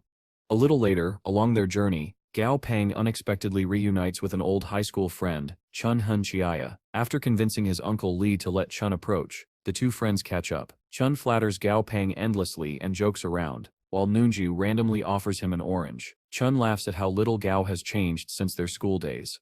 Toward the end of their chat, Chun reveals that he's heading toward the Golden Buddhist Mountain for an extermination mission involving mutated monsters. The Explorers Union suspects a particularly dangerous variant in that region, one that's shown unusual aggression toward humans. As the two friends part ways, Gao Pang can't help but wonder if Chun will be alright.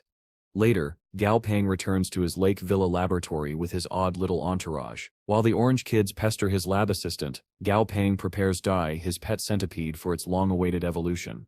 He warns Doi repeatedly about the irreversible nature of this process, but Doi's impatience wins out. Ignoring the warnings, Doi demands they start immediately. Gao sighs, preparing a massive syringe filled with the evolution serum.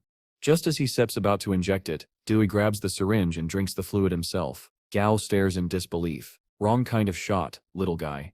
Instantly, a volatile reaction begins. The lab starts shaking as energy surges through the creature. Gao Pang quickly grabs his assistant, fleeing the building. They barely make it to the lake outside before the entire lab erupts in a pillar of purple light, the explosion echoing across the valley. His assistant stammers, "The lab just exploded," but Gao Pang simply shrugs, replying, "That's fine. I was planning to move to a new lab anyway." From a safe distance, Gao observes the aftermath. The energy emission confirms a successful evolution. At his mental command, Doi emerges, debris floating around him as his new power flares. From the rubble, a dark golden centipede dragon rises, exuding pure dominance. In a faraway mountain, even the grand white dragon senses the birth of another dragon. As Gao Pang scrolls through Doi's updated skill list, he pauses at one oddly titled ability that sounds suspiciously like an insult. Still, Doi doesn't care. His only concern is that he now has 4 claws instead of 6. Gao Pang reminds him that this is normal. After all, he's no longer a pure centipede. With Doi's evolution complete, Gao Pang finally turns his focus to the 3 fusion monsters sealed in his dungeon. Fusing them will require rare materials, but considering their compatibility, it might not be as difficult as he expects. And with that thought, Gao Pang's next grand experiment begins. Suddenly, Gao Pang's system beeps. An incoming video call. The caller ID makes his heart drop. It's his old friend Chuninjia. The moment Gao answers, he steps greeted by a horrifying sight. Chunin's face is bloodied, bruised, and filled with desperation. He steps shouting for help, gasping between words. Before the signal cuts out, Chunin manages to say one thing: Golden Buddhist Mountain. Sunrise draw. The call ends abruptly. Gao Pang's expression darkens. His instincts had been warning him that something might go wrong, and now his fears are confirmed. Without wasting a second, he leaps onto Dazi, his newly evolved centipede dragon, and soars into the sky toward the mountain. From high above, Gao Pang spots movement, what looks like survivors, but when the system scans them, the truth leaves him stunned. These aren't humans at all. They're decomposing deer, mutated by pollution into grotesque abominations. Gao quickly notes that despite their terrifying appearance, none of them are even commander tier. There's no way such weak creatures could have wiped out Chunin's team, who had 7 commander tier members. As he orders Dazi to descend for a closer look, a massive hand bursts out of the greenery, attempting to grab the dragon midair. Dazi reacts instantly, unleashing a surge of lightning that obliterates the arm in an instant. Gao's eyes follow the source of the attack, and what he sees below makes his jaw tighten. A group of masked men stands among the trees, accompanied by monstrous beings. He wonders if these could be the same faction responsible for attacking the elders of other regions. Then, the system display fills with readings. Lord Tier Level 49, Infernal Incinerator. Lord Tier Level 47, Three-Eyed Crow General. Lord Tier Level 46, Giant Radioactive Spider. Lord Tier Level 48, Phytophagus Symbiotic Moss. Each reading confirms Gao Pang's suspicion. These monsters were carefully bred and prepared to take him down. The Three-Eyed Crow General strikes first, casting a cursed spell that hits Gao Pang and his familiars. For a brief second, Gao feels a sharp pain in his head, but thanks to his linked bond, the damage transfers straight to Stripey, who tanks it without issue. Gao remains completely unharmed. His other familiars barely feel a thing. Frosty's energy drops by 1%, Slicey by 5, and Dazi by 3. A small smirk crosses Gao's face. Down below, the masked attackers cheer, thinking their spell worked. They have no idea it's been completely nullified. As their monsters unleash a combined barrage of attacks, Gao doesn't even flinch. With a calm command, he says, "Dazi, Lightning World, Purgatory." A blinding flash engulfs the battlefield. Thunder roars across the mountain as Dazi's power annihilates both their attacks and their spirits in a single devastating burst. When the light fades, Dazi looms at full height, eyes glowing with contempt. The lead masked man stumbles backward, trembling. What in the world is that thing? He mutters, hastily raising a shield of energy. Another voice behind him whispers, even Tyranno Masato Sip's familiars don't have that kind of firepower. Up in the air, Gao Pang hovers above them, arms crossed. His voice carries like thunder. Are you from Mian? Are there more of you? If not, you die here. The lead rogue scoffs, shouting back, arrogant brat. You think you can? Before he can finish, Gao interrupts coldly, you still talking after losing your strongest monsters. The rogue snaps and orders his infernal incinerator to attack again. Gao doesn't even blink. He turns to Stripey and says casually, wipe them all out. Stripey vanishes in an instant, reappearing among the enemies. In one swift slash, several masked men collapse, cut down before they can even react. Panic spreads through their ranks. That's an assassin-type familiar. Retreat, one of them shouts. But Gao Pang is done playing around. He jumps off Dazi's back, allowing the dragon to fight without restraint. Give them a quick death, he orders. That single line carries more chill than Frosty's coldest blast. Dazi lunges forward. His claw pierces straight through the crow general, shattering it midair. The incinerator retaliates, its fiery limbs colliding against Dazi's scales, but Dazi endures the hit and smashes the creature away with his massive tail. Then, from the distance, a giant crab appears flying somehow, and the incinerator climbs atop it. Together, they charge at Dazi like a bizarre flaming cavalry. Unfortunately for them, their teamwork proves useless. Dazi uses their limited mobility against them, impaling the crab effortlessly. The incinerator leaps upward and manages to land a hit as it falls, but all it does is enrage the centipede dragon. With fury burning in his eyes, Dazi activates one of his new abilities, Heart of Blaze. A blinding explosion of golden fire erupts. When the flames die out, the infernal incinerator is gone, reduced to ashes, save for a single charred hand. Hovering above the destruction, Gao Pang lets out a satisfied breath. He feels a surge of pride as his system reports the defeat of all hostile entities. Dazi, he commands, chase down the two who escaped. Once the dragon departs, Gao lands beside Shunanje, who's now bandaged with a sling around his arm. Shunan starts to apologize for dragging Gao into this, but Gao quickly cuts him off with a reassuring smile. That's fine, he says firmly. You stay alive. That's what matters. After the battle, Gao Pang receives an apology from Chun. After all, the attackers had been after him in the first place, and Chun was only caught in the middle. Gao feels he should be the one apologizing, but before he can insist, Chun's father arrives. The older man clasps his son's shoulder, speaking bluntly about resilience. This is a minor setback they must recover from, like any challenge before. His face grows serious as he thanks Gao Pang sincerely for saving them, and insists none of this is Gao's fault. If anything, he says, they should have been strong enough to protect their familiars. The responsibility lies with them. Hearing Chun's father speak with such fierce conviction about survival of the fittest, Gao Pang can only admire the man's tenacity. At that moment, a small worm-like creature erupts from the ground nearby and surprises them all. Chun freezes. This is a familiar he once forced into a contract years ago. He had expected it to flee or hate him, not to return. Seeing the creature come back, Chun's eyes go soft with something like relief. Gao Pang, having watched enough, gently asks Chun about his future plans and whether he would consider joining the Southern Sky Group. The offer is generous, but Chun is wary. He warns Gao that they have already lost everything. His monster hunting party is finished. He even cancelled his blood contract with the little worm to prevent it from being targeted as his familiar. Gao Pang simply smiles and tells him that a person's character is worth more than any contract. The fact that the worm returned proves Chun has a good heart. Encouraged by his familiar's sudden affection, Chun meets Gao Pang's gaze with new resolve and accepts the offer. They will work for the Southern Sky Group. Their immediate plan is simple and hard: return home and prepare to take revenge for what happened today. The mood is ominous, and Gao Pang loves it. Back at the lake, Gao Pang calls for brandy, only to find the lake already brimming with an army of aquatic minions. Children of the water, it seems. He suppresses a sigh and, ignoring the absurdity of it all, points to two captured robed men. He asks Brandy if he can extract their memories to discover who ordered the attack. Brandy warns that the process leaves the victim brain dead. Gao Pang waves away the moral calculus. He only wants answers. With a single granted nod, the tentacled creature launches itself at the captives and begins the extraction.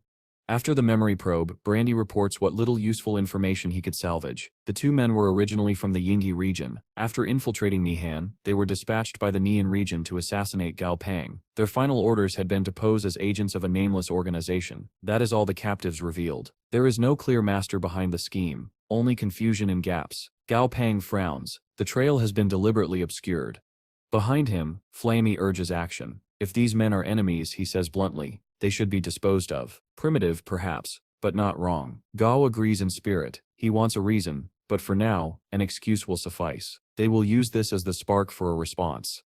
Elsewhere, in the Black Fog world, Dumby has been busy. He has subjugated hundreds, if not thousands of undead. He summons 3 powerful minions, the Broken Jade Devil Spirit, the 6-tailed Heavenly Fox Skeleton, and the Stone Mountain Elephant Skeleton. After dismissing his lesser thralls, Dumby absorbs the accumulated energy of his army. Flames ignite in his eyes. His power surges higher than ever. A horrific grin spreads across his face. It is time he decides to return home to his master.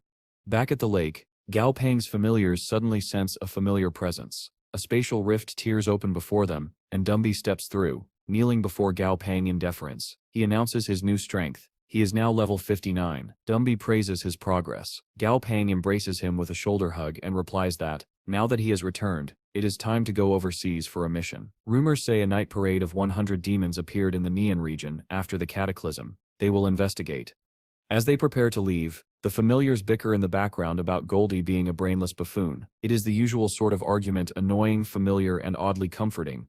Later that day, Gao Pang lands on a beach in the Nihan region and encounters men harvesting odd objects from the sand. When he questions them, they claim to collect what they call white meat conches. They scrape the flesh from these shells once it becomes visible and use it for sashimi. Something about the practice smells wrong. Gao Pang checks the status window. The flesh and blood of these conches contain potent addictive toxins that alter brain chemistry and eventually cause paralysis. The men are already deeply addicted.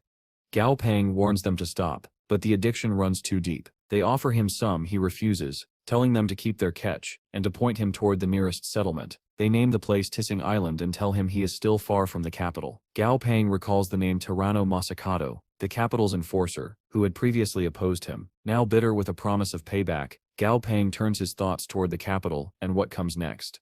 A thick shroud of darkness suddenly envelops one of the grand skyscrapers in the capital. Inside, an old man Masakato sits calmly in his chamber, but that calm is broken when one of his familiars warns him a powerful presence is approaching from the west. Masakato walks to the window, peering out over the glittering city, and his eyes narrow when he sees it. A massive swarm of flying undead heading straight toward them. Without hesitation, he commands his familiar Haisha to intercept the incoming threat. The shadowy beast steps forward, its body morphing as it takes on a humanoid form. Before taking flight, Haisha turns to the civilians below and orders them to evacuate. Then, in a blur of motion, it rockets upward and dives into the incoming swarm, ready to engage. But Masakato doesn't get a moment to relax. A communication alert pops up before him, a video call from one of his subordinates. The man's face is pale as he reports, "Sir, a new spatial rift has opened near Shikoku. The almighty cherry skytree is under attack by a mysterious monster trainer who came through the rift." Masakato freezes, unable to comprehend how anyone could be bold enough or strong enough to attack that sacred tree. But before he can even process the news, Gao Pang and Flamey arrive on the battlefield outside. Haisha's power is immense, and even Dumby's undead army struggles to hold their ground. Seeing this, Frosty climbs onto Flammy's head and unleashes a devastating ice storm, blanketing the sky in a flurry of freezing wind. The first blast only slows Haisha slightly, but the second, that one seals its fate. Frosty channels his full power, and Haisha is instantly frozen solid, encased in a massive block of ice, like something straight out of Avatar. The frozen beast plummets to the ground, smashing into the concrete below.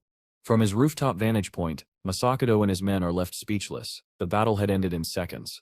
Before anyone can react further, a massive surge of energy erupts from the distance. Gao Pang looks toward it sharply, and Frosty reports that a powerful familiar has just died nearby. Gao's expression darkens. That energy, it must be the cherry skytree, he mutters. The realization stuns him. The cherry skytree was a level 54 monster, an epic grade being with extraordinary regenerative powers. For something or someone to kill it that easily, it defies logic.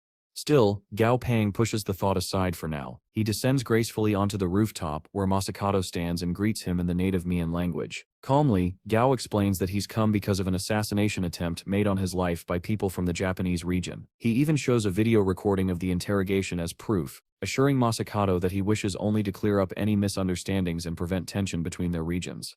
As they talk, Gao's gaze flicks toward the massive beast standing beside Masakato, a giant chicken-like creature named Guy, a level 47 familiar with potent poison-based abilities. But before he can say more, Masakato surprises him by responding fluently in the Kua region's language, revealing that he once studied there.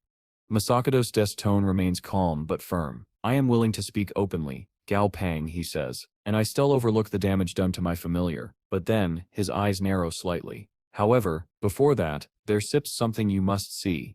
He retrieves a sleek black box and activates it. A hologram flickers to life, displaying a scene of absolute devastation. Entire landscapes are torn apart. The last frame shows the face of a strange man, surrounded by several others and a horde of monstrous beasts, unlike anything known to the world. Then, one of those creatures notices the drone recording the footage, and the feed cuts to static.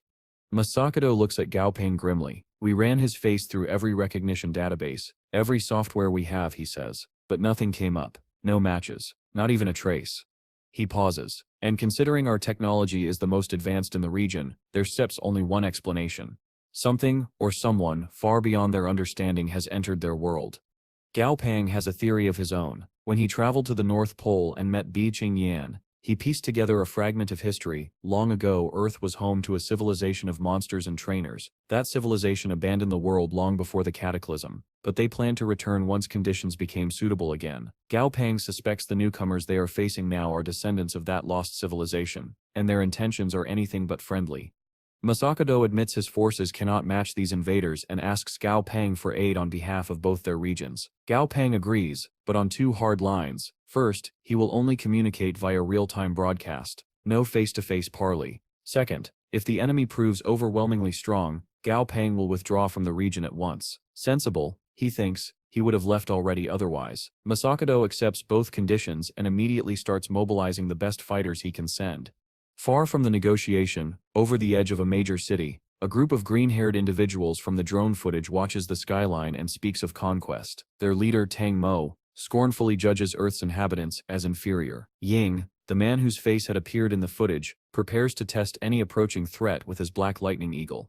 Masakado calls Gao Pang through an earpiece and announces that he is at the exact coordinates shown in the footage. Gao Pang watches the live feed and reads the situation like a script. As Masakado thanks him for coming, a black ominous bird suddenly soars toward the rooftop where the men stand. Believing it to be a formal greeting, Masakado is unprepared. The eagle strikes without warning. A massive lightning blast obliterates the drone inside Masakado's control room. Panic erupts among Masakado's men. Gao Pang's chest tightens. He silently realizes Masakado's life is now in grave danger. The speed and power of that strike tell him everything. The attackers' familiars are at least king tier. The attackers quickly re-establish their feed and announce their destination, Haida Base City. Gao Pang studies the visible familiars on the screens and notes a chilling fact: not a single one is below peak king tier. If even one of them were legendary, Gao Pang would have no option but to retreat. For now, however, both sides possess familiars of comparable rank. The battle will hinge on the familiars' grades and the trainers' tactics.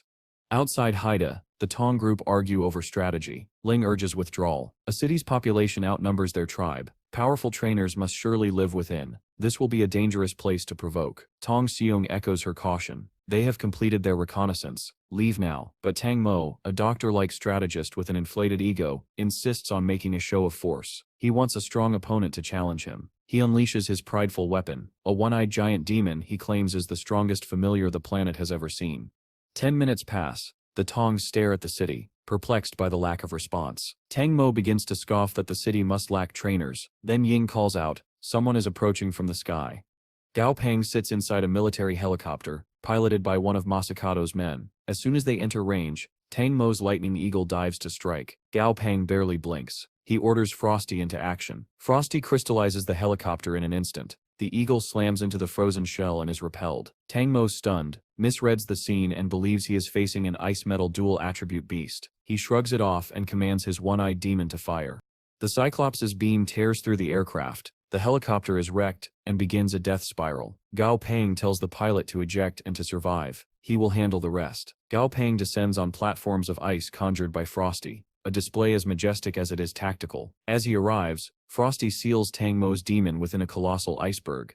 Tang Mo orders his ally Tong Seong to wake the demon with his six-tusk Brahmin elephant's power. Tong Yang sends his lightning eagle back to re-engage the airborne combatants, betting that the ice platforms will leave Gao Pang at a disadvantage. He is wrong.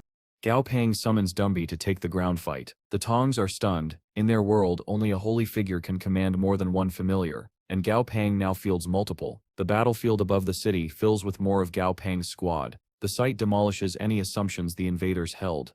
Dumby wastes no time. He unleashes Yin's Soul Dominator, a brutal technique that crushes Ying's Black Lightning Eagle. The beast collapses to the earth. Ying follows, blood betraying the fall. Chaos erupts. Tong Yang signals retreat. Tong Xiang orders his elephant to drive the attackers back and flee, but Dumby is already on them, relentless.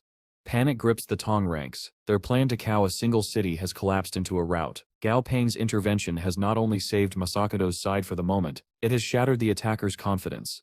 Unfortunately for Tong Xiang, his elephant was no match for what came next.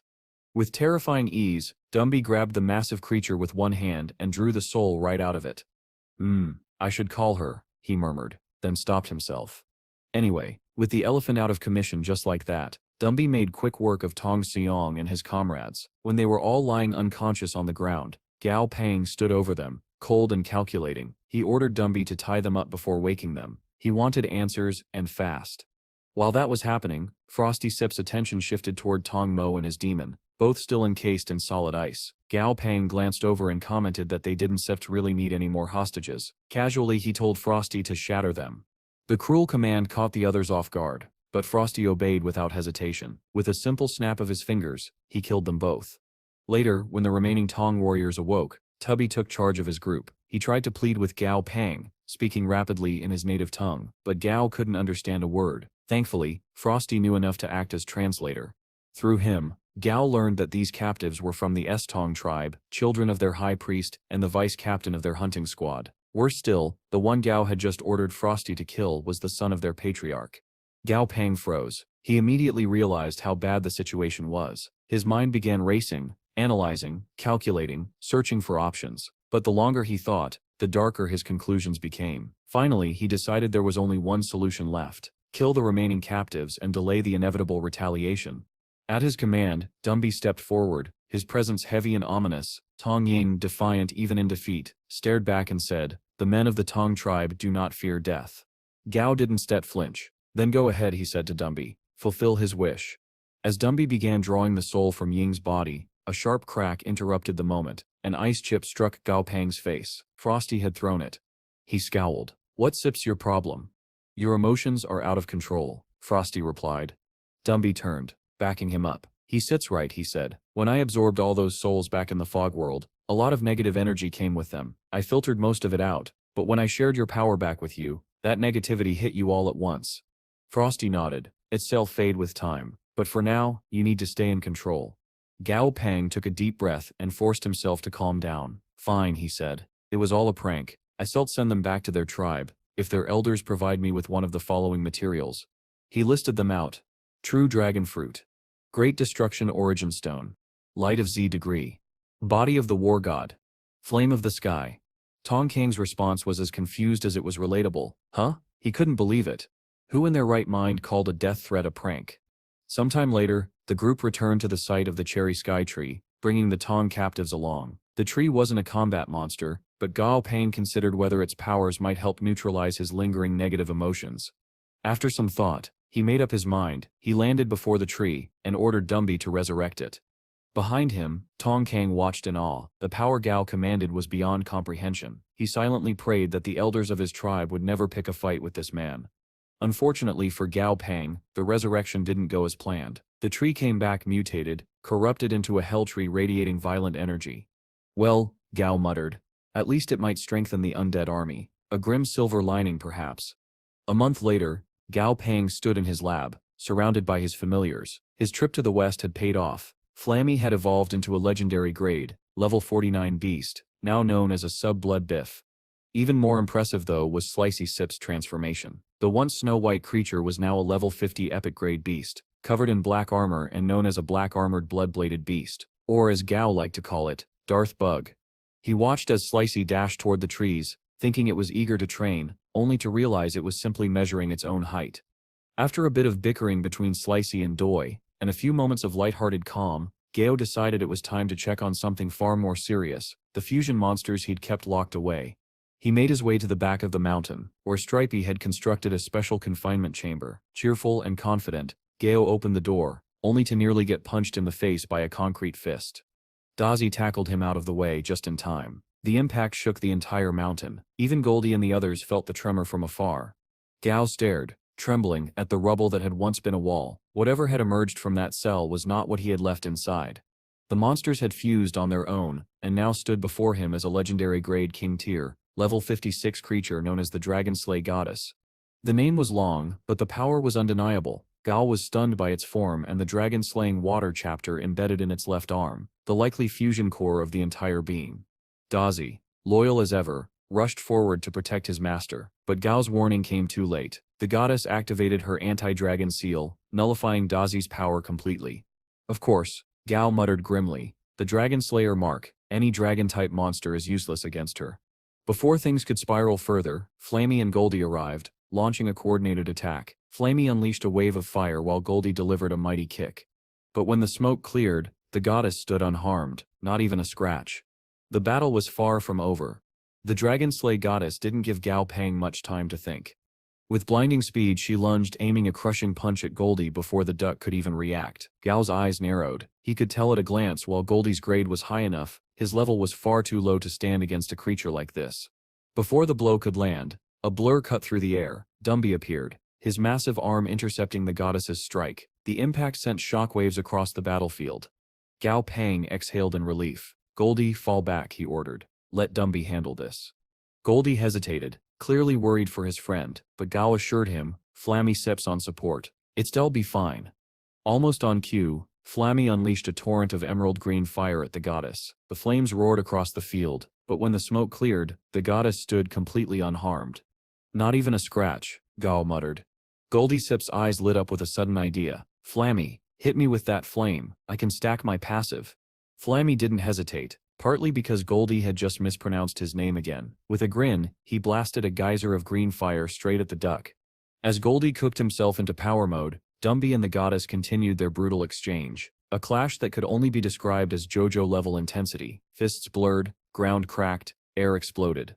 To his credit, Dumby was holding his own. Blow for blow he matched her strength, but then the goddess pulled a cheap trick, summoning a dozen illusory clones to surround and confuse him. Before the tactic could work, a massive shadow fell over the battlefield. Gao Pang's largest familiar, Stripey, stepped forward and promptly sat on the goddess. The ground quaked. Silence followed. Well, Gao said dryly, that Sip's one way to end a fight. With the situation under control, he decided it was the perfect time to test out the Hell Tree's aura. As the dark energy radiated through the area, Goldie's body pulsed with purple light. His form expanded, muscles bulged, and his aura twisted into something sinister. He had entered his ultra ego form. Goldie turned to Stripey. Let her go. I still handle this. The goddess barely had time to rise before Goldie slammed into her like a meteor. She struck him hard, but he didn't even flinch. Instead, he grabbed her by the face and hurled her into the nearest wall. The battle ended right there. Frosty stepped in, freezing the fallen goddess in a block of ice. Then Stripey, ever the brute, stomped on her with one of his building-sized legs, shattering her completely. As the pieces scattered, the fusion broke apart. The three monsters that had formed her reappeared, two gravely wounded, one already dead. Gao Pang looked down at them, arms crossed. This is on you, he said flatly. I gave you a safe place to recover for a month. You chose to fuse and cause trouble. He wasn't wrong. They had brought this on themselves. Still, Gao couldn't help but marvel at the dragon-slaying chapter that had powered her. Its ability to suppress Dazi wasn't ordinary. It wasn't just a simple debuff. It was a full domain, one that weakened entire groups, and at higher levels, could even block the use of elemental powers entirely. Considering that he had 3 dragon-type familiars, Gao made up his mind if he couldn't tame the artifact, he'd destroy it. Meanwhile, far away in Wu Gorge City, disaster struck. Dozens upon dozens of corpses lined the beach, each one drained completely of vitality. The cause, a monstrous figure rising from the dark waters. At first glance, Gao might have called it absurd, an emo dragon with a black mane of spiked hair, but there was nothing funny about the destruction it brought. The creature's power had plunged the entire city into chaos. Back at his home, Gao Pang received the distress call. The voice on the other end was panicked. Massive flooding. It sets a black dragon. Thousands are dying. We need help now. I stem on my way, Gao replied. Without hesitation, he took to the skies, his familiars following close behind. When they arrived, the scene was horrific. The river was choked with corpses, the stench of decay heavy in the air. Ahead of them, the legendary grade, level 59 Black Flood Dragon was devouring fresh victims, absorbing their souls to heal its wounds. Gao Sep's jaw tightened. If only I seps tamed that dragon-slaying chapter, he muttered. It seps be perfect for this. But there was no time to regret. He ordered Dumby forward. Stop that thing. The undead king launched into the air, colliding with the dragon mid-flight. The battle was ferocious, two titans trading blows that split the clouds. Frosty, watching closely, turned to Gao. He can win this alone, he warned. I sep in going to help. Be careful, Gao said. Its attacks can damage your soul. Frosty nodded and stepped onto a rising platform of ice. He soared into the storm, dodging as the dragon unleashed a beam of black energy. He dipped under it, countering with a blast of his own. The icy explosion struck the dragon full force, freezing half its face. The creature roared, thrashing wildly, and began manipulating the terrain, calling forth a tidal surge to drown them all. But Frosty was ready. With a sweep of his hand, he froze the flood solid before it could crash down. Back on the ground, Gao was thinking furiously. Dumby wasn't suited for one-on-one combat, and his other familiars were far too weak to fight something of this level. Every option had a fatal drawback. For the first time in a long while, Gong Pang found himself in a situation he couldn't immediately calculate his way out of. The Black Flood Dragon had finally had enough. After enduring countless attacks from Gong Pang's familiars, its patience snapped. The moment it realized that Gao himself was their master and vulnerable, it launched forward in a blur of motion, jaws wide open to swallow him whole. Gao barely had time to react, but before the dragon could reach him, a streak of icy blue light flashed across his vision. Frosty. The lion-like familiar slammed into the dragon midair, his claws glowing with frost energy. With a roar, Frosty raked his ice claws across the beast's face, deflecting its strike just in time to save his master. The dragon roared in fury, its attention now locked on the icy guardian. That small window of distraction was all Gao's other familiars needed. From behind, Dazi and Goldie burst onto the battlefield. They'd been preparing something special. At Gao's signal, Goldie activated his Forbidden Domain, an ability that created a shimmering violet barrier around their team, protecting them completely from the dragon's next devastating attack. To the side, Frosty grinned through the chaos. Good thing Goldie's close to Gao, he muttered. Then suddenly he froze. His instinct screamed danger. Out of a cloud of steam, the black dragon lunged again, moving at blinding speed. Before Frosty could fully react, the dragon's claws slashed across his body, tearing deep wounds into his flank. But Frosty refused to fall. Gritting his teeth, he bit down hard on the dragon's scaled hide, determined to take a piece of it with him.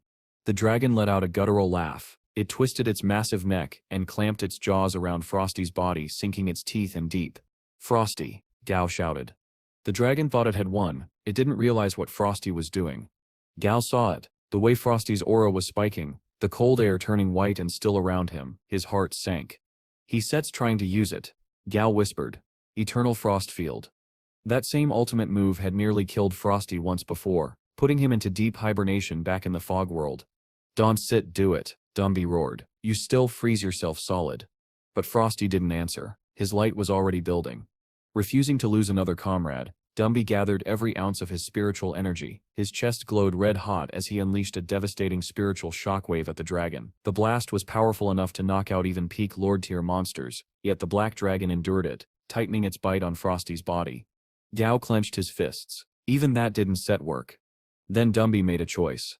Without hesitation, he reached into his ribcage, snapping off one of his own ribs. He imbued it with soul energy, transforming it into a glowing spear. With one powerful swing, he hurled it at the dragon. The impact was explosive. The spear pierced clean through the dragon's scales, embedding itself deep within its body. The shock was enough to send the beast reeling. Frosty tumbled free, reverting to his small furry form mid-air. Gao darted forward, catching him in his arms. Frosty was barely conscious, his breath shallow, his fur charred and frozen all at once. Gao pressed a hand to his familiar Sep's chest, his expression grim. You held on. You did it. The dragon, though gravely wounded, wasn't dead. It twisted its body, thrashing violently before fleeing into the distance, disappearing toward the southern horizon. Behind them, Wu Gorge City was gone. Nothing but a flooded crater filled with floating debris and fragments of broken buildings. The devastation was total. Just then, Stripey arrived with Brainy and the others. Flowery, the healer among them, rushed to Frosty's side, her petals glowing as she began mending his wounds. While the healing began, Dumby approached Gao with grim news. The dragon's heading south, he said. Gao's eyes darkened. He remembered what had happened last time, how the dragon had feasted on human souls to heal itself. If it reached another city, the massacre would repeat. He clenched his jaw. If only I tamed the dragon-slaying chapter, or the goddess stone when I had the chance. He looked down at Frosty Sip's weakened form. That thing would have been nothing but a worm. He sighed. Hindsight. It always stings. But regrets would have to wait. The priority now was stopping the dragon before it reached anyone else. The group took off after it, their combined power sending shockwaves through the forest, wildlife scattered in all directions, though Gao noted, with some amusement, the adorable squirrel-like creatures that darted out of their way. When they finally caught up, Dazi was the first to strike. From above, he unleashed a thunderous lightning beam, stunning the dragon mid-flight. Dumby seized the opening weaving through the spinning water tornadoes the dragon had created and slammed into it with a devastating kick. But victory came at a price. The dragon retaliated instantly, its claws shooting forward and impaling Dumby through the chest. "Dumby," Gao shouted. Yet the undead warrior didn't flinch. In fact, he smiled a grim, knowing smile. The dragon sep's eyes widened in realization. "You stir using yourself as a medium," it snarled, "to channel your soul power into me."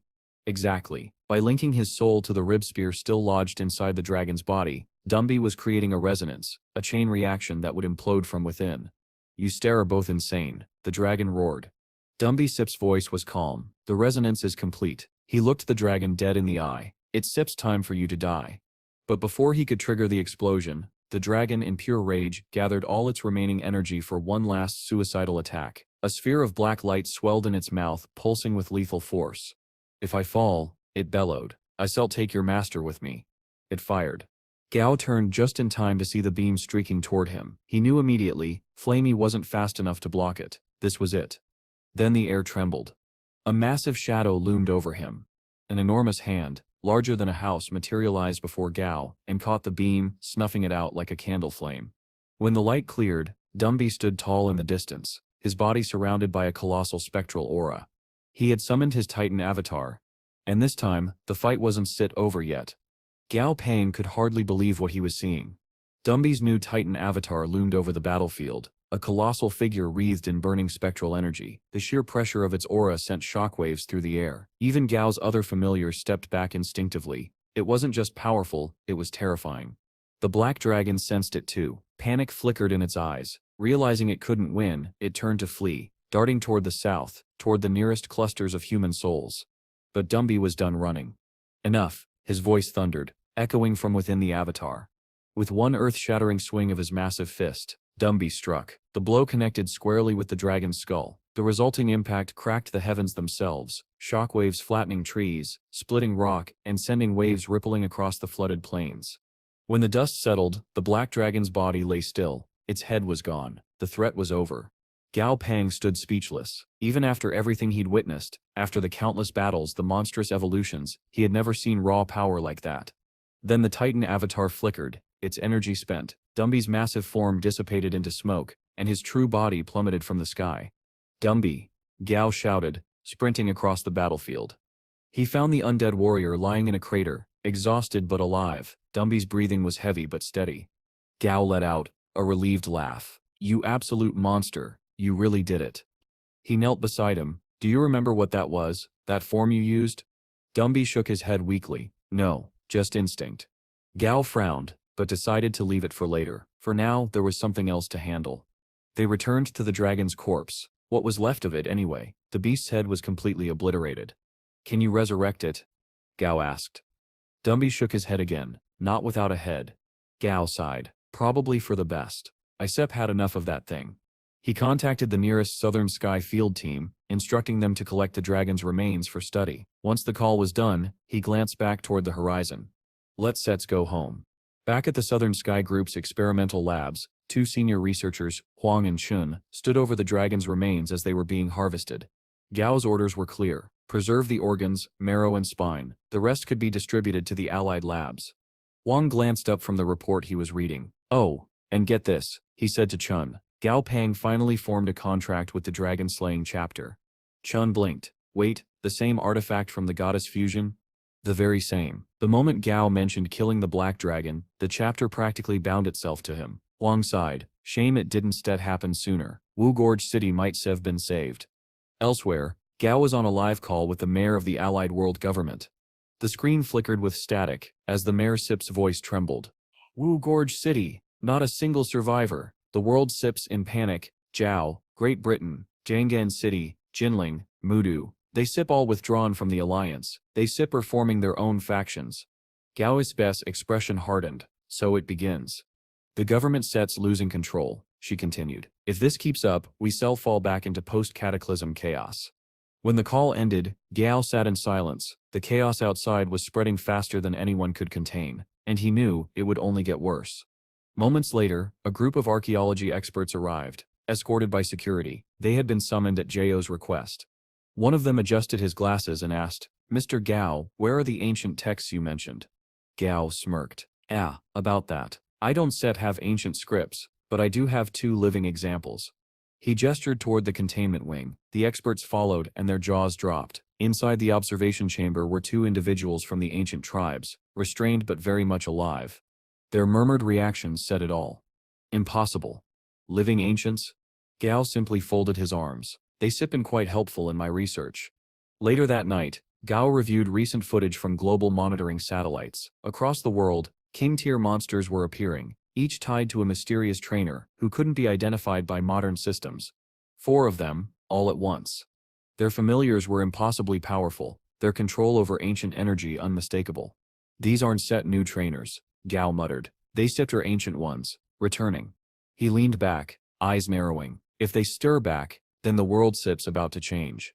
Just then, Huang appeared on his monitor. How? Your grandfather sits back, and he brought guests. Gao rushed outside. Overhead he spotted his grandfather, Old Man Gao, descending atop his white dragon. Behind him flew a formation of enormous familiars, each carrying men in ornate ancient clothing. The newcomers looked around with curious awe. One of them gestured at the land below. So this is our ancestral ground. Another sneered. Pathetic. These modern trainers can even compare to us. Before he could continue, his gaze drifted sideways and he froze.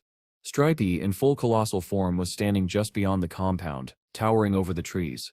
The ancient man went pale. By the gods? Old Man Gao laughed heartily. Don't mind him. That's just my grandson cute and obedient familiar. When they landed, Gao and his grandfather greeted each other warmly. The ancient guests, however, whispered among themselves, clearly envious that Gao had multiple familiars bound to him. It's unfair, one grumbled. We can only form a single contract, and it can be changed until the familiar dies. But the man who did notice Stripey earlier shook his head. Our ancestors must have intended for us to relearn this power. We till and master the art of multiple bonds again. Later, Old Man Gao pulled his grandson aside. Those ancient tribes have been acting erratic, he warned. They follow me around like wild dogs.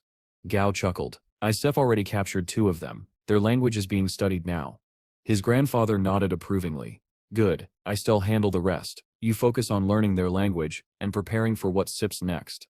Gao's tone grew serious. Icep's planning to enter the Black Fog world once Icep mastered it. The ancients send their strongest there. It's where Icep's proud grows stronger too. Earth's power limits are holding me back. In the Fog world, I can push beyond them. Old Man Gao smiled proudly. Then go. Explore to your heart's content. I watch over things here. Their moment was interrupted by a flash of red in the sky. Flammy came barreling down, panic etched across his face. Gao, Dazi Sip's missing. What? Gao Sip's expression darkened. How? Flammy explained quickly. While training in the woods, Dazi had entered a spatial rift, and it had suddenly collapsed. Old Man Gao Sip's face turned grim. Go. I handle the ancients. Find your familiar. Soon after, Gao and Flummy arrived at the site. The air still shimmered faintly with residual energy. Gao crouched, studying the ground. Electrical traces, Dazi Sep's lightning power. He paused, and here space energy. Frosty, what do you sense? The lion sniffed the air. There was a spatial rift here, highly unstable. Gao's eyes narrowed. He reached inward, trying to connect through their blood contract, but no response came. Flammy Sep's voice quivered. It's my fault. I should been watching him. Gao placed a hand on his shoulder. No, this isn't set on you. I can feel it. Dazi Sep's still alive. Wherever he is, he's safe. He stood, eyes hardening with resolve. We go to the Black Fog world. Maybe we find him there. Weeks later, within the dark expanse of the Fog world, Gong Pang had tried 27 times to reach Dazi through their bond. Every attempt had failed. But he wasn't giving up. Not yet.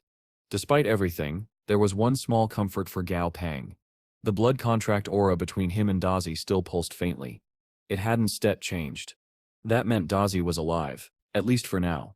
With that reassurance, Gao turned his attention back to strength. If they wanted any chance of finding Dazi or surviving whatever worlds they might have to cross to do it, his familiars needed to evolve further. Dumby, especially. Go ahead, Gao said quietly. Let's see what you can do. The undead warrior nodded and began his breakthrough ritual. At once, the world trembled, the sky dimmed, the wind howled, and waves of spiritual energy erupted from Dumby's form like shockwaves. The raw surge of power was enough to draw attention, and not from anything friendly.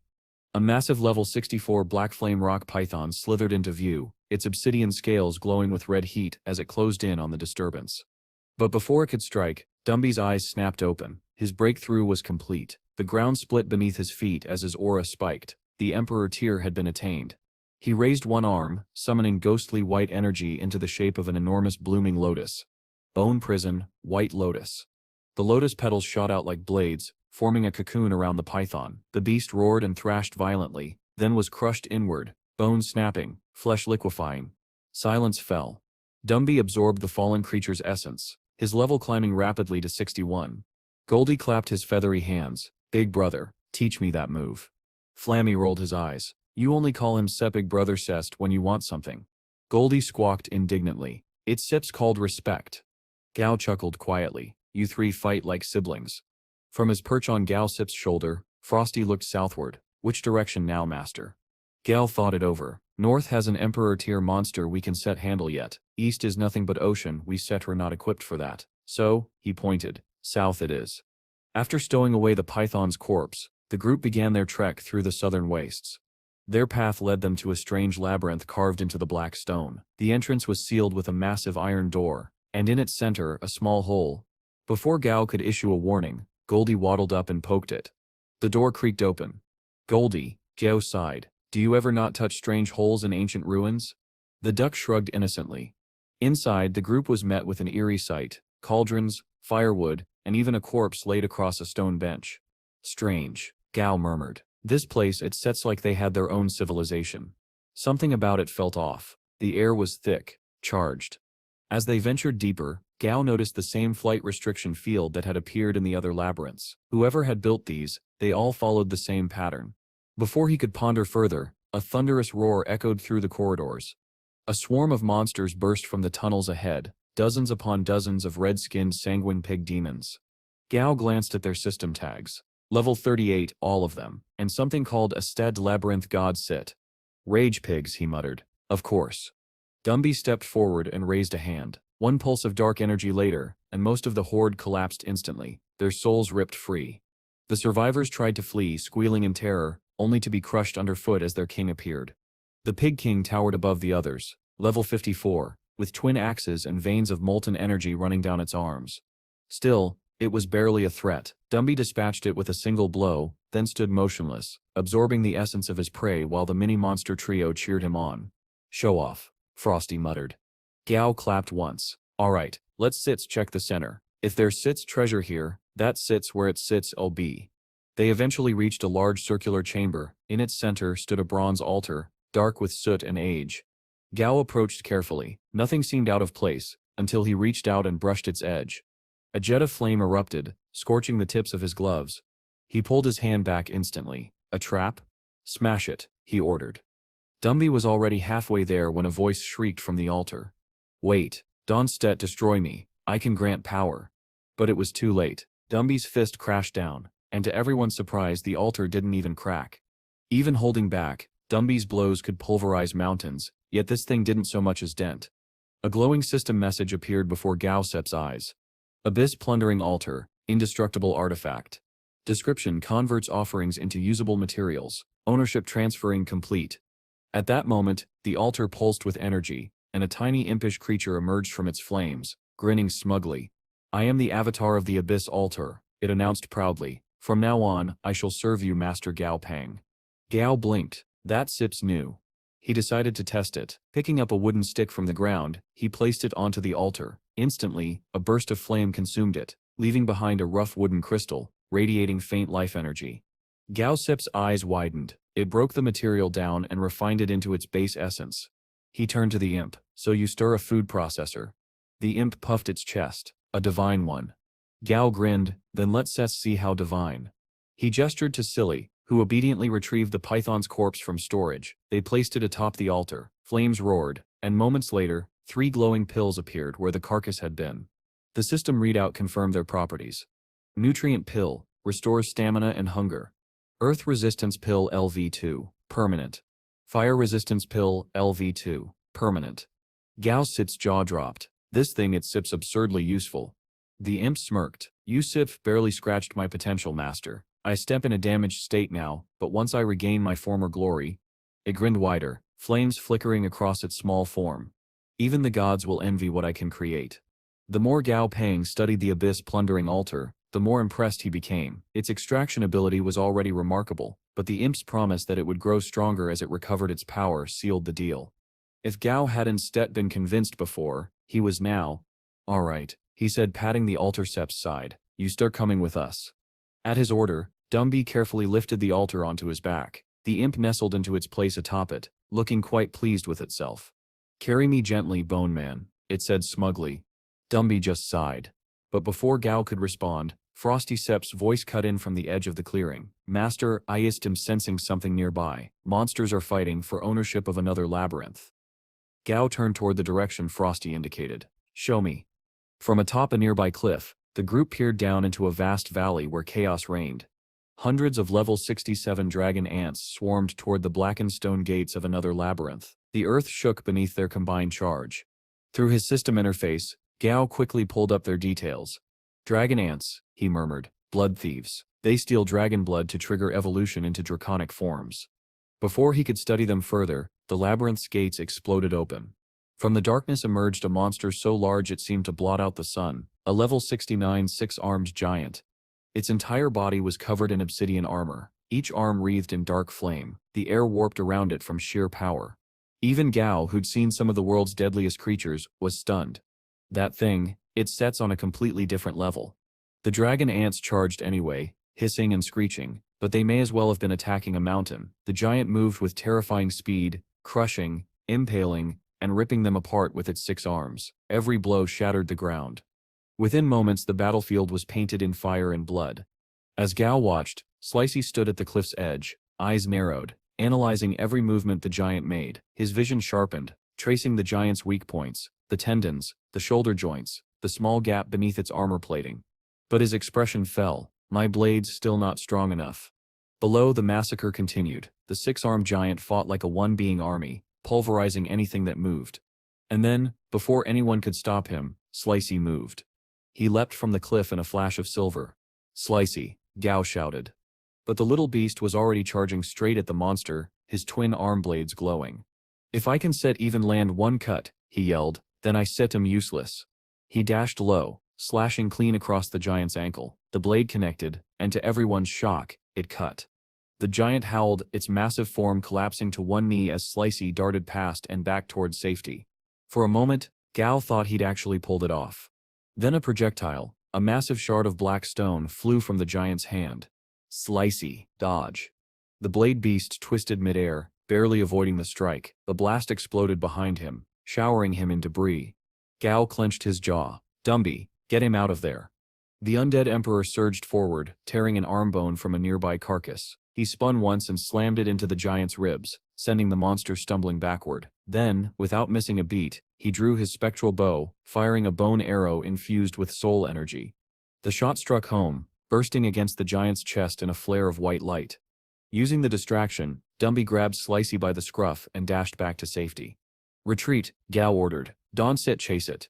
The 6-armed giant staggered, glaring at them with burning eyes. Then it turned and lumbered back into its labyrinth, dragging its wounded leg. That sep's its domain, Gao said, watching the gates close. We stepped be walking straight into a trap. He turned to Slicey. And you? The blade beast bowed his head. I stem sorry, master. Gao sighed. Just don't ask, do it again. You stare are not expendable. Still, not everything was a loss. With the giant forced to retreat, the battlefield was now littered with the corpses of dragon ants. Collect everything, Gao said. Dumby can resurrect monsters stronger than himself, but the cores will still be useful. He handed a handful of the glowing crystals to Goldie. You still absorb these. Time for your next evolution. Goldie Sip's eyes sparkled. Really? Don't waste them, Gao warned. The rest of the bodies were piled near the altar. The imp licked his lips, figuratively speaking, as the offering flames consumed the remains. Within minutes, the abyss altar was churning out piles of refined pills and energy crystals. If it could sweat, it probably would have. Master, the imp wheezed, I might explode. Don't be dramatic, Gao replied, pocketing another resistance pill. Meanwhile, back on Yo City, life moved forward. Within the Southern Sky Group's new facility, tensions brewed between members of the White Dragon tribe. One of them, Yen, a tall man with sharp eyes and long white hair, looked visibly annoyed as another tribe member hugged him from behind. Still upset, the other teased. Yen scowled. They spear saying I mean the High Priest Step's reincarnation, but look at my familiar and ordinary white dragon, lowest grade in our bloodline, a mere king tier. He clenched his fists. In this world, power decides everything. What good is a weak priest with a weak beast? The other member shrugged. You sound jealous. Before Yen could reply, another white dragon tribesman came running toward them. Sir Yen, members of the Inferno tribe have entered the city. Yen straightened instantly. The Inferno tribe? He sighed. Of course, ranked second among the 7 major tribes, they must be here for me. Despite his frustrations, he composed himself. Gather our people, we still meet them face to face. At the plaza, 2 distinct groups faced each other, the icy poise of the White Dragon tribe opposite the blazing presence of the Inferno tribe. At their head stood young Master Ago, the Inferno tribe's representative, his fiery armor gleaming in the sun. Yen approached warily. What are you doing here, Ago? The man smirked. Relax. I'm not here for the White Dragon heir. Then why are you here? Eostest's eyes gleamed. I stemp here for the champion of the ancestral land. A tense silence followed. And Yen, despite himself, couldn't help but wonder if he already knew exactly who that champion might be. After decimating the majority of a dragon ant colony in his latest endeavor, Gong Pang came to an unexpected realization: these creatures absolutely loved food. Despite his reputation as a genius, even he seemed surprised by the simplicity of it all. By offering them pet food, Gong Pang managed to win the allegiance of the surviving dragon ants without the need for any blood contracts. While the ants feasted, his treasure-sniffing rat informed him that 3 super-rare treasures still remained within the colony. Following the rodent's lead, Gong Pang ventured deep into the underground tunnels. Eventually, they came across a pile of monstrous corpses that appeared to be the colony's storage area. There, wedged between the remains, he discovered a scroll. Unrolling it revealed what looked like a map. Judging by the symbols, Gong Pang concluded that it might lead to the Death Dragon Valley, a place he would need to visit to train his dragon ants. With the White Dragon tribe stirring, he knew he could never have too many dragons capable of suppressing monsters. A week later, his companion Flamey had advanced to king tier thanks to a few flesh and blood essence pills. Now their journey brought them to their next destination. According to the map, this was the entrance to the mermaid labyrinth. But Gong Pang was puzzled. How could mermaids live here? They were supposed to be half-human, half-fish hybrids, yet this was dry land. The only explanation he could imagine was that there might be a pond hidden somewhere inside. Deciding to see for himself, he instructed Slicey, the fastest of his companions, to knock on the door. If anything went wrong, Slicey could retreat before danger struck. The moment Slicey's blade tapped the door, it began to creak open, revealing a pitch-black interior. Gong Pang suddenly felt a dark, oppressive presence emanating from within. Instinctively, he shouted for Slicey to run. The little creature bolted away just as 2 glowing yellow orbs flickered to life in the darkness. To Gong Pang's horror, his rodent and dragon ants began turning to stone. It didn't take long for him to realize what kind of monster lurked inside. A system window appeared before his eyes, confirming his suspicion. A level 62 Emperor tier Earth Medusa, the mythical creature capable of petrifying anyone with a single glance. And well, she was not what he was expecting. Fortunately, Gong Pang's bond with Stray protected him from her Earth attribute powers, allowing him to look upon her safely and perhaps appreciate her beauty more than he should have. But instead of attacking, the Medusa surprised him by apologizing. Her demeanor was calm, even gentle. She tore off a few strands of her snake-like hair and handed them to Gao, instructing him to place them on his petrified beasts. The moment he did, they were restored to normal, free to scamper away. When the Medusa remarked that he was special for being immune to her power, Gong Pang took the opportunity to ask if she would join him on his journey. He even hinted at the possibility of meeting other Medusas along the way. Internally, he was thrilled by the prospect of gaining such a powerful ally, but the serpent woman refused almost immediately, saying she had no interest in being around others. Gao accepted her decision gracefully and promised to visit again before departing with his team. Once they were gone, the Medusa returned to her labyrinth. Inside, countless monsters stood frozen in stone. She walked among them until she reached a single petrified bird perched on a branch. Gazing upon it, she drifted into her memories. Long ago, when she was just a child, a violent monster had invaded the labyrinth. To protect it, she had been forced to use her petrifying power. Sadly, most of the birds she had once played with fled in terror, except one. She tried to cure that lone bird, but it accidentally met her gaze again and turned to stone once more. This cycle repeated several times until, eventually, the bird perched on her head and comforted her despite the risk.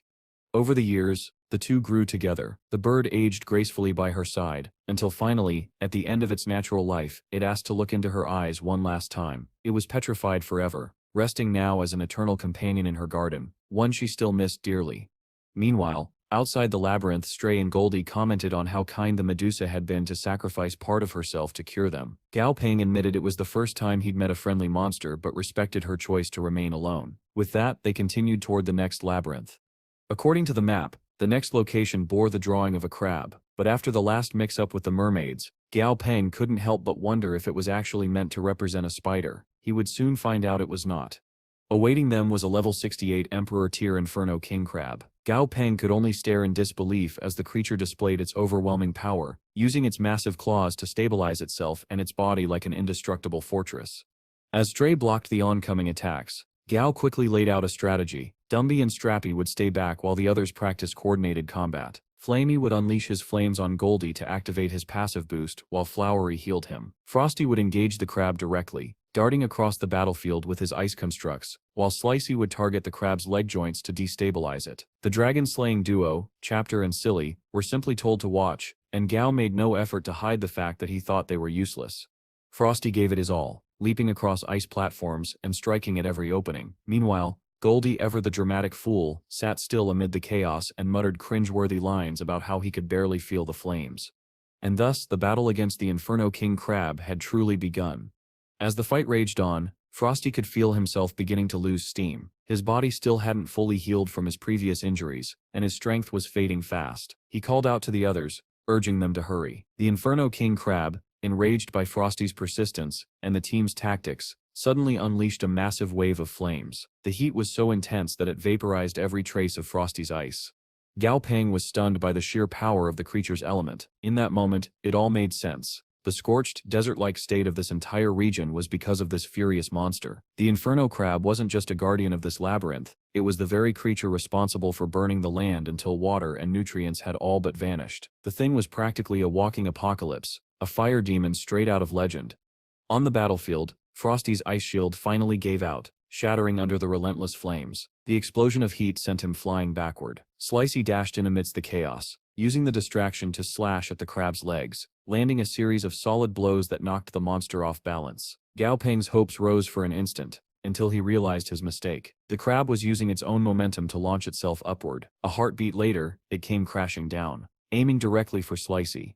Just before impact, Goldie leapt into action. His passive ability had finally stacked to its limit. Gong Pang rushed to check on the injured Frosty and Slicey, while Goldie stepped up to face the crab head-on. Unfortunately, the monster quickly proved itself the superior fighter. It battered Goldie relentlessly, tossing him around like a toy. Yet even as he was pummeled, Goldie wore a smirk. Through the pain, he muttered that while he might not be a threat now, he soon would be.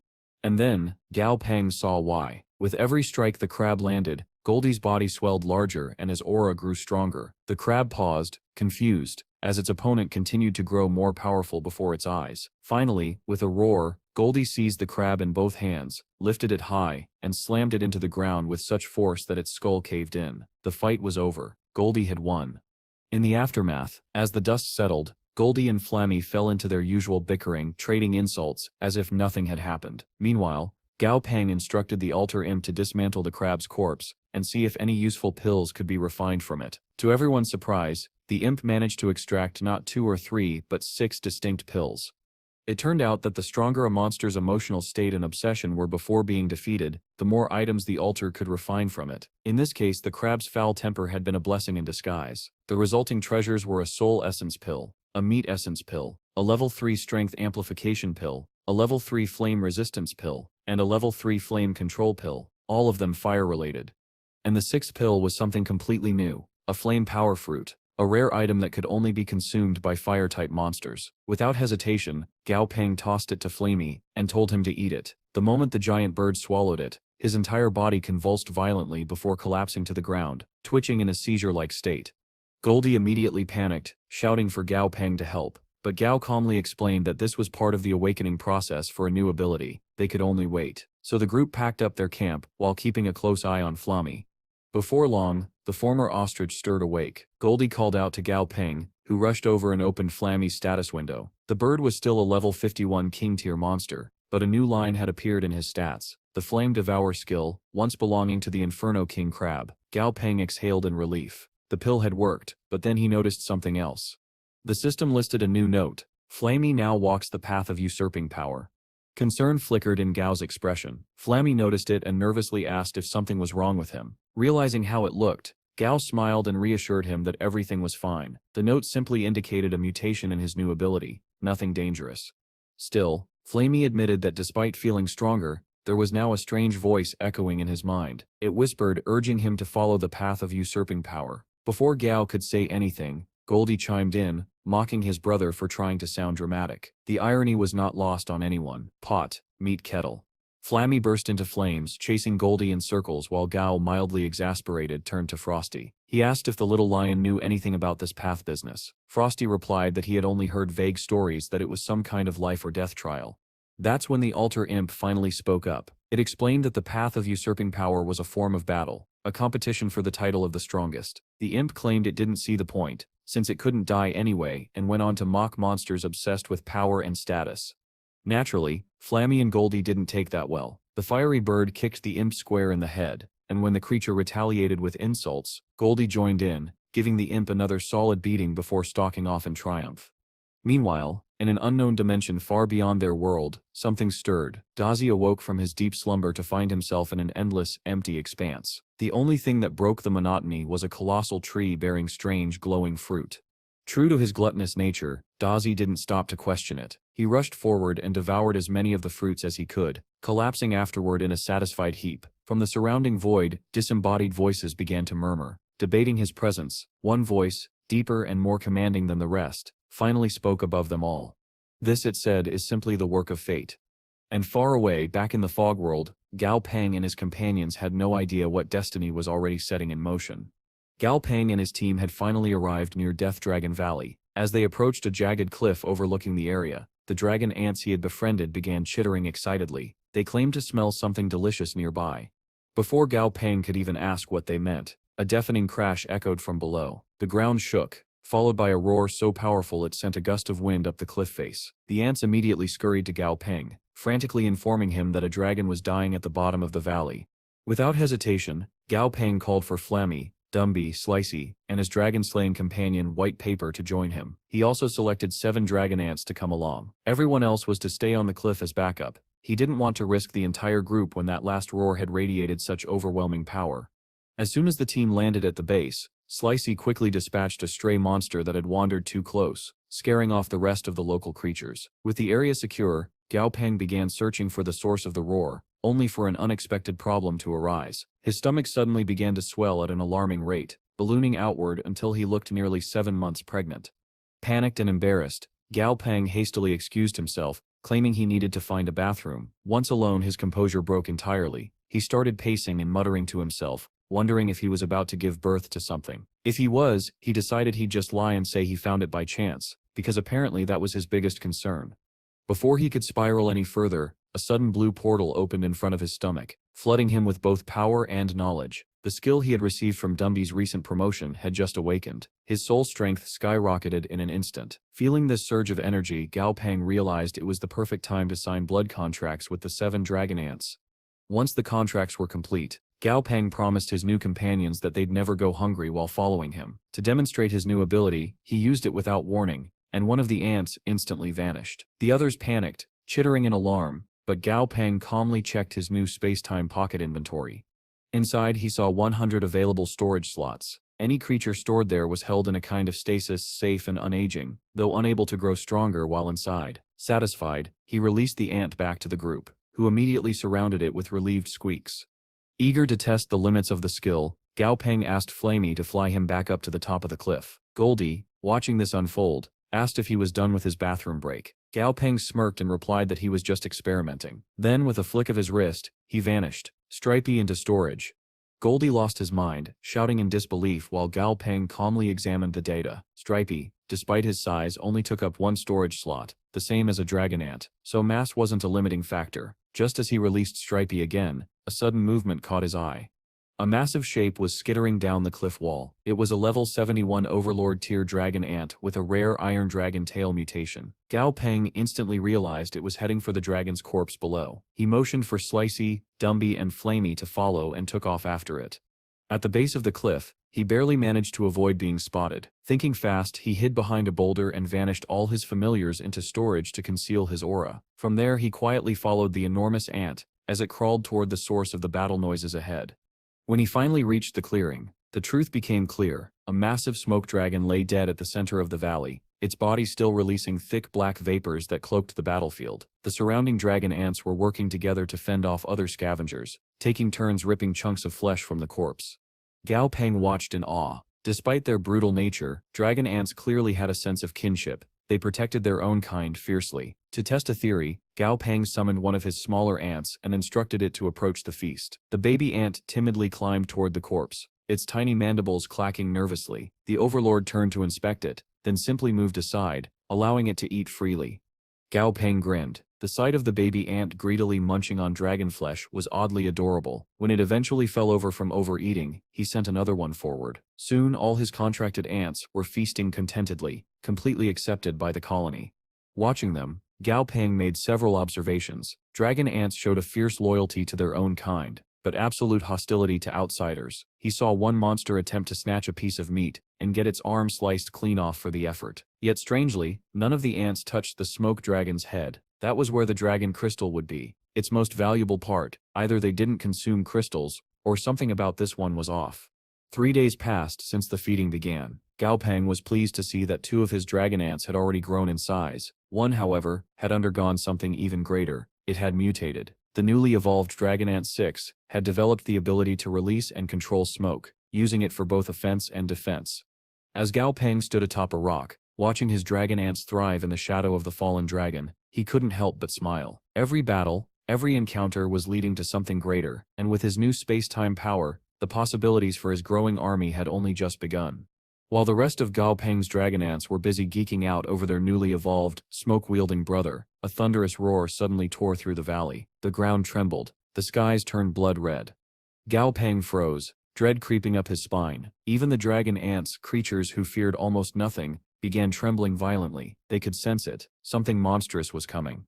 Moments later, the source of that overwhelming pressure revealed itself. A colossal crimson-scaled dragon streaked across the sky, its presence alone distorting the air. The system identified it as the ancient Blood Rage Dragon, a level 91 quasi-god tier beast. The sight of its status window nearly made Gao Pang's brain short-circuit. Even while heavily injured, the dragon radiated a power so intense that the Overlord tier dragon ant from before seemed like a mere hatchling in comparison. But then another question struck him. If the creature was this strong, what in the world had managed to injure it so severely? Gao Pang didn't stop to think. Driven by instinct, or maybe sheer foolishness, he took off after the dragon. "Why am I doing this?" he muttered under his breath, even as his feet carried him forward. Truly, it was the kind of reckless decision one only saw in horror movies. The group followed the dragon sip's trail until they came upon a steaming puddle of deep red blood that had dripped from its wounds. Before Gao Pang could react, the eldest of his dragon ants rushed forward, proclaiming proudly that he would test the waters. Despite the obvious danger, the ant plunged headfirst into the puddle, drinking greedily. "It burns, but it tastes so good," he shouted. Gao Pangsit's jaw dropped. "Too much information, buddy. Family-friendly adventure here." As the dragon ant continued to gulp down the divine blood, Gao Pang ordered the others to stay alert. Blood of that quality was bound to attract predators. And sure enough, moments later, Flamey found himself ambushed by a wolf that lunged for the puddle. The firebird countered instantly, unleashing a volley of blazing feathers that incinerated the attacker where it stood. Back at the puddle, the overeager dragon ant finally collapsed, unconscious after just a few mouthfuls. Gao Pang couldn't sit help but mutter, "Did he just get drunk? From blood?" Knowing more monsters were likely on the way, and not the weak kind, Gao Pang told Dumby to grab the fallen ant so they could retreat. He could have simply used his storage ability, but for some reason panic had clouded his usually sharp judgment. Meanwhile, deeper in the valley, the ancient blood rage dragon landed hard within a crater, roaring in pain. Its destination was clear, the resting place of another being. It bellowed into the depths, calling out to someone named Deep Meditation.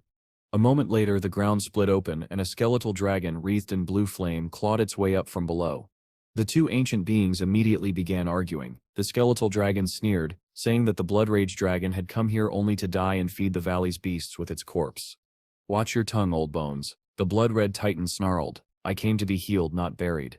In the distance, Gao Pang noticed a strange black fog creeping across the valley floor. The air itself seemed to darken. He watched in alarm as a small monster nearby inhaled a bit of it, and instantly fell over, lifeless. Back with the two dragons, their quarrel continued. The skeletal one scolded the blood rage dragon for breaking the valley's ancient law, that only dragons on the verge of death were permitted to enter. The blood rage dragon scoffed. "I don't set care for rules, heal me. We have known each other for 10,000 years. Reluctantly, Deep Meditation agreed, but demanded payment in return. When the blood rage dragon offered a pitiful speck of flesh, no larger than a grain of rice, the skeleton's eye flames flickered in disbelief. "You stingy lizard," it hissed. With a growl, the blood rage dragon finally tore off a proper chunk of blood-red flesh and tossed it at the ground before taking off into the sky once more. That very same chunk rolled and tumbled down the slope, coming to a stop right at Dumby's feet. The dragon ant in his grasp wriggled free, lunged forward and bit straight into it before anyone could stop him. Gao Pang's system window flashed with an alert. Item acquired, fragment of the blood rage dragon Sit's heart. His eyes widened in shock. A fragment of a quasi-god's heart. The odds of that were astronomical. Within moments of devouring the fragment, the eldest dragon ant's body began to glow crimson. Plates of hardened red armor formed over its exoskeleton. Its wings thickened, and an aura of sheer dominance erupted from its frame. It had evolved again, this time into a rage dragon-skinned dragon ant. Gao Pang was ecstatic. Before this, only Stray had been capable of frontline tanking, but his massive size often made it impractical. Now, with this new evolution, their formation finally had a true vanguard, compact, powerful, and resilient. But the celebration didn't last long. Without warning, something streaked down from the sky, a blinding white projectile screaming toward them. Gao Peng's instincts screamed danger. He immediately used his storage ability, sucking all but one dragon ant into the space-time pocket, then turned and ran. "Flamey. Smoke cover now," he barked. Obeying at once, the newly evolved smoke ant released a billowing wave of black haze that blanketed the battlefield. Under its cover, Gao Pang and his remaining familiars made their desperate retreat, as the mysterious white object crashed into the valley behind them, shaking the entire world once again. After retreating into a cave further up the valley, Gao Peng took a moment to collect his thoughts. The cave was deeper than expected, at least 30 meters down, with a narrow twisting path that led into the darkness. It would be nearly impossible for their pursuer to spot them unless it entered directly, especially with the smoke dragon ant's haze blanketing the entrance.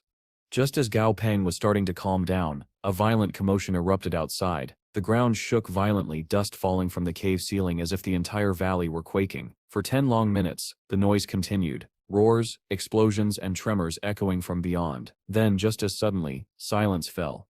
When the shaking finally stopped, Gao Peng hesitated. He didn't sense any new monsters approaching, but curiosity gnawed at him. After a moment of internal debate, he decided to check it out.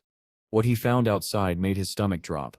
Lying at the center of the clearing was the mangled corpse of a massive great white dragon, its body bloodied, torn, and mutilated, as if it had fought a dozen enemies at once. Gao Peng cautiously approached, assuming it to be dead, intent on examining its core crystal. But the moment he drew close, one of its eyes snapped open. The massive golden iris locked onto him with ancient imperious authority. Gao Peng froze, every instinct screaming at him to run. Then, to his shock, the dragon spoke. Its deep, rumbling voice carried both exhaustion and command. "Come forth and eat me." Gao Peng blinked. What? That couldn't be right. Surely the dragon hadn't just told him to eat it. Either he was hallucinating or the dragon had suffered severe head trauma. But when he looked into its remaining eye, he saw no madness, only resolve. The dragon was completely serious. Deciding to test whether this was some kind of bizarre trick, Gao Peng gestured for the small dragon ant beside him to step forward, but the tiny creature hesitated, trembling behind his legs. With a low rumble, the white dragon raised a clawed hand to its own face, and in one horrifying motion tore out its eye. The dragon held the glimmering orb in its talons and offered it to the ant. "Eat it," the dragon said, its voice echoing softly. and one day avenge me. Slay the demons who did this." Eyes wide, the dragon ant hesitated for only a moment before lunging forward and biting into the dragon's eye, devouring it eagerly. As the ant ate, a red-furred beast suddenly burst from the tree line, leaping straight for them. But the dragon, even half dead, was not defenseless. With a flick of its tail, it sent the attacker flying, bones crunching as the creature vanished into the smoke. The white dragon turned its gaze toward Gong Pang. "Take this too," it said, flicking something from beneath its wing. A crystal, large, radiant, and pulsing faintly, skittered across the ground to Gao's feet. Gong Pang's breath caught in his throat. It was the dragon's core crystal. "Why are you giving me this?" he asked, stunned. "It is better in your hands," the dragon rasped. "Better than in theirs." Even as it spoke, several demonic silhouettes appeared in the distance, closing in fast. The white dragon's one good eye hardened. "Go," it said. "Leave this place while you still can." There was no hesitation after that. Gong Pang ordered Silly to store the core crystal, scooped up the dragon ant, and ran deeper into the cave as the sounds of the white dragon's final stand echoed behind them. As they fled, Gong Pang's mind raced. The dying dragon's words, the blood rage dragon's wounds, the name Death Dragon Valley, everything clicked into place. The valley wasn't what it seemed. The white dragon had asked him to avenge it. The blood rage dragon had been heavily injured. The monsters here were all dragon-related, and the way they grew stronger by feeding on the remains of their own kind made grim sense now. The valley wasn't a graveyard at all. It was a breeding ground. Somewhere deep within, a dragon was maintaining balance, a hidden overseer who allowed lesser beasts to thrive while preventing any from growing too strong. That explained why Gong Pang had never encountered a monster above Overlord tier here. Those who reached that level were likely forced to leave by the valley's master. He felt a chill run down his spine. When he finally stopped running, Gong Pang checked on the dragon ant that had eaten the white dragon's eye. The creature's once black eyes now glowed faintly gold, filled with shifting bands of light. A system window appeared. New ability acquired. Daylight Aurora Pupil. Allows the user to see through darkness and perceive objects through solid matter. The ability wasn't offensive, but its utility was undeniable. Gong Pang couldn't help but chuckle softly. The little ant was still happily chewing on the last bits of dragon flesh, blissfully unaware of the revelation that had just shaken his master to the core. Still, Gong Pang knew it was time to leave this place. But before departing, he had to decide what to do with the rest of his growing dragon ant brood. He couldn't possibly keep them all. Then, suddenly, inspiration struck. Sometime later, at the mouth of another cavern, the Overlord tier dragon ant lounged peacefully, enjoying a rare moment of rest. The sky above the valley was calm for once, painted gold by the setting sun. But his tranquility didn't last long. He felt it, a familiar energy approaching. Instantly he rose to his feet, mandibles flaring, wings twitching in preparation for battle. With all monsters above his tier long gone from the valley, anyone bold enough to approach him now could only be doing one thing: challenging him. Just as the Overlord dragon ant declared that anyone approaching must be there to challenge him, the bushes nearby rustled. Out popped 4 familiar figures, the 3rd, 4th, 5th, and 7th dragon ant hatchlings. They immediately began chittering happily, crowding around him. The Overlord blinked, utterly confused. "Whose kids are these?" he muttered, a bead of sweat rolling down his head. Then, in perfect unison, the little ones shouted, "Daddy?" The Overlord froze. "Wait, what?" Before he could react, the young ants swarmed him, hugging his legs and repeating the word over and over. "Daddy? Daddy?" He stood there in stunned silence. This was not how he expected his quiet day off to go. Still, to his credit, the Overlord was surprisingly calm about it. They reminded him of his own brood, the little ones he'd raised so carefully. They were nearly grown now, ready to leave the nest. The thought of them moving on made him oddly sentimental. Maybe he'd even ask his wife to start a new nest once they were gone. But that could wait. He cleared his throat, forcing a serious tone. "Listen, little ones, I am not actually your father. You shouldn't call me that." The moment he said it, all 4 of them started bawling in unison. "Daddy doesn't want us anymore?" The Overlord panicked instantly. No, don't cry, stop crying." But it was too late. A shadow fell over him, and the air turned icy. From the mouth of the nearby cave emerged his wife, her eyes blazing with righteous fury. She took in the scene, her husband surrounded by crying children, telling them he wasn't their father, while the little ones sobbed that their mother had sent them to find him before she left. The Overlord turned pale. "Dear, I can explain." His wife ignored him entirely. She crouched beside the children, her tone instantly softening. "Where are your parents, little ones?" Between hiccups and tears, they wailed, "They abandoned us." The Overlord's wife gasped, her maternal instincts kicking in full force. "Oh, you poor darlings." She pulled them into a warm embrace, soothing them while glaring daggers at her husband over their shoulders. And just like that, the overlord dragon ant suddenly found himself with 4 new children and no way to talk himself out of it. From a nearby bush, Gao Peng watched the entire exchange unfold with a wide grin and a silent thumbs up. Perfect execution, he whispered to himself, the smug satisfaction practically radiating off his face. Later, far above Death Dragon Valley, Gao Peng faced a very different problem. For once it wasn't about deception or danger, it was about decision-making. He had too many familiars and couldn't decide which one to promote first. As he stood there deep in thought, Stripey interrupted him, sensing something beneath the ground. "There's a monster hiding in the soil," Stripey reported. "Force it out," Gao Peng ordered. The striped beast slammed a claw into the dirt, and a moment later, a creature popped out, a firetail mink toad, dazed and croaking in protest. Gao Peng's system scan revealed its skill set, and one ability caught his eye, level 4 Earth Flame. "Flamey," Gao Peng said, "absorb its fire." The giant firebird obeyed, drawing in the creature's burning energy, but as soon as he finished, he let out an enormous gust of air right in Goldie's face. The reaction was immediate. Goldie froze mid-breath, then collapsed dramatically, gagging. No, the smell too strong. He fell to the ground, lifeless. Gao Peng sighed. "Rest in peace, Goldie. You died a true warrior sip's death." Flammy, meanwhile, was busy shouting at the unconscious toad. "Your fire made me gassy. How dare you?" "Enough," Gao Peng said, pinching the bridge of his nose. "Actually, this could work. If we use the toad as a power source, you could keep absorbing its flames indefinitely. Its sep's basically a living power bank." Flammy paused mid-rant, considering it. Gao continued, half joking but entirely serious. "And if it ever runs out of fire, well, we shall just butcher it and eat it. Totally normal. Nothing morally questionable here at all." While Gao Peng and his familiars were busy turning natural creatures into power tools, far away in the unknown void, Dazi was living the dream, floating lazily through the endless expanse, snacking on anything he could find. He was, quite possibly, the happiest centipede in existence.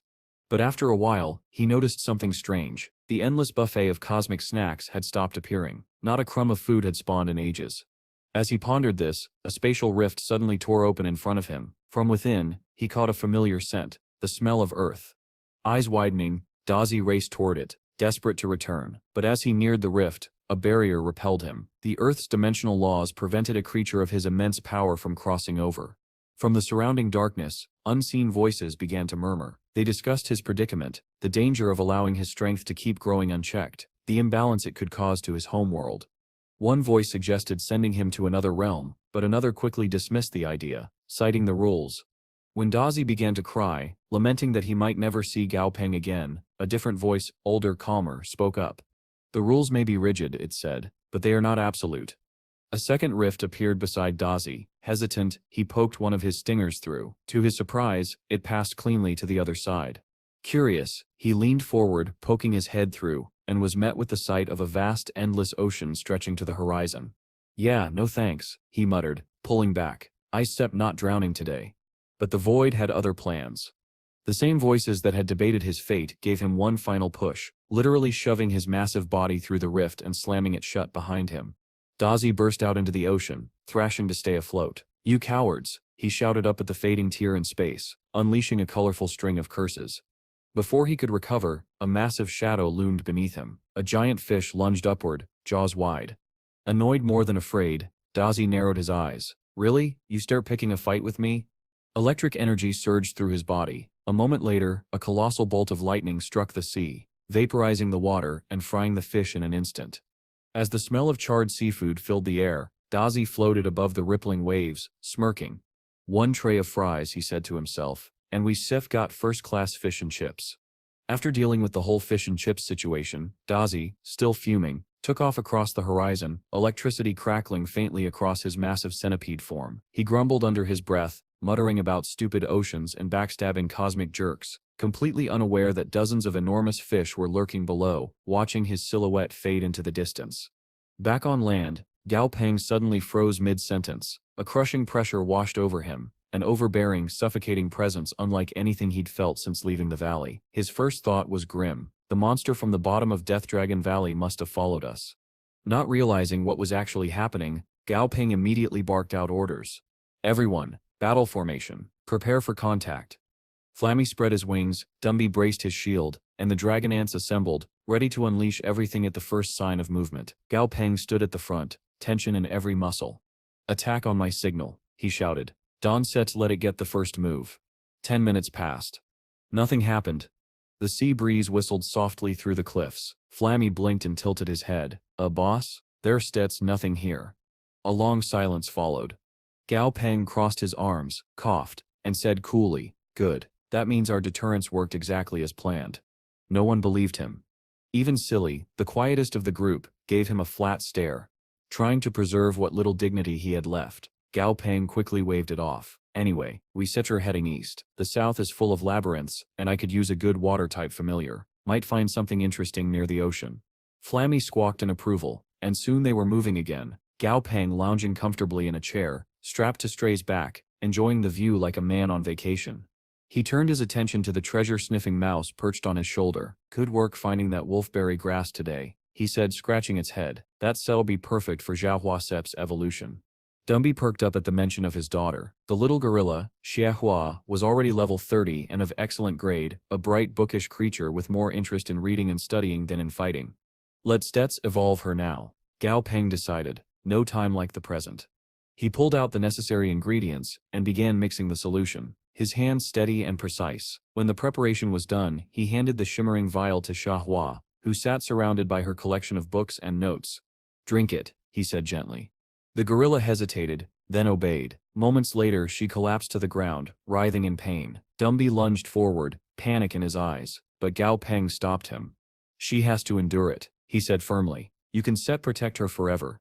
The process didn't last long, though to Dumby it felt like an eternity. When it was finally over, Xiahua rose shakily to her feet. Two beautiful, translucent wings unfurled from her back, glimmering in the sunlight that filtered through the trees. Her evolution was complete.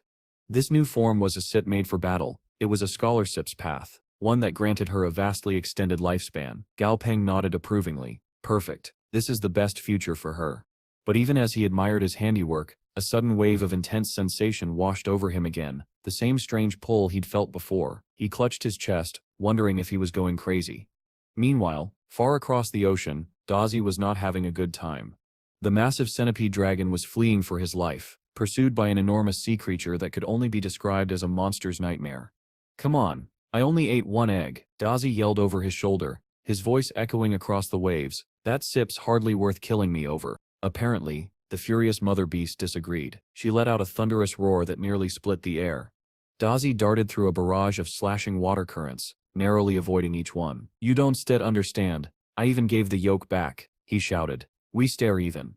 The only response was another roar, followed by a surge of boiling water that nearly consumed him. Fed up, Dazi decided to fight back. His body sparked with blue light as he activated his Eye of the Heart, trying to read the creature's thoughts. Unfortunately, the only thing in the beast SIP's mind was a single word, repeated like a drumbeat, "ee." "Oh, you've got to be kidding me," Dazi shrieked, unleashing a torrent of lightning across the surface of the ocean. The explosion of light and steam stunned his pursuer long enough for him to rocket away. Smirking triumphantly, he glanced back to gloat, only to see the creature's enormous jaws opening beneath him. "Why didn't it work?" he screamed, flailing through the air. "Gao Peng, help me."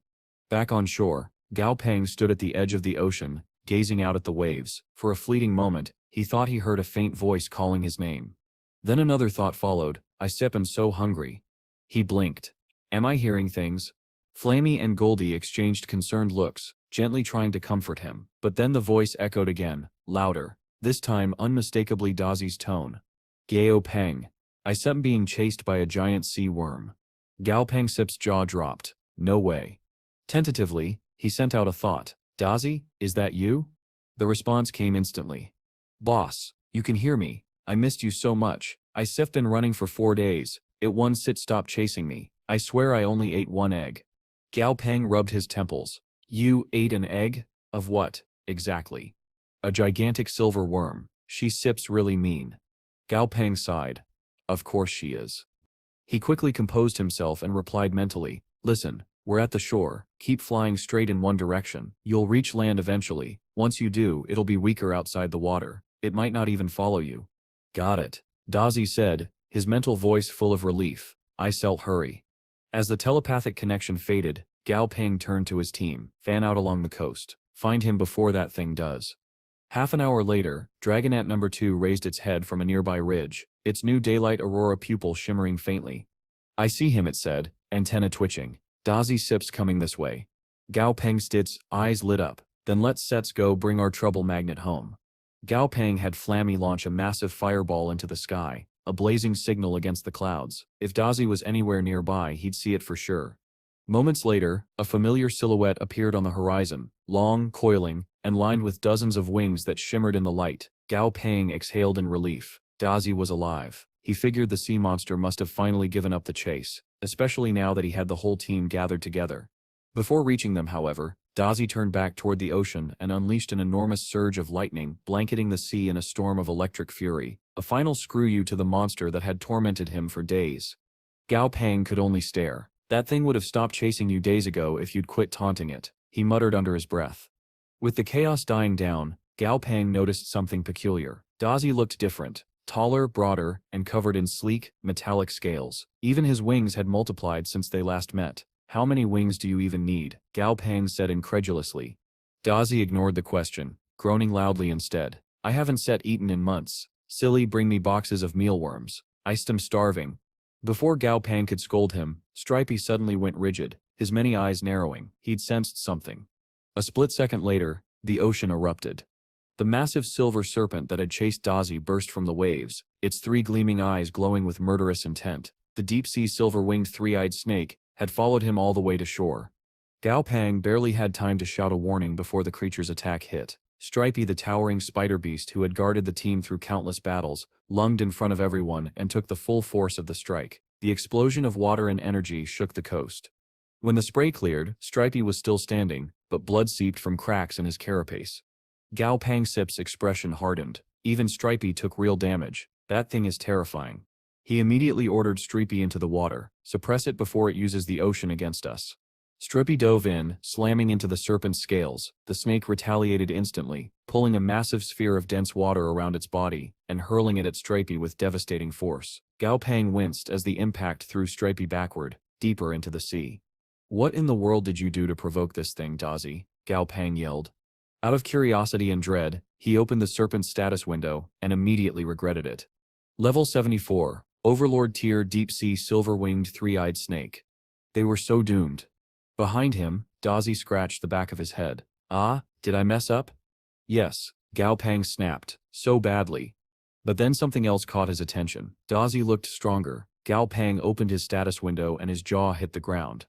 Dazi was now a level 69 Emperor tier beast. Nice, with several skills over level 5 and a newly gained mythical grade. His title read, 24 Winged Lightning Sky Dragon. In raw stats, he even surpassed the Silver Serpent.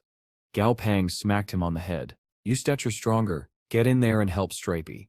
But, no buts. Grumbling, Dazi launched himself into the air, electricity crackling around his wings. Fine, fine. He dove toward the serpent and roared, explosive lightning. The air detonated with power. The serpent tried to raise a water barrier, but the lightning pierced straight through, sizzling against its scales. Dumby took the chance to charge forward, his massive fists glowing with dark energy. He swung hard, but the serpent twisted just in time, making the hit glance off its side. Even so, the impact hurled Dumby back to shore. Before Gao Peng could shout again, Dumby gritted his teeth and ignited his dark flames, coating the serpent's body in black fire. The result was shocking. Not only did the flames cling to its water-coated scales, but they burned the seawater itself. Gao Peng stared, fascinated. It sits burning water instead of energy. The serpent shrieked in pain, whipping up a trio of colossal water tornadoes to shield itself. Then it dove beneath the waves, trying to flee. Not happening, Gao Peng said. Dumby, Dazi, Stripey, go stop it. I'll handle the tornadoes. The three roared their acknowledgement and dove into pursuit. As for Gao Peng's plan, it was simple, and named Goldie. Goldie, use your forbidden domain. The moment Goldie activated his ability, the tornadoes collapsed, their elemental energy snuffed out entirely. The battlefield went eerily still. An hour later, the fight was still raging, though in rough shape. Stripey was bleeding heavily. Dumby and the serpent were both worn down, but the tide had turned. From above, Gao Peng, riding atop Flammy, watched as Dumby launched one final sky-splitting kick. It connected squarely with the serpent's head, sending the massive creature crashing into the ocean below, where it finally went still. They set one. The team erupted in exhausted cheers as Gao Pang exhaled. "We actually beat an overlord," he murmured, awe mixing with pride. He looked down at Dazi, who was already bragging about how he totally meant to do that.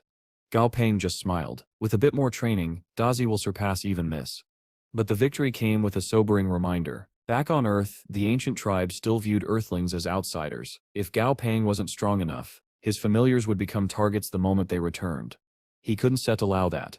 To survive, they needed both power and rank, equal measures of skill and strength, and with his new space-time storage ability, he had a dangerous idea brewing to secretly smuggle higher-tier monsters onto Earth, evolving his companions beyond what anyone there could match. As the battle's aftermath faded, Stripey's wounds began to mend under the Earth's elemental energy, while Dumby simply absorbed the lingering spirits of fallen foes to heal himself, a trick even Gao Pang had to admit was unfairly powerful. With his team recovering, Gao Pang turned to the altar imp. "From now on, you stare its dark child." The imp immediately groaned. "Please don't call me that. I sip literally just your altar set's avatar." "Too late," Gao Pang said with a grin. "It suits you." Even Goldie chimed in from nearby. "It sips a cool name, stop whining dark child."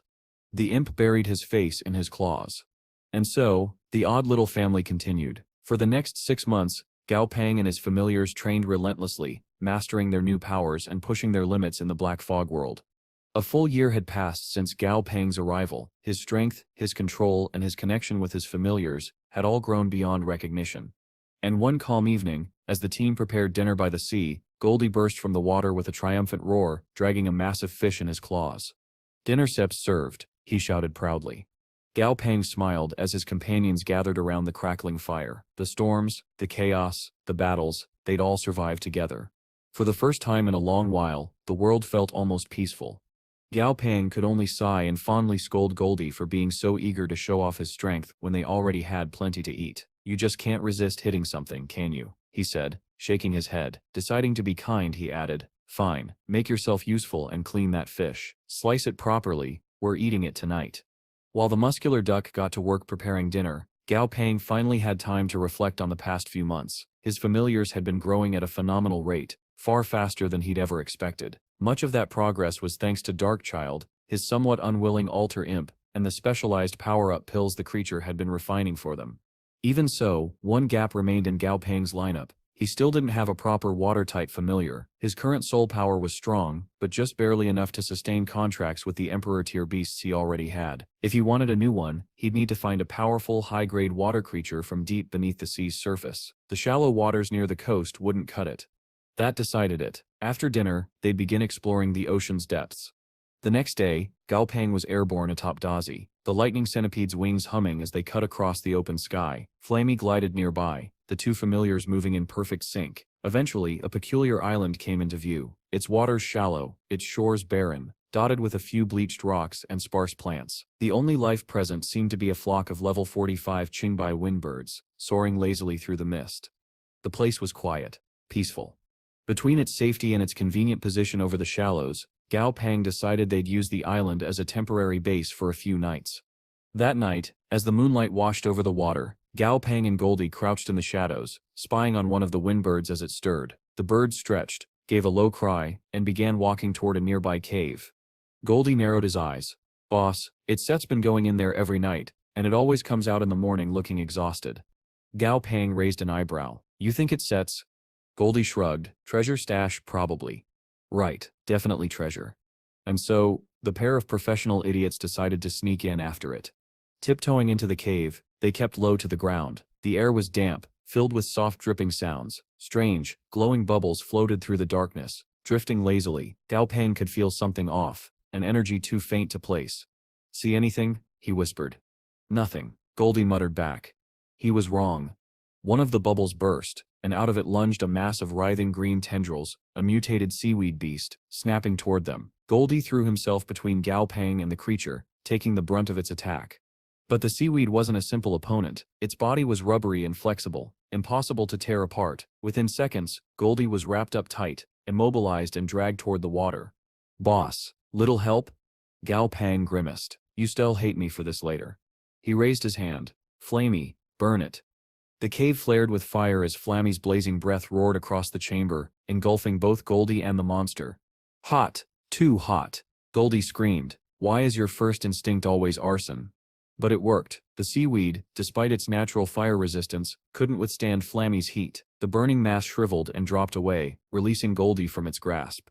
As the duck stumbled out, steaming and singed, Gao Pang knelt beside the remains. Interesting. It had a level 3 flame resistance. No wonder it lasted that long. If it had been any higher, that wouldn't set have worked.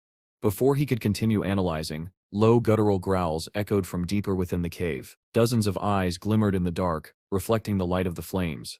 "Flammy," Gao Pang said calmly, "fry everything in there." The firebird didn't hesitate. The next blast lit up the entire tunnel in a wall of searing heat. Most of the monsters disintegrated instantly, but one creature broke through, scattering the fire and charging forward with a group of smaller water types in tow. Goldie grinned, flexing his fists. "My turn." He leapt into the fray, throwing a rapid series of jabs, hooks, and roundhouse kicks. Within moments, the lead crab fell with a crack, and the tunnel collapsed behind it, sealing off the passage. "Nicely done," Gao Pang said.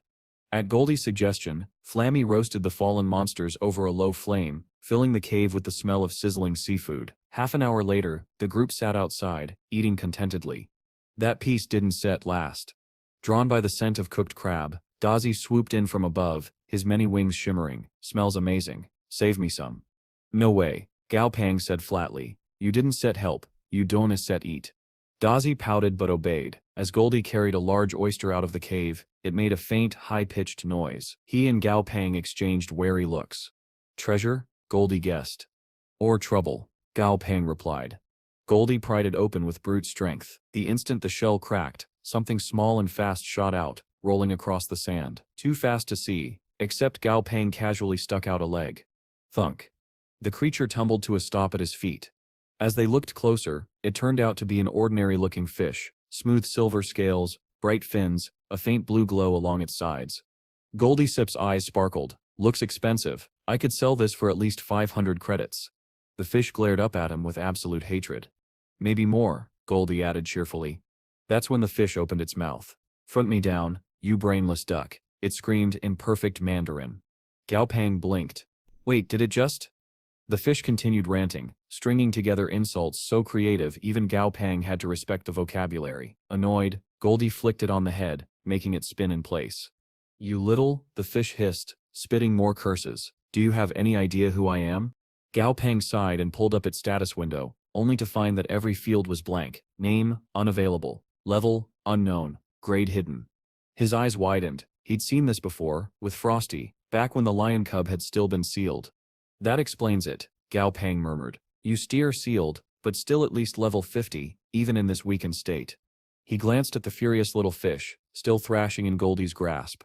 "Which means," he said softly, "you are going to be very interesting once I figure out how to unseal you." Gao Pang looked down at the furious little fish in Goldie's grip, eyes shining like a kid staring at a new toy. The fish, of course, did not appreciate the attention.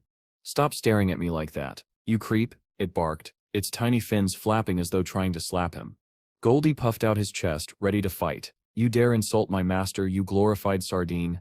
Gao Pang waved him off. "Calm down, Goldie. It's trying to get under your feathers on purpose." He turned to the fish, smiling in that disarmingly friendly way that made his familiars nervous. "Listen, I've been looking for a watertight familiar. Even if you stare useless in battle, I still want to sign a contract with you. You stare too cute to pass up." The fish Sip's fins froze mid-flap. "Cute? I sipped him evil. I sipped him ferocious. I devour my enemies whole." "That just confirms it," Gao Pang said cheerfully. "You sir perfect." Before the fish could curse again, he gestured to Goldie. "Take it outside. Give it a little heart-to-heart." "Totally not a torture session," Goldie said innocently, dragging the flailing fish away. When he returned, the creature looked like it had lost a bar fight with a blender, bruised, scuffed, and glaring daggers. "You steer amazing," Gao Pang told it sincerely. "Truly." "Stop mocking me," the fish croaked. "Fine. I still tell you where the high-grade ocean monsters are. I still help you find a proper familiar." "No need," Gao Pang said lightly. "You stir the one I want." The fish Sip's jaw dropped. "Are you mad?" "Maybe. But I shall help you recover your lost grade. Either that, or we dig you a nice hole." The fish stared at him in silent outrage. Before it could respond, Gao Pang pressed his palm to its head. "Let's see what's going on in that mind of yours." The world shifted. Suddenly Gao Pang stood in an endless dead ocean, gray skies, lifeless waters. Only one small patch ahead shimmered faintly with light and movement. A flash of energy erupted beside him. The fish appeared, furious. How dare you invade my consciousness? Gao Pang crossed his arms. What are you going to do, zap me with lightning, inside your own mind? He wasn't bluffing. He could tell the fish's soul power was dangerously low, even weaker than his own at the moment. When he offered the contract again, the fish hesitated. Can you really restore my grade? With a little work, Gao Pang said smoothly, and a lot of luck. After a long silence, the fish finally sighed. Fine, let's see if you are worth the trouble. Their contract flared into existence, binding their souls.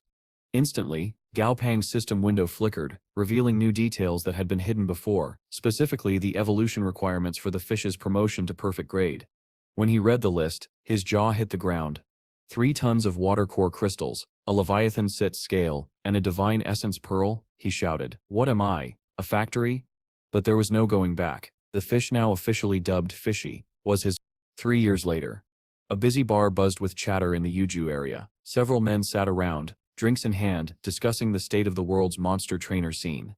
The strongest are all from the ancient tribes, one man said confidently. An older gentleman slammed his mug down. You youngsters need to stop talking like that. Walk your own path. The strongest of your era are Chihanu and Gao Pang, not the tribes. At the mention of the second name, one man snorted. Chihanu, sure, but Gao Pang, please, he sips overrated. His friend grabbed his arm, panicked. Shut up, not here, idiot. This is Southern Sky Group territory.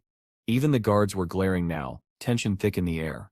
At a nearby table, an older man leaned toward a young one seated calmly, half hidden under his hood. Master Gao, shall I send someone to discipline them?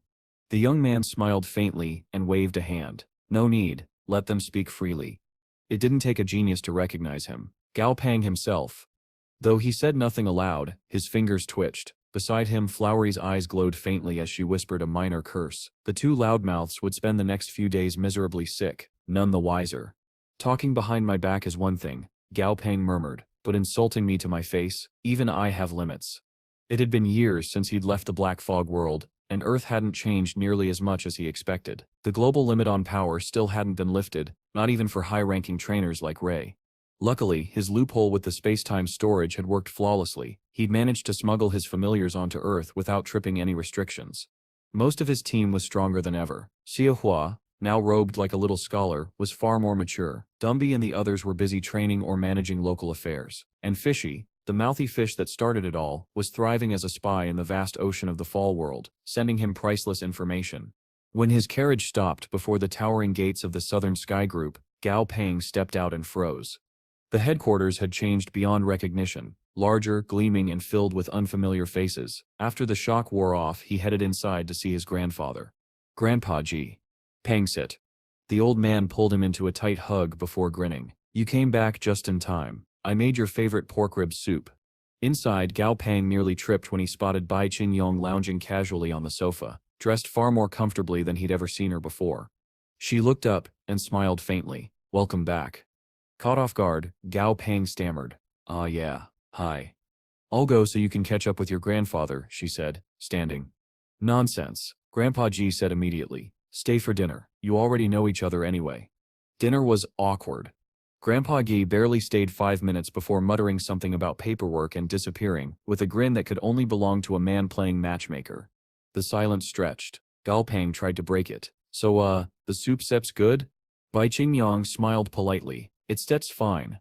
He hesitated, then trying to fill the void added, you know your face has gotten rounder since last time. A beat of silence. Her smile vanished. Excuse me? Before he could backpedal, she stood, collected her things, and walked out without another word. Gao Pang sat there staring at his bowl. I was trying to compliment her. From a hidden hallway, Grandpa Geb watched through a crack in the door, groaning and dragging a hand down his face. My grandson may be a genius in battle, he muttered, but he seps a complete idiot in love. And somewhere down the hall, Fishy's laughter echoed faintly from Gao Pang's communicator. Later that week, Gao Pang joined his grandfather at their old high school, standing just off stage as the old man addressed a sea of eager students. His booming voice carried through the gymnasium. This year, SEP's National High School Championship will decide the future of your generation. The top 3 schools will earn the right to choose a commander-tier familiar from the Southern Sky Group itself. He gestured proudly toward Gao Pang. The first place winner will receive a custom familiar personally crafted by Gao Pang, so give it your all. The crowd exploded with cheers, the students chanting his name like he was a celebrity. Gao Pang smiled and waved awkwardly, feeling more like a marketing prop than a role model. A few hours later, in the principal's office, Gao Pang slumped into a chair. So, what exactly is the National High School Championship? He asked blankly. The principal blinked. You're joking, right? I mean, it sounds self-explanatory, but I'd rather not assume, he replied. With a sigh, she explained. It's SEP's an annual tournament co-hosted by the government and the major factions of the Hua region. This will be the second one. Schools compete with their familiars for national ranking. Gao Pang frowned. Didn't SET our school organize it last year? Why did we place 8th? Because the Hua Shijian Academy took first place, she said. Their connections to the military and top guilds are extensive. We focused on academics instead of gifting every student a familiar. He leaned back thoughtfully. Ah, I get it. You still raising capable trainers who don't rely too much on their familiars. That's SEP's smart. Grandpa G, who sit's been quietly sipping tea, slammed his cup down. You don't get it at all, boy. Huh? The old man launched into a tirade. The Northern Frost tribe has been pressing us non-stop, and it took months of diplomacy to bring Bai Kim Yan here to help. And what do? You offend her. She's not even interested in me, Gao Pang protested. If I tried something and she rejected me, it's to ruin the friendship. Of course she's not interested yet, Grandpa G snapped. Feelings don't appear from thin air, they're cultivated. When I met your grandmother… Alright, I leaving, Gao Pang cut in, already backing toward the door. I lead the Academy SEP's team this year, gotta go prepare. Coward, the old man shouted after him. That afternoon, Gao Pang found his younger sister Tong Tong, lounging in one of the mansion gardens. Her fluffy feline familiar, Softy, purred lazily in her lap. He ruffled her hair. Hey, long time no see, I need a favor. She arched an eyebrow. What kind of favor? With all the unstable factions moving lately, I want you to act as Tiandat Academy SIP's gatekeeper, he said. You can delegate to your familiars, of course. I'll even build you a villa right next to campus. Tong Tong stretched and shrugged. Sure. Not like I have anything better to do. Just as she agreed, Gao Pang suddenly froze, eyes narrowing toward the horizon. What's SEP's wrong? She asked.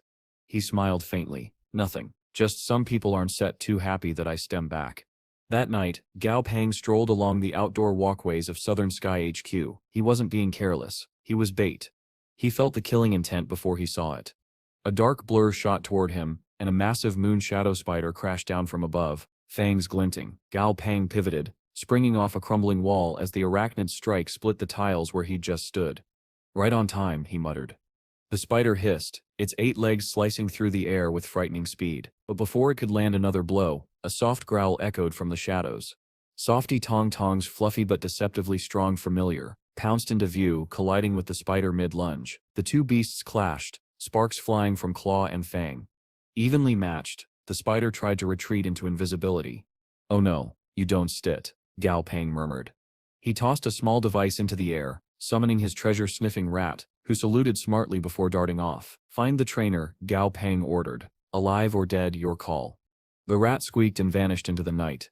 Deep in the nearby forest, a robed man cursed quietly. Useless spider failure again. He was just about to flee when a shadow streaked through the trees. His canine familiar yelped and split cleanly in two.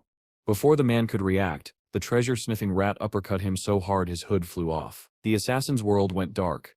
Back at HQ, Gao Pang noticed the spider's frantic movements suddenly falter. I guess that means your master's been caught, he said coolly. The spider hissed, its body flickering as it tried to vanish completely. Softy lunged, claws flashing, but the creature was fast, too fast. Then the sky lit up.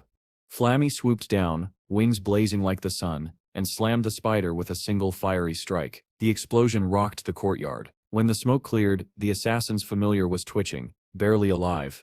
Gao Pang walked over, picked up a loose rock, and without hesitation threw it. The stone struck true. The spider went still. Assassins, he muttered. They never learn. As he turned to leave, the bushes rustled. His treasure-sniffing rat stumbled out, dragging the unconscious would-be killer by the leg, saluting proudly despite the weight. Gao Pang smirked. Good work, soldier. He crouched beside the captive, brushing dirt from the man-Sip's face. Now then, let Sips have a little chat about who sent you. The forest wind carried away the sound of the assassin's groan, and under the silver moonlight, Gao Pang's eyes gleamed with quiet satisfaction. He snapped his fingers. Floey, wake him up. A soft shimmer of energy filled the air as Floey's healing spell enveloped the man. The assassin groaned and blinked awake, his face pale and drenched in sweat. Unfortunately for him, Gao Pang was not in a patient mood. Let's skip the warm-up, Gao Pang said coldly, crouching beside him. You still going to tell me who sent you, how you found me, and why I sep worth killing, if you don't set. He conjured a heavy mace out of thin air, and let it drop with a loud thud beside the man's head. I sell improvise. The assassin flinched, trembling. Why you can set do this? This is illegal. Gao Pang actually laughed. Illegal? You tried to assassinate me, and now you want to talk about the law? He leaned closer, smiling without warmth. That sip's adorable. After a few tense minutes and a lot of unconvincing whining, the man finally cracked. His name was Tong Chung, and according to him, he'd been sent by the Kushan group to evaluate the strength of potential candidates for the upcoming national championship. The assassination attempt on Gao Pang, he claimed, had simply been a personal decision to earn some extra credit. Gao Pang didn't sit by it for a second. You expect me to believe you tried to kill me on a whim? He asked, voice dangerously calm. Tong Chung's silence was answer enough. Fine. Gao Pang sighed. You had your chance. He summoned Brainy, the floating mass of psychic flesh and nerves that served as his living memory extractor. The creature drifted over silently, tendrils twitching in anticipation. Get to work, Gao Pang ordered. Moments later, the man screamed as Brainy's tendrils latched onto his temples, pulling glowing strands of memory from his mind. When it was done, Brainy's eyes flickered, and a stream of thoughts poured directly into Gao Pang's own consciousness. The truth was much worse. Tong Chung hadn't come to test anyone. He was part of a coordinated effort by the Kushan group to sabotage Tiande Academy's team before the championship even began. His orders were to eliminate the familiars and the 5 registered representatives. One name in particular stood out in the recovered memories: Stormcloud Sparrow. Gao Pang froze. That familiar was supposed to be a secret trump card, known only to a handful of people including Grandpa Gao, which meant, "They've got a spy inside the academy," Gao Pang murmured, "and whoever it is, they know far too much." He clenched his fists. He'd planned to coach his students fairly, to let them grow at their own pace and learn through experience. But now, the game had changed. If the other forces were going to cheat, then he would win by any means necessary. The next morning, the 5 chosen representatives from Tiande Academy gathered at the mountain behind Gao Pang's villa, where he'd called them for their first team meeting. The students passed the time-swapping stories about their new coach, the legendary Gao Pang, the man who'd returned from the Black Fog world alive and with a personal army of familiars. When the ground suddenly trembled beneath them, conversation died instantly. The mountainside split open and a massive door slid away with a deep mechanical rumble, revealing a hidden laboratory beneath the villa. Dust billowed outward, and from the shadows emerged Gao Pang himself, looking far too casual for someone with that much dramatic flair. "Sorry to keep you waiting," he said. "Come in." As they stepped into the vast subterranean lab, lined with strange machines and stasis pods, Gao Pang turned to face them.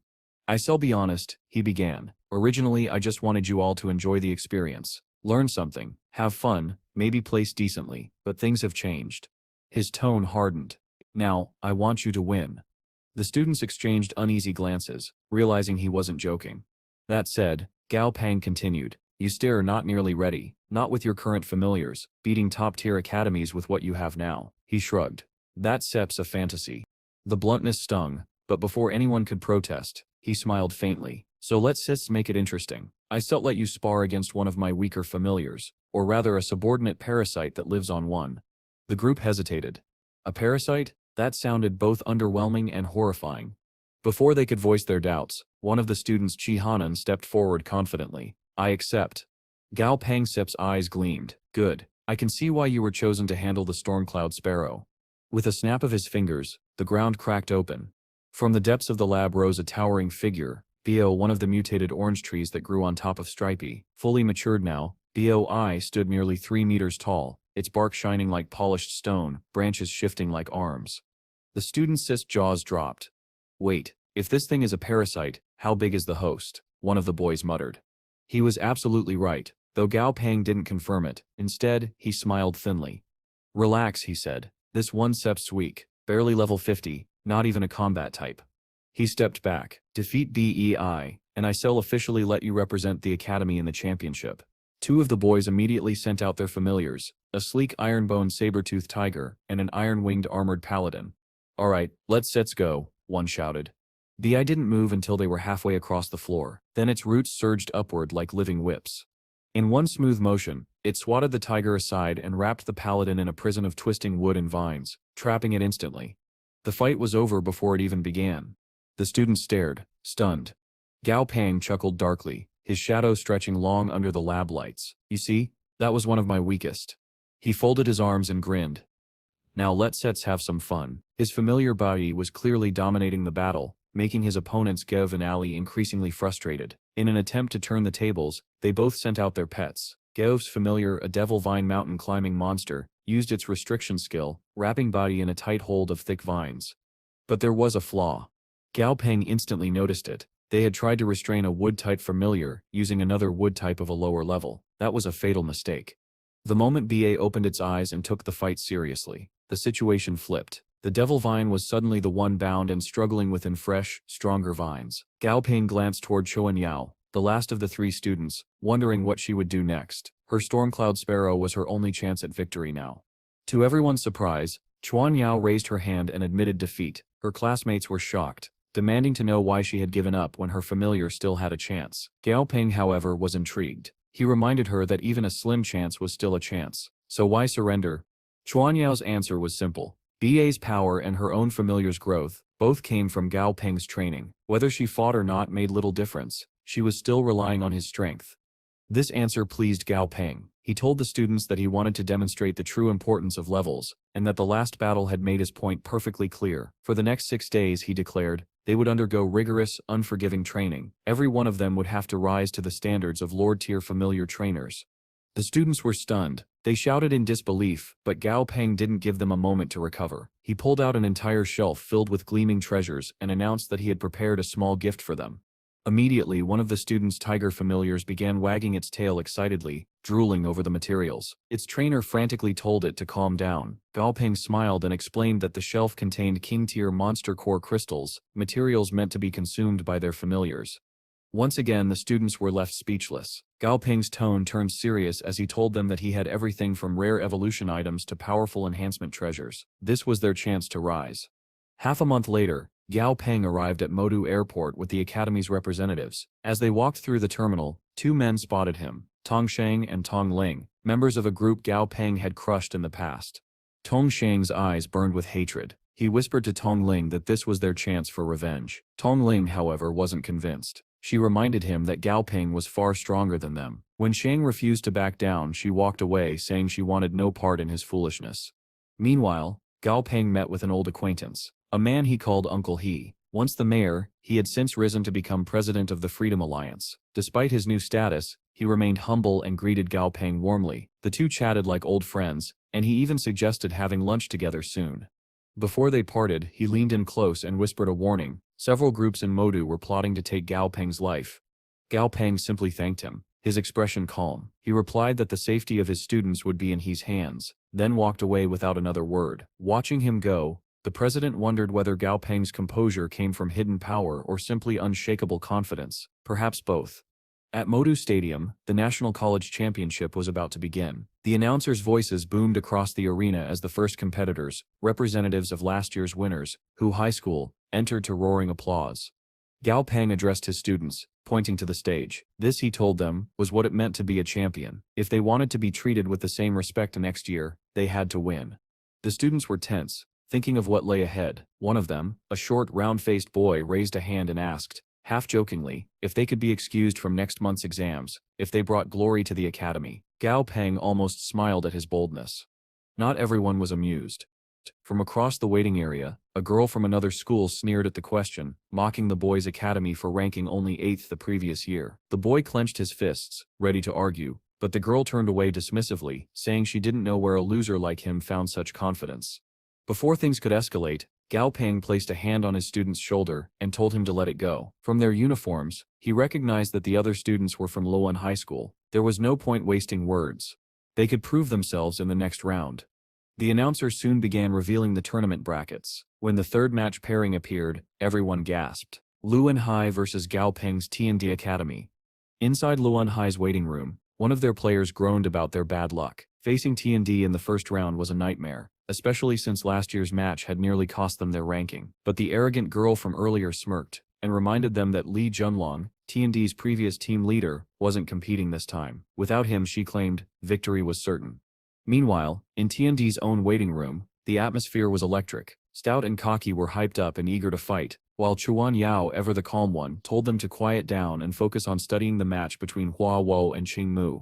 The championship had only just begun, but for Gao Ping and his team, this was the moment everything would change. Since Hua Wo Hai was their true biggest threat, she was the only one Gao Peng allowed to keep her name. She had earned that respect. From the doorway, Gao Peng watched with quiet pride as Chuan Yao's natural leadership shone through. The team had begun to act as one, their confidence no longer fractured, but whole. Suddenly, a commotion on the television caught everyone's attention. The broadcast of Hua Wo Hai's match showed something unexpected. They had only sent 2 representatives into battle.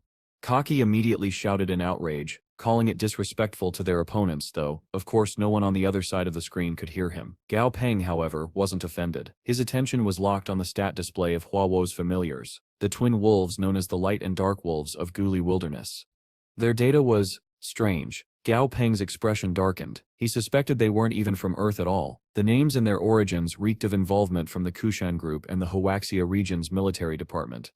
As the match began, the wolves burst forward at incredible speed, releasing radiant beams of light and dark energy from their jaws. Their opponent's raging giant hammer ape barely had time to raise its arms before being ripped apart. In seconds, the wolves had torn through 3 enemy familiars, leaving the arena in stunned silence before the crowd erupted into wild cheers. Gao Peng just smiled faintly and began to clap. Slow, deliberate, like a man savoring a good challenge. His students, on the other hand, weren't nearly as enthusiastic. They could tell what that expression meant. This tournament was about to get much harder. Next up was Tiande Academy versus Luo Yang Hai. As the commentators spoke, they noted that Gao Peng had returned after a 3-year absence to personally lead this year's team. Over in Tiande's preparation room, Stout asked Gao Peng if they should also send out only 2 familiars, just to make a statement. He was brimming with confidence, but Gao Peng shook his head. No, he said, keep our best cards hidden until the finals. He then turned to Chuan Yao, explaining a simple but effective plan. Using her Stormcloud Sparrow in tandem with the Devil Vine mountain climbing monster, they could control the battlefield without revealing any of their trump cards. The students nodded in approval. Gao Peng's slyness, as they called it, was nothing more than strategy, and they loved him for it. Meanwhile, in Hua Wo Haisit's waiting room, their coach was grinning smugly. Tandare is weak, he declared. Their familiars are mediocre, trained by that second-rate man, Gao Peng. They still crumble. A harsh reality check was about to arrive. When Tiande's team took the field, the audience murmured in confusion. Gao Ping's team had put a wood-type familiar on the front line, a questionable choice, given their opponent's fire-type familiars. The snarky girl from Luan Hai, the same one who had mocked Tiande earlier, frowned. Something didn't add up. She warned her teammates to stay alert. The battle began. Stout commanded his Devil Vine to spread across the arena, dozens of tendrils weaving into the terrain. The Luan Hai trainer countered immediately, launching a wave of flames, but the vines didn't burn. The crowd gasped. The commentators speculated aloud. Fire immunity, large-scale control, advanced growth. This Devil Vine had reached Lord Tier. The revelation caused chaos among Luan Hai's team. Their confidence evaporated as they realized the truth too late. The snarky girl quickly tried to regain control, summoning her thousand-leaf mantis to hack through the vines. The insect's bladed arms swung in a full-force strike, and barely left a mark. From across the arena, Stout raised his hand, strangling Vine Ocean. The vines surged like a living tide, wrapping around every opposing familiar in seconds. The match ended before it truly began. Feeling their familiar's life force fading, the Luan Hai team forfeited immediately. They might have lost, but at least they valued their partners. The crowd erupted. Tiandare Academy had stunned everyone. A total victory using only 1 familiar. Their name, once forgotten after last year's failure, was now back in the spotlight. From the stands, Gao Peng smiled faintly. He noted that the Luan Hai girl had made the right call by conceding early. This was only a qualifier, and conserving one's familiars for later rounds was the wise choice. That night, as the stadium lights dimmed, Gao Peng left the arena alone. Outside, a driver sent by President He was waiting for him. When his students asked if he was coming with them, he gave a faint, almost sinister smile. "I have something to take care of," he said. Later that night, Gao Peng took a taxi through the quiet city streets. He told the driver to take him somewhere peaceful and turned on the news. The report was grim. Spatial distortions of increasing intensity were appearing across the world, and new monsters were emerging with them. Gao Pang leaned back, thoughtful. In the early days after the cataclysm, monsters had been wild, uncontrollable beasts. Now they lived among humans, but Gao Pang knew the truth from the Black Fog world. He wondered aloud whether the so-called ancient tribes were truly as omnipotent as they claimed. Then the taxi slowed to a stop. They had arrived at a quiet, empty place, the faint sound of waves in the distance. Quiet enough, Gao Pang murmured. The driver finally spoke, a simple, generic question, but Gao Pang's expression hardened. "You stew are not a real driver," he said calmly. The man smiled. "You stead are right. My name is Yin. I step in here with an invitation." Gao Pangsip's eyes narrowed. "An invitation?" Yin nodded slowly. "To join the Yu tribe." Gao Pangsip's skepticism was palpable. Yin claimed that his clan only recruited those with the highest potential, the chosen few, destined for greatness. Gao Pang saw right through the flattery and arrogance immediately. His expression turned flat as he told Yin that the Yu tribe must be desperate for help if they were resorting to such empty praise. Yin Sep's eyes darkened. Offended, he warned Gao Pang that the Southern Sky Group would make him pay for his words. Gao Pang didn't flinch. Instead, he asked one calm, pointed question. "If your tribe wants to recruit me so badly, then why have you been targeting T&D Academy over and over again?" Before Yin could respond, a voice came from the shadows. Tong Shang stepped out from behind a nearby tree, smirking. He explained that this was simply how the ancient tribes operated. Any tribe weaker than their own was fair game to conquer or destroy. Gao Pangsip's eyes narrowed. "So the Tong tribe is involved too?" Xiang quickly waved his hands. "Not at all. I am not here to help him. I am just here to watch you die. A spectator, nothing more." Then Shang added that the White Dragon tribe wouldn't come to Gao Pang's aid either. His grandfather had refused their recruitment long ago, and the grudge still stood. Instead of showing concern, Gao Pang gave a low chuckle. He summoned 5 familiars around him, his weaker ones, and told the others plainly, "I don't need the White Dragon tribe." Yin laughed mockingly. "Only 5? You think those will save you?" Unfazed, Gao Pang replied, "On Earth, king-tier monsters are the highest that can exist under our world SIP's current restrictions. Why would I need anything else?" Yin Sep's grin widened. Manic, almost feral. "That Sep's exactly what I wanted to hear, because today is a special day." A sudden pulse tore through the air, a deep, shuddering distortion that rippled across space itself. Gao Pang immediately sensed what it meant. The planet's power ceiling was rising. The era of king-tier limits was ending. Yin leapt up to a tree branch, laughing down at him. "You've probably never even seen an Emperor-tier familiar before, have you?" He raised his arm, summoning a colossal creature that cracked the ground beneath it, the barbarian Emperor Mountain Breaker. Behind it floated a glowing orb, a level 60 meteorite magic ball, serving as its support familiar. Yin mistook Gao Pangsip's silence for fear. "I still give you a chance," he said mockingly. "I still only use my supporting familiar. Run for 10 minutes. The farther you get, the less I still hurt you." Gao Pang just sighed inwardly. Cocky fool. The meteorite ball was clearly more dangerous than the brute, judging by the strange light swirling around Yin's limbs. When Gao Pang refused to flee, Yin sneered and fired a blazing beam of energy straight at him. Gao Pang's familiar, Dummy's daughter, blocked the strike, sustaining only minor injuries, quickly healed by Floey, who stepped in without hesitation. Yin smirked, mistaking this for weakness. "If you want to live long enough to see your potential fulfilled, you should learn to stay out of sight." Gao Pang laughed in his face. "You lack imagination." He snapped his fingers. From a surge of dark energy appeared Stripey, clad in an imposing suit of black armor that glimmered like obsidian. The ground trembled. Yin froze, eyes wide. He recognized the creature instantly. An Emperor-tier bladed beast. His jaw clenched. 3 years you reached Emperor-tier in just 3 years inside the Black Fog world. You don't know the half of it, Gao Pang said calmly. Panicked, Yin ordered his mountain breaker to attack. His plan to toy with Gao Ping had evaporated. The massive beast charged forward, shaking the earth with each step, but the fight was already over.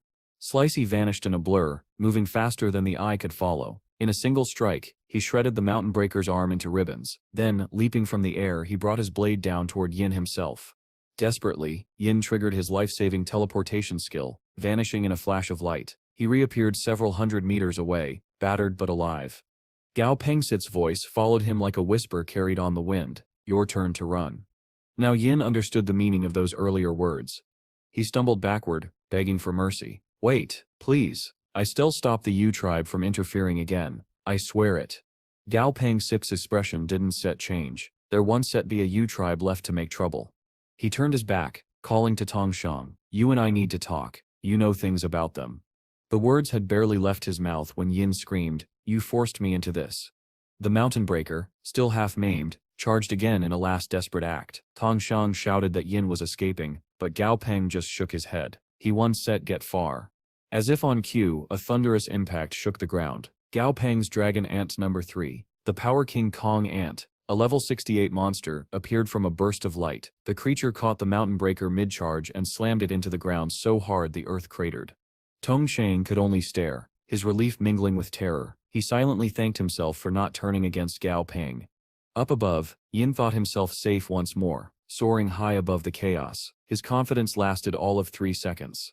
Slicey rocketed into the sky like a cannonball, spinning into a tornado of flashing blades. The air itself screamed as he collided with Yin. In an instant, the self-proclaimed emissary of the Yu tribe was reduced to nothing but a bloody mist. Below, Gao Peng watched quietly as Slicey descended, landing beside the Power King Kong Ant. For a brief moment, the two familiars seemed to argue playfully before Slicey approached his master, holding something in his claws. It was Yinsit's meteorite magic ball. "I found this," Slicey said simply. Gao Peng smiled. "Good work." Tong Shang stood frozen, utterly stunned. He had just watched Gao Peng summon 2 Emperor-tier familiars as casually as if he were calling for pets. His entire worldview, everything he thought he understood about monster trainers, power, and hierarchy, was collapsing in real time. Gao Peng, oblivious or simply unconcerned, examined the damaged meteorite magic ball that Slicey had handed him. He turned it over in his hand, curious, then lifted it toward Tong Shang. "What exactly is this thing?" he asked. Tong Shang blinked, still dazed. "It's Sep's called a star magic ball." That caught Gao Peng Sep's attention. "Interesting. You call it something different than what the system labels it." Tong Shang nodded, regaining some composure. "That's because it isn't an object. It's a familiar. Members of the ancient tribes can only sign one familiar contract at a time. But by cultivating a star magic ball, we gain access to another familiar's skill through its possession ability. It's extremely rare." Gao Peng's eyes narrowed slightly. So that was it. A parasite familiar that shared abilities. Its value to the ancient tribes was obvious. With an almost playful smile, he held it out toward Tong Shang. "You want it?" Shang flinched. "You stepped? Give this to me?" "It sets no big deal," Gao Peng replied casually. "I still have plenty more once I clean out the Yu tribe." Tong Shang Sip's face went pale. "Are you insane? The Yu tribe has 2 overlord-tier familiars, hundreds of emperors, and thousands of kings. You can set." Gao Peng interrupted him with a simple, steady tone. "Where are they located?" Tong Shang hesitated, but Gao Peng Sip's calm stare made it clear that resistance was pointless. Finally, he sighed and said, "They sipper in the Guli Wilderness, inside a spatial rift 20 kilometers from Qingzhou Base City. I'll send you the coordinates later." Internally, Xing hoped the Yu tribe and Gao Peng would destroy each other. "Good," Gao Peng said, tossing the meteorite ball toward him like a trinket. He then slung an arm over Xing Sip's shoulders. "We'll head back together." Shang tensed. If the road cameras caught him alongside Gao Peng, and the Yu tribe learned of it, the Tong tribe would face retaliation. His pulse quickened. Then Gao Peng asked, almost offhandedly, "By the way, where's Sip's your tribe located?" Shang stepped back immediately. "I told you what you wanted already. Why do you want to know that?" Gao Peng smiled faintly. "We stir friends now, Arn. Sit we. I still like to visit your hometown someday." Shang scoffed. "Right, totally normal, not suspicious at all." Gao Peng chuckled. "Suit yourself." He turned away, ending the matter there.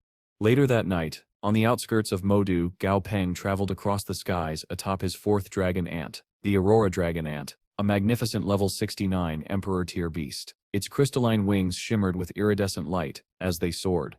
He spoke over the phone with President He, asking him to watch over his students while he handled a few things. The older man readily agreed, leaving Gao Peng free to act. As he rode, Gao Peng's mind churned with questions. The ancient tribe's limitation, being able to sign only one familiar contract, made no sense. Records suggested that, long ago, they could bond with multiple familiars. Something must have changed after they left Earth. A curse? A genetic collapse? Or perhaps something unique to Earth's environment? Whatever it was, it explained why the Yu tribe was so desperate to recruit Earthborn trainers. They weren't simply looking for allies. They were looking to breed new bloodlines, to merge genetics and restore what they had lost. In cruder terms, they wanted to mix blood with humanity to regain their power. Soon Gao Peng reached the area Tong Shang had mentioned. Ahead lay a spatial rift, glowing faintly in the air like a vertical wound in space. He dismounted the Aurora Dragon ant and approached, only to be confronted by a squad of armed guards. "Halt, this area is restricted," the lead soldier barked. "Turn back immediately." Gao Peng didn't move. His gaze swept over their uniforms. "Huaxia region soldiers," he said quietly. "Why are men of your kind working as lackeys for the Yu tribe?" The insult struck deep. The captain's face twisted in shame, but he still held his ground. "Leave now. This is your only warning." Before Gao Peng could reply, a shrill voice cut through the night, loud, petulant, and grating. He turned to see a young man approaching, clad in the robes of the Yu tribe, accompanied by his familiar, a blood-red crystal deer. The soldiers immediately bowed their heads. "Master Yin Shi," they shouted. The man's tone was arrogant and cruel. "If any of you ruin the Elder's Cess gene modification plans, you still all pay with your lives. Those women are essential to the project." Gao Peng's eyes narrowed. So the rumors were true. The Yu tribe was experimenting on local women to alter their bloodlines. He scanned Yin Shi's familiar data, unimpressed, and summoned Baby, his Aurora Dragon ant. The beast unfurled its shimmering wings, radiating raw power that made the ground tremble. "Handle it," Gao Peng said. Baby released a dazzling beam of Aurora energy, a long-range slash that struck the crystal deer before it could even move. The beast exploded in a crimson burst, its remains scattering like embers. The soldiers stared in disbelief. A single strike, one attack had obliterated a Yu tribe familiar. Gao Peng turned to the stunned guards. "You don't have to die for them. Walk away and I let you live." The head guard's face flickered with conflict. Before he could answer, Yin Shi screamed and bolted toward the spatial rift, shouting for reinforcements. At that moment, the head guard made his choice. He released his own familiar, an ironback wolfhound, but instead of sending it at Gao Peng, he commanded it to chase Yin Shi. Every soldier around him hesitated, torn between duty and conscience. And Gao Peng just stood there, calm and unshaken, watching the chaos unfold, already planning how to burn the Yu tribe to ash. The old guard, barely conscious, tried to speak. "You shouldn't risk yourself, sir," he rasped. "Leave this place. Don't fight them. Preserve your life." Gao Peng frowned, confused. "What do you mean?" With a trembling hand, the man pointed toward the rift. "The Yu tribe, they've been kidnapping girls. The elders plan to alter their genes, make them breeding stock for their experiments. If you go through there, you still be walking into hell." Gao Peng's expression darkened. After a moment of silence, he nodded slightly. "You and your men, you stir not bad people, just trapped in a bad place." He stepped forward and added, "If any of you want out, come to the Southern Sky Group, you still be safe there." Then, without another word, he turned toward the swirling spatial rift. "The Yu tribe," he said over his shoulder, "once did exist after today." With that, Gao Peng stepped through. On the other side was a wide, cleared path cutting through a forest of tall, ancient trees. The air shimmered faintly with energy, and a strange, heavy silence hung over everything. It didn't look like the desolate wilderness he'd expected. It looked organized, civilized. Then, in the distance, he saw buildings. "Well," he muttered, "that was convenient." Before he could move, a massive cloud began to swirl above him, condensing into the shape of a face. "For an intruder," it thundered. "State your origin." "Rude," Gao Peng said under his breath. Then aloud, he answered calmly, "I stem from the Estong tribe, passing through." As he spoke, he discreetly opened the creature's status window. The name blinked before him, Level 64 Giant Cloud King. The Cloud King rumbled. "The Estong tribe lies 300 lands to the west. You lie." "So much for diplomacy," Gao Peng sighed. Before the Cloud King could attack, a shadow streaked across the sky. Slicey, moving faster than sound, his blade flashed once, and a nearby cloud burst apart into vapor. "Wrong target," Gao Peng said dryly. Slicey corrected himself immediately, striking again, this time splitting the Cloud King clean in two. Its vaporous body dispersed into wisps of fading light, leaving behind a glowing core crystal that fell to the forest floor. Before Slicey could claim his prize, Gao Peng's mount, the Aurora Dragon ant, snatched it up and crunched it between its mandibles. "Enough," Gao Peng told Slicey. "You shall have your fill soon." Deep within the tribe's main settlement, one of the Yu elders gasped and clutched his chest as the feedback from the Cloud King's death hit him. Blood spilled from his lips. He staggered to his feet, trying to reach the others to warn them. But it was too late. Above the tribe's compound, the sky turned dark. Gao Peng appeared atop Stripey, his enormous Emperor-tier tiger familiar. The creature glowed with orange-red energy, its roar echoing like thunder. "Fall," Gao Peng commanded. Stripey descended from the sky like a meteor, crashing into the center of the settlement. The impact created a shockwave so powerful it leveled half the buildings. Panic erupted. Tribe members scattered in terror as Gao Pang sat atop his familiar, arms folded, his expression unreadable. Then, from the ground, a massive white serpent burst forth, the patriarch's familiar, the tribe's guardian beast. It lunged at Stripey, jaws wide. Overlord tier Gao Pang noted. Finally, the tiger met the serpent head-on, pinning it beneath his claws and slamming it back into the ground. The earth quaked, the serpent roared, twisting and managed to rise again, attacking Gao Pang himself in a frenzy of hatred. But fury made it predictable. Stripey roared back, crushing it again, harder this time, until its body went limp, its white scales stained crimson. With the serpent dead, Gao Pang ordered Stripey to destroy any remaining familiars in the area. The tiger prowled through the wreckage, crushing every enemy it found. Still, Gao Pang frowned. Only one Overlord tier familiar had appeared. The U tribe was supposed to have two. So where steps the other one? He pushed the thought aside. His top priority was rescuing the kidnapped women. Clear out the underground area, he ordered. Kill any U who resist. His familiars moved like an army. In one corner of the forest, survivors from Stripey's impact tried to flee with a young woman in tow, but their mounts suddenly collapsed, sliced cleanly in half. They looked around in horror. Something shimmered behind them.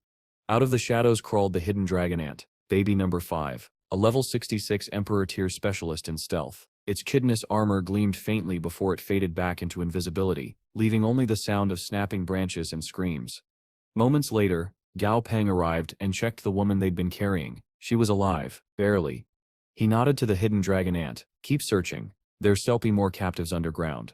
As the creature vanished into the tunnels, Gao Pang looked to the sky. His second dragon ant relayed visual data. Reinforcements were incoming. 7 enemies in total. At their head flew a giant black tiger wreathed in lightning, the tribe's second Overlord tier familiar. Found you, Gao Pang said softly. He raised a hand. Goldie, your turn.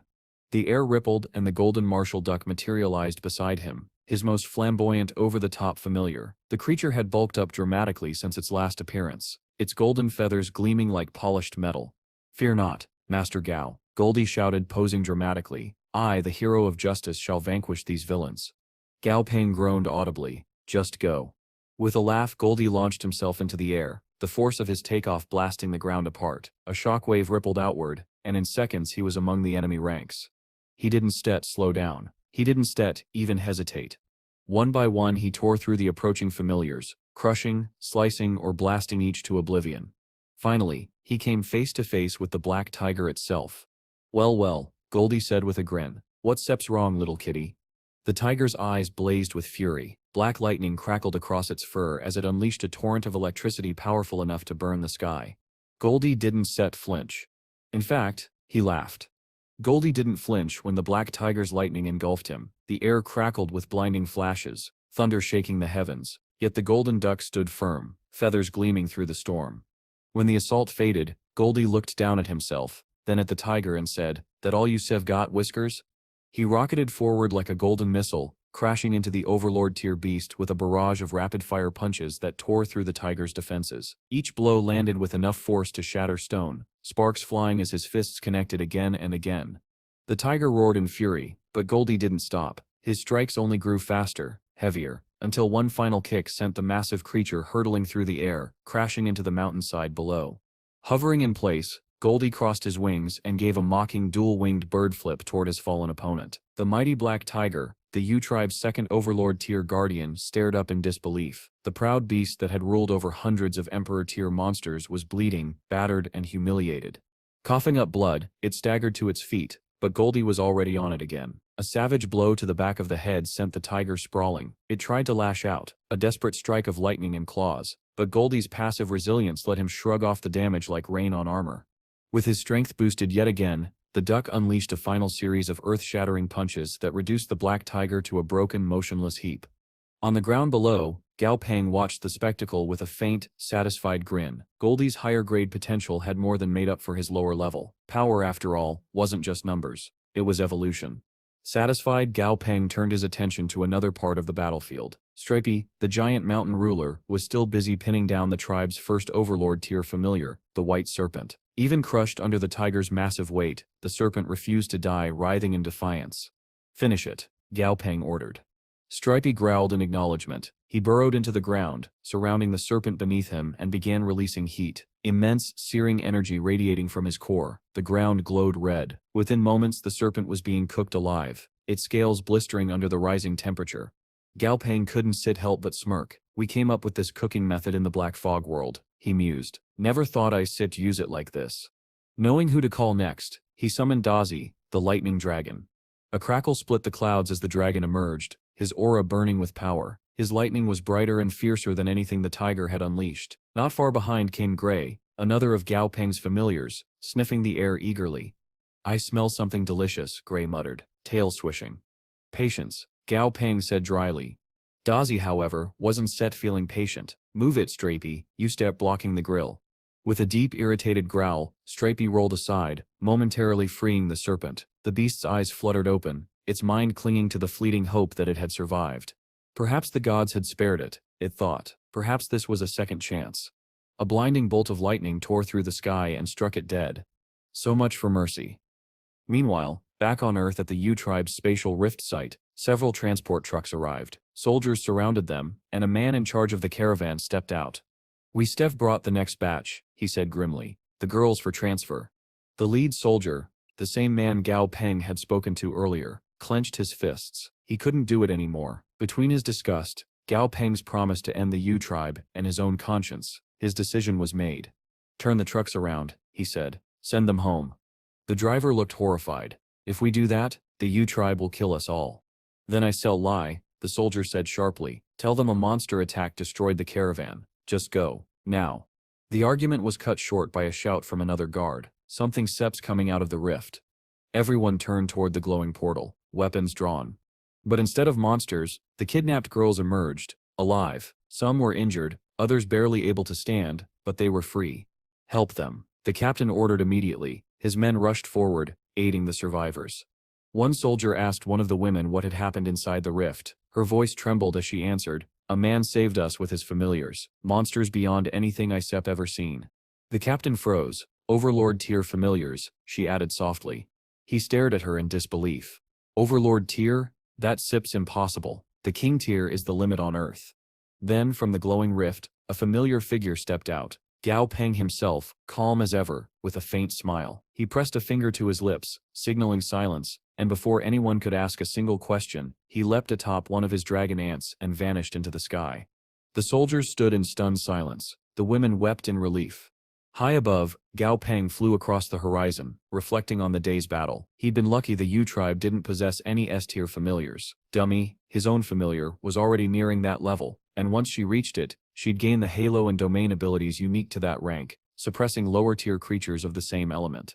He couldn't wait. The day he obtained an S-tier familiar, the ancient tribes themselves would tremble. And with the handful of meteorite balls he'd recovered, that day might come sooner than anyone expected. That night, far away, Tongshan lay awake in panic. His mind raced as he imagined the U tribe's revenge. If they traced any of this back to him, he was finished. Then his phone rang. It was his father. "Shang," the older man said, "You are still in Modu, right?" "Yes, father." "Good. You haven't done anything to anger Gao Peng, have you?" Shang hesitated. "No." His father let out a long breath. "Thank heavens. Spies confirmed something 4 hours ago. Gao Peng has wiped out the U tribe, completely." Shang sat upright, speechless. "Listen to me," his father continued. "Whatever you do, make friends with him. Do not make him your enemy." The call ended. Ian stared into the darkness, shaking. Gao Peng had single-handedly annihilated one of the ancient tribes, something thought impossible. Across the world, similar calls were being made. Governments, guilds, and families whispered the same words. Gao Peng has done it. The man who returned from the Black Fog world was no longer just a monster trainer, he was a living legend. The next day, as the National High School Championship Finals began between T&D Academy and Huawo High, Gao Peng's students stood in the arena. And for the first time in years, they weren't nervous. They were smiling. Because no matter how powerful their opponents were, they knew one thing with absolute certainty. Their teacher, Gao Peng, was unbeatable. Gao Peng, for his part, was not enjoying the attention. Even as the finals played out, and his students from T&D Academy celebrated their flawless victory, he could tell something was wrong. The opposing team from Huawo High wasn't fighting seriously. They were throwing the match. Between that and the tournament organizers suddenly offering him a private suite and special treatment, Gao Pang could see exactly what was happening. His annihilation of the Yu tribe had gone public. Now everyone, officials, schools, corporations, was tripping over themselves to curry favor with him. It wasn't admiration, it was fear disguised as respect. As Hua Wo Huai officially forfeited, the crowd erupted in cheers. Gao Pang forced a smile for his students' sake, while they celebrated, oblivious to the farce. Inside though, he found the entire thing insulting. His team would have won even if their opponents had fought at full strength. This hollow victory only cheapened their effort.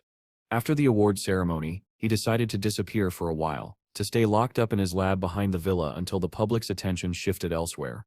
Of course, that was wishful thinking. You don't quietly fade into the background after erasing an entire ancient tribe. Several days passed. True to his word, Gao Pang buried himself in his research and training. Within that time, the company's main familiars had made tremendous progress. White Dragon, Silver Dragon, and the blood-eyed bearded vulture Cure all had advanced to Emperor tier. White Dragon in particular had surged to level 64, its combat potential skyrocketing. Now Gao Pang's main goal was to wait for the upcoming Secret Realm opening, where he could seek out the true dragon fruit needed to elevate White Dragon to legendary grade. He was still contemplating the state of the world, how the recent lifting of the planetary level limiter would shape the balance of power, when he was informed that he had visitors. That was strange. Ordinary guests would never make it through the outer security cordons, much less have their arrival personally announced to him. Whoever this was, they were important. And indeed, the man Gao Pang was led to meet radiated authority. His refined bearing, his tailored suit, and the disciplined bodyguard at his side all spoke of high status. Gao Pang greeted him politely and offered tea, carefully brewed using leaves grown by his red snow tea plant monster. The aroma filled the air. The bodyguard moved to intervene, clearly suspicious, but the old man raised a hand to stop him. He accepted the tea with a nod, took a sip and smiled. Excellent, you have good taste. Gao Pang inclined his head modestly. Let's skip the formalities, the old man said, setting his cup down. I step not here for pleasantries. Now that was something Gao Pang could respect. The man's next words surprised him. He bowed, deeply. His bodyguard looked alarmed, but the man didn't stop. First, he said, I must thank you. I only learned the truth about the kidnappings after you destroyed the Yu tribe. The men involved have been arrested and stripped of their familiar rights. Gao Pang tried to divert the topic. You should be discussing this with my grandfather, he said mildly. I sep still young, I sep not suited for this sort of talk. The old man straightened, smiling faintly. Then I still make it simple. As of today, the Southern Sky Group will no longer pay taxes. Gao Pang blinked. What? The old man chuckled. Consider it a gesture of gratitude. Embarrassed, Gao Pang tried to refuse. That sip's too much. I really don't too deserve. Then keep paying them, the man interrupted, his face turning mock stern. For a moment, Gao Pang Sep's stomach dropped, until the old man broke into laughter. I stem joking, boy. Relax. Once the humor faded, his tone turned serious again. There is, however, something I need to ask of you. A few days later, several buses and trucks arrived at Shenongjia, carrying researchers and supplies. Scientists milled around, setting up equipment, some muttering irritably about the delay. Who's this mystery security consultant we're waiting for? One asked. Another scoffed. Probably that monster trainer from Southern Sky, the one everyone sits talking about. Watch your mouth, a senior snapped. He sips right behind you. Indeed, Gao Pang stood just a few paces away, lost in thought. He was remembering his conversation with the old man, who had turned out to be a high-ranking government figure overseeing the expedition. The authorities had discovered an unusual spatial passage opening within Shenongjia, and they needed protection for the team entering it. With capable specialists in short supply, the old man had personally asked Gao Pang to act as security lead. In exchange, anything he found inside would be his to keep. According to the old man, the world's upper echelons had known for decades that the cataclysm was coming. They'd simply hidden it, hoarding information and power for themselves. This passage, he had explained, likely led to a pocket dimension overflowing with spiritual energy, perhaps even one that had been draining Earth's own energy for centuries. Now, standing before the site, Gao Pang understood why. The rift was enormous, a tear in reality itself, shimmering like molten glass. On the other side was a dim, color-drained reflection of the same forest they stood in. Before he could analyze it further, the sky rippled. A squad of warriors descended from above, riding familiars that radiated power. Each one was level 68, Emperor tier, and they were merely mounts. They were members of the Qing Lumen tribe, one of the 7 great ancient tribes, far more powerful than the Yu or Tong tribes he'd faced before. Gao Peng felt his muscles tense. Then, to his surprise, one of them approached and bowed lightly. Gao Peng, she said, Qing Yan, the granddaughter of his grandfather Sip's old friend, I sent him here to assist you, a bit of repayment you could say for freeloading at your grandpa Sip's house. He sighed. Of course, his grandfather's hand was in this. Still, he admitted silently that Qing Yan was sharp, well-trained and far more knowledgeable than most human researchers. As the team assembled, Gao Peng found himself wondering, do the 7 great tribes possess S-tier familiars? Before he could dwell on it, a voice announced that departure was beginning. The expedition gathered, stepping toward the shimmering crack. The scientists debated nervously whether the rift was stable, but Gao Peng simply walked through. Instantly, the world changed. The air was heavy with power. He could feel it pressing against his skin, like the very laws of reality had been loosened. The level limiter didn't seem to exist here. If that's true, he thought, then even Overlord-tier monsters could roam freely in this dimension. A scream cut through his thoughts. He spun around. One of the scientists was running for his life, pursued by a grotesque creature that had clawed its way up from the ground, the first of many that would soon show them just how dangerous this pocket world truly was. A scream cut through his thoughts. He spun around. One of the scientists was running for his life, pursued by a grotesque creature that had clawed its way up from the ground, the first of many that would soon show them just how dangerous this pocket world truly was. The scientist's scream shattered the uneasy silence. He stumbled backward through the dark soil, a grotesque, half-decayed creature clawing its way toward him, eyes hollow, mouth stretched too wide. Help, somebody please. Before the monster could reach him, one of the expedition's security members reacted instantly, summoning his familiar, a towering ice bear king. The beast roared and slammed its paw down with a thunderous crash, crushing the monster into a pulp of blackened ooze. The scientist collapsed in relief, gasping out thanks, but the calm lasted barely a heartbeat. The ground began to rumble. From beneath their feet, dozens more monsters erupted, crawling, writhing, clawing their way out like the dead rising from graves. Their howls filled the air, and for a moment, the entire group teetered on the brink of panic. Hold the line, the security leader barked. They scepter weak, commander tier at best. Keep formation. The monster trainers moved quickly, forming a perimeter around the scientists as familiars clashed with the advancing swarm. The air turned into a storm of claws, roars, and elemental energy. Through it all, Gao Peng stood apart, near one of the black, dead-looking trees that dotted the strange landscape. Something about them bothered him. The system wasn't registering them as entities, yet they emanated a cold, oppressive aura that made his skin crawl. While everyone else focused on the monsters, Gao Peng focused on the environment itself. These trees, he muttered. They sip are not normal. To test a theory, he summoned Flammy. The fiery familiar appeared in a burst of heat, rounder than usual. Gao Peng blinked. What happened to you? Flammy coughed and rubbed the back of his head. Metabolism issue, he said sheepishly. Ignoring the excuse, Gao Peng gestured toward the nearest tree. Burn it. Flammy obliged, sending a stream of fire across the bark. The result was immediate. The tree screamed. Not literally, but the sound of cracking wood and the rush of dark energy made everyone's hair stand on end. Soul power. Gao Peng murmured, analyzing the aura. These trees are absorbing soul energy. Flammy Sip's fire hurts them more because it's stud to life essence. While he conducted his experiment, the other familiars continued clearing out the weaker monsters. After a few tense minutes, the last of the creatures fell, and the area fell quiet again. The group began to relax. A mistake. One of the scientists spotted a strange flower, a few meters away, its petals glowing faintly blue. Incredible, he whispered. A completely unknown species. He walked toward it, ignoring the warnings of the guards. Kneeling down, he muttered to himself as he began to dig around the stem. Odd structure. Doesn't stet match any known flora.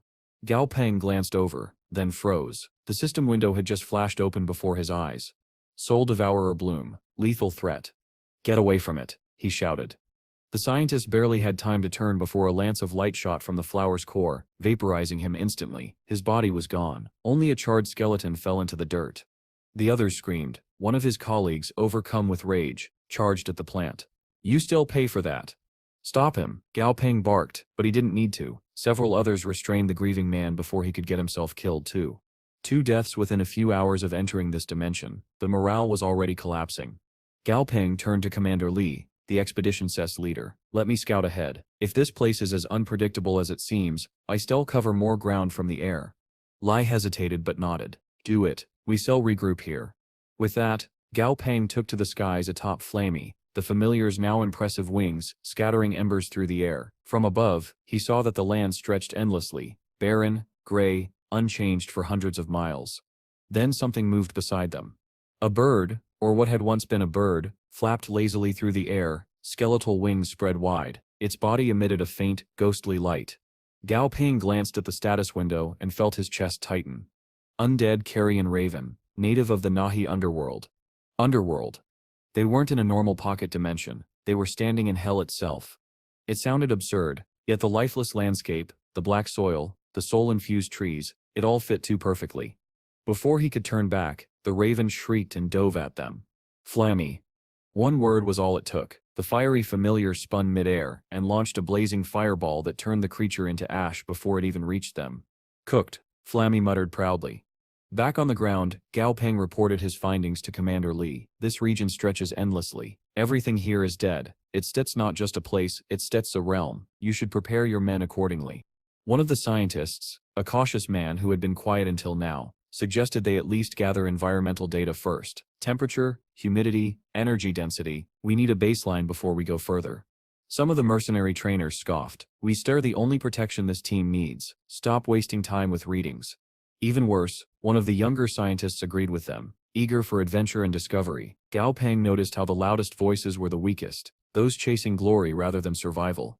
In contrast, the Qingluan tribe members stood silent, tense, eyes scanning the distance. That worried him. The ancient tribes weren't easily unsettled. He decided to consult Qing Yan, who was walking beside him. He tried to signal her discreetly, a few simple hand gestures, asking if her tribe knew what this place really was. She frowned, misunderstood completely, and handed him a piece of chocolate. He sighed. Next time, I sep just using words. Meanwhile, Commander Li's patience was wearing thin. The arguments among the group were escalating, splitting scientists and trainers alike. Finally, Gao Peng stepped forward. Commander, he said quietly, why not let them go their own way? Li shook his head. If someone dies, that sips on me. We came here as a unit. Then you still lose control of the unit. Gao Peng replied evenly. They steps are already divided. Keeping them together will only make things worse. Let them act independently. The competent ones will survive. The reckless ones. He didn't finish the sentence. He didn't have to. After a long pause, Commander Li exhaled heavily. Fine. Everyone may proceed at their own risk. Regroup here in 1 week. The words were barely spoken before the more impulsive scientists and trainers bolted off in different directions. East, west, anywhere that might hold power, wealth, or glory. Gao Peng watched them go, shaking his head. Most of them one sit be back. He, Qing Yan, Commander Li and a handful of calmer scientists set off together toward the north. Hours later, as they crossed a dead grove, one of the scientists approached a nearby tree to examine its surface. The molecular structure, he began, reaching out. The bark split open. A hideous shape lunged out, all teeth and bone. Before anyone could scream, Flammy roared, his flames flaring into a massive burst that engulfed the creature completely. It fell, smoldering, leaving behind only black smoke and ash. The scientist fell to his knees, shaking. Gao Peng looked at the scorched remains and said quietly, this place isn't just a pocket world, it's a graveyard that remembers. And far below, in the shadows of that infernal land, something ancient and enormous stirred, aware that new intruders had arrived. The scientist was trembling but alive, his face pale as paper. He turned to Gao Peng and stammered, thank you both of you. Gao Peng just sighed. Be more careful next time. Neither he nor Flammy admitted the truth, that they'd noticed the monster long before it attacked and had let the man face the first strike. It was the only way to make these scientists understand what kind of place they'd entered. Words alone wouldn't have been enough. Then, as the group continued forward, the same scientist who'd been examining the trees stopped abruptly. His eyes went wide. Over there, he whispered, pointing. Through the gray mist stood a mansion, a sprawling estate of pale stone and dark windows. It shouldn't have been there. The air around it shimmered with cold, almost tangible dread. A building, here in this dead realm? Even Gao Peng hesitated. That shouldn't exist in this place, he said quietly. But curiosity tugged at him, and after a moment he nodded for the group to move closer. The nearer they got, the heavier the air became. The scientists could feel it pressing against their lungs, a wrongness that seemed to hum from the structure itself. I saw something move, one muttered. No, you didn't stit, another insisted, voice trembling. There's stits, no one in there. The oldest among them drew a shaky breath. We stir scientists, he declared. It's our duty to explore. Fear one sit. The mansion shuddered. A sound like tearing paper echoed through the clearing, freezing everyone in place. Gao Pang turned sharply. The walls were rippling. "Flamey," he said softly. "There's a lot of yin energy inside," the familiar reported. "Heavy, like a grave." That clinched it. Gao Pang activated the system to analyze the structure and blinked. Papier-mâché manor, Emperor tier yin type. He rubbed his forehead. A paper-mâché mansion, of course. Why wouldn't the building itself be a monster? Turning to the group, he said, "No one goes inside. That SIP's not a building, it's SIP's alive. If you walk through those doors, you never walk out."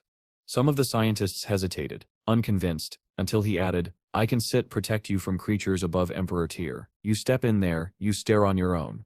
That sobered them fast. "Flamey," he ordered, "open the roof." The familiar took a deep breath and unleashed a pillar of flame that split the mansion from top to bottom. The upper floors peeled away like burning paper, revealing what lay within, a pulsing, writhing interior of blackened flesh and ink. The walls were bones. The windows were eyes. The scientists screamed. Before any of them could think of taking samples, Gao Peng's flames intensified, reducing the entire thing to ash. One scientist, still stubbornly curious, knelt down to collect some of the remains. "Unbelievable," he muttered. "You're welcome," Gao Peng said dryly. Then, from somewhere in the distance, a voice screamed for help. Everyone turned. A figure streaked toward them at incredible speed. One of the Qingluan tribe trainers. Behind him, the air itself seemed to twist and darken. "Run," he shouted. "An overlord tier monster sips on our tail." Even before the words finished, Gao Peng could see it. Two immense green glowing eyes cutting through the smoke attached to something vast and shrouded in shadow. "Get back," he ordered the group, stepping forward. Electricity crackled across the landscape as the thing emerged, a mountainous figure wielding a sword the size of a building. The ground shook beneath its steps. Gao Peng didn't hesitate. Dazi, the lightning centipede, appeared in a burst of static, body arching in readiness. Silver lightning, full power. The attack struck like divine judgment. Silver arcs tore through the air and slammed into the creature's chest. For a moment, the shadow staggered backward, smoke billowing away to reveal its true form. A minotaur, towering and armored, its blade dripping with spectral flame. Gao Peng's eyes widened as he read the system window. Ox-head Guardian, S-tier Overlord. There was no winning this fight, not while protecting the expedition. Even as he scrambled for a plan, the Minotaur raised its sword, then hesitated. Its glowing eyes flicked down at the trembling humans, confusion replacing fury. It was instead attacking. Then it spoke, its voice like grinding stone. "Living humans? What are the living doing here?" Gao Peng exhaled slowly, seizing the opportunity. "We didn't mean to intrude," he said carefully. "A passage opened in our world, we were pulled through, we mean no harm." For several long seconds, the Minotaur said nothing, then it nodded once. "Then you are merely unlucky." The group relaxed until it continued. "But since you have entered the realm of the dead, you cannot leave. The living are forbidden here. You must stay forever." The silence that followed was deafening. Faces went pale. One of the scientists started to cry. Before despair could settle in, another voice echoed through the smoke, deep and oddly calm. "Oxhead, have you found the disturbance?" A second figure emerged, half human, half horse, walking upright. The system identified him as Horseface, another legendary guardian of the underworld. He approached with lazy curiosity, even pausing to prod at Dazi's gleaming wings. The centipede yelped and darted behind Gao Peng, shivering. "This place is scary," Dazi wailed. "Yeah," Gao Peng muttered. You're telling me." As Gao Peng analyzed the pair, he realized the truth. Horseface was even stronger than Oxhead. If the Minotaur was S-tier, this one might be SS-tier. The two underworld guardians conversed in their guttural tongue, then switched back to human speech. "So, they entered by mistake?" Horseface asked. Oxhead grunted. "Seems so." "Then chase them out," Horseface said simply. "No point in killing the unlucky." He stomped once, and the ground split open. From the cracks rose dozens of ghostly spirits, wailing softly as they hovered before him. "Find the others," Horseface commanded. "Bring every living intruder back here. None are to be harmed." The souls dispersed in every direction, gliding silently into the gloom. Around Gao Peng, the humans exchanged wary looks. Some of the scientists whispered about deception, others prayed the creatures meant what they said, but Gao Peng and the Qingluan tribe members exchanged only one glance. They would comply. This was their only chance to get out alive. Half an hour later, the spirits returned, each carrying a terrified human in its grasp. The missing scientists and trainers were dropped gently onto the ground, pale and shaking but alive. As the last one landed, Gao Peng straightened. his heart hammering. The guardians were silent now, their eyes unreadable. One wrong move, one misstep, and they'd all join the souls buried beneath this cursed realm. As Horseface stood beside Oxhead, his voice rolled like thunder over the silent expedition team. Enough lingering. It's time to send these living beings back where they belong, out of our realm. The Minotaur gave a curt nod and began guiding the trembling humans back toward the swirling rift they had entered through. The journey back was heavy with tension. Every step brought them closer to escape, yet none dared to speak. Of course, there were always a few who thought they knew better. As the group neared the portal, one of the older researchers leaned toward a younger scientist and whispered, "We could slip away now, explore while these beasts are distracted. Think of the discoveries." Before the younger man could even answer, Horseface's voice rumbled across the barren plain. "Anyone who wishes to remain in hell is welcome to do so." The two scientists went pale, their legs turning to jelly. Gong Pang, watching from the side, gave them a dry look. "The ignorant truly are the most fearless," he muttered. The silence that followed said everything. Moments later, Oxhead raised his colossal arm, and the rift blazed with eerie light. A wind like 1,000 whispers swept through the air, and one by one, the humans were pulled toward it. And just like that, the expedition to the underworld was over. Days later, Gong Pang was finally home, spending rare quiet time with his grandfather. The two sat beside a clear river under the afternoon sun, fishing poles in hand. As Gong Pang recounted everything, from the twisted papier-mâché mansion to his encounter with Oxhead and Horseface, the old man listened with wide eyes, nodding slowly. "You did the right thing," Grandpa Gao said. "You kept your head when faced with power far greater than your own. That sips wisdom, not cowardice." Gong Pang smiled faintly. "Still, I wish I had more time to spend here. I barely see you anymore." The old man chuckled. "You don't need to worry about me, boy. The world is changing, growing larger than ever before. You should be out there exploring it."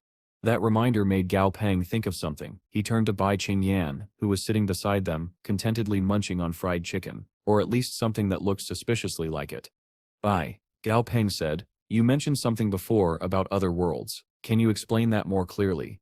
She paused mid-bite, swallowed, and nodded. "What would you like to know?"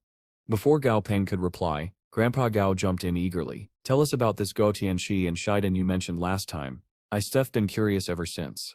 Bai smiled patiently and began. "What you call Earth is only one small part of a much larger structure. The universe you see, the stars, the worlds, is divided across countless planes. Long ago, this very world was known as Geta Tianxi. The sky represented the yang aspect, life and energy, while the earth embodied yin, death and stillness. Below them was the realm of balance and transition, the Huangquan, or hell. That was what the legends once called Shidong."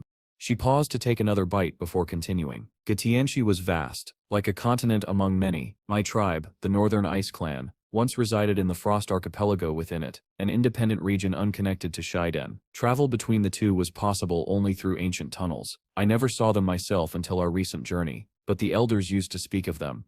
Her tone grew quieter. "There were countless powerful monster civilizations in Getianshi. Older than even the ancient tribes you humans know. The tribes that fled Earth long ago did not go to Guderianshi or Shiden, but to another domain entirely, what we call the Sea of Planes of Existence. That's where they remain." Gong Pang nodded thoughtfully. "Then why did they leave Earth in the first place?" Bicep's expression darkened. "They didn't all leave. Only the weak and the old were evacuated. My father and many of our strongest stayed behind to fight in the war." "War?" Gong Pang echoed. The moment he said it, Grandpa Gao frowned. "Enough," Pang said her. "Don't stir up her memories like that." Bai forced a small smile, though her eyes were distant. The tension eased as Grandpa Gao's fishing rod jerked, and he pulled in a shimmering silver fish. Bai gasped in awe, leaning closer to examine it, and for a brief moment, the air turned warm and light again. But Gong Pang's thoughts lingered. A hidden war, ancient tribes forced into exile. All signs pointed toward an enemy far greater than anything he'd yet faced. If that threat still existed, he had no choice but to prepare, both for himself and for the world that depended on him. Meanwhile, in the Black Fog world, deep over a lonely island crowned by the bones of colossal beasts, Fishy breached the ocean surface, water cascading off his scales. "Found it," he murmured. "A clue to my lost treasure." He was about to call out to Dumby for help retrieving it when the skeletal familiar suddenly froze. "Master Sep's back," Dumby whispered. A shadow fell over the sea. Dazi descended from the sky, silver lightning flickering along his centipede body. Gong Pang was with him, his expression unreadable. "Treasure?" Gong Pang said, voice calm but edged. "You were planning something behind my back, Fishy?" The fish floundered upright, flapping his fins nervously. I just remembered it. I haven't set even found it yet, I swear. Right, Gao Peng muttered, deadpan. And what kind of treasure is this? Fishy brightened a little. A weapon. That earned him a raised eyebrow. A weapon? Monsters don't need weapons. Their bodies are weapons. Fishy nodded quickly. Usually yes, but some artifacts are made for us. Powerful ones. That made Gao Peng pause. His mind flashed to Oxhead's colossal sword and Horseface's ghostly staff. It made sense. Even the strongest could wield tools beyond flesh. Then what kind of weapon could a limbless fish possibly use? He asked dryly. A helmet? Not a weapon, master, Fishy corrected. An artifact. That got Gao Peng's attention. Artifacts were rare, divine-tier relics capable of reshaping worlds. Fine, he said. We still discuss it inside. Everyone. To the palace. Inside Gao Peng's island palace, his familiars gathered around a round table. Goldie, of course, was the loudest. Wait, the golden duck squawked. You still are telling me that Scaly Freeloader lost a divine artifact? Fishy puffed up indignantly. It's not lost, just misplaced. Goldie slammed a wing on the table. Used it rich. Used to been sitting on treasure this whole time while I stim out here risking my feathers for scraps. He immediately changed tone, sidling closer to Fishy with a too-wide grin. Say brother, you are looking radiant today. Need a wing massage? Maybe some scale polishing? Gao Peng covered his face with his hand. Goldie, stop trying to bribe the fish. But inside he couldn't help smiling faintly. A divine artifact, ancient wars, and a growing threat from beyond Earth. The world was expanding faster than anyone could imagine. And whether he liked it or not, Gao Peng was standing right at the center of it. Gao Peng couldn't shake the feeling that something about Fishy didn't add up. The system had never shown his true name. No matter how many times Gao Peng tried to check it, that alone made him suspicious. A hidden identity was something only the most exceptional beings possessed, and Fishy's strange mix of childlike behavior and immense power only deepened the mystery. Before Gao Peng could voice the thought, Frosty spoke up, almost as if reading his mind.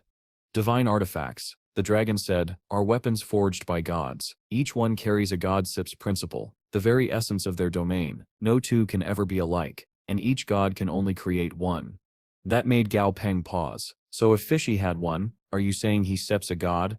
He looked at the floating fish, who was now preening smugly, then he shook his head. No, too small to be a god. Probably couldn't even hold a trident without falling over. Ignoring the jab, Fishy swished his tail and looked completely unbothered.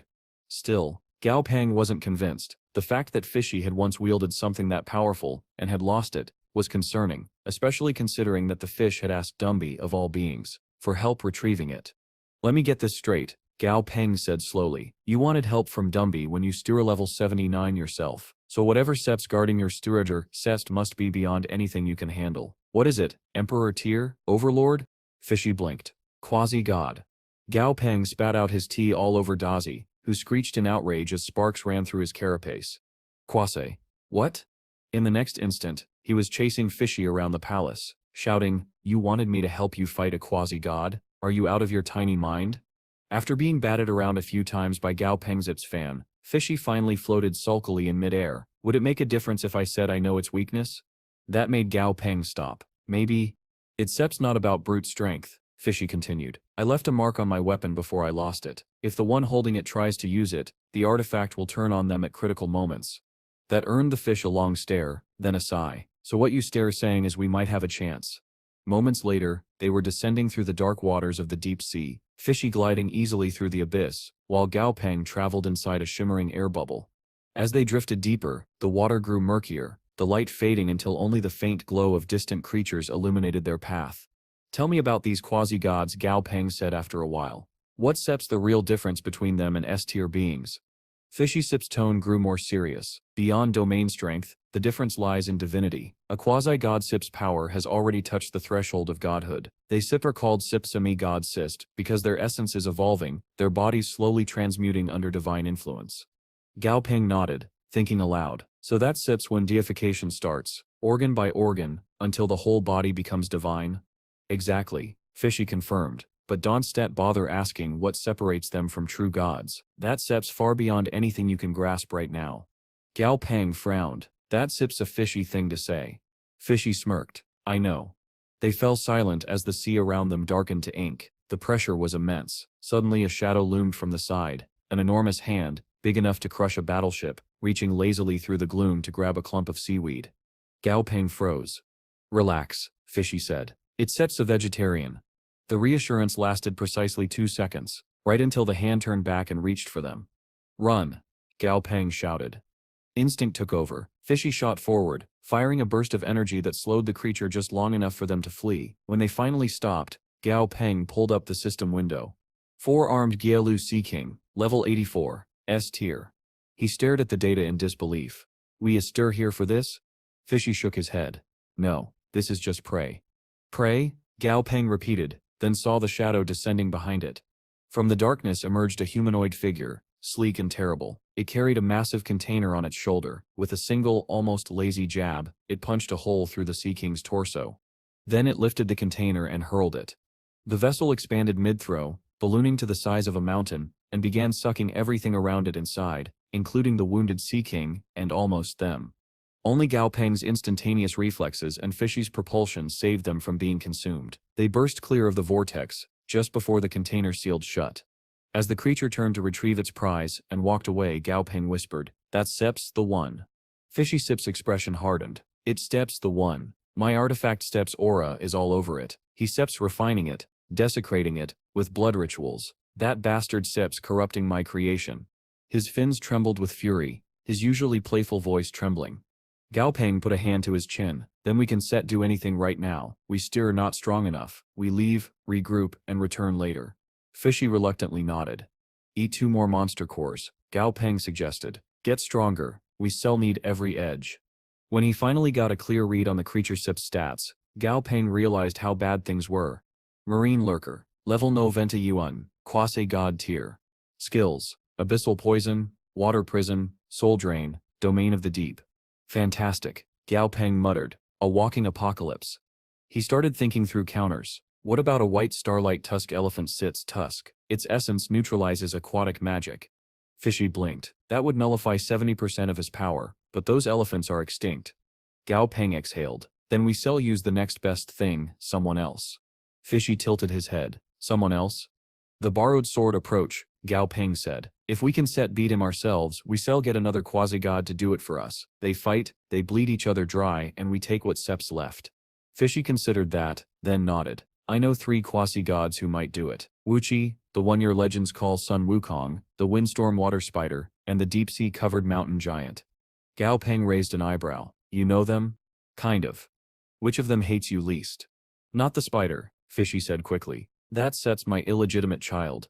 Gao Peng stopped mid-swim. You what? Don Set asked, Fishy said flatly. Family drama, bad blood, literally. That leaves the mountain giant, Gao Peng decided. Good choice, Fishy said. He Sep's strong, lazy, and neutral, exactly what we need. Half a day later, they floated above an immense underwater mountain range. Fishy began hurling glowing sea urchin bombs downward, each one detonating with a muffled thud that rippled through the deep. This Set'll wake him, Fishy said. Gao Peng crossed his arms. If it doesn't stet, we will have just declared war on the ocean floor. He didn't have long to worry. The water beneath them began to churn, then heave. The seabed cracked open. A shadow rose, vast, slow, and unstoppable. The mountain giant stirred, its colossal frame scraping the edges of the trench. The ocean itself seemed to bend around it, currents collapsing as pressure waves raced outward. Gao Peng and Fishy retreated fast, barely escaping the suction.